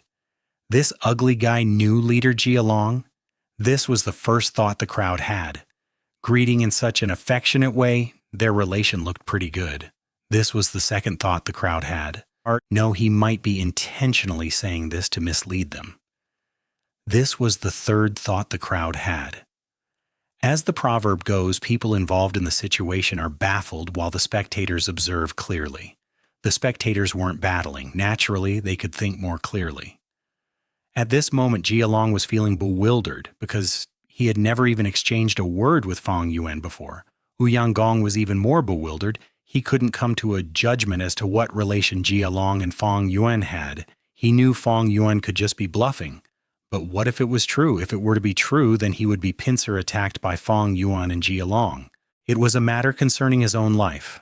Wu Yanggong naturally wouldn't dare to take the risk, thus he changed the direction and escaped towards southeast direction, away from Fang Yuan and Jia Long. Calm down. Jia Long immediately stopped to avoid arousing any suspicions. Fang Yuan laughed loudly and chased. Wu Yanggong immediately realized he had fallen in Fang Yuan's trap. He was just about to speak up when suddenly someone charged out from the crowd, Bai Ning being attacked ruthlessly. In that instant, 3 spiral bone spears shot out in a row. There was actually another person? Wu Yanggong was horrified and subconsciously activated his defensive goo without even turning around. However, this goo was like a spent arrow. It blocked 2 spiral bone spears, but the third bone spear directly pierced through Wu Yangfei's head from the back and penetrated his front skull. Wu Yanggong died. His death caused everyone to turn pale in fright. A huge uproar occurred among all those present. This was a vice leader of the caravan, a rank 3 Gu Master. Wu Yanggong's death caused the caravan leader and vice leaders to turn pale. feeling a dense threat. Brazen lunatics! They really dared to kill a vice leader. Let's combine our strength and capture them. Who dares to capture me? Bai Ningbing threw away her straw hat. Her silver hair floated in the air, and her cold eyes swept through everyone as she fully released her snow-silver primeval essence. Ah, it is snow-silver primeval essence! She is actually a rank 3 peak stage Goo Master. In the caravan, only Jia Long was in rank 3 upper stage. Rest of the leaders were either in initial stage or middle stage. The group that were just about to make their moves suddenly halted. Come if you want to die, ha ha ha ha. Fang Yuan stood side by side with Bai Ningbing and willed a thread of snow-silver primeval essence from his aperture, playing with it in his hand. Oh God, another rank 3 peak stage. The crowd trembled in fear. Their momentum completely stopped. Fang Yuan and Bai Ningbing gazed at everyone with cold, indifferent eyes. The camp was silent, completely silent. Chapter 2. 152. The only thing that matters is strength. Translator. Chibi General Editor. Chibi General Whoosh. Mountain winds blew through the camp, enhancing the quietness of the camp even more. The 100 over people formed a circle. Inside the circle were 2 dead bodies and 2 standing people. Fang Yuan and Bai Ningbing's gaze slowly swept through everyone. Many did not even dare to match their cold gaze. At the end, Fang and Bai's gaze landed on Jia Long and other caravan leaders. These people had charged out aggressively, but were immediately taken aback by the cultivation levels Fang Yuan and Bai Ningbing revealed. Right now, they were in a situation where they could neither retreat nor advance. With the loss of Wu Yanggong and Wu Fei, the caravan now had 11 rank 3, 27 rank 2, and 38 rank 1 Goo Masters. Their combined strength was naturally greater than Fang Yuan and Bai Ningbing by a lot. However, the caravan was only a temporary mix match of different groups. These Goo Masters were from their respective clans and were normally engaged in scheming and guarding against each other. They would only cooperate if it was under a favorable situation. They had their own interests and were not a united bloc, and had their own ways of doing things. They were of different minds and would not be easy to lead. Fang Yuan and Bai Ningbing displayed rank 3 peak stage cultivation. No doubt they were 2 tough figures. No single clan could take them down alone, and even if they combined their strength, there would definitely be severe damage to the caravan. Momentarily, Jia Long, Chen Shuangjin, and other leaders looked at Fang and Bai before quietly sizing up each other. None of them wanted to be cannon fodder and benefit others instead. Moreover, the current situation was one where the beast groups frequently attacked. Everyone in the caravan were having trouble protecting themselves, let alone care about others. External pressure and the worries in their heart made them hesitate. The corner of Fang Yuan's lips curled up into an indistinct smile. Their reactions were all within his expectations. Now it is all up to her. Although things had escalated quickly and he hadn't communicated with Xianxia, Fang Yuan believed she should be able to sense this opportunity with her intelligence. Sure enough, the next moment, Xianxia and Xiao Di walked out of the tent. Caravan leaders, these 2 are my Zhang clan's hidden elders, Lord He Tu and Lord Bai Yun. Xianxia took this chance to introduce them. Her voice wasn't loud, but she was the only one speaking among everyone present. Thus everyone could clearly hear her. The caravan leaders all had different expressions, whereas the crowd began to think over the 2 names, He Tu and Bai Yun. Xianxia faintly smiled. The 2 lords were on a secret clan mission, and coincidentally entered this caravan on the way. The caravan leaders looked at each other, all falling into silence. Since they were hidden elders, even Zhang clan's clan leader might not necessarily know of their existences. Moreover, the secret clan mission meant it was inappropriate to inquire about their motives. Xianxi's 2 sentences blocked any questions they wanted to ask. Of course, although these words were reasonable, it was only a one-sided statement by Xianxia. The caravan leaders were all astute. Each of them had made their own contemplations in their minds. Nobody was thoroughly convinced and suspicious ones were still suspicious. But whether suspicious or believing, Fang and Bai's strengths were already displayed before them, so there could only be one way to end this. Thereupon, "Ha ha ha, so it was like that. Everything was a misunderstanding." Jialong suddenly laughed, his face revealing a warm smile. He cupped his hands towards Fang and Bai and sincerely praised them. I had never expected such great heroes to be hidden in our midst.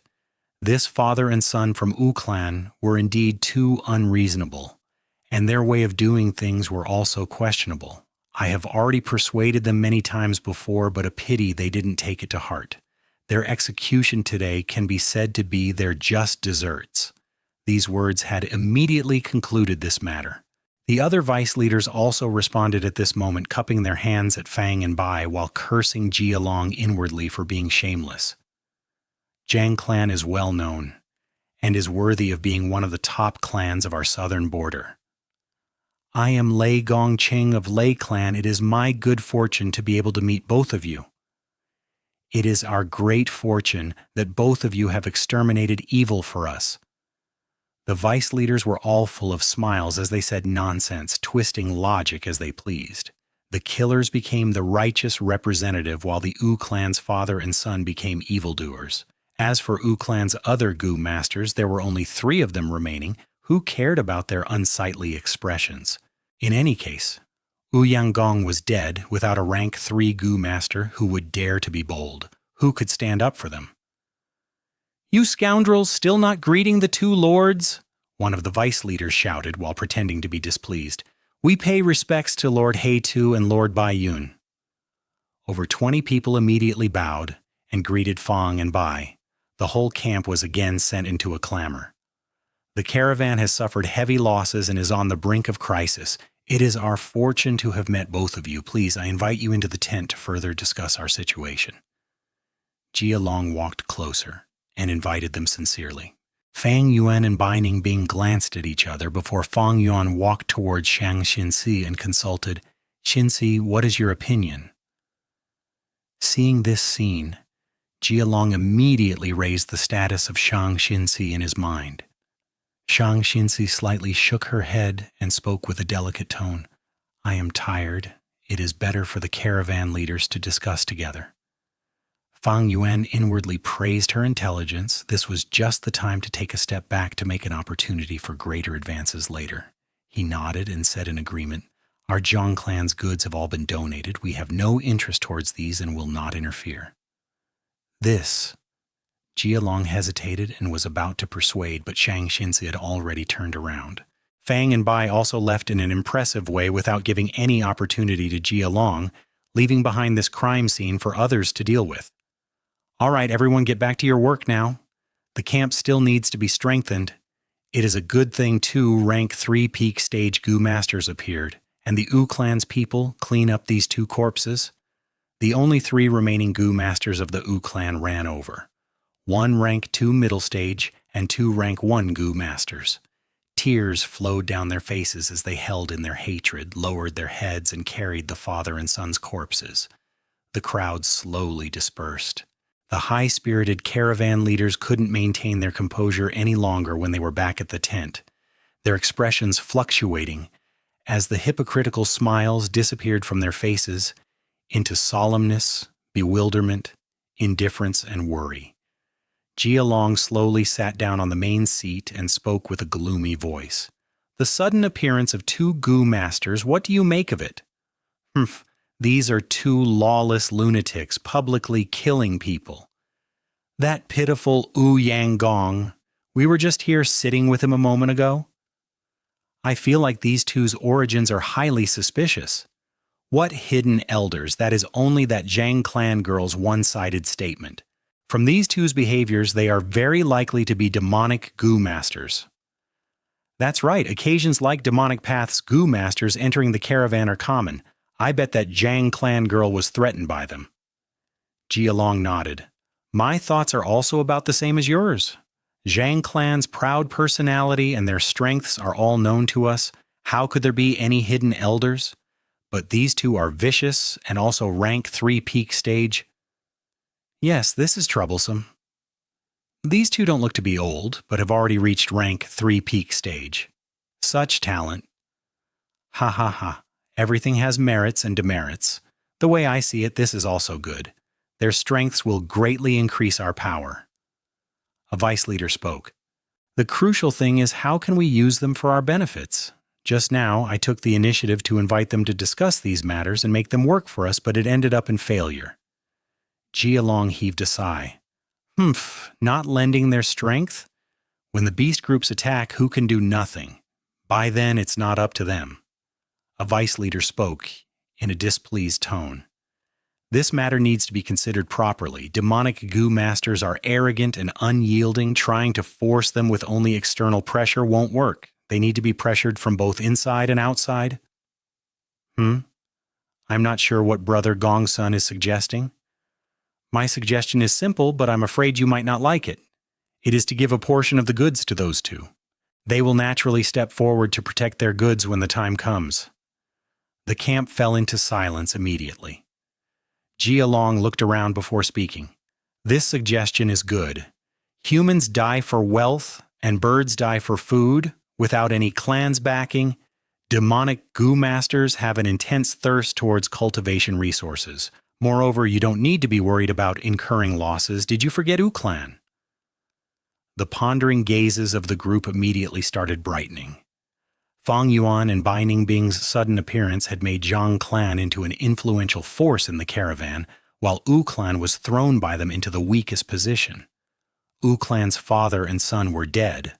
The remaining 2 to 3 small fry in the Clan group were nothing to worry about.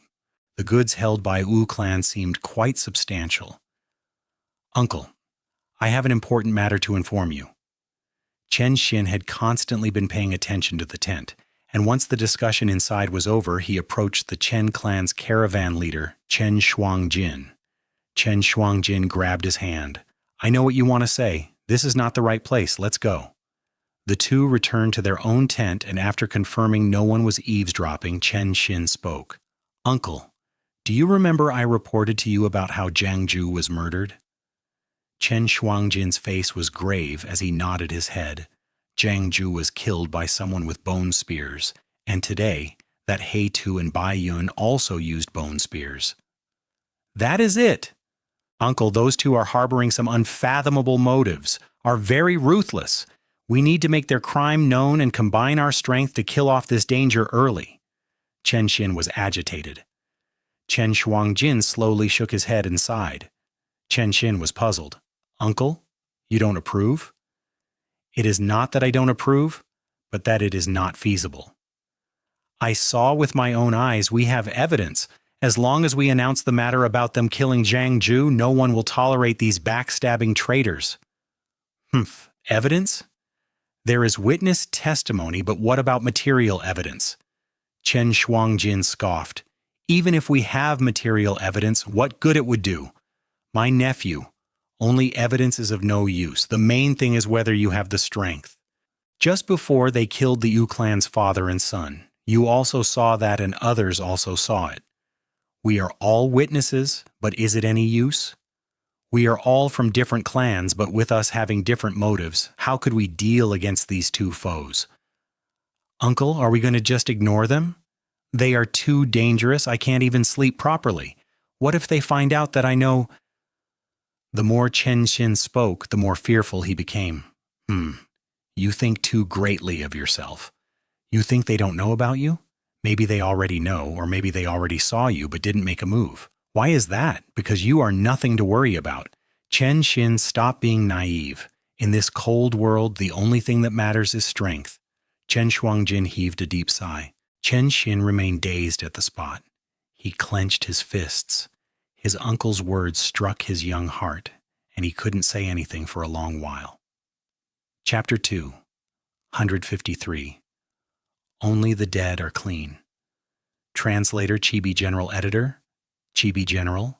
Dark clouds filled the sky, bringing forth a heavy atmosphere and signs of heavy rain. The caravan moved along the mountain path with a solemn atmosphere. All the large black skin-fat beetles in the caravan were dead. 2 winged snakes remained, but in a crippled state. Instead, it was the baggage toads that survived mostly. all because they were small in size and moved pretty fast, easily hiding from the wild beasts' attacks. As for the ostriches, they were similar in size to the backpack toads, but they had a habit of burying their heads in the ground once they sensed any threats, so this caused their casualty to be the highest. Xianxia was mixed in the crowd, her gaze somewhat complex as she looked at the dozen of baggage toads beside her. The goods these baggage toads were carrying were all Jiang clans. Fang Yuan and Bai Ningbing didn't participate in the discussion, but the caravan leaders still sent large quantities of goods to her. All of this because of strength, Xianxia sighed. Previously, when Zhang Zhu was here, these caravan leaders showed an indifferent attitude, but now they were polite to the extent that they even seemed to currying favor with her. Moreover, when these gu masters and the servants looked at her now, their gazes carried reverence and fear. All these changes are due to them. Xianxia gave a complex gaze towards Fang Yuan and Bai Ningbing, who were not that far away. On one hand, she received a feeling of security from Fang and Bai, while on the other hand, the kind-hearted her felt fear from how they were able to easily kill people. Ha ha ha ha, it seems we have really frightened that girl. Bai Ningbing was walking side by side with Fang Yuan, and feeling Xianxia's gaze, she laughed softly. 7 to 8 days had passed since they killed Wu Clan's father and son. This had affected the whole caravan, including Xianxia and Xiaodi. Xiaodi did not even dare to breathe loudly in front of Fang and Bai, while Xianxia also didn't dare to match Fang Yuan's gaze anymore. Such reactions were all within Fang Yuan's expectations. This master and servant pair grew up in Jiang clan since young. The righteous path ideology was ingrained into them. It was inevitable for them to be aware of the differences when Fang and Bai displayed their demonic nature. They would have to change their thought process to accept these two demonic path figures. Fang Yuan wasn't worried. They would have no choice but to accept and compromise when they face external pressure. After all, humans wanted to keep on living. After few beast group attacks, the estrangement in their hearts would gradually disappear. The problem now is him. Fang Yuan looked at Chen Xin. This young gu master was the guy that fled together with Zhang Zhu. Fang Yuan had thought he was already smashed into meat paste by white feather flying elephant, but to think he was actually alive. Gu masters that possessed unusual gu worms, even if their cultivations were not high, could not be looked down upon. Fang Yuan had lost the earth, hearing eargrass, and had no other scouting methods, causing him to overlook Chen Xin. He also did not know how much the latter had found out. But regardless, he had countermeasures for everything. He was cautious in nature and always considered failures first. At that time, he already had measures prepared if someone found out. Thus, after he killed Zhang Zhu, he intentionally displayed formidable strength. If someone had really found out, they would thus be scared by Fang and Bai's vicious strength, and would keep themselves hidden. Wu Clan's father and son ran themselves into the line of fire. Had it not been for Wu Fei coming to find trouble, Fang Yuan would have looked for trouble himself or display his formidable methods during beast group attacks. Naturally, Fang Yuan had many methods to strike back even if he was exposed. The caravan leader Jia Long was one such chess piece. He was Jia Fu's subordinate, and Fang Yuan had received a token from Jia Fu back at Guyue village. As long as he showed the command token, he could obtain Jia Long's trust for several actions. However, for every single plan, no matter how perfect it appeared, accidents could always occur when they were implemented. Also known as man proposes, but God disposes one. Even if Fang Yuan had plentiful experience, was astute, and had deep foresight, he also had the possibility to fail. But it was because of this that life could be so brilliant and full of uncertainty. Fang Yuan's first consideration was the worst outcome. If his luck was extremely bad and someone saw him, or he left behind ironclad evidence when he killed Zhang Zhu, and it led to Xianxia realizing the truth, she would feel deep hatred towards him, someone who bit the hands that fed him. What to do then? Simple. Kill Xianxia. She was only a mortal now, and killing her was very simple. Shang clan's clan leader also didn't know she was his own daughter. There would be no repercussions from Shang clan if he killed her secretly. Looking at the outcome now, Zhangju was dead, but Fang Yuan's luck wasn't the best as he left behind a trail. But it was also not the worst. At least Xianxia was still in the dark. Fang Yuan was sure of this because Xianxia was still young and her emotions were completely exposed in his eyes. There is a crocodile elephant 2 group ahead. A crocodile elephant group is charging towards a... Be on guard, be on guard. An investigative Gu master hurried towards the caravan from ahead, bringing bad news. A disturbance occurred in the caravan before quickly turning calm. It is just crocodile elephants, no need to panic. We don't have enough manpower to defend ourselves here. Correct. Everyone disperse, enter the rainforests. Gu masters gave forth the most sensible command. People were already in a very strained state and were able to quickly disperse in all directions. If they had encountered such situation before Fei Hu Mountain, they might be worried about their goods and keep on hesitating. Now, however, they firmly gave up the goods without taking another glance at them, concentrating on fleeing. Fang Yuan and Bai Ningbing directly charged straight into the rainforest while protecting Shang Xinci and Xiao Dai. He was not surprised at the crocodile elephant group's arrival because it was his plan. Rumble. The crocodile elephant group stomped its way through. Soon there were blood-curdling screams and sound of trees falling down.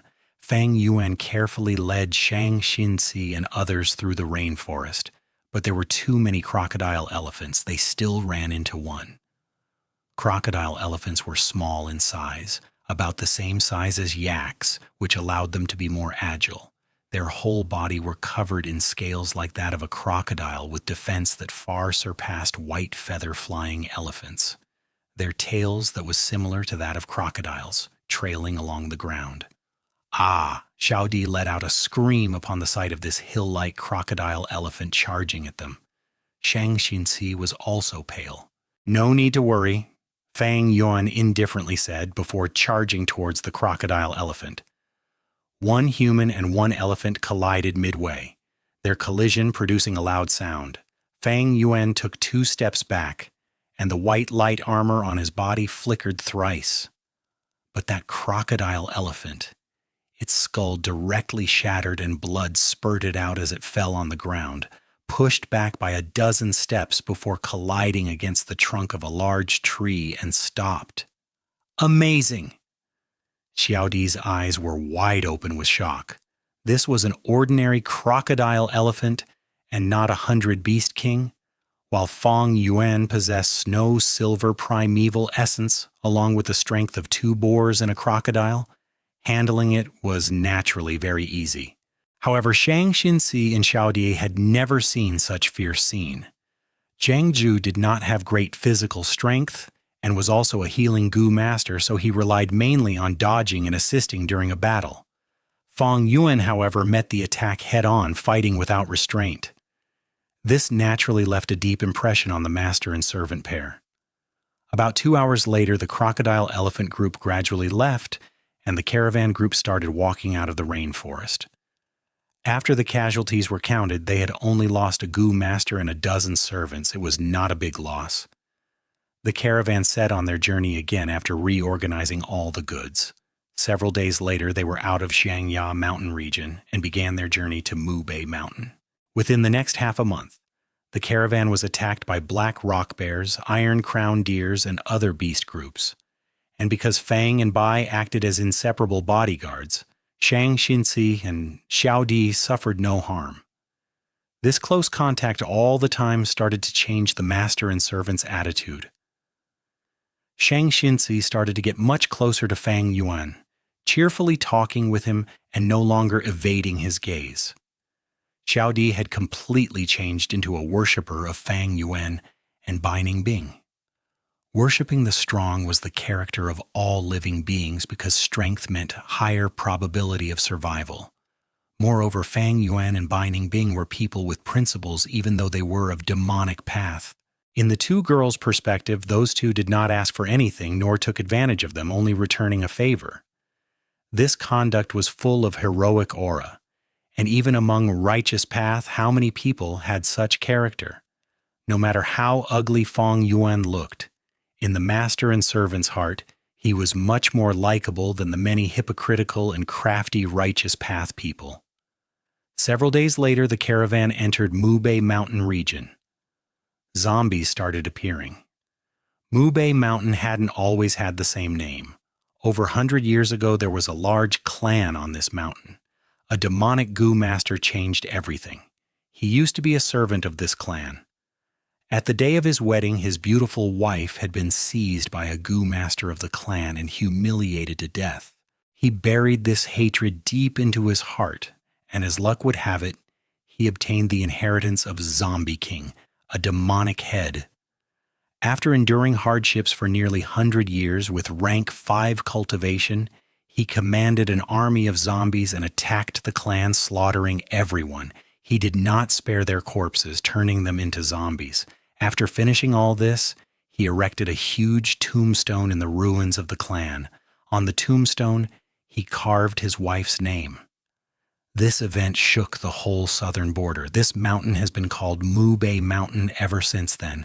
Zombies roamed free on the mountain, killing wild beasts or passerbys, absorbing blood as their food, and the ptomaine on them would infect the corpses, producing new zombies. Like this, there were endless amount of zombies on Mubei Mountain. To protect the safety of the trade route, clans organized zombie hunting squadrons every year to clean up these zombies. But no matter how much they cleaned up, they could not kill all the zombies due to their endless numbers. After all, the zombie hunting squadrons were limited in size. With so many mountains in southern border and dangers in the way, they had to make considerable expenditures for this long expedition. It was a situation where they had to invest a lot but gained less, and even then it was impossible to overturn Mubei Mountain. As long as a zombie escaped, a zombie army would appear again after a short while. After failing several times even after large-scale expeditions, the enthusiasm of the people started to disappear. The caravan decided to camp at the base of Mubei Mountain for the night. The stars were shining brightly in the sky. Fang Yuan looked at the dark Mubei Mountain, a thoughtful look flashing through his eyes. It is time. These people are no longer valuable. It is time to settle all these troubles. Xianxia must die, but just disposing of him alone could make the situation even more troublesome. How much did he know? Who had he revealed to, and were there anyone else who had seen the murder? Fang Yuan didn't know any of this. However, Fang Yuan had no intention to find out, because in his plan, Xianxia would die and others would also die. Only the dead are clean 3. Chapter 2, 154. Assault of the Zombie Army.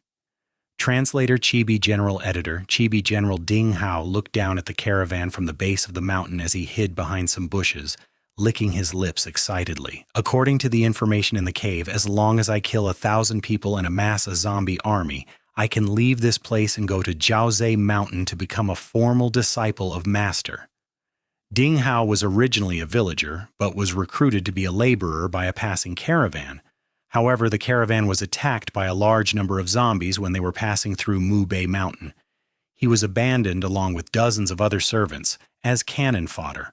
While all the other servants died one after another, he ran deep into the mountain in panic. Just when he was driven into a corner, he discovered a cave.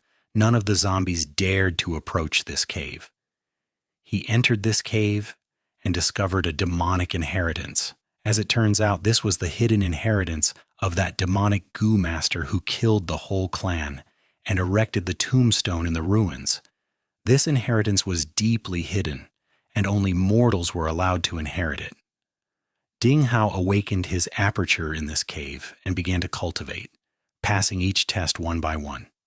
He only had C-grade aptitude originally, but with the use of a rare goo in the cave, his aptitude upgraded to B-grade.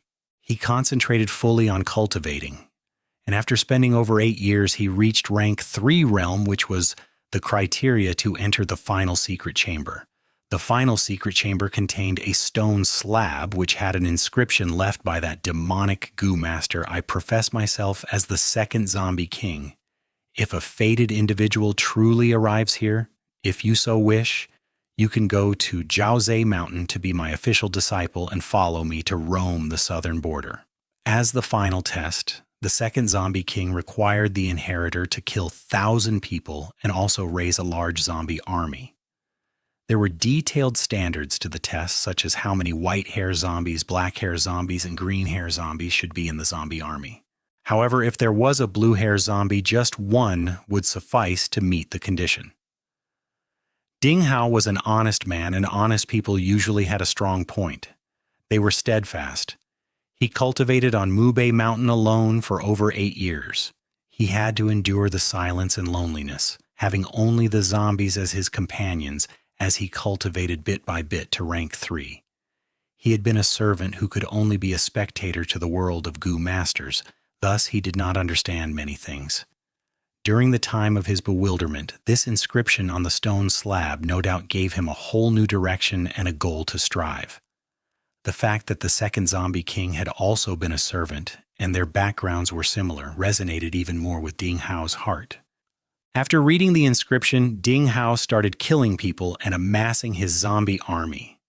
Ding Hao soon realized these two missions actually complemented each other. He could use the corpses of the people he killed to obtain new zombies, and the new zombies could thereby increase his strength to kill more people. Mubei Mountain was located by one of the 3 most important trade routes of southern border, with caravans passing through it every month. Ding Hao spent another 3 years of time to reach this point where he was close to accomplishing the mission. The caravan at the base of this mountain would be his final stepping stone to success, and it was a perfect prey. There were caravans of all sizes, some big and some small. Ding Hao could do nothing more than hide far away every time a large-scale caravan passed by. He did not dare to attack the mid-scale caravan as well. Only against these small-scale caravans could Ding Hao make his move and secretly command the zombies to attack. When his luck was good, these caravans would abandon some livestock or servants to flee. When his luck was bad and ran into some tough nuts, the zombies would be slaughtered and inflict great losses to him. At those times, he could only slowly amass more zombies again. However, this caravan was smaller than even small-scale caravans and seemed to have already suffered huge damage. It was like an old man struggling at death's door who could fall over with a light push. Ding Hao had confidence he could deal with this caravan. He even felt this was a gift sent by the heavens. It was nighttime. Dark clouds flitted past in the sky, hiding the moon. The light was dim around the camp. Kill. Ding Hao's eyes suddenly brightened as he willed. The zombie army, which was already arranged properly, moved stealthily towards the camp from all directions. What sound is this? A very vigilant, investigative Gu master positioned outside the camp seemed to have heard something. What is it? The few Gu masters beside him were tensed. The 5 Gu masters motionlessly stared at the darkness ahead of them. Although the moon was covered by the dark clouds, there was a huge bonfire burning in the camp. The bonfire produced crackling sounds as the wind brushed past. In the midst of the flickering flames, a zombie covered with white hair hopped into the investigative Gu master's vision. The few Gu masters looked at each other before laughing out loud. Ha ha, a white hair zombie. Sick, getting worried over nothing, scared the hell out of me. Xiao San, go take care of this unlucky zombie. The leader of this group of Gu masters said indifferently. White-hair zombies were very weak, weaker than even the common wild beasts. Yes, boss. A young Gu master laughed and walked towards the zombie. Be careful of its corpse poison. It will be troublesome if you are infected, as I do not have an antidote type Gu. The healing master in the group reminded. Understood, understood. Do you take me as a 3-year-old child? The young Gu master impatiently waved his hand. If he was really infected with corpse poison, he could ask other Gu masters to heal him, but it would cost half a primeval stone at minimum. However, white-hair zombies attacked in a set pattern and was easy to dodge. The young Gu master had already killed many of them since entering Mubei Mountain. There is no need to worry about this thing as long as I pay attention to dodging. Ugh! The young Gu master was mumbling to himself when he suddenly stopped on the spot. His voice stuck at his throat. His pupils shrunk rapidly and his mouth opened wide, his face revealing an extremely frightened expression. What is it? The 4 Goo Masters at the rear felt something amiss and immediately asked. The young Goo Master came to his senses. His whole body shook as if it was electrocuted before he immediately turned around and began running. "Quick, sound the alarm! There are zombies!" he screamed, his face filled with extreme fear. "It is only a white-hair zombie. Why are you freaking out? What the fuck?" The 4 Goo Masters all screamed. There were a few hundred white-hair zombies hopping towards the camp. There were also the stronger black-hair zombies mixed within the horde. Under the illumination of the bonfire, one could make out the overlapping figures in the darkness, but no one knew how many zombies were pressing forward. Clang, clang, clang, clang. In the quiet camp, the sound of the bells suddenly rang. "There is a zombie group moving towards the camp. They have surrounded the whole camp. Quick, quick, everyone prepare to defend." Jialong and some vice leaders climbed up a wooden wall and observed the situation, their expressions extremely grave. Damn it. Which deity did this caravan offend? Such incredibly bad luck. I have been to Mubei Mountain dozens of times, but have never seen such a large-scale zombie group. There is no use in complaining. Since we can't change this situation, we have to fight with our lives on the line if we want to live. We should combine our strength and defeat this zombie group. Everyone in the camp felt their morale increasing as they growled in anger. In contrast, the zombie army was completely silent, other than the constant sound of the jumping and landing. The troop arrangement in the two sides formed a strange and clear contrast. The battle unfolded completely. Goo Masters relied on the defense of wooden walls and launched all kinds of long-range attacks. All kinds of color flashed around the camp. Icicles, fireballs, vines, rolling boulders, and so on collided right into the vanguard of the zombies. Large numbers of white-hair zombies fell, cut into pieces, burnt to ashes, froze into ice cubes, or stone rolled into meat paste. Kill? Slaughter them all? Ha ha ha ha. Ding Hao was observing all this from up the mountain with a cold smile on his face. He was no longer the inexperienced guy he once was.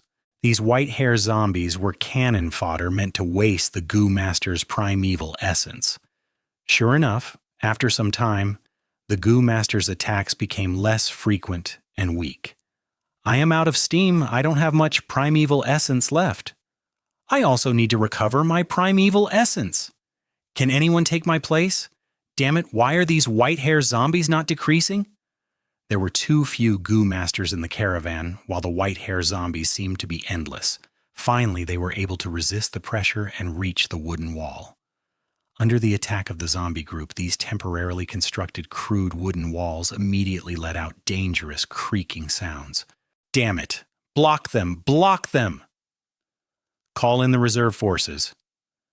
Both sides entered a deadlock around the wooden wall. One side charged forward while the other side guarded this barrier. The huge losses to the white-hair zombies caused Ding Hao's heart to ache. "It is your turn, my babies." With a thought in his mind, a batch of black-haired zombies charged forward from the rear and entered the battlefield. White-haired zombies were slow and could be harmed by sunlight, so they couldn't move around in daytime. If they fed on blood for years, they could evolve into black-hair zombies. Black-hair zombies were covered with black hair. Their strength and defensive ability were stronger than the white-hair zombies, and their hopping speed was much faster. Although they still received damage from sunlight, they didn't fear it like the white-hair zombies.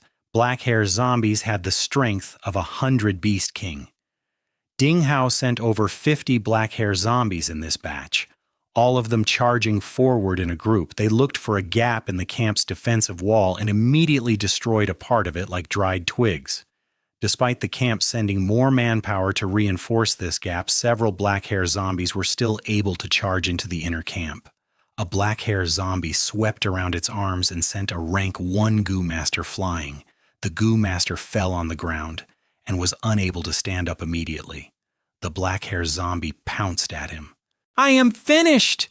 The Goo Master closed his eyes in despair, but suddenly he heard a loud sound. He opened his eyes. A strong figure was blocking in front of him, while that black-hair zombie collapsed far away. "It is Lord He Tu of Zhang Clan!" The Goo Master's heart shook. Grrr! That black-haired zombie's chest had caved in from Fang Yuan's punch, but it wasn't dead. Instead, it hopped up and charged towards Fang Yuan. Fang Yuan was covered with a layer of white light armor. He slightly frowned and waited for it to come near him. Then he grabbed its two arms and pulled them fiercely. The black-haired zombie was immediately torn apart into two halves. Foul blood that carried corpse poison splattered, but was completely repelled by the white light armor. Fang Yuan casually threw the two halves of the corpse. Even a myriad Beast King-level blue-hair zombie would die from such injuries. "Thank you, Lord Hei-Tu, for saving my life."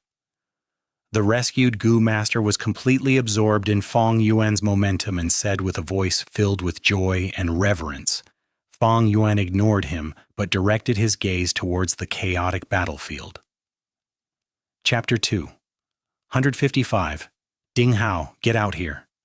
Translator. Chibi General. Editor. Chibi General. By now the wooden walls were already mostly collapsed, as hordes of zombies charged into the camp and fought with the Goo Masters. Upon seeing this, Fang Yuan was already certain this zombie army was manipulated by Ding Hao.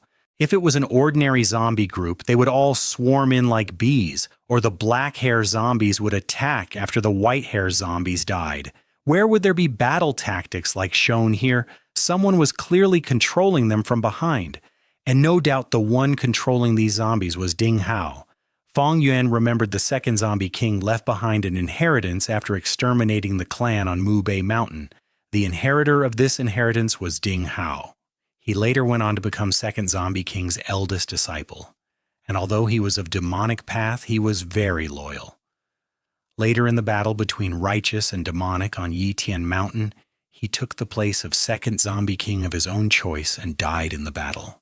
I had thought of looking for you, but to think you would deliver yourself to me, that saves me a lot of time. Fang Yuan's plan had been to use this Ding Hao to eradicate the caravan and kill everyone. Although he had methods to attract the beast groups, it wasn't easy to control the size of it. The caravan's strength had already decreased to a very low level, and if large amounts of beast groups were attracted, it would instead cause his own life to be in danger. It would be even more troublesome to protect Xianxia on top of that.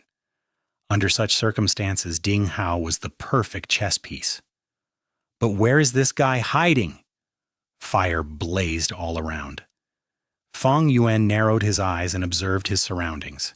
He needs to be at a high ground if he wants to observe the battlefield and command the zombie army. Of course, he might have other goo worms which could give him a bird's-eye view of the camp. Regardless, the place he is hiding in should be convenient to escape. Fang Yuan lost the earth-hearing eargrass and possessed no other investigative methods. Thus, he had to rely on speculations. The battles were becoming more desperate. While hundreds of zombies were scattered all over the ground, there were also catastrophic losses to the Goo Masters. Under the endless flood of the zombies, the Goo Masters retreated bit by bit and soon reached the central area of the camp. There, a bunker was made by piling up goods, and some rank 1 Goo Masters were using many methods to reinforce it. There are too many zombies. The defense here will fall sooner or later. We need to break the siege. Break the siege. How will we break through? There are dozens of black-hair zombies. It would be better to reinforce our defense and wait for dawn. The zombies would receive a huge decrease in strength under the sunlight. We won't even need to make a move, and they will retreat by themselves. Arguments arose, and people were divided into two sides. One wanted to break through, while the other wanted to defend their positions. The two sides kept on arguing while the zombie horde was already pressing closer. This temporarily formed caravan showed its biggest weakness right now, being unable to truly unite and lacking a strong figure to take control of the situation. Fang Yuan had been observing the situation as a spectator. Now he suddenly stood up. "Stop shouting!" The noisy scene quieted down almost instantly. In everyone's eyes, he was a rank 3-peak stage Goo Master, one of the strongest experts in the caravan. Especially now at this critical life and death juncture, Fang Yuan had even more authority. Fang Yuan swept his cold and sharp gaze at everyone. His ugly face under the illumination of the fire was menacing and ruthless. All those that wants to stay and defend are idiots. Why should we stay here if we can break through? He fiercely scolded, giving off a strong impression. The Gu masters who were shouting about staying and defending showed indignant expressions, but they didn't dare to retort, while the Gu masters who insisted on breaking the siege were joyous. Lord Heitu is wise? Lord Heitu, we will follow you. Right now, only Lord Heitu can save us from this desperate crisis. They continued to praise Fang Yuan to the high heavens, wanting to make him take charge of the dangerous assault. However, Fang Yuan sneered and cursed, "Shut up! You bunch thinking of breaking through are even greater fools." Ugh! The Gu masters that were praising Fang Yuan stiffened, their expressions fluctuating rapidly, while those who insisted on defending their positions showed ridicule and mocking expressions. Then, Sir Heitu, what do you suggest? Jialong's expression was dark as he spoke in a heavy voice with an unkind gaze.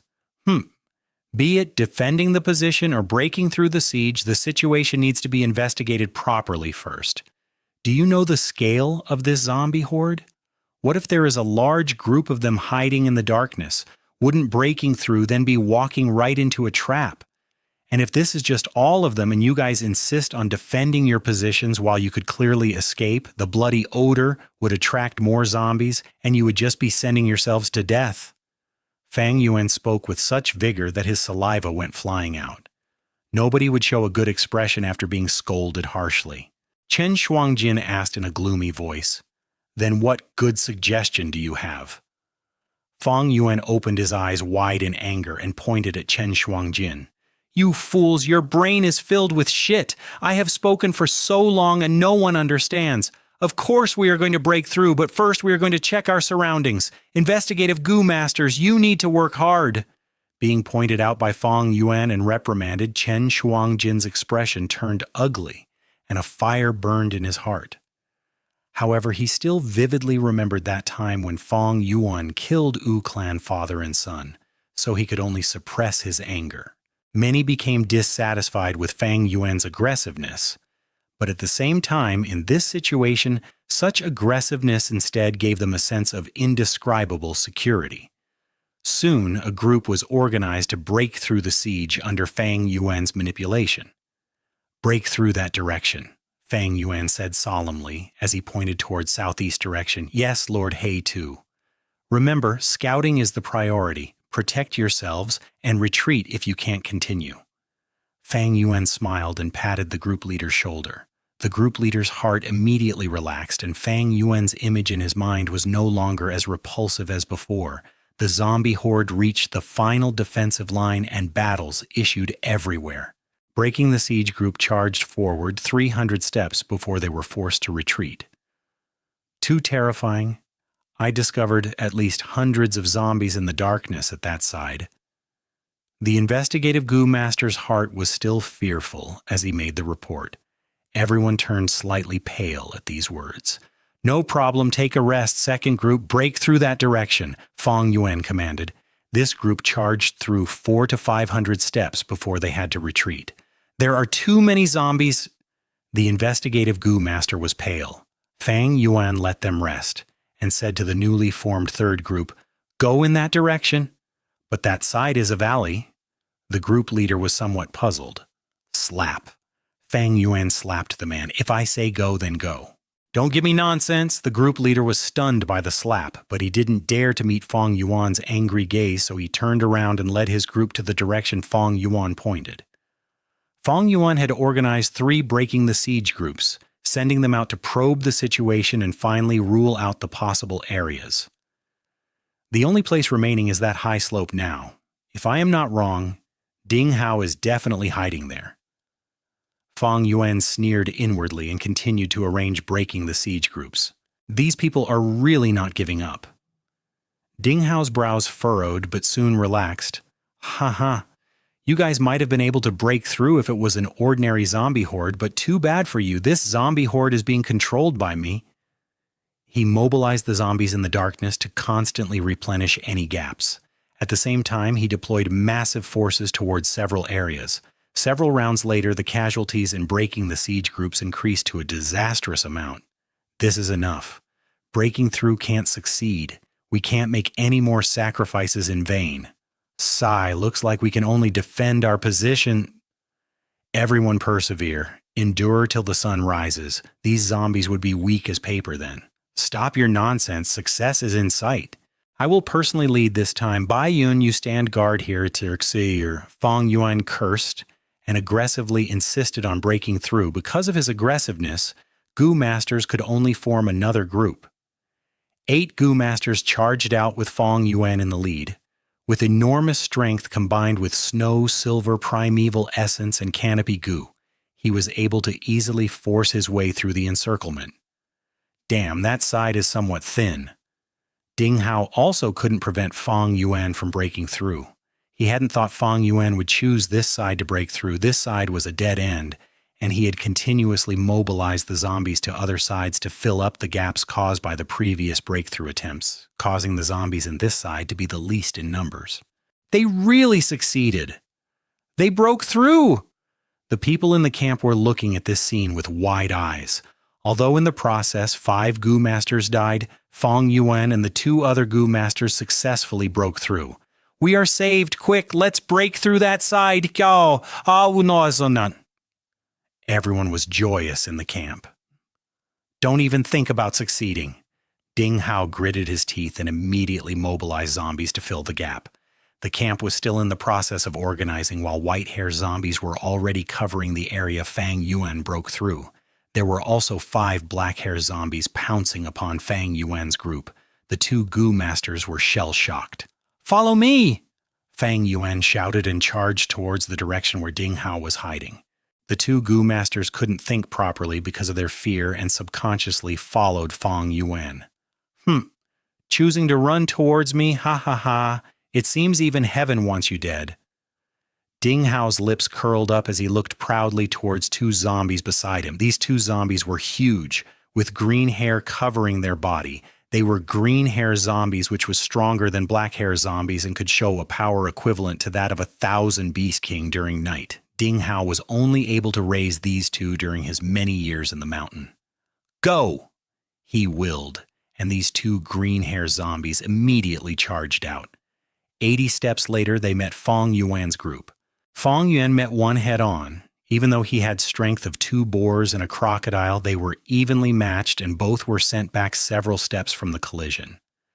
The 2 remaining Gu Masters battled the other green-hair zombie, but they were being pressured, and the situation already looked dangerous. Let me help. Fang Yuan activated jumping grass and leapt towards the battle.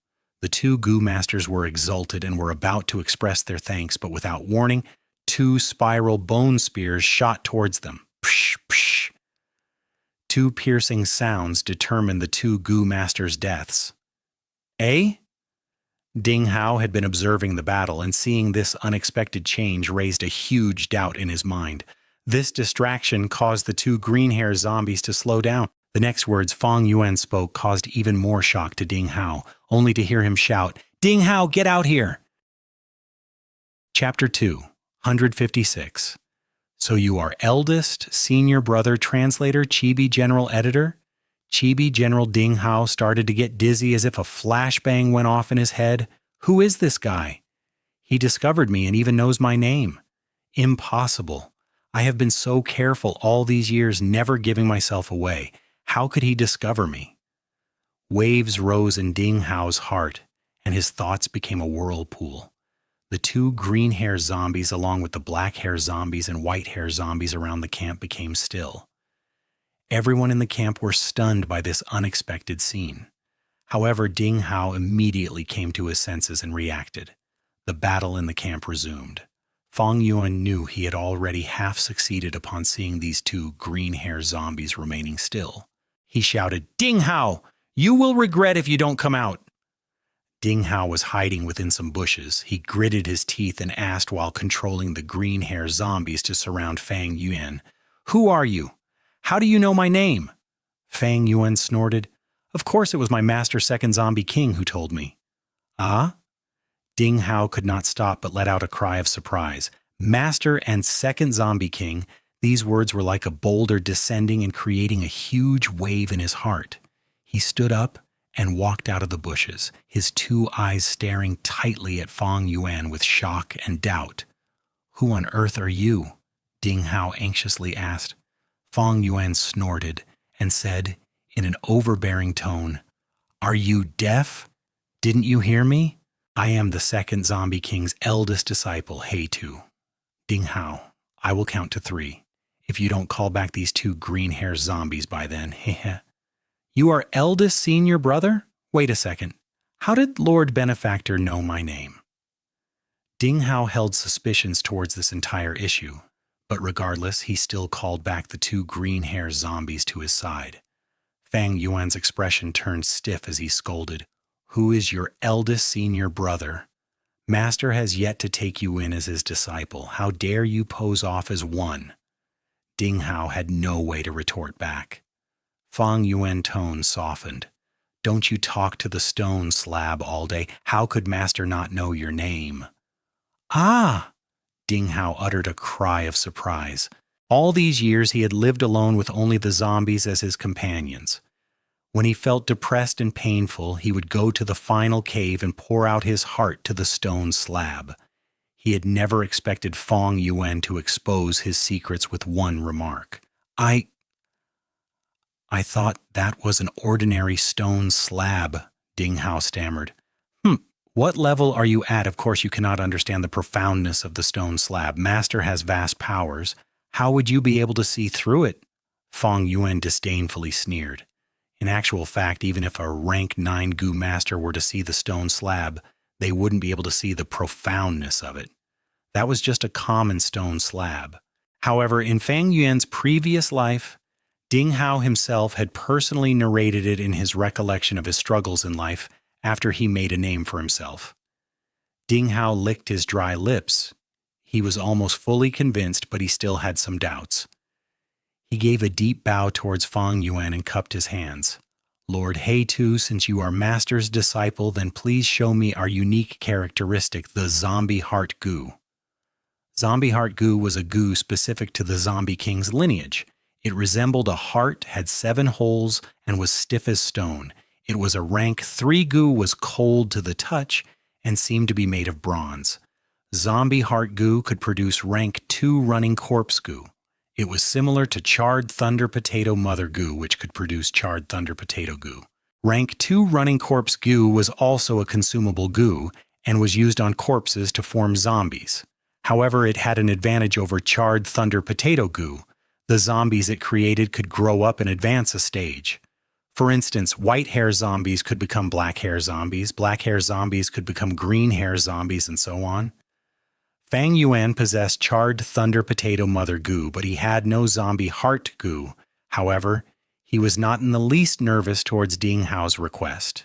He opened his mouth and boldly scolded, "Cut your crap! I am on a secret mission assigned by Master. I had to disguise my identity to join the caravan. How could I carry Zombie Heart Gu with me? Zombie Heart Gu feeds upon zombies. How could I get zombies in full view of everyone?" This... Ding Hao was stumped. "What this? Do you think I can't kill you?" Fang Yuan timely revealed his snow-silver primeval essence. Rank 3 peak stage cultivation was clearly revealed. Ding Hao's pupils shrunk. He was only at rank 3 middle stage. Fang Yuan immediately followed. "Although our lineage can control zombies and form an army of them, controlling zombies requires our concentration. If our soul is not strong, our mind will be weak, then our control over the zombies' quantities and quality will only be ordinary. Although you have 2 green-hair zombies, there will definitely be gaps when you defend yourself while controlling them. It will be very easy for me to kill you." Ding Hao licked his dry lips and retreated a step back with some fear. However, Fang Yuan immediately changed the topic. "Before I left, Master told me about you and wanted me to check if you had the qualifications to enter his tutelage. To think you actually approached me with killing intent when I have not even started looking for you, This eldest senior brother, it wasn't intentional." Ding Hao started panicking when he heard Fang Yuan was someone sent by Second Zombie King to inspect him. "Who is your eldest senior brother? You have yet to receive Master's approval." You are still doubtful now?" Fang Yuan raised his brows. Ding Hao quickly cupped his hands and said in a self-mocking tone, "Eldest senior brother, since you are clear on Zombie Heart Goo's food and our weakness, no matter how stupid I am, I recognize eldest senior brother's identity." Fang Yuan kept a poker face and did not speak, only looking at the two green hair zombies. Ding Hao was stunned for a while before immediately realizing. With a shift of his mind, he sent the two green hair zombies away. Then he walked before Fang Yuan, bowed, and said submissively, "Please forgive me, eldest senior brother. I wanted to kill these people to collect enough zombies. I really hadn't expected eldest senior brother to be here. If I had known, I would have come down the mountain and welcomed you. I really yearn and am determined to follow Master. Heaven can testify my loyalty." Fang Yuan relaxed his tone. Master knows of your loyalty. Before I departed, Master spoke of it and praised your loyalty when he asked me to inspect you on my journey. Even if you had not reached the standard, as long as there isn't a huge gap, it's no problem. So it was like that. Ding Hao was overjoyed. However, Fang Yuan's expression turned heavy and his tone cold. You had the cheek to attack the caravan, wrecking my secret mission. Do you know how much effort I and your second senior sister had to waste to infiltrate this caravan? Eldest senior brother, it really was not intentional. Ding Hao was indignant. His excitement just before sank through the floor due to Fang Yuan's words. Second senior sister is also in the caravan. I will call back the zombie horde. What? Fang Yuan was furious as he knocked his fingers on Ding Hao's head. Is your brain made of glue, can't you think? You moron, wouldn't they start doubting me if the zombies retreated for no rhyme or reason? Idiot. Ding Hao rubbed his aching head before quickly nodding and apologizing. Yes, eldest senior brother is right. Then eldest senior brother, I will do whatever you say. Fang Yuan pointed at Ding Hao. You have already made a serious mistake. But considering it was not intentional, it can't be helped. Next, do as I say to make up for your mistakes. Ding Hao was like a grandson being admonished as he kept on nodding at Fang Yuan. However, Fang Yuan didn't mention his demand immediately, and instead asked, "Tell me the truth, how many white hair, black hair, and green hair zombies do you have? Also any blue hair zombies?" Ding Hao showed an ashamed expression. "I am stupid. I have been living at Mubei Mountain for close to 10 years, but have yet to raise a single blue hair zombie. As for green hair zombies, I only have 3 of them. I left one inside the cave to stand guard and have brought the other 2 with me. I have over 120 black hair zombies and close to 4,000 white hair zombies." Fang Yuan had expected him to not have any blue hair zombies, and was able to be at ease after confirming it. He intentionally made a sound of surprise and spoke nonsense. You are not that far from the target. Having 3 green hair zombies is pretty good, and as for blue hair zombies, even I have only 2 of them. He was clear of Second Zombie King's requirement to take in disciples. Second Zombie King had not just left behind 1 inheritance, he had taken in 7 to 8 disciples in Fang Yuan's previous life. Ding Hao was only one of them. Later on, Second Zombie King joined Yitian Mountain and was besieged by the Righteous Path. The disciples of Second Zombie King commanded great zombie armies and showed off their talents, causing the Righteous Path allied army to retreat at one point. As Ding Hao listened to Fang Yuan, his heart was cleared of doubt. He looked at Fang Yuan with admiration. "Eldest senior brother, you are amazing. You have 2 blue hair zombies. This junior brother is full of admiration." Fang Yuan patted Ding Hao's shoulder and showed an expression of feeling proud inwardly but intentionally suppressing it. To raise a blue hair zombie, if you say it is difficult, it is difficult. If you say it is easy, it is easy. I will explain it to you. You need to first find a rank 4 goo master's corpse, then the rest is up to your luck. It depends on whether this corpse had used a goo worm in his life to raise his strength. If he did, it will be at least a green hair. If you use fresh blood to nurture it for a year or 2, it will evolve into a blue hair. I see. Ding Hao knew Fang Yuan spoke the truth after he combined it to his own experiences. He gratefully said, "Thank you, eldest senior brother, for your pointers." Fang Yuan slightly nodded his head and carefully checked Ding Hao's expression. knowing the latter had complete trust in him now. Ding Hao had originally been a servant and then secretly cultivated for close to 10 years on Mubei Mountain.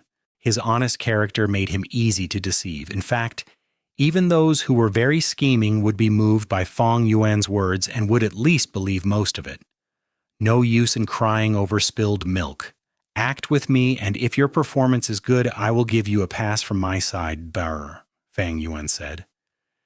Ding Hao's eyes brightened and immediately replied, "Please speak, elder senior brother. I will definitely do my best to accomplish it." Fang Yuan gave detailed instructions before charging back to the camp.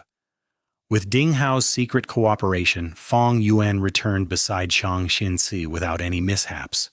Seeing an expert like Fang Yuan returning to their sides, everyone in the caravan was surprised, happy, and in awe. In their perspective, Fang Yuan could have already escaped, but he fought his way back to them. "I am burdening you, benefactor." Xianxia felt ashamed and guilty. "No matter. You are only one of the reasons, besides Bai Yun is also here."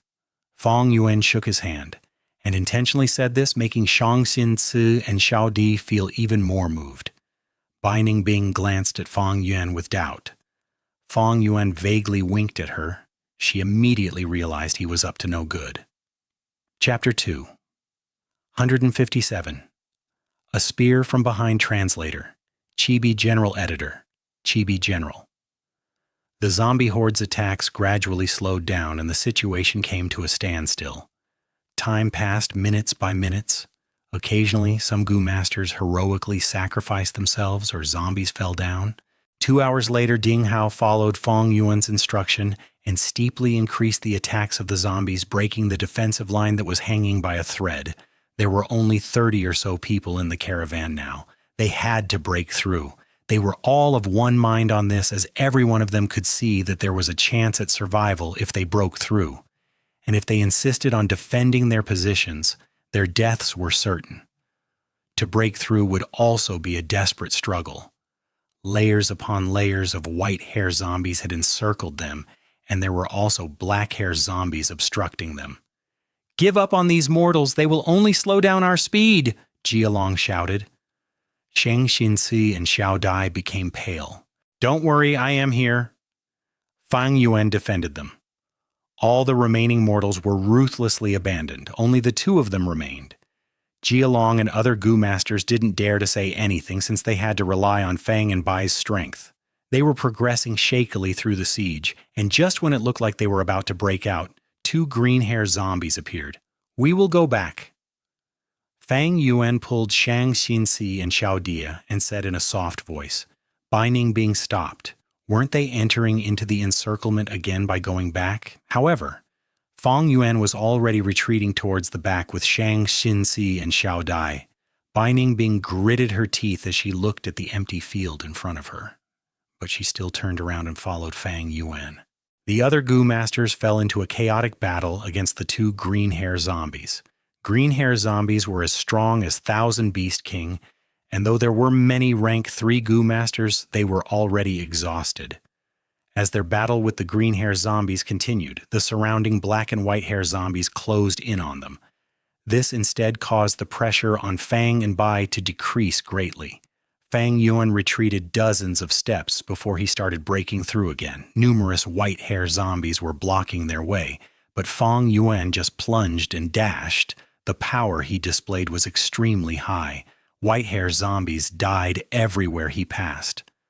Bai Ningbing was dumbstruck. Was this Fang Yuan's true strength? These white-hair zombies are too weak. She immediately found something amiss when she attacked. The white-hair zombies that were blocking them were many times weaker than before. They had dazed expressions and didn't even attack properly. They were more like punching targets. Did Fang Yuan discover this weakness and is using it now? Strange. These white-hair zombies look the same. How in the world did he discover these weaknesses? Bai Ningbing was bothered and bewildered. Fang Yuan, however, was hurling curses inwardly right now. Before departing, he had reminded Ding Hao to make the zombies appear strong, although actually weak, and make it realistic. So what horrible performance is this? Ding Hao was sweating profusely. He had never exerted so much concentration to control the zombie army. He was extremely nervous, feeling that he had destroyed eldest senior brother's secret mission.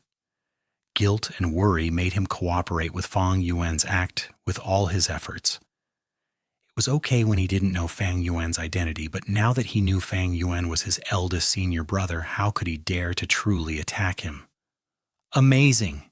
Xiaodi exclaimed in surprise. Xianxia's beautiful eyes also brightened. Fang Yuan was moving unhindered, like an unmatched general maneuvering on the battlefield, giving off a feeling of invincibility. Who does not love heroes? Which girl did not dream of a prince riding a white horse, a hero saving the beauty? Xiaodi did, and so did Xianxia. Right now, as the master and servant looked at Fang Yuan's wide back, there were ripples in their hearts. Fang Yuan was ugly, but at this moment, this ugliness gave off a beautiful radiance to them.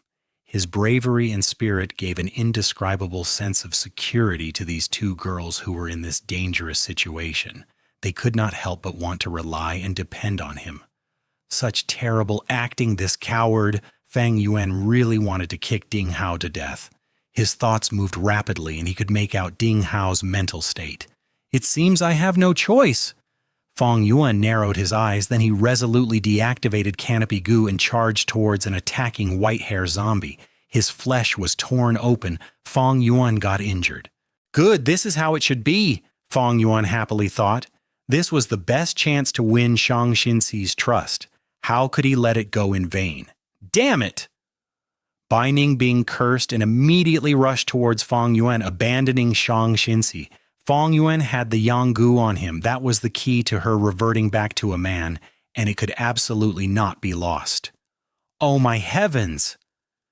Ding Hao's whole body shook when he saw Fang Yuan being injured. He was blaming himself.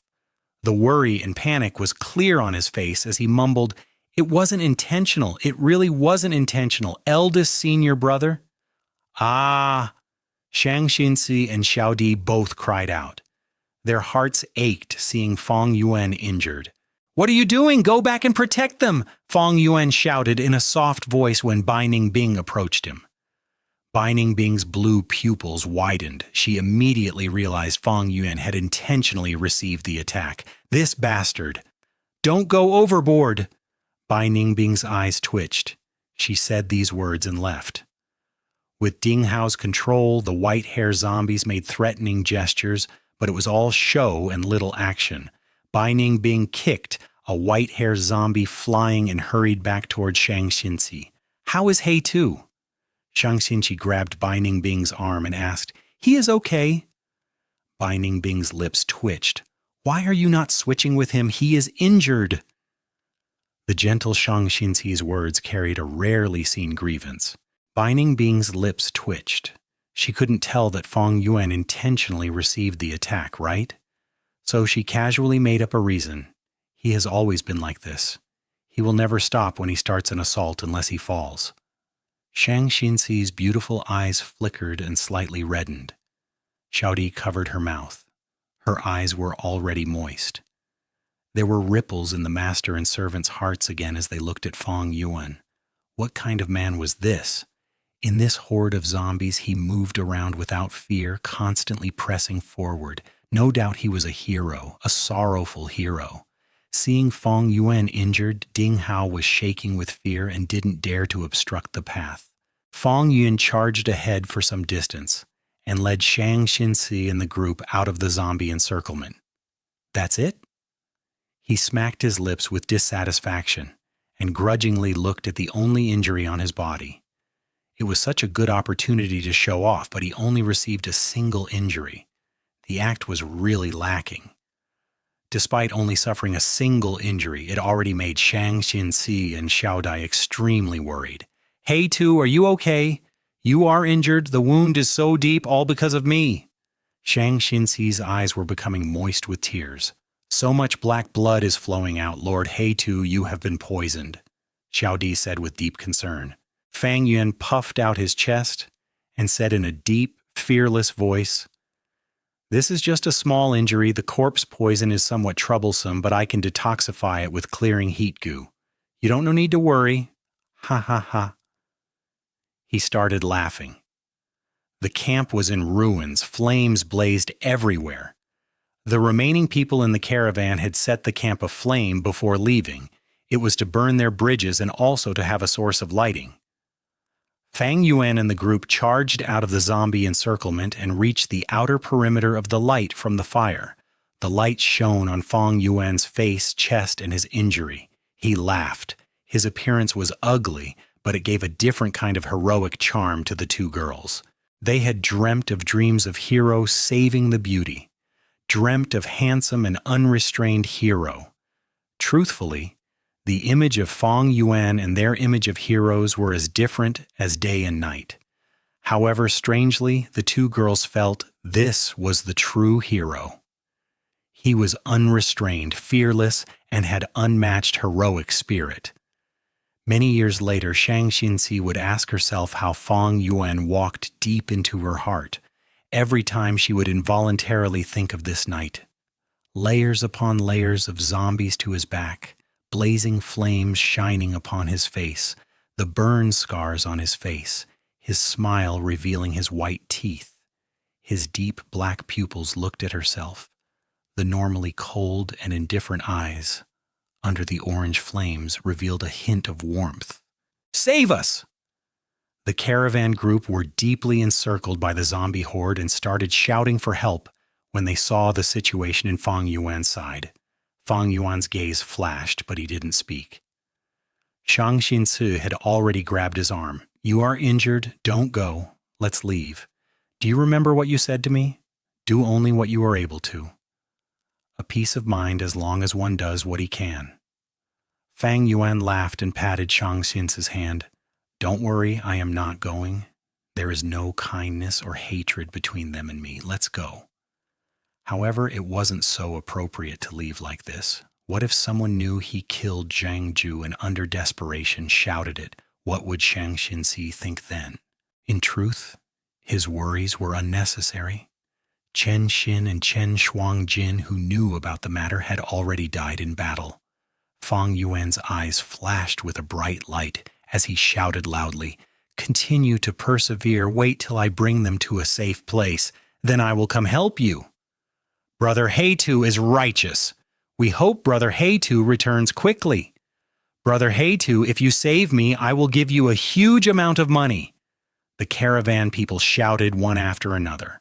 Fang Yuan laughed bitterly and looked at the master and servant's puzzled gaze. "I am giving them some hope so that they might create a miracle. Sigh, I can only do this much." Fang Yuan's image immediately rose to a much greater height in the two girls' hearts. Fang Yuan and the group ran along the mountain passage. Under the moonlight, the mountain passage looked like it was covered with snow. As per their previous discussion, Ding Hao arranged a batch of zombies around here to block the path. The four rushed to the arranged area. Fang Yuan signaled Binding Bing with his eyes, then stood at the spot. "You guys leave first. I will stop these zombies and hurry back to you." The master and servant's steps immediately slowed down, but under Binding Bing's persuasion, they continued to run along the path and soon left Fang Yuan's sight. Fang Yuan laughed. He acted as if he was in a struggle with the zombies, and finding an opportune timing, he activated jumping grass and jumped over the zombies, arriving beside Ding Hao. The battle with the caravan was still ongoing. There were only 3 remaining in the caravan side, but what amazed Fang Yuan was a green-haired zombie had actually perished. After asking Ding Hao, he realized a goo master had used a rare rank 3 detonation goo. Eldest senior brother. Ding Hao immediately bowed. His face was pale and his forehead filled with sweat. He had never tried splitting his thoughts to control the zombies with such intensity. The main thing was he had to act according to Fang Yuan's directions, making him more exhausted. Previously, he would just command the zombies to attack or retreat. How could he have commanded them to only make threatening gestures and attack empty air? And he still had to control these zombies to keep still when attacked by Fang Yuan. "Eldest senior brother, how is your injury? It really wasn't intentional. I have a healing goo here." Ding Hao started to explain hurriedly. Fang Yuan patted his shoulder. You are good. You have put in a lot of effort. No need to worry about my injury. I suffered it intentionally. Now you just have to use more strength and eradicate these people." "Yes." Ding Hao immediately let out a breath of relief. With his spirits raised, he started maneuvering countless zombies forward. The surviving 3 knew their deaths were certain. One closed his eyes and sighed, another cried out Fang Yuan's name, and another was crying loudly. Under the threat of death, their natural instincts were fully revealed. The zombie horde submerged the 3. Fang Yuan satisfiedly nodded. "Was there anyone who escaped?" "No, absolutely none. I did what eldest senior brother instructed and arranged a large amount of zombies in the perimeter." Ding Hao quickly answered. "Good, well done. Clean up the battlefield. Remember to not leave behind any tracks." "Yes, eldest senior brother." Ding Hao had never exposed himself when he attacked the caravans, which showed he had certain level of accomplishment in clearing the tracks. He cleaned up the battlefield with ease and disguised the traces as ordinary zombie horde attacking the caravan. Fang Yuan secretly nodded his head in approval. However, although he was older than Fang Yuan, his experience couldn't compare to the veteran Fang Yuan. Fang Yuan pointed out some areas that were overlooked, causing Ding Hao to admire him. For instance, the primeval stones couldn't be entirely taken. They had to leave some behind after all the zombies wouldn't collect them. Another point would be not all the corpses should be changed to zombies. The corpse poison could be deep or shallow, and they didn't have a 100% chance to turn corpses into zombies. "Eldest senior brother, please take these primeval stones." About 5 minutes later, Ding Hao sensibly offered the primeval stones he collected. Fang Yuan glanced at it. There were approximately 13,000 primeval stones. He didn't hesitate to take it and put them in Tusita flour. "How are your gains?" Fang Yuan patted Ding Hao's shoulder and warmly asked. Ding Hao's pale face let out an excited light. "The gains are huge this time. I obtained 5 complete bodies and they are all rank 3 Goo Masters. There are also dozen Goo Master corpses. They are all strength Goo Masters. I will get at least black hair zombies once they are turned into zombies." "Ha ha ha! You have obtained a good harvest? Raise these black hair zombies properly and you will definitely have new green hair zombies." Ding Hao repeatedly nodded his head, his face filled with admiration. "This is the first time I've devoured a whole caravan. It is all thanks to eldest senior brother for attracting beast groups along the way and constantly reducing their forces. All these gains I made is because of eldest senior brother." "You are not too shabby either. Your commanding ability is quite good, but looking at your face, you have used your brain too much. Your mind is haggard and your soul is wounded. You need to recuperate for a while. Taking good care of our soul is very important to our lineage. If our soul is not strong, our mind will be weak, and commanding the zombies will be more difficult." Fang Yuan smiled, speaking gently. "Thank you, eldest senior brother, for your concern." Ding Hao had lived alone for close to 10 years. This was the first time someone showed concern for him, so he couldn't help being moved. This emotional spike immediately caused him to have an intense dizziness. His body shook, and if not for Fang Yuan supporting him, he might have fallen headfirst into the ground. "I am ashamed. My cultivation is still not enough. I am feeling dizzy and my mind is not working properly." Ding Hao was able to barely stand up. "There's no need to worry. Return to the cave and rest properly. Although you will still feel headaches tomorrow, your mind will have mostly recovered and can smoothly command these zombies." Fang Yuan smiled. "Yes, I have experienced this before when I tried to control too many zombies. I almost fainted on the spot. Ha ha ha." Ding Hao laughed. "Okay, I need to leave now. I give you my approval. Rest properly and wait for me to come back. I will bring you to pay respects to Master. Right, where is your cave?" "It is halfway up the mountain beside a dark pond. It is easy to find. That dark pond is very unique. It is shaped like a pentagram."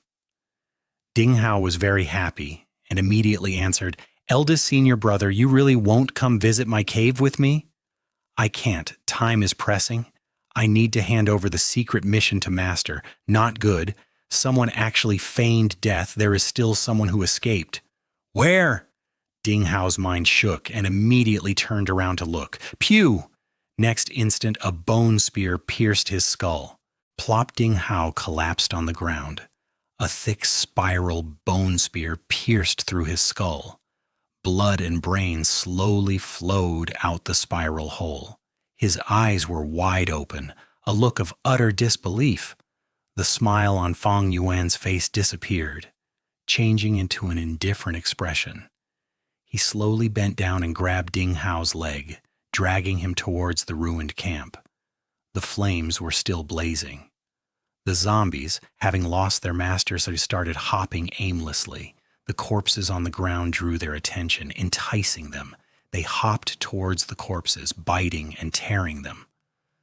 Fang Yuan dragged Ding Hao's corpse past the corpses' strewn battlefield. Sounds of zombies eating the corpses kept on reverberating in his ears. He threw Ding Hao towards the blazing fire and quietly looked on as the corpse slowly changed to ash. The goo worms on the corpse also mournfully wailed before gradually burning to death.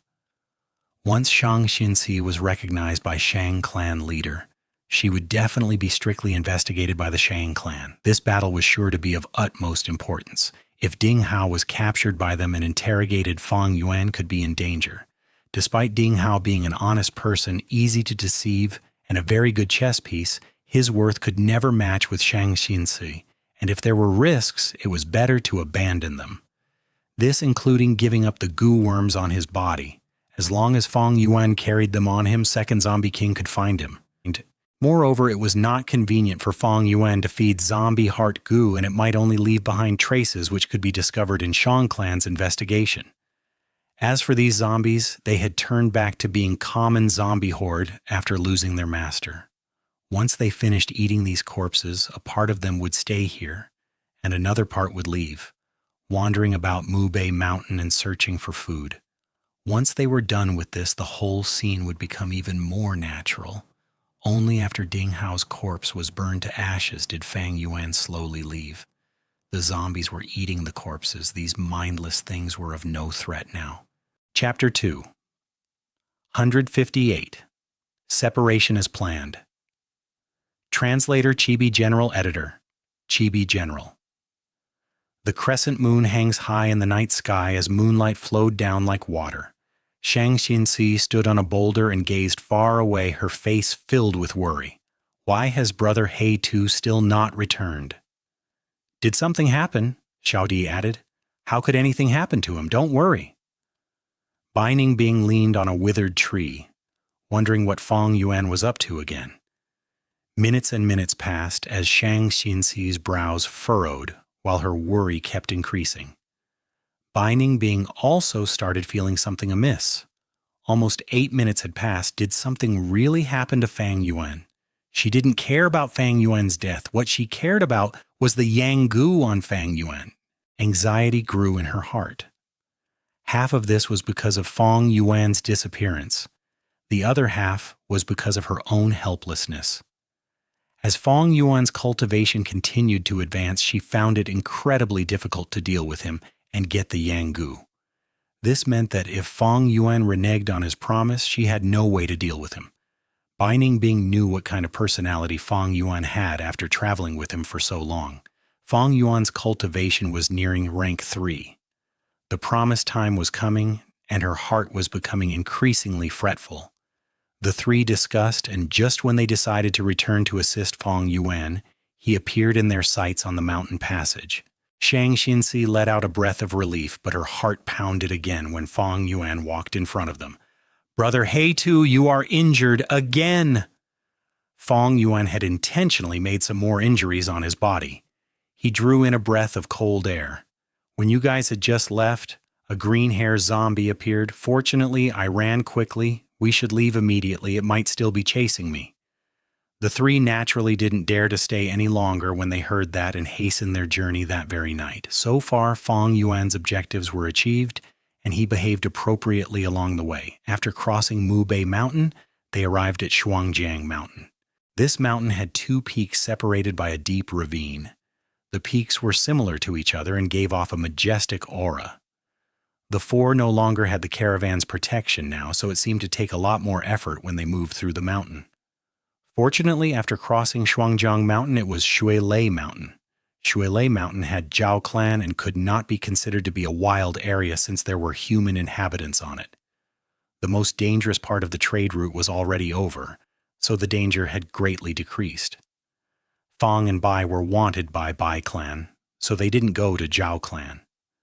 The four moved on relentlessly. After passing through Suilei Mountain, they continued to cross Qianku Mountain, Jurin Mountain, Luzhao Mountain, crossing over 6 great mountains. During this time, Fang Yuan's cultivation advanced from rank 2 middle stage to peak stage. On the whole journey, they only stopped by some remote hamlets to replenish their supplies. As they neared Shangliang Mountain, the mountain path became wider, and there were more people moving through the path. And finally, on this day, Shangliang Mountain finally appeared in their sights. Puff, that is Shangliang Mountain? Xianxia put her hand on her forehead to shield her from the sunlight and looked at the horizon before letting out a breath of turbid air. Missy, we are almost there! Xiao Di laughed happily and excitedly shook Xianxia's arm. Baining being only looked and did not speak. We will go our separate ways when we arrive at Shangliang Mountain. Lady Jiang, I have paid your favor, Fang Yuan suddenly said. What? Xiao Di gasped. Not having expected Fang Yuan to say that, she stood on the spot at a loss. Xianxia's expression changed. Her eyelashes slightly trembled as she looked at Fang Yuan. These days, while Fang Yuan remained silent, he had already become a pillar of support for her. Now that he is leaving, Xianxia immediately felt a sense of emptiness and loss. All things must come to an end. Fang Yuan heaved a long sigh. True. Xianxia pursed up her lips. Her breathing was becoming heavy. After being in contact with Fang Yuan all the time these days, she knew his character. He was someone acts upon his decisions, a resolute man. Let's go. It isn't quite safe yet. We will part our ways when we reach the city gate. Fang Yuan started walking in front. The atmosphere of the group had decreased to a freezing point. Even the incessantly chattering Xiao Di was silent. The closer they were to Shang Clan City, the nearer their parting. Shang Clan City unconsciously slowed down Xianxia's steps. Shang Clan City was her destination for this trip, and she should have been happy as she neared her target, but right now she didn't want to reach Shang Clan City. However, the path was after all limited. They eventually arrived at the foot of Shangliang Mountain. Shang Clan City's huge gate was right in front of their eyes. It was time to part ways. Fang Yuan gazed deeply at Xianxia and nodded his head, only saying 2 words, "Take care." It was simply 2 words, but it made Xianxia's beautiful body tremble. Fang Yuan turned around and left. Wait! Xianxia summoned her courage and suddenly spoke. It was a sea of buzz and commotions around the city gate with people moving to and fro. Xianxia's beautiful pupils gazed at Fang Yuan as the crowds moved rapidly around them. We will meet again someday. Benefactor, you might have repaid my favor in your heart, but you have saved me over and over again. This favor you have given to me is as deep as the sea and as heavy as the mountain. Benefactor, you said a drop received in need will be repaid with whole river. I will definitely repay you. The young girl's tone was firm and revealed her resolute heart. Fang Yuan smiled towards her, then turned around and left, gradually disappearing within the crowd. Xianxia stood on the spot for a long while. Miss, they are really heartless, leaving just like that. Xiao Di walked over and held her hand. They do not want to implicate us. Their demonic path identity cannot be exposed even on Shangliang Mountain. Xianxia's nature was kind, always thinking of people positively. Oh, it was like that, Xiao Di realized. They might be demonic goo masters, but they are good people. I have decided I will make it big on Shang Clan City. There is definitely a place for my talent. I might just be a mortal who can't cultivate, but I can hire goo masters to work for me. I will definitely repay their favor in future. Yes, I believe in you, Missy. Mwadox. Strange, you have protected Xianxia all the way. Why are you intentionally parting ways now that we reached Shangliang Mountain? I have to remind you that there is a huge flow of people in Shang Clan City. And you don't have an investigative gu. If you are just playing hard to get, make sure you don't lose track of her. If not, you will just be shooting yourself in the foot. It would really be a great joke. Bai Ningbing coldly reminded Fang Yuan from the side. Fang Yuan ignored her. His gaze followed Shang Xinci and Xiao Dai till they walked through the city gate, and only then did he retrieve his gaze.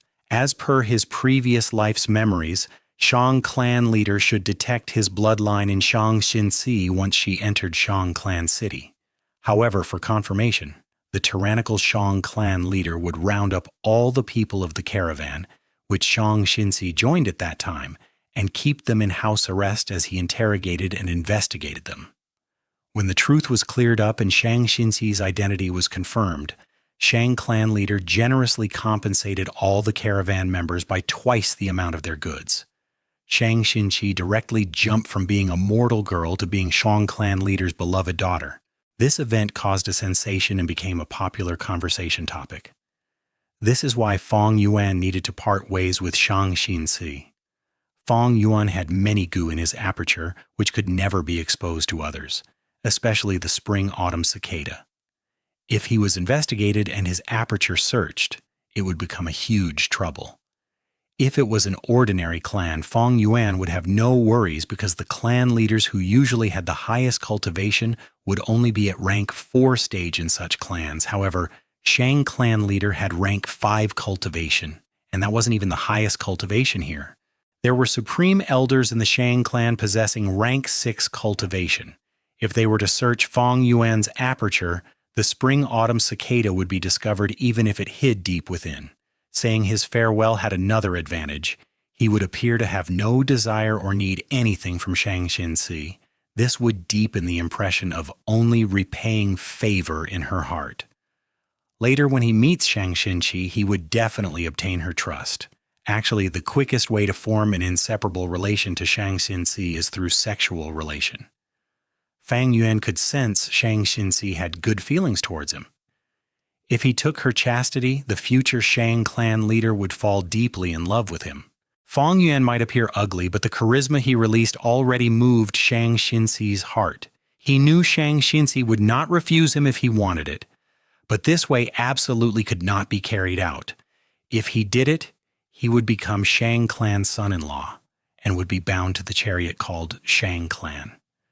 Then Fang Yuan would no longer be able to do things his own way. His every movement would be watched by others, his hands and feet bound. Even his cultivation would have to be purposely suppressed. As his cultivation increased rapidly, it would expose bone-flesh unity gu, which was sure to cause an upheaval and attract all kinds of attention. Fang Yuan understood how much bone-flesh unity gu was worth. Even Shang clan could not keep it for themselves.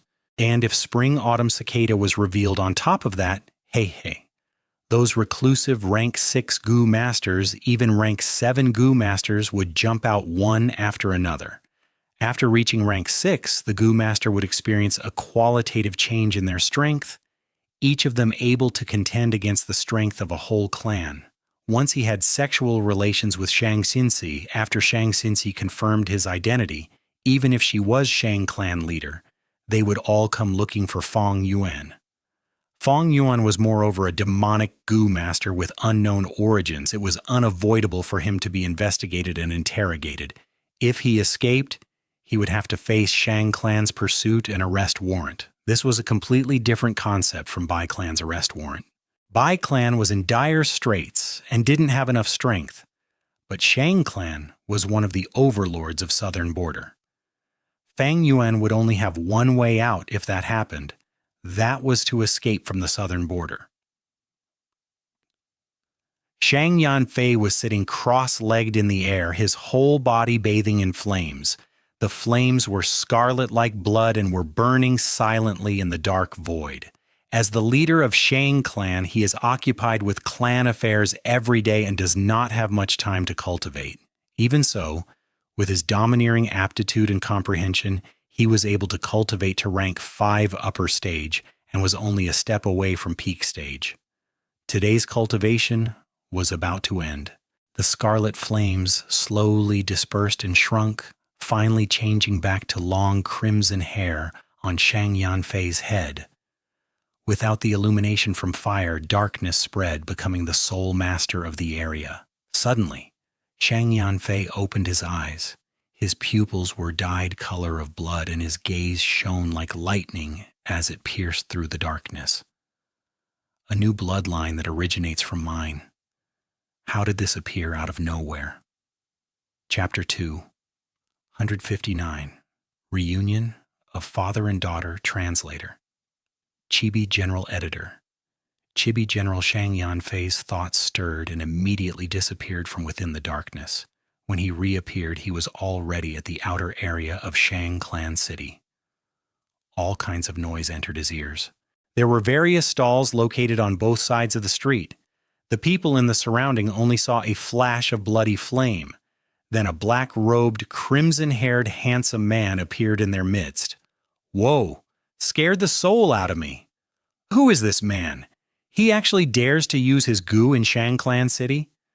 Many people cast bewildered gazes. Only few recognized Shang Yanfei, but they were not sure. Shang Yanfei ignored these gazes and followed the bloodline reaction. His sharp senses landed on Shang Xinxi. Two girls stopped in front of a stall. "Missy, this hairpin is really beautiful." Xiaodi picked up a jade hairpin from the stall and matched it with Shang Xinxi's beautiful hair. Shang Xinxi forced out a smile. Her mood had been down since parting with Fang Yuan. Xiaodi was instead lively, fascinated by the flourishing scene in the city. Suddenly, Shang Xinxi felt something in her heart and turned around. Her gaze immediately landed on Shang Yanfei. The black-robed, crimson-haired Shang Yanfei was very conspicuous in the crowd, like a crane in a flock of chickens. However, what attracted Shang Xinxi was not his appearance, but rather a mysterious familial connection and calling from her bloodline. Without any word being said, the moment Shang Xinxi saw Shang Yanfei, she knew this middle-aged man's identity. He was her father. Father. To Shang Xinxi, this word was mysterious and distant, containing sorrow and sadness. Since young, she had asked her mother countless times about her father, but her mother always remained silent. And now she finally met her father.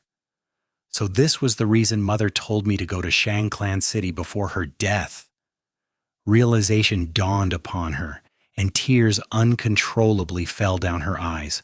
The moment Shang Yanfei saw Shang Xinxi, he connected it to her mother and realized her identity. Similar. They were really similar. This child's gentle appearance was no different from hers. Shang Yanfei suddenly felt pain in his heart. He was vaguely able to see her again. In that distant afternoon when spring rain was drizzling down, when willow trees were carefreely swaying beside the lotus pool, under a shabby hut, Shang Clan's young master Shang Yanfei met the young lady of Zhang Clan who was running from rain. A meeting of a scholar and beauty. It was love at first sight. They poured their hearts out to each other and pledged to be married. However, one could only be helpless in the affairs of the world. Power and beauty was just like fish and bear paw. Who could have both? The young Shang Yanfei was someone with blazing fire in his heart. This fire was the natural ambition of men towards power and influence. Ambition or love, duty or freedom, oppressing his enemies or his promise to the beauty. Shang Yanfei chose the former in the end and abandoned the latter. He later defeated his brothers and sisters, ascended to the position of Shang Clan leader, and sat on the glorious throne. He became a rank 5 Gu master, married countless beauties, and now had many sons and daughters. And because Zhang Clan and Shang Clan had been enemies for generations, he could no longer look for her. One cannot control everything in the world. Clan leader's identity became his symbol of success, but also the shackles that binds him. The king's every movement could bring about upheavals and was closely watched by everyone. As the clan leader of Shang Clan, how could he let his love affair affect the clan? All these years he tried hard to convince himself and hide his guilt and worries deep within by using the reasons of righteousness and duty. He thought he had forgotten it all, But now when he saw Xianxia, those warm memories hidden deep within him instantly enveloped his soul like the sound of spring rain. Right now, waves were surging in his heart. The blood of kinship that is thicker than water had turned into a river. Now his guilt overflowed into this river and became a sea, instantly submerging him. He took a light step and disappeared, reappearing in front of Xianxia the next moment. Xiao Dai gasped. The surrounding people all looked astonished and shocked, but the two people involved did not sense anything. What is your name? Shang Yanfei opened his mouth with great effort. His voice carried a magnetic quality and was filled with strong warmth. Shang Xinci did not reply. Tears streamed down from her beautiful eyes. She took a step back and tightly pursed her lips. She then firmly looked at Shang Yanfei, her gaze carrying stubbornness. It was this man who hurt her mother's heart. It was this man who caused her to suffer discrimination and bullying since young. It was this man who enchanted her mother, making her think about him even at death. It was this man, and yet he is my father. Her mood surged and raged. Countless feelings mixed together to form a berserk whirlpool, threatening to swallow her mind. She fainted. Missy!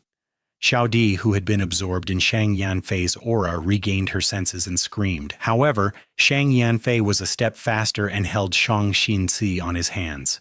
Who dares to openly violate the city rules and use goo? Do you want to end up in prison? A group of city guards sensed the abnormal change and came over, swearing. Ah, Lord Clan Leader!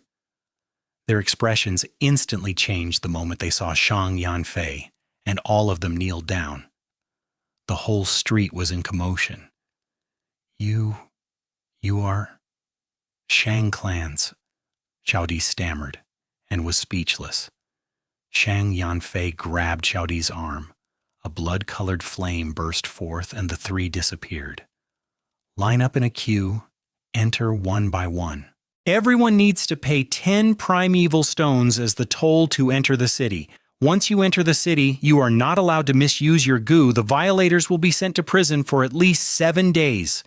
The guards at the city gate shouted loudly. There were many arrest warrants posted on the city walls. Some had already yellowed from age and was covered by other warrants, revealing only a corner of them, and some were completely new, posted carelessly on the walls.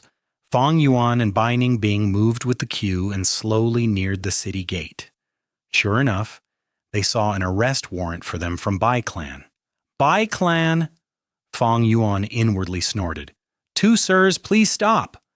The gate guards approached Fang and Bai. The two were wearing common clothing and looked just like ordinary people.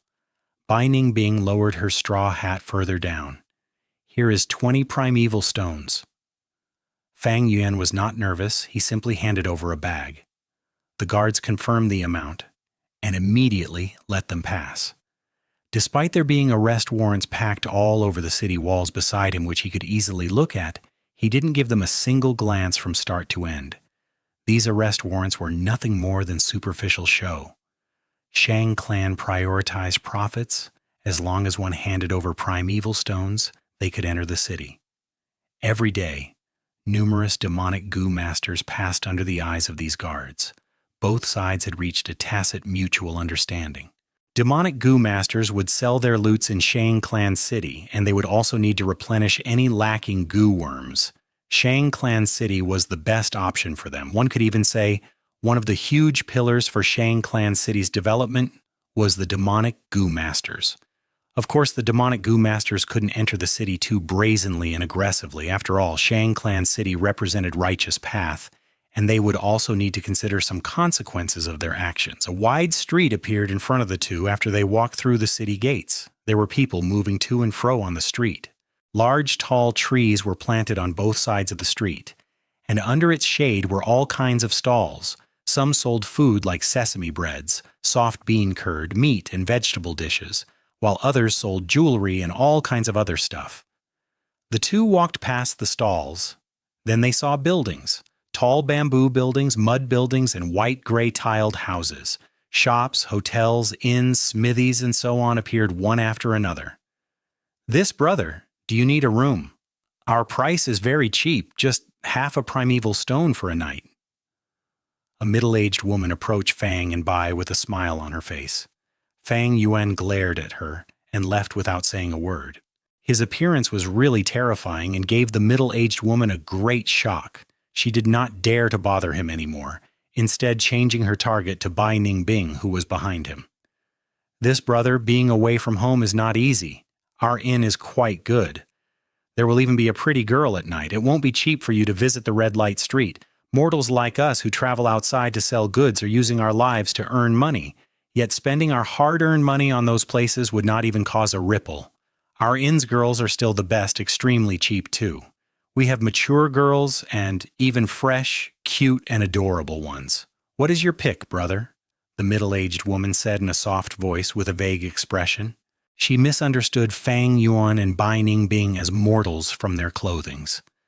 A dark frown appeared on Bai Ningbing's face. "Get lost," she coldly snorted, her tone bone-chilling. The middle-aged woman's face rapidly changed, her whole body stiffened as she remained stunned on the spot. So she was a female. "Ha ha ha ha! Big Sister Zhang, you made an error this time." The nearby workers, who were of the same profession and were soliciting customers, roared with laughter and ridiculed the middle-aged woman. Along the way, Bai Ningbing had made great progress in disguising as a man, so even the experienced brokers made an error. Four Seasons Restaurant. 1 hour later, Fang Yuan stopped in front of a 5-story tall building.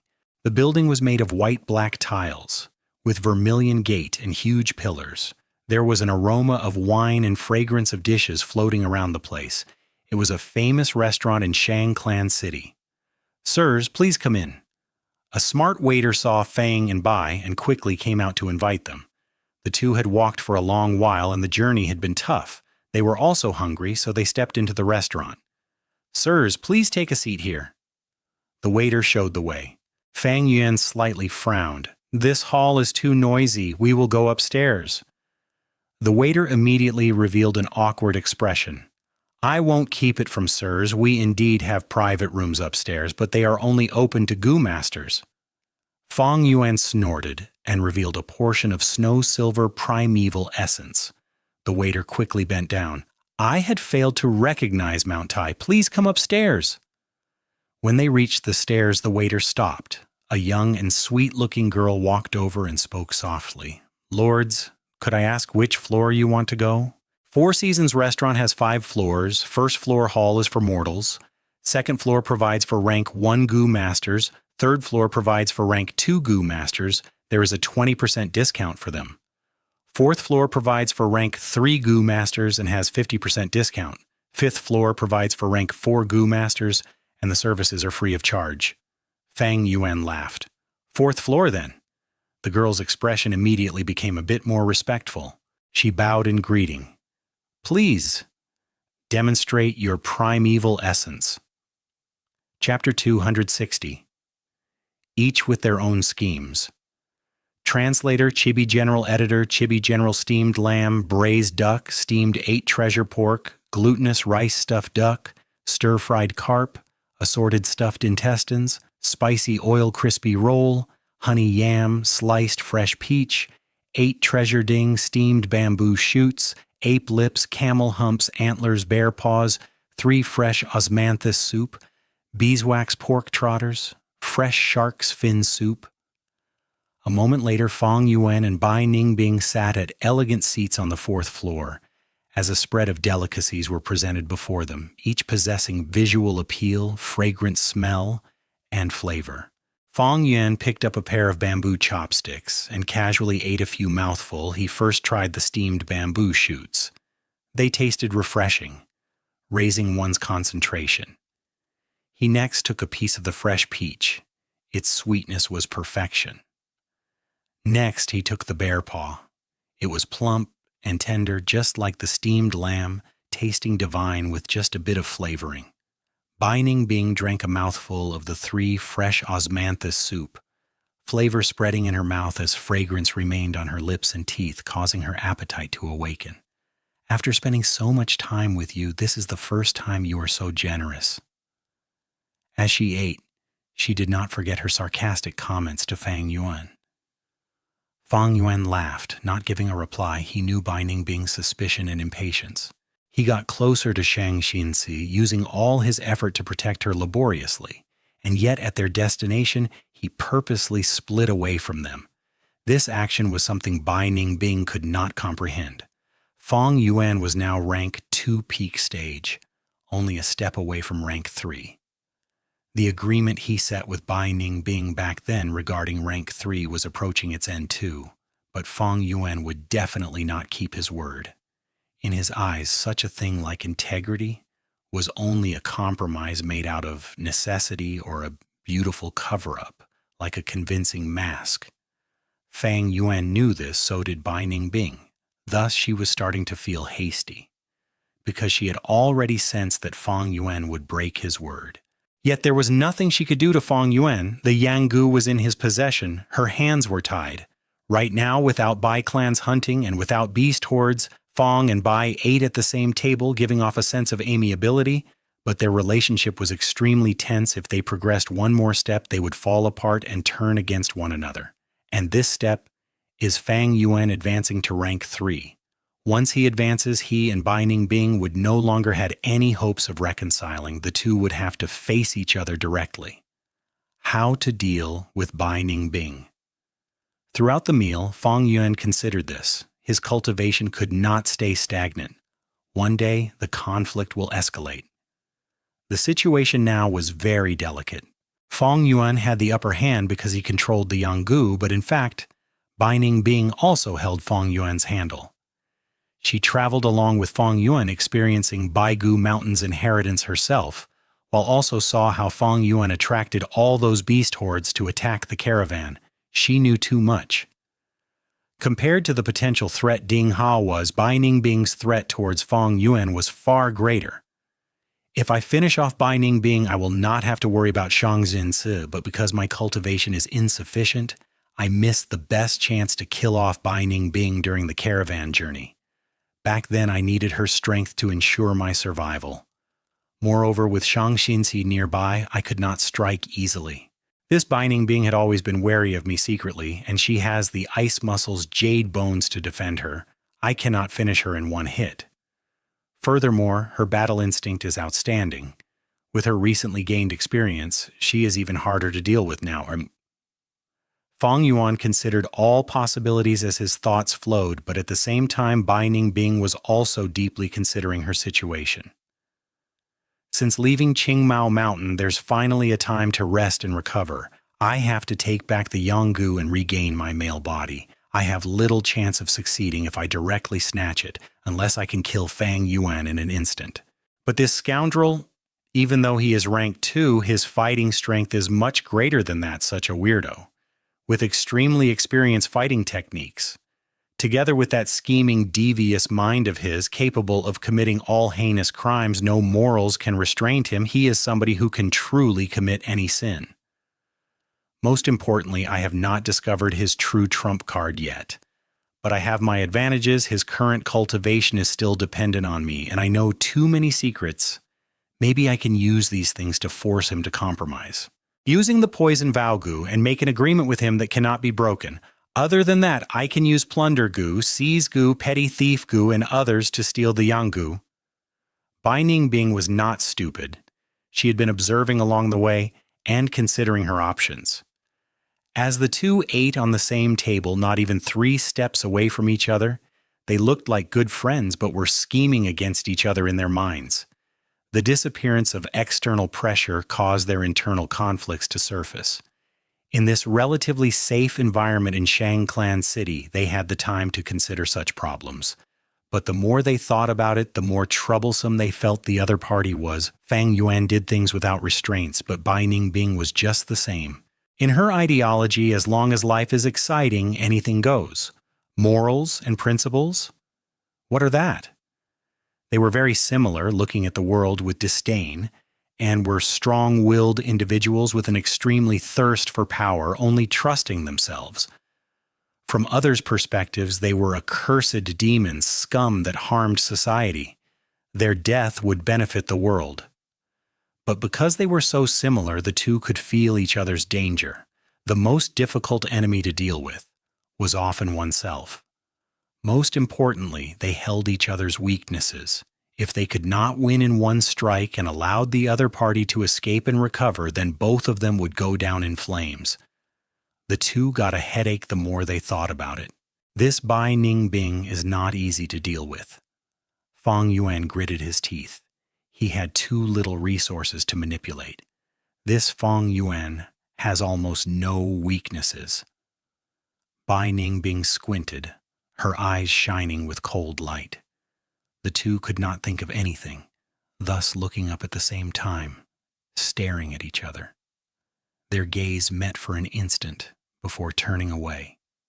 The delicacy before them, although delicious, had barely any flavor to the two who were deep in thoughts. Even though there was a 50% discount, Fang Yuan still paid 15 primeval stones. Xianxia City indeed, commodities were expensive here. The two filled their stomachs and left the restaurant.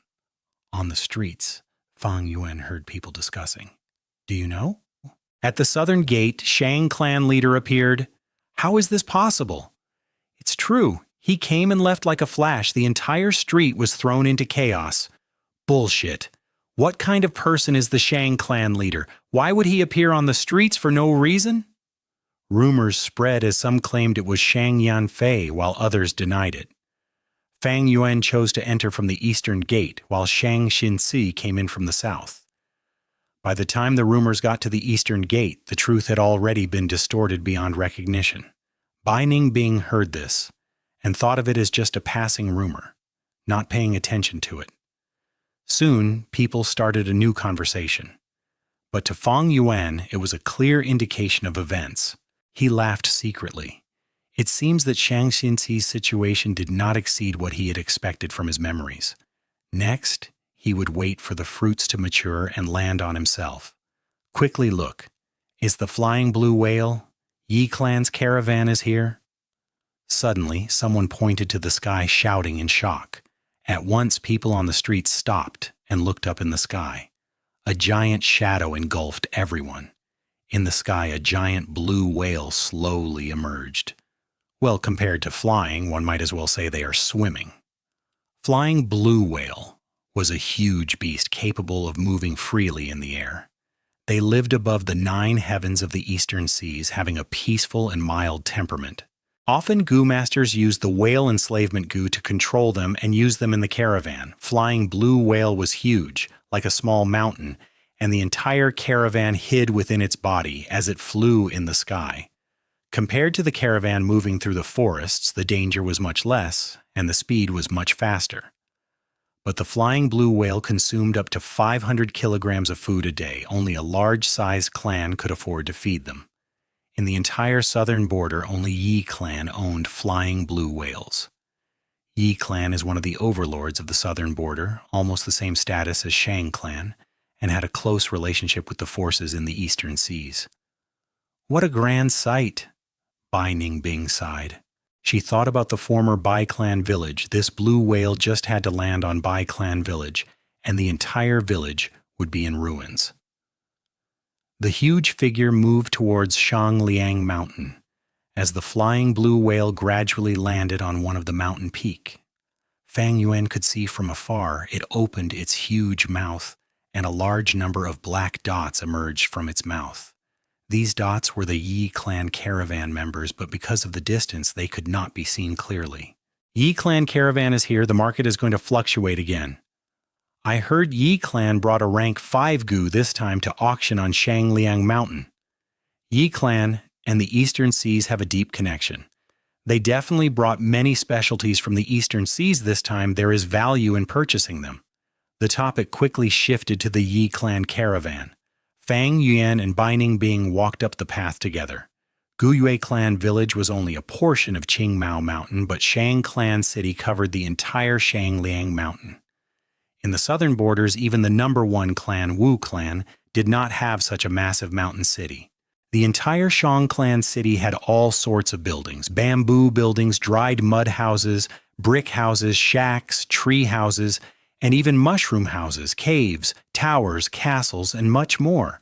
These structures blended together, covering Shangliang Mountain in a beautiful garb with assorted colors. As the trading hub of the entire southern border, Shang Clan City occupied the most space among all forces. But if one thinks this is all Shang Clan City has to offer, then they cannot be more wrong. This is only the outer city of Shang Clan City. Fang Yuan and Bai Ningbing came to a huge cave. Would both guests like to enter the inner city? It will be 100 primeval stones per person, the guarding Gu master requested. Just entering requires 100?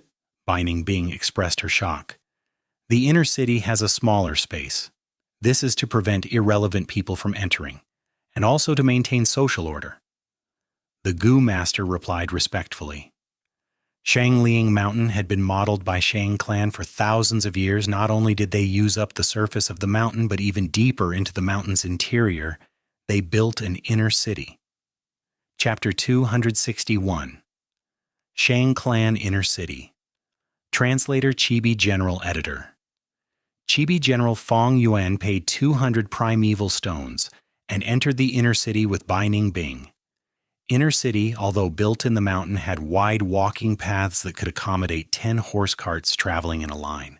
Once they entered, the crowds became much smaller, less than half of the outer city. But Gu masters became littered everywhere. Rank 1s were all over the place, rank 2 mixed in among them, and occasionally 1 or 2 rank 3s. There were few to no mortals after all. 100 primeval stones were needed to enter. Most Gu master had servants to attend to them, but did not want to waste their money like this. The illumination of the inner city was through a type of charcoal. The charcoal stone could burn for a long time and did not produce smoke. Every 100 steps, Fang and Bai would see a hole dug in the walls as a bunch of charcoal stones burnt within. Even though the charcoal stone did not emit much heat, with so many of them burning at once, it still caused the inner city's temperature to be higher than outside, and the air to be much drier. Unlike outer city, which had all sorts of buildings, being a complete mix, the buildings here were all of one structure and looked the same, made through a heat-resistant red lava stone. All sorts of paths extended out from the main street. At the same time, every 500 steps, a huge round pillar would appear. There was a spiral stone stairs on the surface of the pillar as it extended upwards with railings along the stone stairs. Through the stone pillars, people could go up 1 floor or get to the street 1 floor lower. The inner city was not flat, but was more spherical. From up to down, numerous paths and buildings existed, linking together and allowing one to travel anywhere they wanted easily. Fang Yuan and Bai Ningbing moved towards the deeper part of the mountain. This was still not their destination. At a certain location, a sentry appeared. The Gu master at work had higher cultivation, as the security of the place was heightened. "Do both of you have a token?" The guard stopped Fang and Bai. Shang clan gave tokens of varied authority to people of different statuses.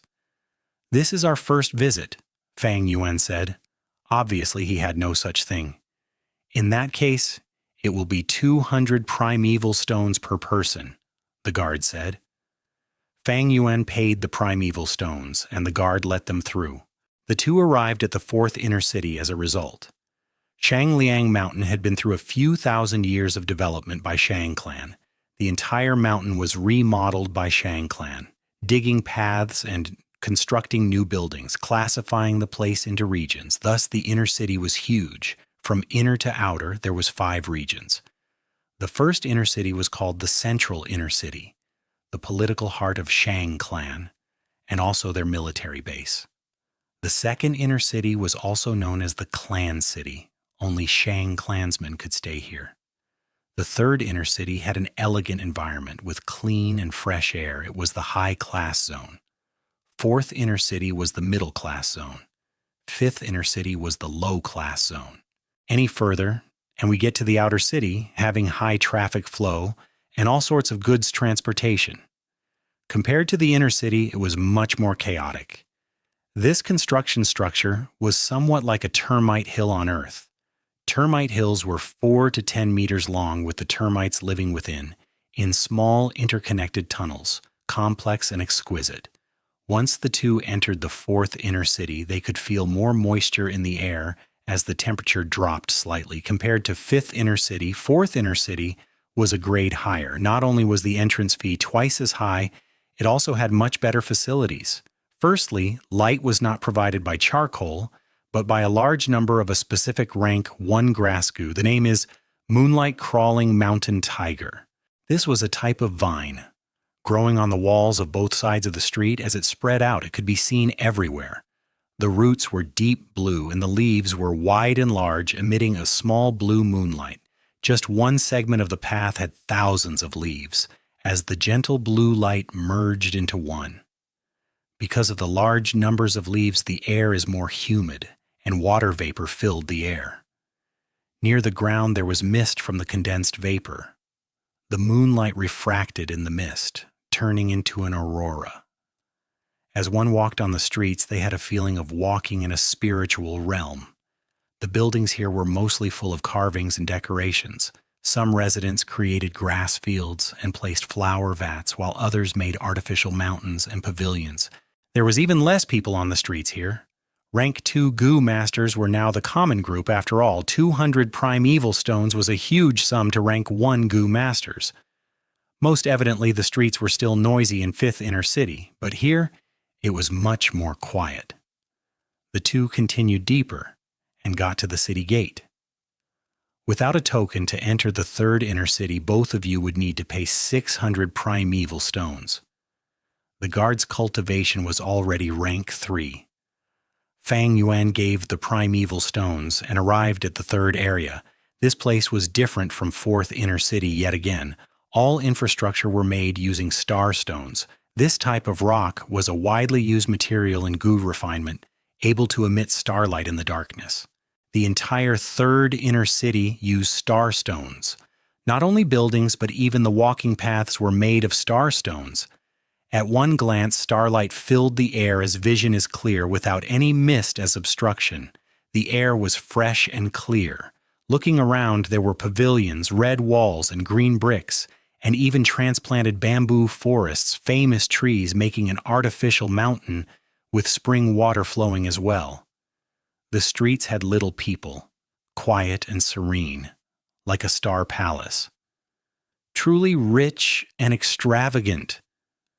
Binding being slightly assessed, just the cost of the building she could see was an astronomical figure. As the most wealthy clan in the southern border, even Shang clan's leg hair was thicker than normal people's waists. Although an exaggeration, the rumors were not baseless. Shang clan's wealth was like a mountain. In fact, the entire Shang clan city was a literal mountain. Shang clan mainly traded, and that involved the entire southern border. Shang clan's true wealth and asset, no one could make clear of it. But Fang Yuan knew just this 3rd inner city's construction could match with tens of Gu Yue clan's total wealth. At this place, even rank 2 Gu masters became rare. Once in a while they saw Gu masters, but they were almost all rank 3. This was Fang Yuan's destination. Any deeper and it is the 2nd inner city, but to enter, it is no longer a problem of primeval stones. Shang clan city's token is required, and this token's authority has to reach a certain level. Tongwu shop. Fang Yuan looked at the plaque before walking in. This was a shop that sold goo worms. 2 esteemed guests, please enter. The attendant was a young girl walking over and spoke in a soft volume. Her aura was not concealed, showing off her rank 1 goo master cultivation. Although Fang and Bai wore mortal clothing, one was ugly while the other was down and out. This goo master girl still showed a respectful attitude, displaying her superior service attitude. Fang Yuan and Bai Ningbing were brought into an elegant room. This is a private room with wooden tables and chairs with sculptures and paintings hanging on the white walls. The brush strokes resembled dragons and phoenixes dancing as the strokes were written with precise strength. Through the window lattice, the garden could be seen. Green trees and red flowers along with the chirping of birds. The Gu-master young girl brought over 2 cups of fragrant tea and left. Just as she left, an elderly man entered. "May I inquire if our 2 esteemed guests are here to buy or sell?" The elderly was a rank 2 Gu-master, smiling as he cupped his fists and asked, "Both buying and also selling." Fang Yuan raised his cup as he answered. The elderly laughed, and 2 flashes of light flew out of his body, floating in front of Fang Yuan and Bai Ningbing. It was 2 bookworms. Bookworm was a rank 1 Gu worm, but was precious, as rare as the liquor worm.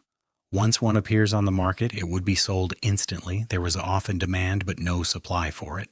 It was like a silkworm. Although it had a head, body, and stomach, 3 distinct parts, its body looked like a cocoon overall, round and cute. Its body was white, but the surface had a layer of enamel, giving off an oily glow. Holding it in one's hand, it was round and smooth, like a high-grade porcelain vase. The bookworm was a storage-type Gu similar to the Tucita flower. The difference was Tucita flower stored physical items while bookworm stored knowledge and information. Even if it was destroyed, it would only explode into a flash of harmless white light. "Please browse through," the elderly Gu master said. The 2 bookworms were refined by him. Thus he could easily lend them to Fang Yuan and Bai Ningbing. Fang and Bai both used a trace of snow silver primeval essence and injected it into the bookworm. The bookworms turned into a flash of white light, entering the 2's forehead, in between their eyebrows. Suddenly, Fang Yuan and Bai Ningbing gained a wave of information in their heads. The information was like content they memorized, deeply entrenched in their minds. Bai Ningbing bit her tongue secretly. Tong-U shop sold almost tens of thousands of Gu worms of all kinds, causing one to get dizzy from observing the selection alone. Among them there was bookworm, liquor worm, all sorts of precious Gu worms from low to high, rank 1 to 5. Of course, there was definitely no rank 6 Gu. Each Gu worm had their specialized introduction to state their uses.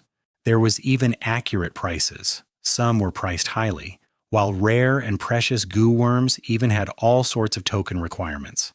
This means only Gu masters with specific Shang clan tokens had the qualifications to buy these Gu worms.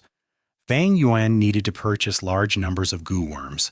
After browsing through casually, he came back to reality and returned the bookworm to the elderly.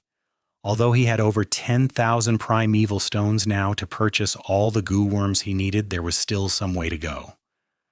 Money was not the problem, because some of the Gu worms had token requirements. "Esteemed guest, what are you interested in? If you purchase in bulk, we can give an appropriate discount." The elderly smiled and said, seeing Fang Yuan and Bai Ningbing's snow silver primeval essence, his tone became even more respectful. Fang Yuan waved his hand.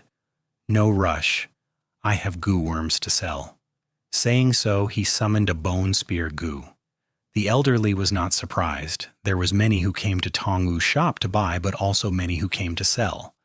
He held the bone spear Gu, took a look, and showed a trace of surprise on his face. He had never seen the bone spear Gu. Of course he has not. This was a special Gu worms made by Grey Bone Scholar. It had never entered the market. "Please enlighten me, esteemed guest." The elderly showed a solemn expression as he cupped his fists.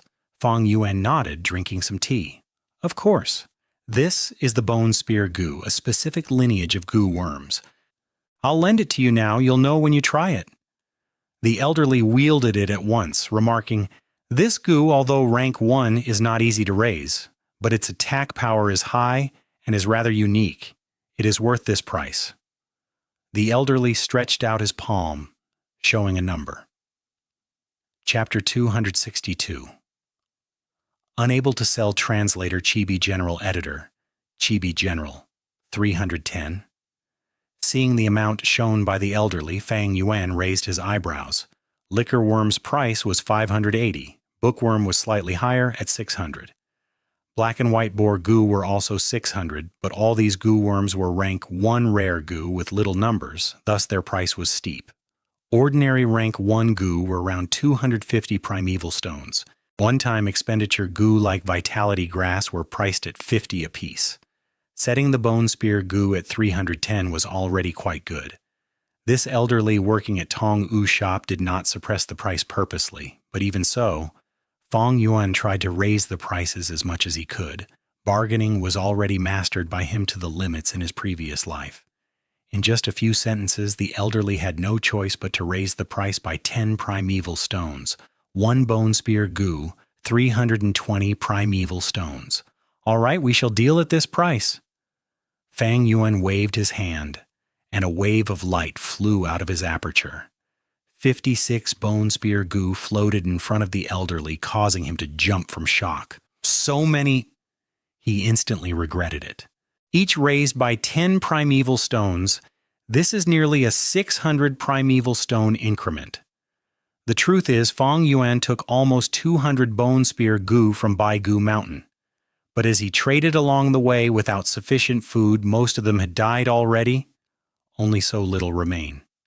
56 goo, that is 17,920 primeval stones.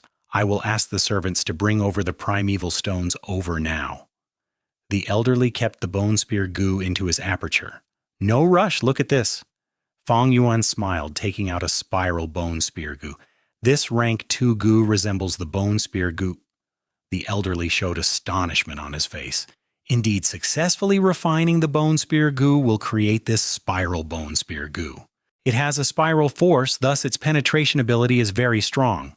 Fang Yuan explained at an appropriate timing. The elderly tested and verified what Fang Yuan had mentioned, giving a price of 780 primeval stones. After a few rounds of bargaining, Fang Yuan raised the price to 800 per goo.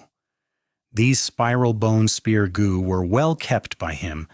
There were 20 in his aperture. This way, he sold them all for 16,000 primeval stones. Now look at this goo, 7,000 primeval stones. Fang Yuan gave a price and took out the bone spike goo, introducing once again. The elderly held the bone spike goo but did not dare to test it, laughing bitterly. This goo is rank 3, but it hurts both enemies and user. The pain of bone spikes penetrating the skin must hurt greatly. To use it, a healing goo has to be used as well. This price is too high. I will consider 6,500. It is just the right price. Let's not bargain anymore. I'll give in a little 6,700, Fang Yuan said. After 2 rounds, the elderly found Fang Yuan extremely hard to deal with. He wiped the sweat off his forehead and gritted his teeth. Deal. Then that is 40,620 primeval stones in total. Fang Yuan's eyeballs moved as he gave an accurate amount. The elderly suddenly bowed, paying respects to Fang Yuan. Esteemed guest, these goo worms that you are selling, I have never seen them in my years of dealing in business. They are all interconnected, with a clear advancement path. They seem to be of one family tree. May I ask you, are these goo from the same inheritance? Fang Yuan nodded. Any intelligent person can tell indeed this was obtained through a lucky opportunity, and I inherited an inheritance, getting these goo worms. The elderly was joyful. In that case, you must have the relevant goo refinement recipe. Esteemed guest's luck truly is amazing. Even an outsider would be envious. Is it possible to sell these recipes together to my shop? Fang Yuan frowned. Goods were expensive when rare. Bone spear goo, spiral bone spear goo, bone spike goo, not only he possessed them, Bai clan had them too. No issue if he sold them. But the complete refinement recipe, he obtained it from the flesh sack secret room. There was only one in the world. Such a thing could not be easily sold. Anything that is below rank 6, both goo and recipes, can have a price. But how much primeval stones can you offer? Fang Yuan thought and asked. As long as the price is appropriate, this recipe could be sold. He needed money. After selling the bone spear goo and others, the 40,000 primeval stones was insufficient for his plans. The elderly raised 2 fingers. 200,000! After selling so many goo worms, he only got 40,000. But the formless recipe could gain him 200,000. Give a man a fish, and you feed him for a day. Teach a man to fish, and you feed him for a lifetime. The method to catching fish far surpasses the value of the fish itself, because the method implies a continuous source of fish. To Tong-U's shop with a recipe, it means they can produce bone, spear goo, and the others themselves, endlessly. That means a long-term transaction item, only sold at a single place, thus the white bone recipe is definitely priced much more highly. But Fang Yuan smirked. 200,000, you dare report this price? The elderly's face turned red. This price was low indeed. He quickly said, 300,000! Fang Yuan did not speak, but turned to leave. The elderly gritted his teeth. 500,000! This price is finally looking bearable. I'll sell it for 680,000. Fang Yuan sipped his tea. The elderly's face was bitter. 500,000 is the limit of my authority. Esteemed guest, you sold so many bone spear goo, we can hire a recipe master to reverse engineer your recipe. It is really not bad to sell it for 500,000 already. Fang Yuan shook his head, his attitude firm. The recipe in my hands is unique to this world. There is only one in the entire world. At least 650,000, otherwise I will not sell it. Within this Shang clan city, I'm sure there are other shops, right? You do not know this, esteemed guest. Shang clan city has many shops, but most are under the control of my clan's young master. If you cannot sell it here, no other places would buy it either. If you do not sell the recipe, I'm afraid you won't be able to sell these goo worms too. The elderly cupped his fist, his words being both firm and compromising, with a hint of threat. Oh, then we'll see about that. Fang Yuan kept all these goo worms and left. Esteemed guests, I am sincerely advising you, please stay and sell it. The elderly gave his last attempt. Fang Yuan did not pay him any attention, walking out of the room immediately. Bai Ningbing could only follow closely behind. Esteemed guest, you will come here again? The elderly laughed coldly, sending the two off with his gaze. After Fang and Bai left, the elderly came to the secret room and activated his primeval essence, summoning a goo. This goo turned into a flash of light and entered a bronze mirror. Ripples appeared on the mirror surface as a young man's face showed up. This subordinate greets young master. Seeing the young goo master, the elderly quickly kneeled on the floor. What business do you have? This young man was one of the young masters of Shang clan called Xianxia. He was only 18 at the peak of his life, but he was an alcoholic, causing his face to be skinny and his skin to be pale and giving off a dazed expression. The elderly spoke about Fang Yuan's matter. In Xianxia's eyes, a devious but excited light shone. He shouted loudly, "Excellent! Heaven really leaves a path for the desperate. I was worrying about how to keep my young master position, and now heaven sends me this gift. I have to obtain this inheritance. With this deal, I would be able to pass the evaluation this year. This subordinate will do his best, but I'm only in charge of Tong-U's shop. As for the others, I will arrange it. These two wants to sell goo worms. They can only bow to me." Xianxia snorted in disdain. "Ba Bao shop." "Sorry, guests, there are instructions from the higher-ups. If the two of you wants to sell goo, you should go to Tong-U shop. Yuanfang 1 building. So it is the two esteemed guests. If you sell the recipe, all can be discussed. Budao store. You two are esteemed guests. I am a businesswoman. Why would I chase you away? But I'm left with no choice either." After 3 shops, Fang Yuan did not manage to sell his goo worms. Ha! To think you would have this day. The old man was not wrong. This is indeed their territory. Bai Ningbing struck a blow to Fang Yuan relentlessly. After several rejections, Fang Yuan's face was still calm. Shang clan leader Shang Yanfei has many children, but there's only one position for young clan leader and 10 young masters. Every year there would be an evaluation to choose the young clan leader and remove the worst performing young master to make room for his other children. A bright light flashed across Binding Bing's brain. So that's it? That means this Shang clan young master is either vying for the young clan leader position or to defend his young master title. Otherwise, he would not create such a commotion. Fang Yuan laughed as he clapped his hands together. This is Shang clan's third inner city. No fighting is allowed. Even if Bai clan came here, they cannot do anything here. For the Shang clan young masters, their restrictions is even greater. With the impending evaluation, every movement from them will be strictly observed. We are in no hurry. Let's find a place to sit down first. At Shang clan, there is no worry about lack of food. Let's just stall it out and wait a few more days with these bone spear goo. Let's see who outlasts the other. At the same time, in the first inner city. Did you investigate clearly? Shang Yanfei stood at the window, staring at the garden. This lady is indeed your flesh and blood clan leader. Moreover, her soul is intact. Her body had not been taken over by another person. I've already contacted Zhang clan and clarified her identity. But there is something strange. She was part of a caravan heading towards Shangliang Mountain, but we cannot find anyone who traveled with her in the caravan. The external clan elder Wei Yang lowered his head and reported. Shang Yanfei listened quietly, sighing in his heart. Oh heavens, thank you for giving me a chance to make amendments. I have already let down a girl. I cannot disappoint this daughter of mine anymore. Shang Xinci sat before the table, seeing the hot steam rise from her tea. Her eyes were out of focus.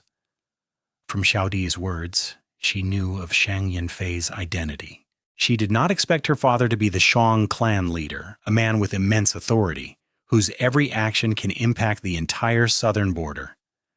Then why did he not find her mother? Shang Xinci was intelligent after all, quickly understanding the reason why Shang Yanfei abandoned her mother. But even on her deathbed, her mother missed him greatly. Shang Xinci felt pain in her heart, but also hatred, but mostly emptiness. She did not know how to face this father who appeared all of a sudden. But running away was impossible. Outside the door there was knocking. Cheer 2, can I come in? Xiaodi instantly became nervous. It was Shang Yanfei.